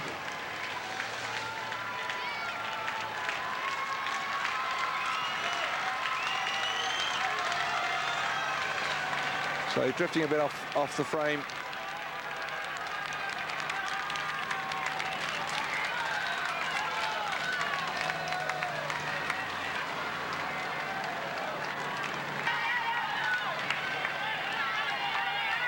Duffield this morning setting out in fourth spot. He was 5.52 down on GC. He's quite a bit back on his teammate, about a minute and 30 seconds down. As Indurain comes through here, the cheering crowd. 5 kilometres to go for Indurain, absolutely roaring through here. He's caught the ref-in rider for 3.6. I think he's caught him for 9 minutes. I could be wrong, but it looks like Indurain is back on track. He's come back good. We won't be long before we see him come into sight. Miguel Indurain really has bounced back into this race in superb style. If you just joined Eurosport in the last few minutes, you won't see much of him on the box. We saw him earlier on. It looks so good, so powerful all the way through. Veronk also riding well up in the top half dozen. On the early time checks show Dufo first, Indurain second, Veronk third, Olano fourth. But that was early on, and things have changed quite a bit since there. Even also Ulrich at the 24-kilometre point had gone ahead of Dufo. But many of these later starters going a bit too quick to begin with, and I think that Indurain is going to set for us the benchmark for the rest of the riders that come in. Boardman's already set the time of 1 hour, 18 minutes dead, and it won't be long now before we'll see Indurain coming down the finishing straight to see what time he can do. Yeah, I think I was got to say to Stephen Roche when he was in Bordeaux that he ought to go into the Wild Geese pub, because it's an Irish pub there in Bordeaux. Fancy that, the centre of the wine industry, and the Irish have gone down there and they've got themselves a pub as well. And I suspect also they're up and down the countryside. They'll be waiting for the day in Ireland when they get the riders to come along to take the place of Sean Kelly and Stephen Roche. Sean Kelly, by the way, turned up for a couple of days down the tour. He was down at Pamplona. Man who took the green jersey 4 times in the Tour de France. He's very much involved in the company Grip Shift out there at Caddick-on-Shore in the mountain bike business, and he will probably be turning up at the World Championships, mountain bike championships. But we don't see much at cycling. And of course, if you're interested in the story of Sean Kelly, Bromley Video turned out a 2-hour video of the great Sean Kelly, and certainly I intend to watch that one through when I get back to Great Britain. And Phil Liggett doing a mammoth job talking through the successes of the bold Irishman. Veronk certainly determined to hang on to that 3rd spot overall. Olano looking 4th at the moment. I say 3rd spot overall, I mean on general classification. Olano is way down in 9th spot on GC. And you've got quite a gap to close up on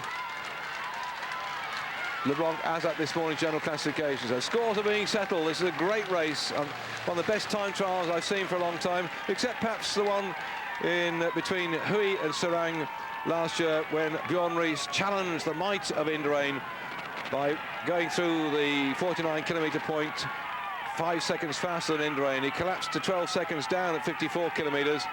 But now Ries, starting off last, will have the advantage of the time checks against Indurain. He said he felt, Ries, last year, that had he been riding behind Indurain, he could probably have won that time trial into Serang, but Ries is like that.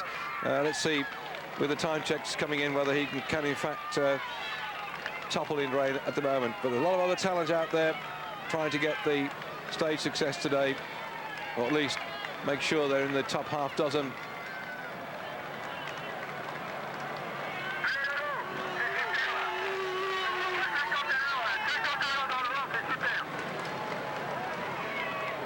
Team manager, or assistant team manager, because the main team manager will be with Richard Veronk.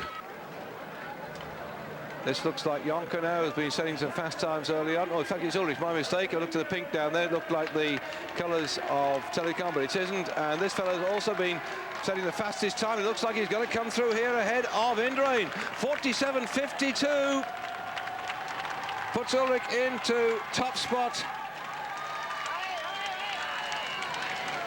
Well, I thought as we had the first time check at the 24-kilometre mark when he was first ahead of Duffield that he might fade, but he hasn't. He's now taken the lead. But what is his teammate Bjorn Riis doing? He'll be the next man to come through this time check. Next and last man. Bjorn Riis 3 minutes after Ulrich on the road.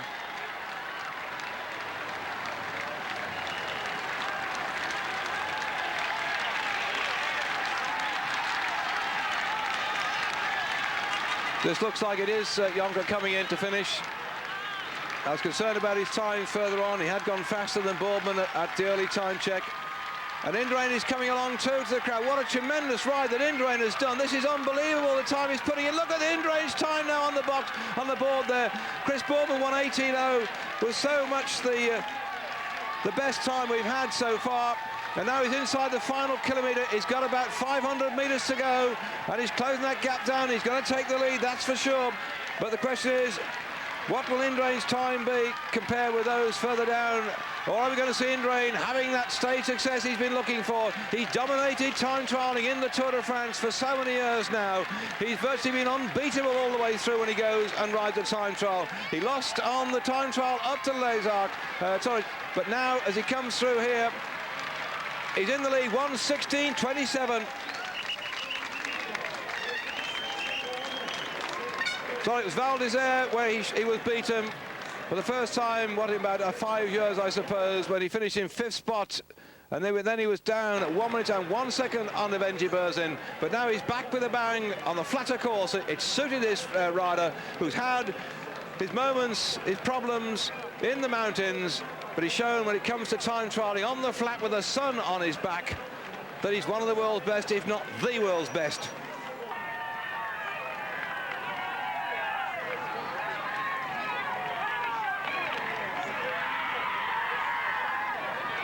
We're on 1 minute down. I say these mountain climbers, there's always been the problem.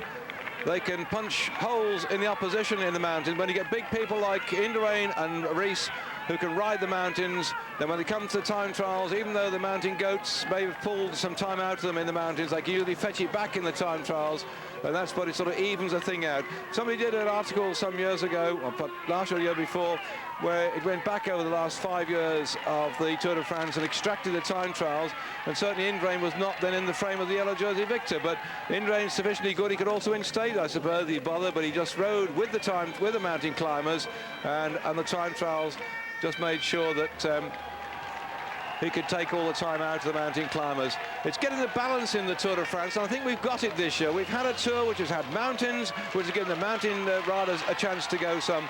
We've had a mountain time trial as well, which gave the mountain climbers a day of glory. And now we've got towards the back end of the race, a proper flat time trial. We had the distances of the time trials together this year. It's been shorter than we've had in some previous years, and also we've dropped the team time trial. So it's leveled the playing field, if you can call the Pyrenees and the Alps level. It's leveled the playing field between the mountain goats and the big people like Bjorn Riis here, who can time trial. But Bjorn Riis showed this year he can also ride with the best of them on the mountains, on the flat. And right now, though, he's looking like he's struggling here. It looks like he might not get a stage victory. He just said at Huisserang he could have beaten Indurain, but he's got to go some now because as he goes through his third, 48 minutes and 48 seconds. And Indurain's time was 48.41, so he's 7 seconds down on Indurain at this time point. A lot of work to do for Bjorn Riis. He's right on the limit. He's got to go some to win the stage.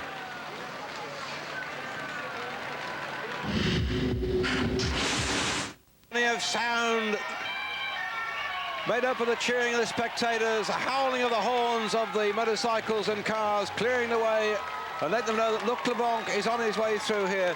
Not, in fact, as they say, threatening the judges with his time so far, but here, Boardman's position, second overall, looks like it's under pressure. Indurain still 1:16.17, the best time so far.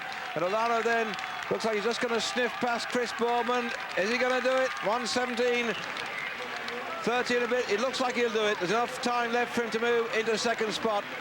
But for Chris Boardman then, dropping into third, fancy being there on the leaderboard behind Indurain and Alano.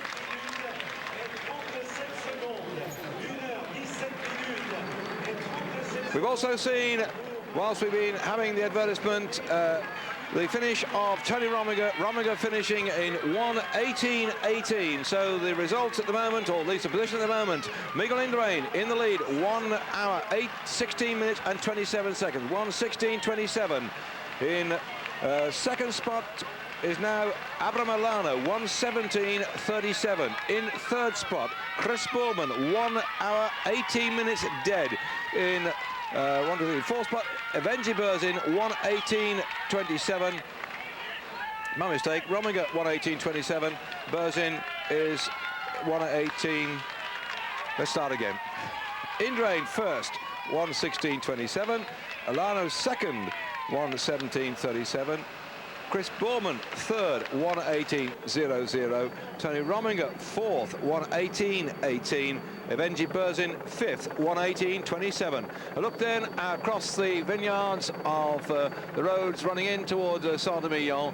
The vineyards, when they're down on a flat like this near the road, that is where I think they call the appellation the village. As you go further up and you look there on your screen, Lano, Duffield, Bowman. Duffield still could present quite a threat, but Bowman, Rominger and Berzin have been changing place a bit as the time check has been coming in, as now Bjorn Ries works his way through the vineyards. In fact, it's often, the vineyards are the most important factor in producing really quality wines. It's possible to make you can grow wine anywhere, but the great growth just has to come from a vineyard that's located in the right place on the right soil type. And of course, there's also the reason then to get up on the high ground to grow your vineyards, because the vines benefit from good drainage. And some of the vineyards have got tailwater 40 feet below ground. In fact, the local saying is, vines grow best when their feet are dry. Would you believe that? Vines grow best when their feet are dry.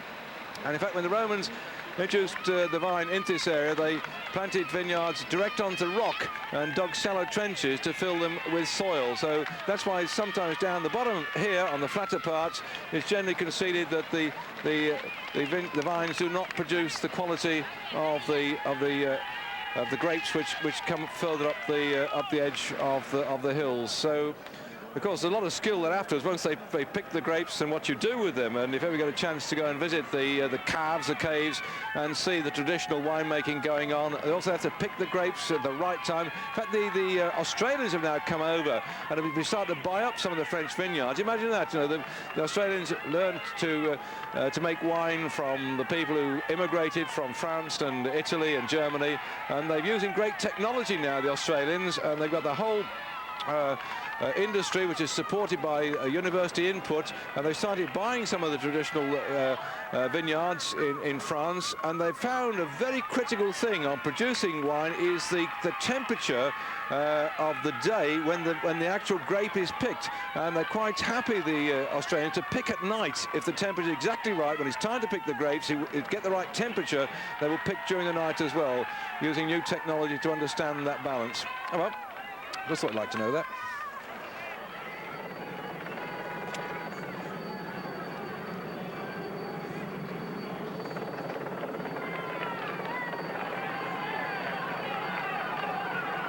Unless Bjorn Ries pulls something out the bag, I can't see that he's going to get this time trial, but that is fair comment from me, and usually turns out to be totally wrong, so perhaps he'll come good towards the back end. He has been strong throughout the race, but he's been really riding hard the last day, yesterday like the day before. It wasn't too bad for him, but he rode hard in the Pyrenees, and now against the watch he's on his own.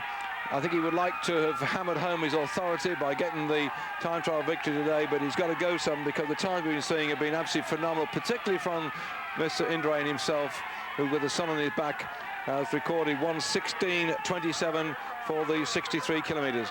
Veron putting in quite a sterling performance here, still maintaining his third spot overall.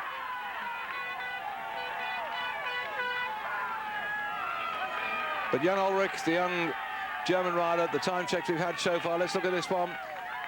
We haven't got the times yet on that board of Ries and Ulrich, because Ulrich started 3 minutes after Veron, and Ries a further 3 minutes after that as well. Sympathetic round of applause from the crowd here for LeBlanc, who's entertained us with his mountain climbing, particularly that stage victory that he had up to Les Arcs. There's no love lost between Veronque and Leblanc, but today they're on their own, they can ride their own race, and I think Luc would be the first to admit this is not his world's greatest performance to ride time trials. He's wearing the rainbow bands of world champion on his jersey, having world champion in 1994, and somehow he and Veronque can never work together, I think, which dates back to that world championship in 1994. Over the top then of the 1 kilometre climb of the Côte de Saint-Émilion, and there Ulrich at the 52 kilometre time check has pushed Indurain back. That man Ulrich is a revelation. The gap between Boardman and Duffield, 5 seconds, so Chris may still hang on to that 5th spot. And Rees now has got to really pull something out of the bag if he's going to win this time trial. One cannot imagine that the young rider we're watching now, Ulrich, can pull nearly 4 minutes out of Rees on a time trial like this. But I think we're looking at a new up-and-coming talent as far as bike racing is concerned. The Germans have threatened so long to produce talent. They've been developing them slowly but surely. A country which really has never been looked upon as cycle sport, one of the top nations alongside France, Italy, Spain, Belgium and Holland, but it now is producing a lot of quality talent coming through. Following in the wheel marks of people like Didi Turo and Rudi Altig. This young rider here, Ulrich, look at the crowd. This is an enormous turnout. They're expecting nearly 500,000 spectators to watch the time trial today. The sun is on their backs. They're watching the world's best here. Just a few retirements in the Tour so far. Sadly taking away 1 or 2 who would have been on this greatest sporting stage in the world. We've seen the Olympics, the drama in Atlanta when they put up that tremendous display, and for many of us here to see Muhammad Ali light the fire, the tears were in our eyes. But this Tour de France is another great sporting stage. Unbelievable crowd along the way, and riders ride themselves to a standstill.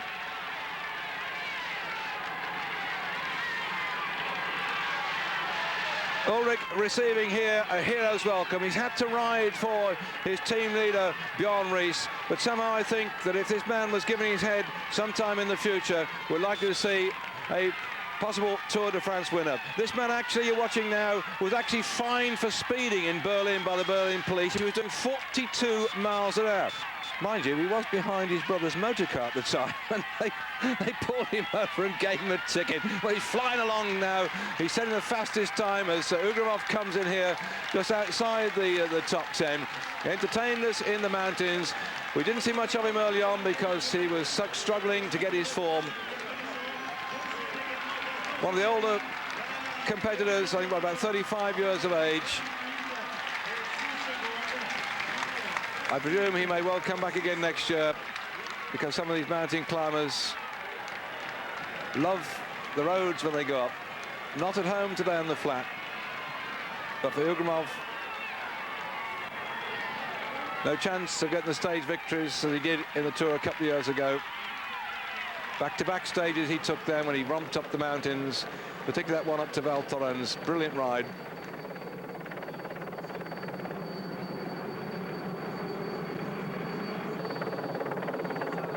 Well, it's a beautiful part, the green patchwork, where the Dordogne and Garonne rivers make their slow, leisurely path to the sea. There's a lovely light about the territory here, salty tang in the air, the Bordeaux country, home of the world's greatest red wine claret. And it's seen today some of the greatest bike riders in the world battling out to try and win this time trial.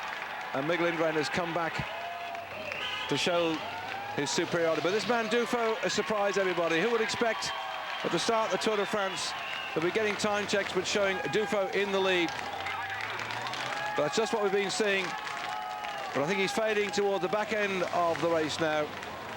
And the strength of people like Indurain and this man Rees will come good.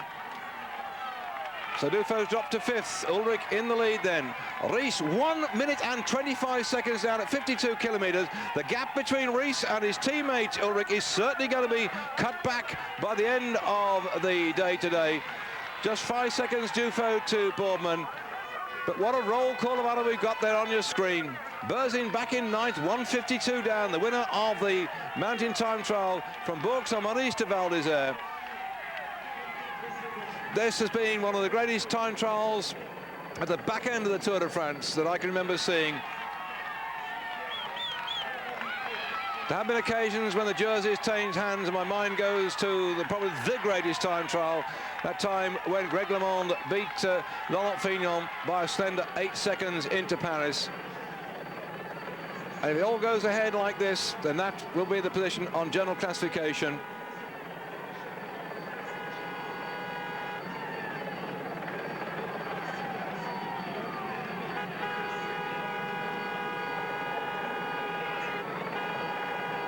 I'm just checking against my list here, and in fact it doesn't change the places at all, but some of the gaps have narrowed down considerably.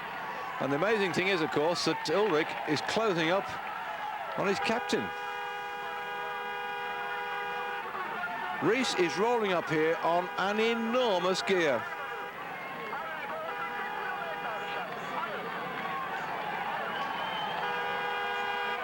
That's it, it's all downhill from here. He's over the top of the climb.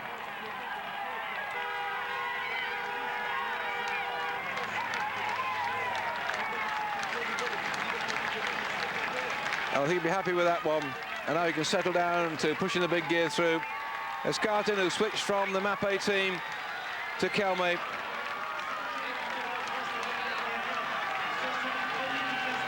Will still, I think, overall keep his 6th spot. He's ridden courageously, considering the fact that Kelme was slimmed down. They lost one of their top men, Bruno Ora, who won the most competitive rider in the Tour Award last year when he crashed out early on in the race and had difficulty staying the pace and retired. So for Kelme then, he finishes after Bruno abandoned on stage 1 and Corbino, his team leader, abandoned on stage 2. But they had their moment of glory, did the Kelme team, when Chepe Gonzalez, the Colombian, took that stage victory. Chepe, who left school at 9 years of age to work with his mother in a shop to support his 6 sisters, then got that first prize of 50,000 French francs, and he knew he made his day for himself and for Kelme. Luttenberger, the revelation of the Tour of Switzerland this year, when he took the stage victory, about 2 or 3 days to go, kept the jersey into the finish. He had a bad year last year. He crashed out, he had problems. He even had problems to start this year, but I'm sure we're going to see more of this young rider, Luttenberger. He can climb. What he has to do then is just to learn to time trial a little bit better, but certainly the way he went up the Alps and the Pyrenees, we have another mountain climber from the Italian squad career, now changing over to Mercaton Uno.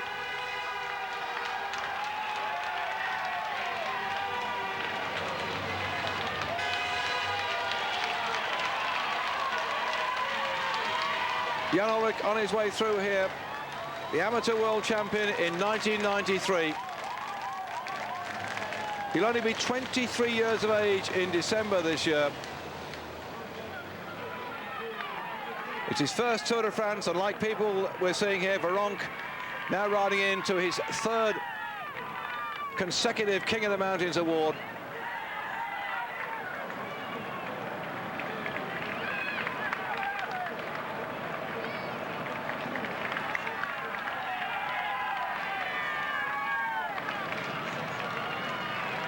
The Festina team have ridden hard in the mountains.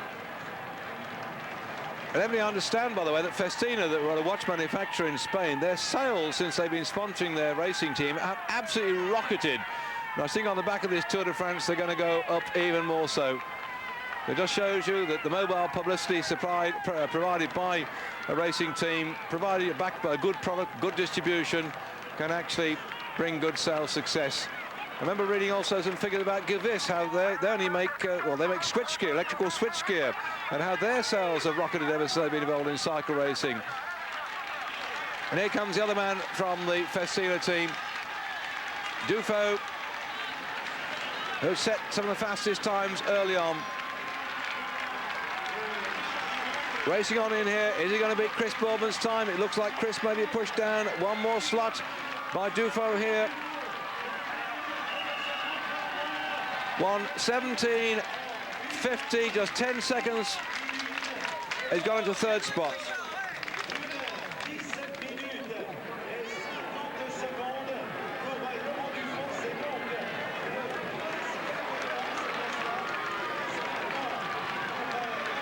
Just two of the Festina riders. Manin dropped out stage 12. Jean-Cyril Rabin dropped out on stage 6. The German team now 3 kilometres to go for Ulrich, who started 3 minutes in front of Bjorn Ries. Last but one man on the road. Telecom are going to finish 8 out of their 9 riders. And there's the current position at the moment. Chris Boorman in 4th spot. Look at it, he's ahead of Rominger, ahead of Berzin. That's a great ride by Chris. He took an absolute pasting in the Pyrenees. When he came over the line on the stage after the one over into Pamplona, and also he was absolutely wasted, drawn and looking like death, and yet Chris has come back today to show he's got resilience, he's got strength, and he's poised, I think, for a very interesting Atlanta. This man, Ulrich, we're looking at now, will not be going to Atlanta. When he got the call for the Tour de France, he said he'd put his whole season around the Tour, and that's just what he's done. Veronk here, riding along in the polka dot jersey, confident now of his 3rd spot overall. Has been selected by the French for the Olympics. He's riding with Brochard, Jalabert, Moncassin, Didier Roux. I hope Roux recovers, by the way. He's got bronchitis at the moment, and Richard Veronk. And in the time trial, Jalabert and Brochard will ride.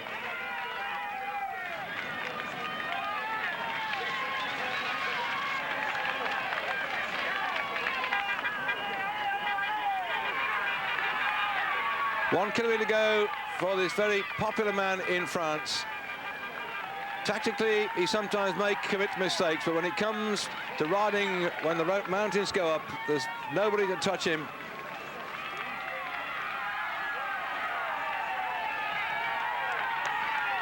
A couple of years ago, when they had all those problems in Rwanda, at the end of the Tour de France, he sold all his equipment and he gave his prize money to the Rwandan refugees. An amazing character who may next year concentrate his challenge on going for the yellow jersey.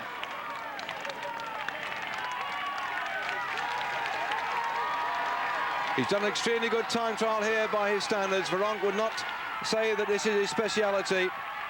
And if he concentrates next year on the Tour, on things like the time trials, we know he can climb. He's got a strong team as well, and he could be in with a shout for the yellow jersey. But who knows next year? Jalabert could be back as well. The whole of France now must be very pleased with the way this Tour has turned out. The 83rd Tour of France. They've got Veronk in 3rd spot overall. He's coming in now 1:18.01, just outside Chris Boorman's time. Chris Boorman was exactly 1:18.00. But look at the speed of Ulrich. He started 3 minutes after Veronk, and he's coming into sight already. This is an unbelievable performance by the German rider. Imagine that. Veronk, who was only 1 second slower than Boorman, has now got Ulrich right up his back wheel. And blast, the clock hasn't shown. That's unbelievable. It must be it's got to be a 1:15 something. I'd say about 1:15.20. I'm waiting to see if I can pick it up.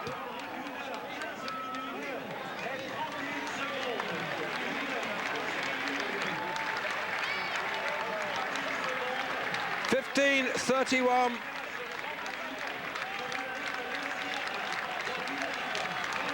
Yeah, 15.31 came over the headphones. I'm sorry we lost it on your screen there, but I then banged on the race radio. 15.31 it is. And look at that. That is an amazing time. Somehow, I don't think that this man is going to go anywhere near that time. The time checks further down have shown him off the pace as regards his teammate. And he's got to really pull something out the bag towards the back end now to get that one. So if we look back then at last year when he said he could have beaten Indurain if only he'd known what the time checks was, he knows now very clearly what's going on. He knows that his young teammate Jan Ullrich has got the fastest time. So Bjorn Ries, the 32-year-old rider, who's been 3rd and 5th in the Tour de France. At least he'll have the yellow jersey on his shoulders into Paris tomorrow. He's had a couple of stage victories. He's not going to get this one, and the team have also got Zabel in the green jersey. We didn't show him because he was way down the general classification. Zabel from Telecom in green has got the sprint jersey. And still 3 kilometres to go for Bjorn Ries, whilst his teammate being sponged down and prepared for the presentation of the victory today.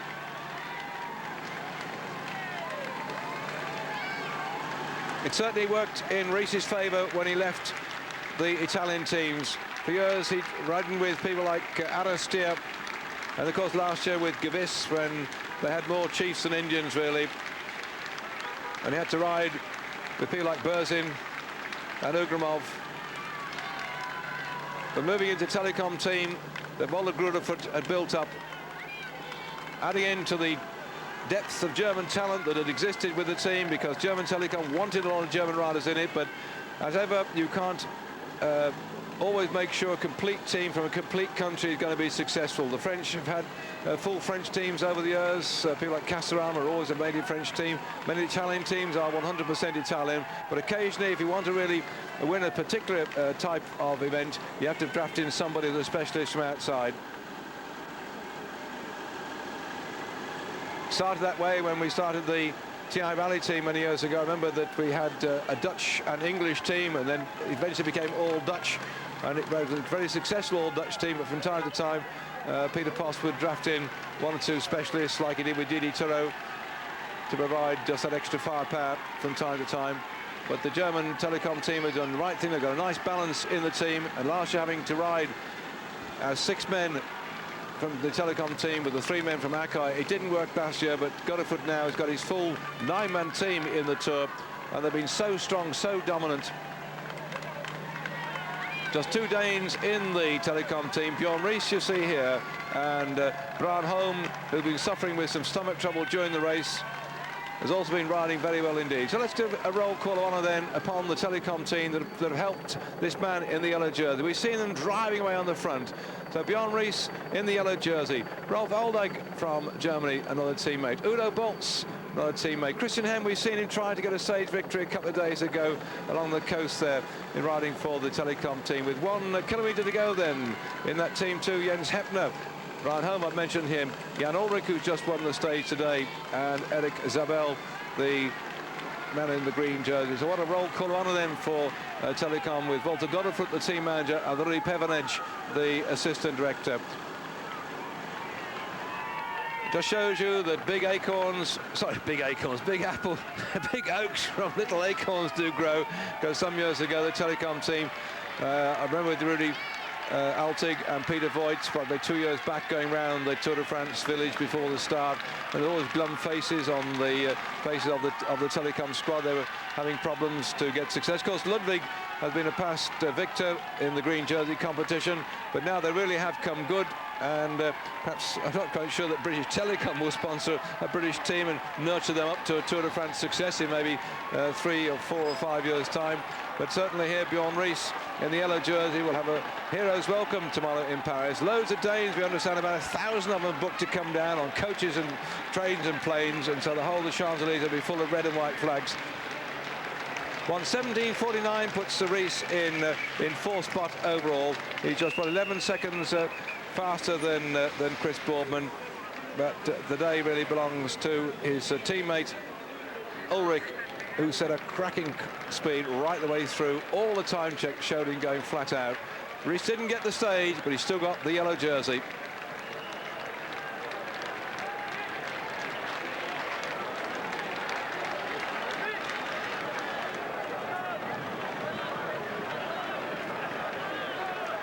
Well, at least he didn't beat Indrain either, but Ulrich is a victor today, and I hope we can bring you the presentation on the podium after this short break coming up. Don't go away. Be back in a moment. Which is right out of the top draw by young Ulrich, the world champion in 1993 as an amateur. He was allowed the freedom today, which has not been given to him in the race so far, when he's been riding so hard for his teammate and overall leader on general classification, Bjorn Ries. And he romped home here today, a tremendous performance of sheer strength over this 63.5 kilometre time trial. He's beaten a lot of top people, including Indurain. The order at the moment on the classification is coming up in just a moment.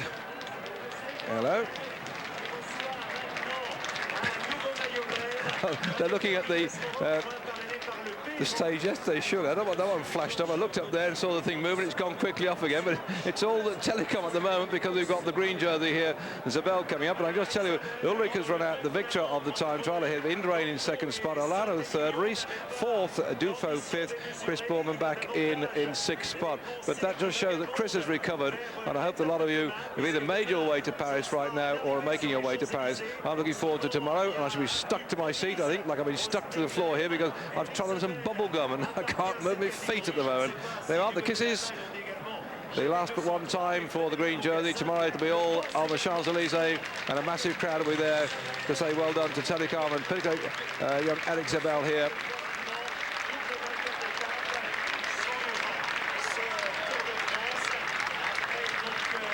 Let's look then at the stage ranking yet again, and that's it as I read out to you. The top placer, Chris, back in sixth spot, 2:21 down. But look at that difference between Ulrich and Indurain. Knocked 56 seconds at him, and really Indurain looked as if he was going to be unbeatable the way he rode all the way through. So good that Indurain has come back as well. I'm sorry he didn't get the victory today, because I know a lot of Indurain supporters would have felt that he deserved it, because Indurain really, having survived a thrashing like he's not had for a long time and way down off the pace there at the moment, it just shows you that actually nobody's changed places, just one or two of them have got a bit closer to each other or further apart, as the case may be. But off that list then, the 11th spot was Miguel Indurain. He's not in the top 10, he's still off there in 11th spot, and this man has dominated the race right the way through since he took the yellow jersey on that stage into Sestriere. Has today not got the victory I think he was looking for. He's had a couple of stage victories, but today would be a nice one to round it off. But he's up against some very serious opposition, not only Miguel Indurain, but his teammate Bjorn Ries, teammate Jan Ulrich, and Ries finished in fourth spot behind the world champion Alano. Ulrich, Indurain, Alano, Ries, Dufo and Boardman was first, second, third, fourth, fifth and sixth. I've no doubt that the Danish brewers will be working overtime to provide some sustenance for everybody to celebrate this chap's success. But we are down in Saint-Émilion, the centre of the French wine industry, and tomorrow when he gets on the train there'll be a bottle of wine there to take back as a memory of his day in yellow at Saint-Émilion. But I'm sure the champagne corks will be popping tomorrow night in Paris when we finish this 83rd Tour de France with the Danish victor Bjorn Ries, who really has been so strong throughout what has been a very, very eventful and fascinating tour.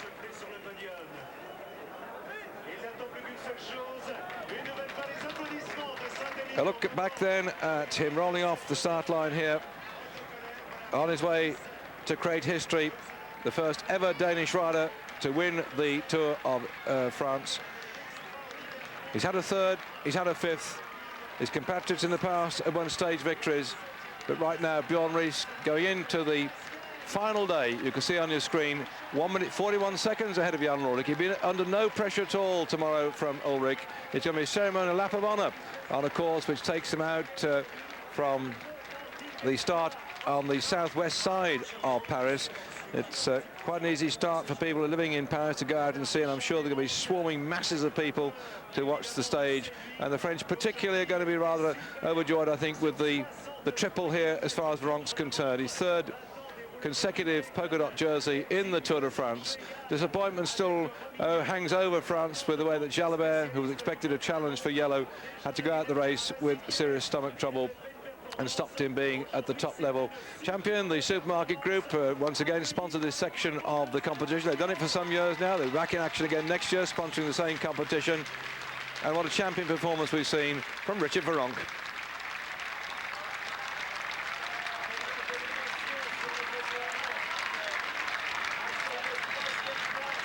He certainly rode today, Veronc, a lot better in the time trial than I've seen him for a long, long time.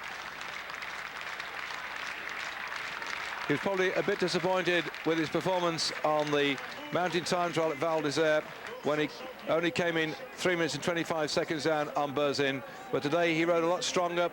He's obviously matured as a time trialist, and that will certainly help him in the future. Riding for Festina Watches, who are leading on the overall classification as regards to the team. That again should not be dislodged, I don't think, by the time we get to Paris, but it'll be a close run thing, because right now with Ulrich and Rees doing so well in the time trial, the gap this morning was just 15 minutes and 33 seconds between Festina and the Deutsche Telekom team, so I'll have to wait for confirmation of the results of the team, but it could be under pressure tomorrow. Well, I'm David Duffield, and I've enjoyed yet again, I say, commentating to you and bringing you all the action from the Tour de France. To all my friends up and down the countryside in Great Britain, do join us tomorrow, and particularly those of you who are at the Millstone, South Gosford, where Joe Woff, the ex-milk race rider, King of the Mountain, will no doubt be very interested in watching the way that that Richard Virenque has taken part in the race so far. I'll go off air so you can just listen to this now. Extra noch draufgetreten und ja, ich bin überglücklich. Yes, you can understand that. It's been excellent. I'm very happy. I think he's happy too. Das gelbe Trikot in den eigenen Reihen, da verblasst vielleicht ein wenig dieser zweite Platz, aber ich glaube, da haben Sie keine Probleme mit. Ich habe da überhaupt keine Probleme mit. Bjarne ist bei uns im Team und Bjarne hat wahrscheinlich... Yeah, they're asking him here then if there's been any problem with the fact that the Danish rider was in yellow and that he will be threatening for the yellow jersey, or should be threatening. He said, no, there's no problem. Ich habe eine Etappe bei der Tour de France gewonnen und bin jetzt hier Zweiter gesamt. Das ist unglaublich.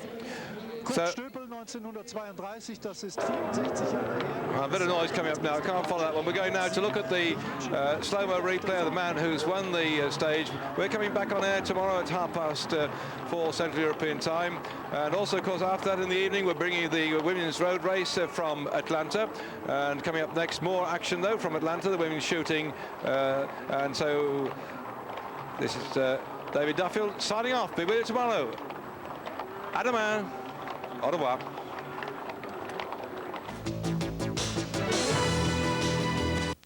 For the fans.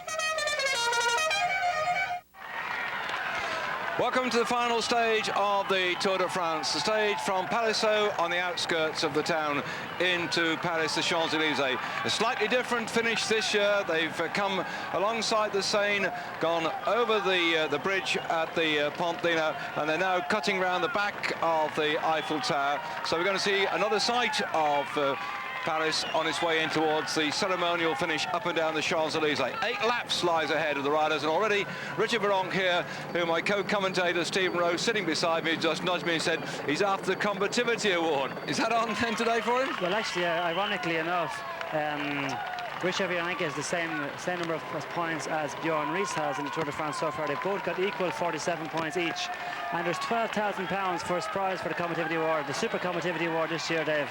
Virenque won it once, but got a number of points on other occasions when he actually had some exceptional breakaways in the mountains. Bjorn Rees, he won a stage in the mountains the other week up into Hautacam. He got a lot of points for it as well. So at the end of the 3 weeks battle, they're now equal on points for the Super Combativity Award. So, of course, Richard Virenque came along to me this morning and said, Stephen, what must I do to win a Combativity Award? I said, well, Richard, you got to take your backside up and go and do something. And I'm sure there's 5 members of the jury. Each member have 10 points each to give to whoever they think. So all he wants is 1 point from one of those juries, and he gets he can bypass Rees, because you can imagine, I can hardly see Bjorn Rees actually attacking today in the Champs-Élysées. So it's really between this guy here, Richard Virenque, or Marco Bartoli, who is actually only 3 points behind Virenque. So I'd say later on in the day we'll see Bartoli from the Brescia team actually attacking. So a lot to race for today, not only the ceremonial laps of honour up and down the Champs-Élysées for the yellow jersey, who normally keeps out the way, but Bartoli again, we're beginning to get some of the action now, because Bartoli lying 19th overall in general classification, doing just the same thing, attacking now for more points in the classification. This section of the race sponsored by Coeur de Lion, the cheese manufacturer, who Steve's been working with throughout the tour, weighing the riders each day that have won the competition, and the cheese has gone off in weight to charity of their they're beckoning. I didn't catch up with yesterday's in the time trial. Did you have one for that, or was it null because of the time trial? You can't say he was more combative than another. Well, you all need a prize, I think, at the end of the Tour de France, when you're starting off for a 63-kilometre time trial. At the end of it, I'm sure everyone feels they equally deserve the combativity award. So for the time trials, we don't actually do it. But there will be points given today for today's stage, but they'll only take into consideration concerning the overall classification, but there will not be an individual combativity award for today's stage. And it's Bartoli that's trying to get away. We saw Veronk already having a go on the front. And looking back at the time trial yesterday, Stephen, I was very staggered, not staggered, but I thought what a great ride Veronk did in the time trial, finishing 7th just behind Chris Boardman at 2 minutes and 30 seconds, only 1 second behind Chris Boardman. Now, that one out of the top draw as far as Veronk's concerned. Oh, by the way, I must butt in here as they're nipping along here. I think we're going up towards the Pont d'Alma. Yes, another turn right and left, somewhere on the right-hand side here, where they're going parallel. And we're right now. They've confused me with the direction. I thought they were going near the old Cognac Chez, where Eurosport used to have its headquarters, but we're not. We're going hammering along here with our backs now. Sorry, heading towards the Champs-Élysées, but they're still going to turn sharp right and go past the assembly buildings. That's a novel way they've come in today. I managed to enjoy this view of Paris. We don't normally see this, how beautifully laid out it is, this city where Haussmann redesigned the city so many years ago, and these lovely buildings and this massive crowd that turned out. It's enormous, and along the Champs-Élysées they've been entertained by the cavalcade going up and down the Champs-Élysées. The Danes are out in force, the flags of the nations are waving, and Bartoli looking for that combativity award. But I did butt in there to say that I think Veronk really yesterday, to me, did one of the best time trials I've ever seen him do. Well, I spoke to him last night to find out what actually he did different to previous years, because anyone that knows, or anybody that's been following Tour de France or any of the major stage races, Virenque is by no means a tour time trial rider. So when you see him at one stage, only 24 kilometers, only 5 seconds down on Miguel Indurain, who at that time had the best time on the road before, of course, Ries and Ulrich left at the start. But it was an incredible time for him, and he said, well, Stephen, the thing what happened was I had memories of last year's time trial in my mind when he was before the stage of the time trial. He was lying 2nd or 3rd overall, and he actually went down to 4th or 5th overall because of a super time trial by Ugramov and by Pontani. So he said, I've worked so hard in this Tour de France for a place on the podium.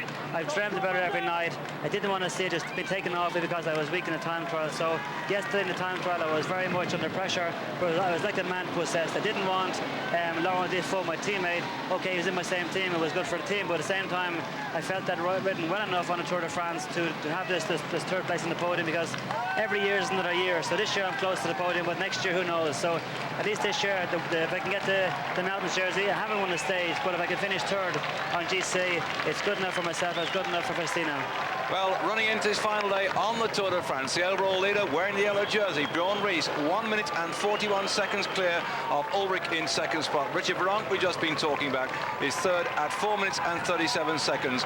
We seldom see a change on the final day of the Tour de France in respect of the yellow jersey. It has happened when we had the time trial here in '89 when Fignon lost by 8 seconds to Le Monde, and back before that I think it was Janssen on time trials too when we had the run-in which changed things. But now it's all down to the honour, the glory of thundering along the Champs-Élysées and showing your colours and your sponsor in front of the crowd that are there. Running alongside the Louvre, we normally have gone, as the rider's coming towards us now, we'd normally turned sharp left and gone under the Louvre and then popped out the other side, right opposite the statue, the golden statue of Joan of Arc. And I suppose the Brit, I shouldn't mention that, but we normally come straight out there. But we're going on a much longer route now, right alongside the Louvre, which has been very much restored, by the way. They've been working hard on the outside and the inside, and that great museum, which takes days really to go around, is now lying to the left-hand side of the riders. On the far side of the top of the riders is the same that they're running parallel along now.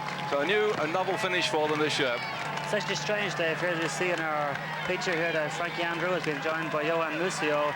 I would have thought that Museeuw would have been saving himself for the final sprint, because as anybody has been following the Tour on Eurosport this year, the Mapei riders have done nothing at all in the Tour de France this year. They've come with great ambitions, great expectations, hoping that Rominger was going to do something, hoping that Orlando was going to do something, and finally they've all been wiped out. So I would have thought they would have been trying to keep their there's certainly Musio in the back pocket for the final sprint, but Musio now is going ahead on at a very early stage in the race.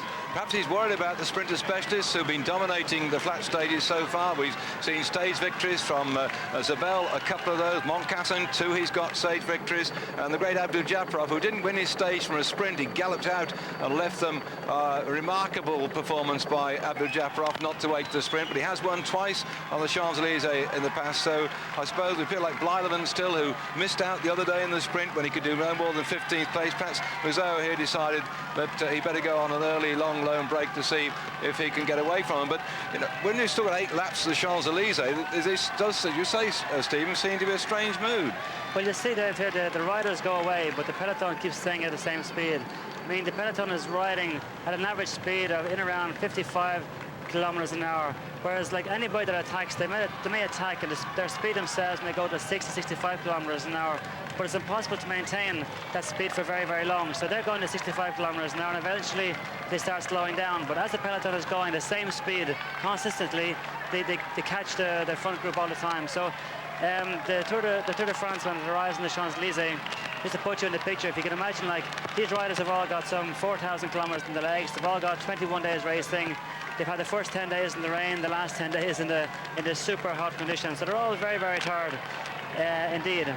It's Gary, is it? Anyway, they're all very, very tired indeed. But as they get in towards Paris, they see the Eiffel Tower. It's the last day.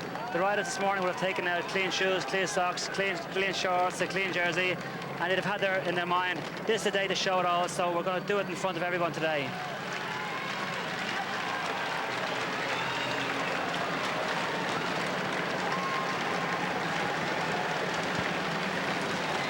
Place de Bastille, and the riders thundering round that very famous monument there. It's the first time we've done the circuit like this, and we're seeing some of the parts of Paris which have not been on our TV screens at the end of the tour since they first started to use the Champs-Élysées way back in 1975. So this is the 21st anniversary, really, of the tour finishing in Paris. They've elongated the course. We've just been round the Bastille. We had a look down as the helicopter went across the Seine at the Ile Saint-Louis.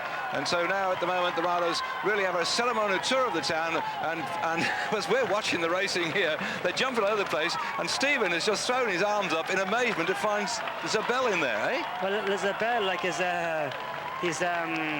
definitely has the possibility of winning the stage today. Like, he had a great second place yesterday. He was very narrowly beaten on Friday by Moncassin, and I'm sure he'd love to win the stage here in the Champs-Élysées today. Even though he is in the front there today at the moment, he is possibly defending for helping defend the jersey of Bjorn Ries, but at the same time there are 7 other riders in the team who can actually be doing that kind of work. So I would have imagined that Zabel would have been saving himself for the final sprint, but it's confusing sometimes. We saw Musio a few minutes ago, who's a very good sprinter, who would have a great chance in the finish. Now we see Zabel in the front, so maybe the sprinters are thinking differently today. Maybe Zabel is afraid that maybe a group might get away. Maybe he's afraid that if it does come to the finish, maybe Moncassin might beat him again. But isn't it true to say, though, Stephen, that all the riders are so excited with the finish in Paris that even when you start with a calculated weight, can you get carried away with this atmosphere, the crowd, you're actually in Paris after you've been racing for 3,800 kilometres, that's over 2,000 miles in 3 weeks, and surely that must get to you in a way that you throw caution to the wind? It does, definitely. Like, there's some of these riders, you can talk to them this morning, their eyes in the back of their heads and their legs feel like they've been gone to the desert and back, and there's a hot weather and everything else, but all of a sudden they get in towards Paris and they're just totally revived. For the riders on the tour that are left in the tour to get away in a breakaway group and to be able to ride in front of these hundreds of thousands of people here in the Champs-Élysées, it's an incredible feeling for them. They just don't feel their legs, and we'll see that in a few minutes as you arrive on the Champs-Élysées itself. The speed on the Champs-Élysées is just incredible. The average speed on some laps of the Champs-Élysées could be even up as much as 60 kilometers an hour average speed.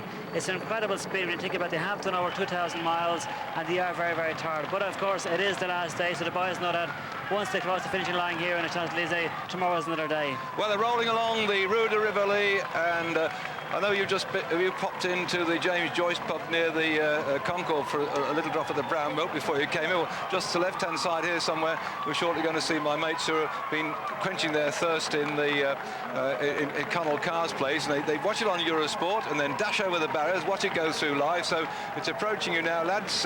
Glad to have you with us yet again. Also going along the Rue de Rivoli, by the way, those of you interested in railways or metro or what have you, below the Rue de Rivoli was the first of, they're going along now, the first of the metros that was created in Paris. And the early part of this year, where they're riding now, was completely dug up while they were renovating the metro. What they did in those days, they didn't bore a tunnel, they actually dug a big ditch to put the metro, and then they curved, put the curved roof in, and then put the earth back on top again. So they didn't bore holes, and they're going along now over what is the oldest metro line in Paris. And I think probably the oldest in the world. I think just that little left-hand side there might be the way into where the mates have just dashed down from Connell's pub. Hello there, good to see you here. And this massive crowd. Already we've got a little four-man breakaway group as they thread their way back into the Place de la Concorde. They'll be switching left and then right and heading straight up the Champs-Élysées across these famous cobbles here. And the conditions then so much better for the Tour. The sun is shining on the backs of these riders than it was when we started 3 weeks ago in the damp and dismal conditions in Holland. The boys now, as they get to this part of the Champs-Élysées, they can hear Daniel Monjas, who's the speaker of the Tour. They can hear Daniel Monjas' voice actually getting louder and louder, and just gives them the urge on. Like, you can imagine that these boys haven't started the Tour de France some 3 weeks ago. They've been living and waiting for the Champs-Élysées, and here they are finally crossing the finish line for the first time. It's a big thing actually in the mind of a rider to be able to cross the line first on the Champs-Élysées the first time into the finish. And also there are special prizes as they go around the Champs-Élysées. I'm just going to check. I don't think there's one on the first lap. I think it's the second lap. But I just doubly checked the points here because there's a lot of money at stake on the Champs-Élysées as we've got this little breakaway going here. And it looks like Chamille in this group here in the Lotto jersey. Well, they haven't done much again in the Tour. So as they're coming through here, also in that little group you can see number 69 for the Motorola team, that's Van Zelle. And of course it was in the Tour last year, the Motorola rider Fabio Casatelli, the Olympic champion, sadly lost his life. His wife is here watching the finish today, and she'll be there to see the souvenir of Fabio Casatelli, which is going to be handed up to the best young rider in the race. And so Madam Casatelli is here, and it was the Motorola team that her husband was riding for last year when he had his sad accident. As you can see, once again, they have hundreds of thousands of people here which actually line the roads. You can see here, this year they've put a television corridor here on your right-hand side of your screen, so as you can see, for the motorbikes to ride without actually disturbing the riders. You can see there are two other motorbikes in the middle of the screen. They're actually filming, but when there's a big bunch, it's impossible for them to do that. So they put down this artificial kind of corridor here on the right-hand side of the screen, which so the motorbikes can go up and down without actually getting too close to the riders. Getting towards the top of the Champs-Élysées, it drags up all the way. Look at that massive crowd. The whole of the Champs-Élysées, as ever, is awash with sound. They've had the cavalcade, publicity cavalcade has gone along, warming up the audience. There's been people out there with their bands. Look at the Danish flags you're seeing there all over the place. They've come to cheer the first ever man from Denmark to win the Tour de France, Bjorn Ries, who's safely in the pack in the yellow jersey at the moment. But the glory of trying to win the stage is uppermost in the minds of so many riders, and those who aren't sprinter specialists are doing what they can to drive off the front now. The heat's intense in Paris. The sun has been up all day. It started about 15, 16 degrees, and it's been baking down now, and it's touching 30, and it's getting ever so hot down there with the heat bouncing off the cobbles, and the riders now, I'm sure, suffering almost from dehydration, exhaustion of 3 weeks of racing. I've got a cauldron of fire to race in this afternoon.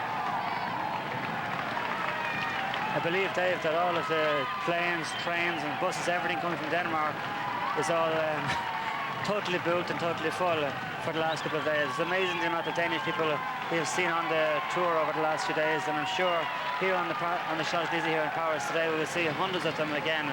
There was some 60 journalists on the Tour de France this year from Denmark until about 3 or 4 days ago, and eventually over the last few days there's another almost 100 more journalists have come from all kinds of papers, all kinds of radios, all kinds of television stations. So, and I believe even next year, even Walter Gutterfoot, who is the team manager of Team Telecom, has actually got a proposition from a Danish sponsor next year for the team. So it's amazing when you think of this time last year, the Telecom hadn't even got access to the Tour de France. They ended up sharing their team, going in with a team called MG Mobili, which is a small Italian team. They're not in the first 20 teams qualified for Tour de France, so they ended up fusing together with an Italian team to come and ride a Tour de France. And here they are now, 1 year later, winning the yellow jersey, the green jersey. They won't win the team classification, but they will be second in it. They have first and second on GC. They've had an incredible success this year, and now we have offers from every sponsor that actually looking into cycling wants to be involved with the Telecom team. So what a turnaround. And the pink jerseys, or the pink and white jerseys of Telecom are on the front then, trying to control this breakaway group, which includes Provenzano, who's had a stage victory on stage 15 in this tour when he broke away just towards the end of the stage at Villeneuve-sur-Lot. Also in this group, Van Zelle from the Motorola team in the red and white on the front. That's Henri Chamille going through for the Lotto team, and one of the Mappe riders, I think it could be Taffy. I'll just try and pick it up for you just in a moment. The Mappe one's the one I haven't identified. Provenzano is the one from Carrera. Looks a bit like Taffy. On the front, yep. He hasn't got a number on his bike for some reason. I can hardly see a number on his back, but it looks like Taffy's style to me. Yeah. It is, that's Taffy. For some reason, I'm not going to get it up on the radio, but I'll try and pick it up on radio in just a moment. 30 seconds a gap then. Yes, Taffy is the name that's coming up on my headphones. When we had the other day, I was looking at the stage at Montcassin one day, and I was just looking at his bike after the race, and he had a 54.11 on for the sprint, Dave. Can you believe? 54.11? 54.11. Okay, they're good. Instead of going very fast, but when you remember the great sprints of battles between Sean Kelly and the Van der Poels and the Van Poppels and the Van der Ardens, where Sean mostly rolls 52, 53, 12, 13 in this kind of a situation, whereas when you see the boys now riding 54.11, I'm not sure actually what the difference is in regards to development, how many feet more you actually have, but it's about a 54.11 would be about 120 inches for 14 there, Adam. Yeah, 108, 120 inches for every turn of the pedal, which you can imagine is an incredible gear for these kind of. Well, they aren't that big really, like. Well, the Telecom are on the front. They don't want that gap to go too far away. Also, the Gan team in there looking for a chance of keeping Moncassin in with a shout for victory. I saw Chris Boardman go through there wearing the white crash hat up with the Gan rider. Chris started this morning on general classification, 39th overall, 1 hour 27 minutes down. But he's fought back after a bad time in the mountains, and he did a great ride yesterday in the time trial to finish 6th. He led for so long. In the end, he was 2 minutes 29 seconds down on the victor, young Jan Ulrich. And the pink Telecom jerseys are on the front to pull this one back. They'd like to get the final stage victory. Last year in the Tour de France, Abdul Japarov got the stage victory. The year before, Senior for the Gan team. The year before, Abdul Japarov. So is Abdul going to make it a hat-trick? But he hasn't got a strong team to do the work. He'll be lurking in there. None of these riders here have got sprint specialists in their squad. So Chamille grinding away. A winner of the Paris-Roubaix, what, about 3 years ago now. A very strong, hard man indeed. Provenzano, twice champion of Italy in the Carrera white colour coming through. Van Zelle behind him, who took the yellow jersey off Sean Yates in the Tour de France just after it came to Great Britain. And in there, the very talented Taffy. And their second passage, this is where they have got a special award going through of 10,000 francs. I'm not quite sure which one that went to, but they have, in fact, on the 2nd, 3rd, 4th, 5th, 6th and 7th passages of the Tour de France, 6 special primes of 10,000 francs each. That's about £1,200, a total of 60,000 francs for the riders on each time they go through the lap, adding up then 6 by 10, 60,000 francs for this particular stage, plus the victor's bonus as well of 50,000 francs for the stage. The green jersey now safely back in the pack there.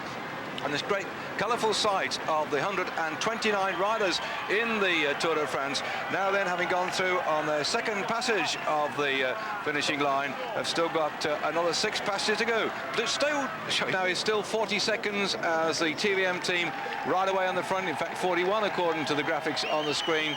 And they turn left again along the Rue de Rivoli, coming up towards the end of the fourth of the passage. with Chris Bourbon actually being so far down on GC after everyone saying before that he was going to finish in the first 5, I finished in the first 10.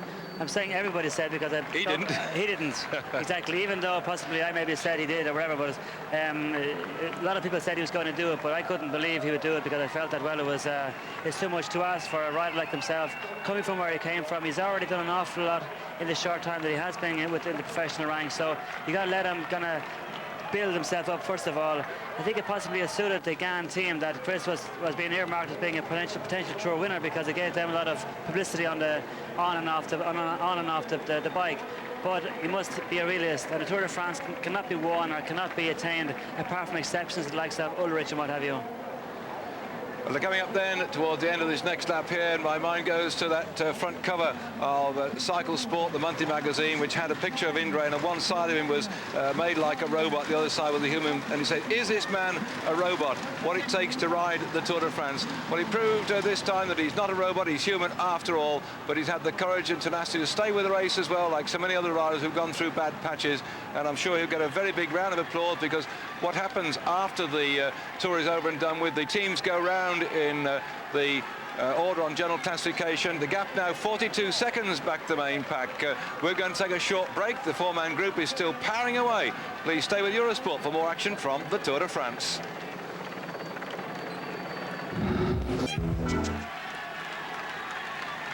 The runners running parallel to the Seine, heading towards the Louvre before they turn left again and come back up the finishing straight. The laps are reeling off now for Provenzano here in the red and black. That's Andre Chamil. Just up in front of him is the Taffy, the big rider from Mappe. And on the front at the moment, Van Zelt moving back. 3 Italians at the moment in this little group here. And I wonder if we're going to see an Italian victory in the end of the Tour de France. Certainly Mappe are looking for a stage victory here. They've been without one since they came into the Tour. They've been putting their men up there, both Alano and Rominger on the general classification, but the two of them faded on the day when it mattered most over the top of the big mountains running in towards Pamplona. And they're down in 9th and 10th place. They're under map here on the front in the form of Taffy. And for my money, that man who's driving around the front now was a moral victor in the Paris-Roubaix this year, but he had to go second best to Museo, or in fact third best to Museo, when team orders prevented him from attacking at all on the run-in. There's so much talk about that it really was the man who had done most of the work, Taffy, who should have got the victory. And now his chance is coming here with Provenzano on the left-hand side. Already has had a stage victory in the Tour de France on stage 15 from Brive to Villeneuve-sur-Lot, when he got that stage by breaking away towards the end. The bunch seem to be holding them at about the same distance now, but surely somebody there has got to try and get that gap just down a little bit. And the colours of jerseys on the front show you the teams they represent. Reffin in the pinky colours for Abdul Japarov, the yellowish colours for the TVM team for Ries, the white colours for the Moncassin sprinter from Gan, and the pink and white colours for the sprinter Zabel, who's wearing the green jersey as the overall leader on the points classification. 37 seconds, according to my watch, as they come up out from the Louvre yet again. Well, the gap is not coming down very, very fast, Dave, but we're getting into the very final now, so 37 seconds is down 3 seconds in the last lap, so not bringing it down very, very fast, Dave. But the problem is, as I was saying earlier on, that these team riders that are riding in their front will start giving it a little bit more now, knowing that their job is nearly over. And then you must remember the guys in front of them out there for the last 25 kilometers, they cannot really lift it. They cannot go any faster, so their average speed is going to stay the same, whereas the peloton behind them is going to be going faster. So automatically the gap will come down. So we're going to see a very, very exciting final 2 laps here. As you can see here, the group behind, the speed they're going, the fact that they're all in one line. Well, I've just been looking down the finishers since 1975 on the Champs-Élysées as they're coming through in. Daniel Munjas is whipping the crowd up to say there we are at the end of the 6th passage, that getting right behind them. All the crowd like a race when there's some chance of a breakaway group getting away rather than the whole pack going around together. But looking down the list, I can't see your old mate Sean Kelly actually in here. Of all the great ones, he was 4 times green jersey victor in the Tour de France and absent from the roll call of honours.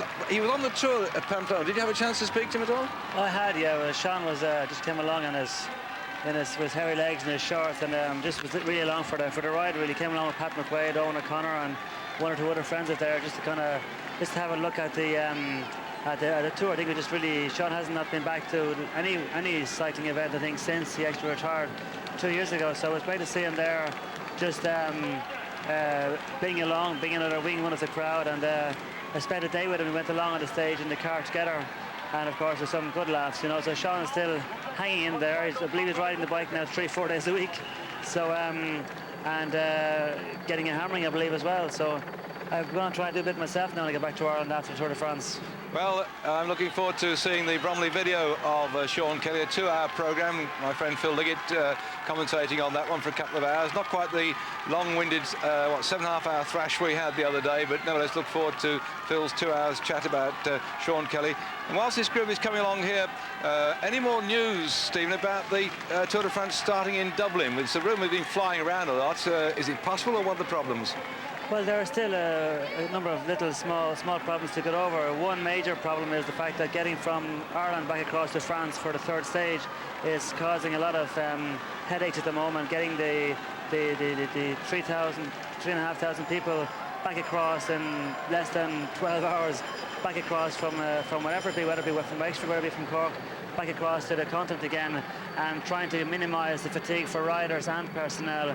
So there are still a number of things to actually be thrashed out, but we have proven to the Tour de France that the prologue can be held in Dublin successfully. We've proved to them that we can have a Dublin stage on the second day, and then of course the third stage can be run from maybe Dublin Wexford, maybe Wexford Cork, maybe Portlaoise Cork, maybe Portlaoise Wexford. We don't actually know, but we've proven to them that it can actually be done successfully with no roundabouts like we saw in Holland. We cannot guarantee the good weather, but it'll definitely not be any worse than it was in the first 2 weeks in the Tour de France. There's no hazard at all. So we're just waiting for the Tour de France to come back now, and hopefully in October we'll have some positive results.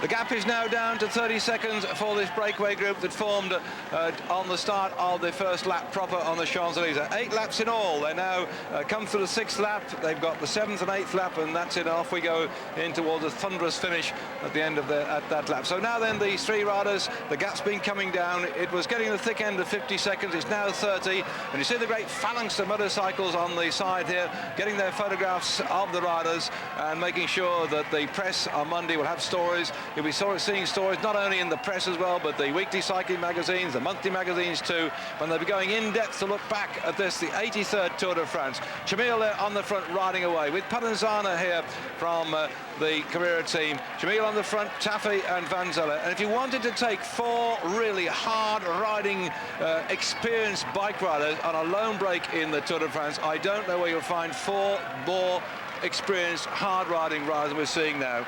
True, very true, Dave. But I think anyone watching at home here should savour the image which they had there a minute ago on the television with Van Zelle, with the Motorola team and the Carrera team. Motorola and Carrera have written some incredible pages of history, cycling history over the last number of years, whether it be with whether Andy Amstein, whether it be Armstrong for the Motorola team, whether it be with myself, Cappucci, Visentini, or Zimmermann or Pontani with the Carrera team. At the end of this year, those 2 journeys will be disappearing, which will be a sad moment for cycling, because Carrera, being one of the oldest sponsors, one of the longest sponsors in the cycling and sponsoring cycling teams. So we have 4 riders in the group there in the front, but 2 of those teams are disappearing, or they have a good chance of those teams disappearing at the end of the year.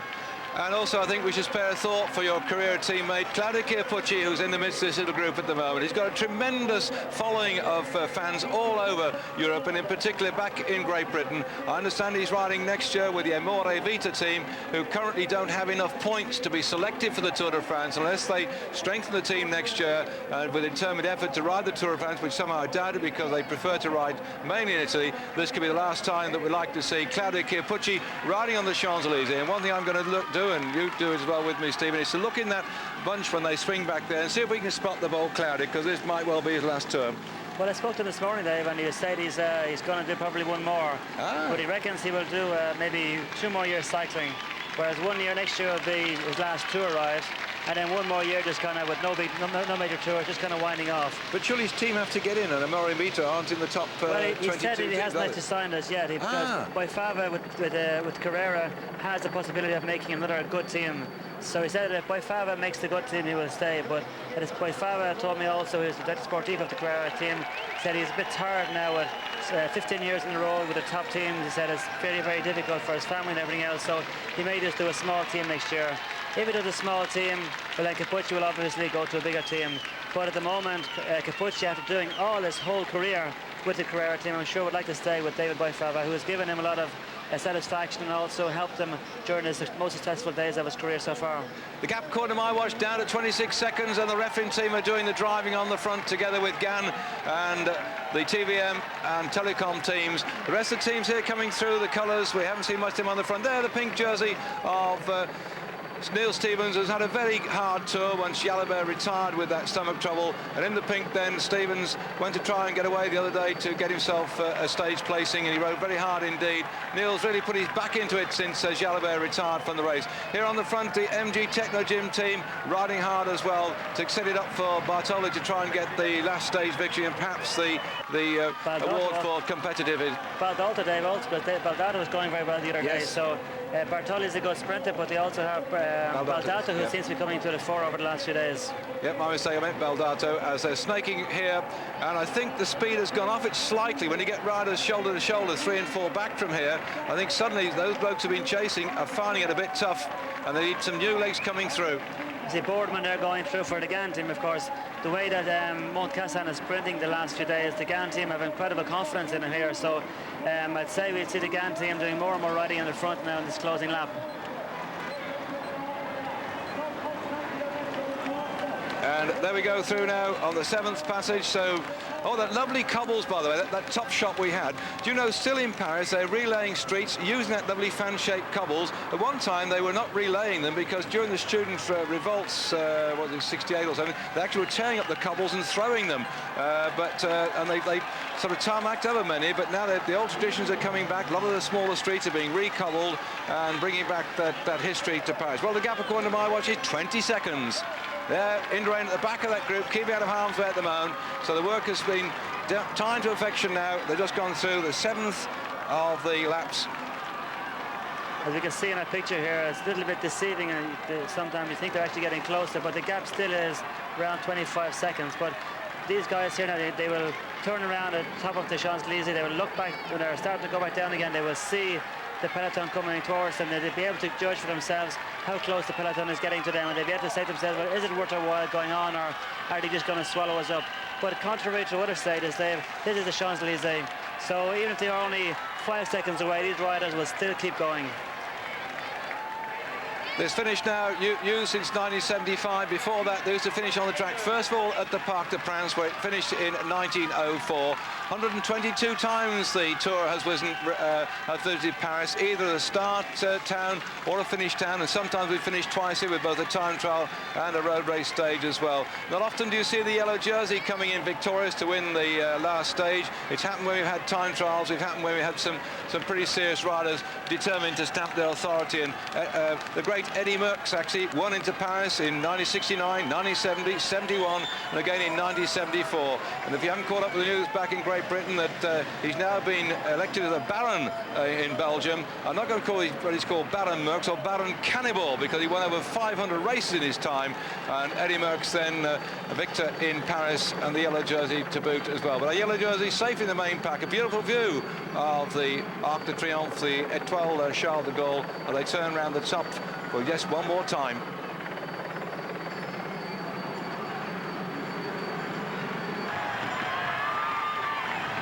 Now they've got aided and abetted here with the Rabobank coming on the front, because Rabobank would like to fire somebody off for a long move in the last 2 or 3 kilometres like they normally do. Museo is marking out here. Museo has taken a stage victory in 1990, and that gap is coming down. They look like they're going to get caught here. That's the group, that's the second group there. Oh, sorry, my mistake. That's lost him in the cars. Sorensen, Pascal Richard having a go. So this is the problem now. Other guys get winged. And you can see the gap here is actually coming down. But now the fact that the peloton are jumping around, this gap will come down very, very quickly. Look at the speed they're going, Dave. They're going down here at almost 70 kilometers an hour. It's a pity we haven't got a view, so a speedometer of one of those motorbikes, but coming down here, the riders will be using a 53, 54, 11 or 12. So you can imagine the speed they'll be going. You can see how fast the legs are going here with Rolf Sorensen even at the front here. And the great cavalcade of Fiat motor cars. We went to Turin, where the Fiat factory is. They've been supplying the cars for many years now and are still contracted to go on supplying cars to the Tour de France. The major sponsor of the Tour this year, Coca-Cola, Fiat, Credit Lyonnais and Champion. Champion you see on the banner there doing the King of the Mountains.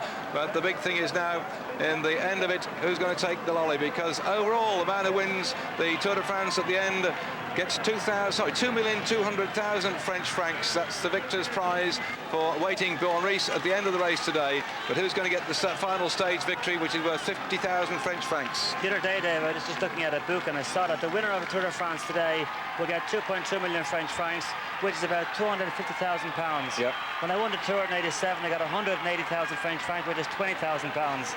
So in 10 years, the value has gone up 10 times. You're not getting your bike out again, are you? I thought about shaving my legs and getting on it, but I think these boys are going too fast for me now, Dave.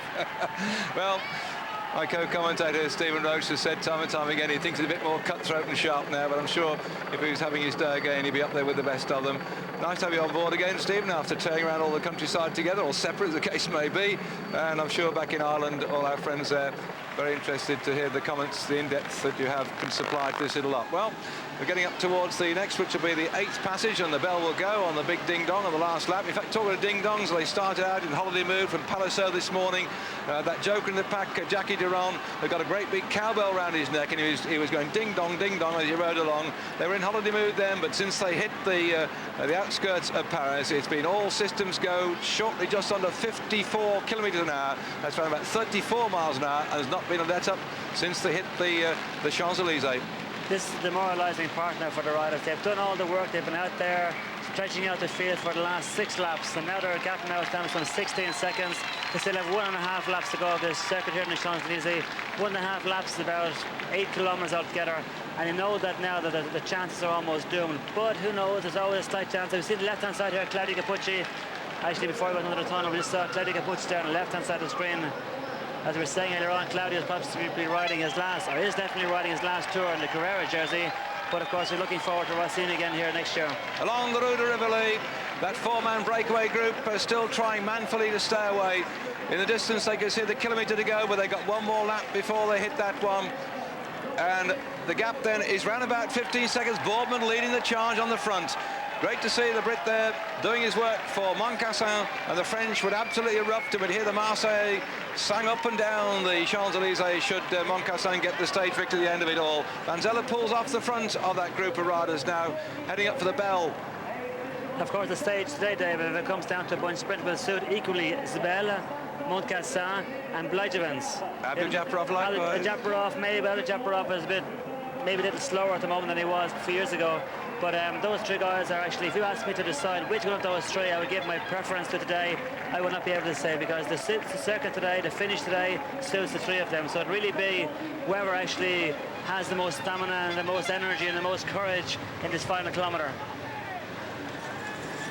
Over the cobbles and down the finishing straight. In the distance, the Arc de Triomphe. The crowd roaring them on. Provenzano on the front. Of course, their average speed now has started going down as the bunch has to get the bell on the line, Dave. There goes the bell. There we go. You can see the boys here now, the TVN riders with Stevie there, lined up in the second in a row. They'll be all accelerating now. All the big teammates, all the good guys who have a good turn of speed, will be hitting the front now to get that one last effort for their team leader and team sprinter. Jeske Skibit was leading through for TVM as they came through. Then Chris Boardman close up alongside him, working hard for Moncassin. And the rest of the riders here at the back hanging on for grim death, but the speed has been so fast and furious.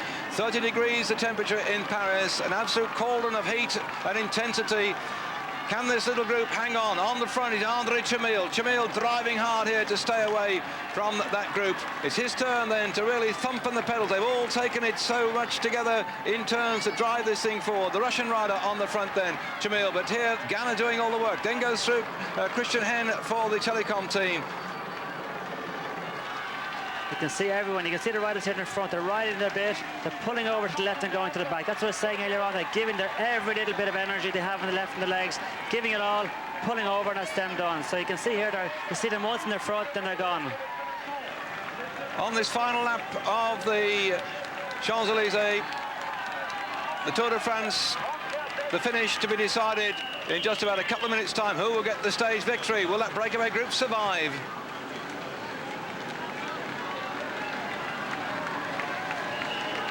This is our breakaway group. On the front, out of the saddle, giving it all he's got is Andreas Tafe, one of the hard workforce men for the Mapei team. He does his work in the classics, and he has now a chance to try and stay away as Chamil comes through, a past winner of the Paris-Roubaix. A real hard man, the Russian, swinging round now. The gaps come right down. Van Zelle in the Motorola colours just alongside him. And the other man in that group, Paranzana, who's already had a stage victory in this race on Brive to Villeneuve-sur-Lot on stage 15 of the race. On the brakes then, they swing round the top, and it's only about 12 seconds a gap now. Well, Indurain is on his way to Atlanta. He's not in the Tour de France at the moment, and he certainly will be, I think, in with a shout in the time trial in the Tour. In the Atlanta Games this year. And don't forget, on Eurosport, we're bringing you a bit of every cycling action that goes on. Some we're going to give you lots of, some a little bit less of, but stay with Eurosport throughout the next couple of weeks for the Atlanta. And it looked like he's had enough on the front, pulled off the front now. That was Ikim off, Dave having a go, but all these boys now will all be having a go with each one at their own time, but 12 seconds in the front is not a lot on this very, very fast descending here off the Champs-Élysées from the from the Arc de Triomphe down to Place de Concorde. Jeske Skibby riding hard in the front. He's taken stage victory in the past the Tour de France. I remember that one at Evro in the last kilometre when he went up the slight slope and got himself a victory. Who would have thought that, 12 months ago, or just over 12 months ago, Jeske Skibby would be fell and fall off his bike and have a fractured skull, had to fight his way back to fitness behind the motorcycle of his father. Now here he is on the Tour de France trying to set it up for the TVM rider Vladimans, but these four men are still away. Paranzana on the front, then Van Zelle, then Tafe coming through, and in the red and black at the back is André Chamil. These are the hard men of bike racing. You've seen him in the classics riding hard for their team captains, doing the work, grinding away, and they're doing it now for their honour and glory that perhaps they could win the final stage in the Tour de France. But that bunch may have other ideas. The gap is coming down to about 10 seconds now. The most we had was just over 40 seconds. Can they time it to perfection? The arrowhead is getting flatter, which means there's some tired legs in the chase. What will happen all today is these four boys in the front, each of them want to win the stage, but unfortunately there's only one place, Dave. So they're going to start easing off themselves because they know that, well, Schmiel is probably faster than Potenza. Potenza is possibly faster than Tafe. If I ride, I'm going to ride for second place. So these guys are going to start looking at each other now to see, well, is he fresher than I am? Am I fresher than him? If I ride to the finish, will he win? Can I win? And all of a sudden, the speed will actually go down a small bit, whereas behind, the speed gets faster. These boys here are going to be able to sprint. It's going to lift the speed up a small bit, but the boys behind will be able to lift it an awful lot more. Well, of those riders in that little group then, who's got the best sprint if they stay away? Van Zelle took a stage victory in the Tour of Switzerland last year and a stage victory in the Tour de Venezia. He's got quite a useful sprint as well. Tafe is a long drawn-out rider. I'm not sure that he's going to be able to unleash that sudden thrust we've seen before. And the same thing with André Chamil. Paranzana, he rode away and got himself a stage victory, but it looks to be 10 seconds ago. He might not be in a shout for another one now. Those four men have entertained us manfully throughout this final stage of the 1996 Tour de France, and they have just got to go to the left, down underneath the entrance into the Louvre, left again along the Rue de Rivoli. They're getting up when they turned out of the tunnel to see the kilometre bridge in the centre, but have they got anything left? And amazingly, on the front now, I see the Gewiss people. I don't understand that at all, because Gewiss have not a catch chance in hell of winning the sprint. Their top man, Binali, is out of the Tour, but they're just jumping in there and trying to hound down 3 Italians and 1 Russian in the front. Can't understand Gewiss tactics. They should leave it to the rest, in my opinion. Stephen? Well, I totally agree. They should even try and go on their own or forget about it, because they're not making any friends here at the moment. But then I suppose they don't care because the Tour de France is over. But one thing that surprised me there for the moment, we're going only some 3 kilometres kilometres from the finish, and there's none of the big sprinters teams like the Telecom or the TVM or the Gan team actually have many riders in the front. There's one or two Gan, one or two Telecom, one or two TVM. They haven't really got many riders left to ride it to bring the gap down. As we can see here, they're getting very, very close. It's going to be a very close sprint, Dave. And the gap was just 6 seconds as they came out of the gloom of the tunnel. They're hitting the 1 kilometre to go now. Camera foreshortening the gap between them. It looks as if they're going to swallow them up, but can they stand out there as they hit the line with 1 kilometre to go? And the bunch is coming at them, and on the front, Van Zeller's trying so hard to stay away. They're looking back now. They think it may be all over and done with. They're still hanging on for grim death, but the big charge is about to commence. Look at the difference in the speed there. Look at, there goes Taffy, Dave. You were saying Taffy goes for a long one. There he goes. Schmiel's on his wheel. He had just enough power in his legs. He goes through Place de la Concorde. The left switch, then the right switch, and soon they'll be up that finishing straight with the crowd now standing on their feet and looking down the road to see who's going to get the victory here. Still Taffy is hanging on for grim death, and on his wheel is Schmiel. They've left it so late, and launching from the far side, one of the Brive-la-Gaillarde riders come thundering round out on the outside. We didn't see anything of him at all, but now then, who's going to get this in the sprint for the line? They look like they've been swallowed up, and still the Brive-la-Gaillarde rider has got the lead at the moment. But the big, powerful men are beginning to come off the wheel. Left-hand side, Baldato is going to the left, and there's Zabel in the green on the left-hand side. It's coming up through. Zabel's coming through at the moment with Blylevens alongside him. Zabel and Blylevens go for the line. And it went, I think, to Baldato. Baldato just got it ahead of Blylevens and Zabel. But there, the yellow jersey crosses the line in adulation, in arms up. In relief, I think, and excitement that he's got the yellow jersey, but the stage victory going to Baldato, who's promised so much through the Tour so far. Let's watch it from above. Here we go, watching here from the top here. Look at the speed that the boys going through here. The guys at 54.11 here. We see Baldato leaving it up. We see Abdul-Jabbar there in the middle. We see Moncassin there on the left, on the close side of the screen. We see Blijevens and Zabel. But what a sprint from Baldato. And you see here again the photo finish. 1 length ahead of Moncassin, Blijevens, Abdul-Jabbar, Zabel, and the Telecom rider could possibly be Sorensen. Let's watch that again as the giants of the sprint unleash their speciality. The very same 4 riders we found the day before yesterday, except in a different order. I think you term anyone from 4 here. Well, the other day, actually, bookish nightmare. The other day, Baldato got 4th in the sprint, and it was won by Moncassin. Today, he finished first, so the last will be last, and the first will be first, and the first will be last. Baldato winning the stage on the Champs-Élysées. Looking back down the list here, it's been a long, long time since we had an Italian. Way back in 1986, according to my notes, Bontempi got the stage victory, and here Baldato was determined to show that he would get the final one. He's been there or thereabouts right the way through the Tour, and so I suppose at the end of it all, one has to say that justice has been done, because the men ranged round about him have all had a stage victory. He hasn't had one, but he got it when it matters most, on the Champs-Élysées at the end. Look at Schmiel there on the right-hand side of the screen. Even he had a great time to be able to come back there now after being away for so long.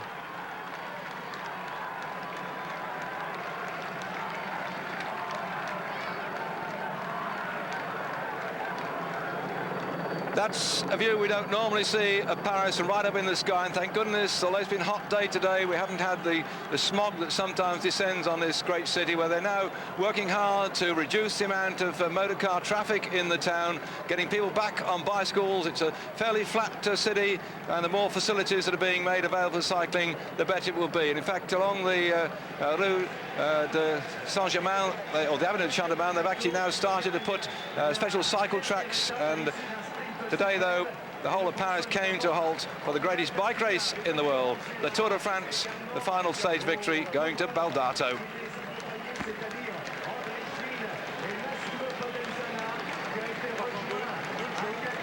As we see here, the final corner here, Taffy just pulls over. I'm sure very, very disappointed after being away for so long and being caught with only some 400 yards from the finish. Also, Schmiel put in a great ride. We'll see him here shortly on the right-hand side of our screen. You'll see him launching the sprint after once Taffy starts time. We see here the Brescia rider, we see a Raffin rider, and there we go, Schmiel going through, Abdul-Jabbar going through.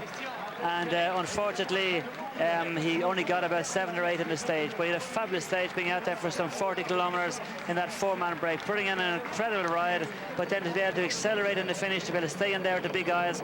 Unfortunately, Andre Schmiel did not win his stage today, but he had a fabulous ride.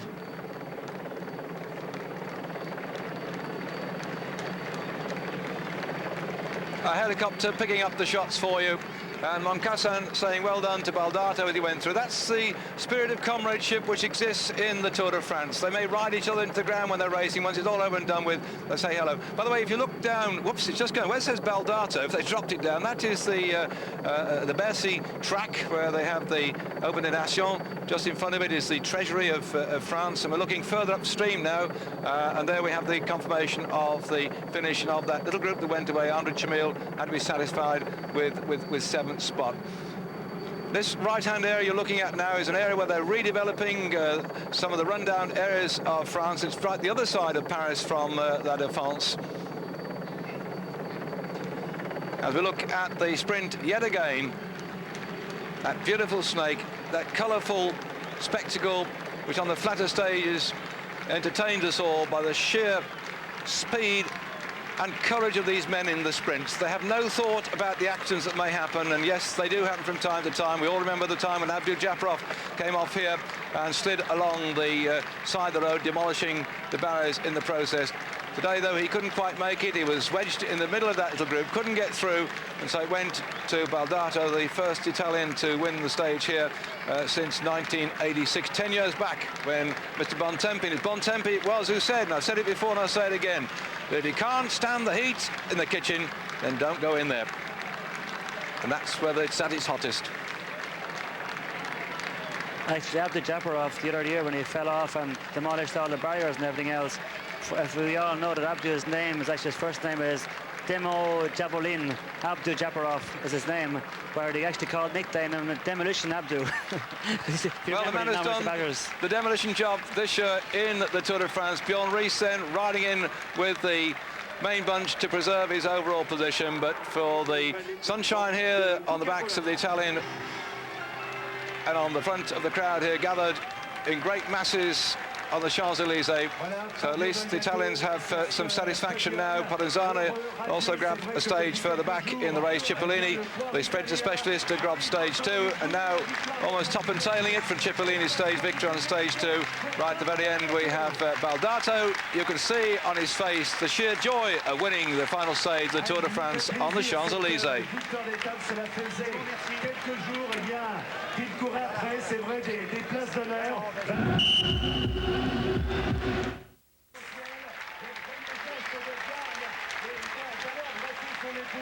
The Tour de France having now worked its way finally into the centre of Paris for the triumphant finish with Baldato coming out stage victor. But of course all eyes will be on the presentation of the rest of the jerseys. Bjorn Ries coming up here to receive the applaud of the crowds. The overall victor of the 1996 Tour de France, the first Danish rider ever to get this victory since the Tour started way back in 1903. And is there anybody left up there in Denmark? They've certainly seen his man dominate the race right the way through, and took a couple of stage victories as well, particularly that one up into Sestriere in the cold conditions when he took the stage and the yellow jersey. That was on stage 9.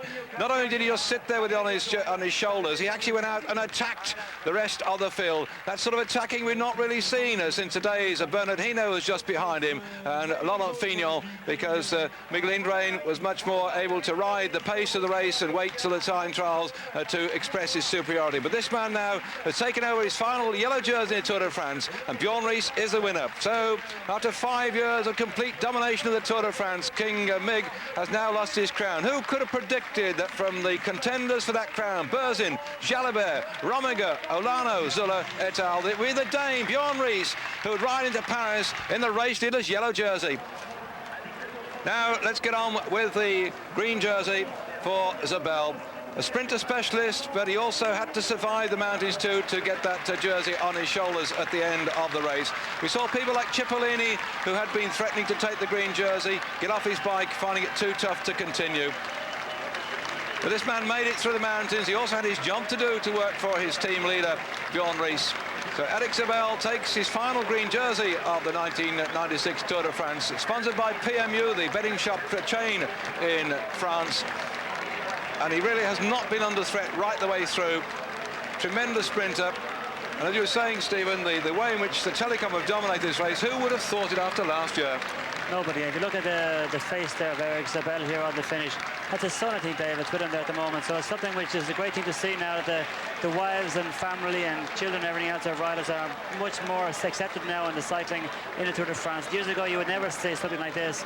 It was possibly Greg LeMond who actually brought this along when Greg LeMond started bringing his wife over and family along with him in the Tour de France. So it's a great thing to see, because you must remember these riders are in there today, but their wives and family have helped them get where they are. So it's great that the wife and family themselves get some kind of recognition for what they've done.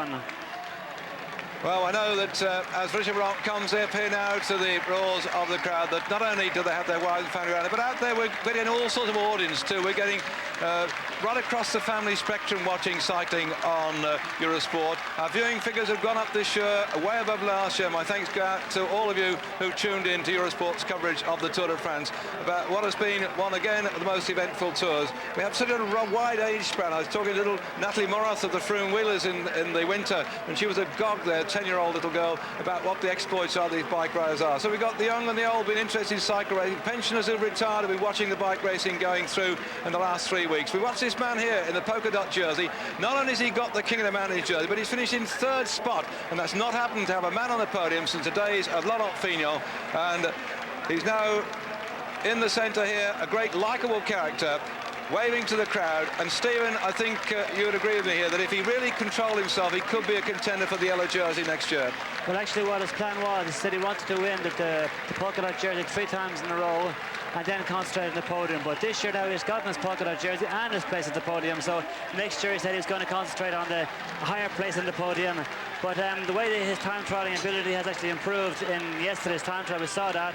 If he can be consistent now and consistently ride well in time trials, only then he can become a threat then to one of the main Tour de France potential winners, the likes of Ulrich. Look at what the rider Ulrich did yesterday, Dave. He's going to be a man for next year also, 22 years of age, 2nd on GC, 1st Tour de France, an incredible potential. I think that the Tour de France over the next few years is going to be very, very exciting. Look at that list of the riders in the King of the Mountains. They are the young up-and-coming riders. Rees is the oldest one of that lot, but many of those people, look at Luttenberg, or Jürgen a bit older, but a lot of new young talent on there, which is going to give us some very interesting Tour de France in years to come.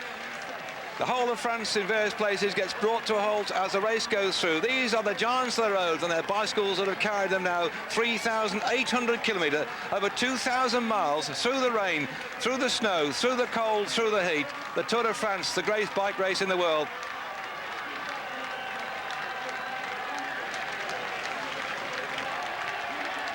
And there in the centre of the picture, that's Chris Boardman, who'll be disappointed, I think, that he finished so far down. He never said he finished in the top place, but we may see him perhaps one day climbing up there with one of those jerseys to his credit. Who knows? You can never tell on the Tour. Who would have thought that Bjorn Rees would run out victor this year? But he has done so in convincing style, winning by a margin of 1 minute and 41 seconds to Jan Ullrich. In the centre, Bjorn Rees. Left-hand side, polka dot jersey, Richard Bronk. On the right, Eric Zabel of Germany, the winner of the points competition.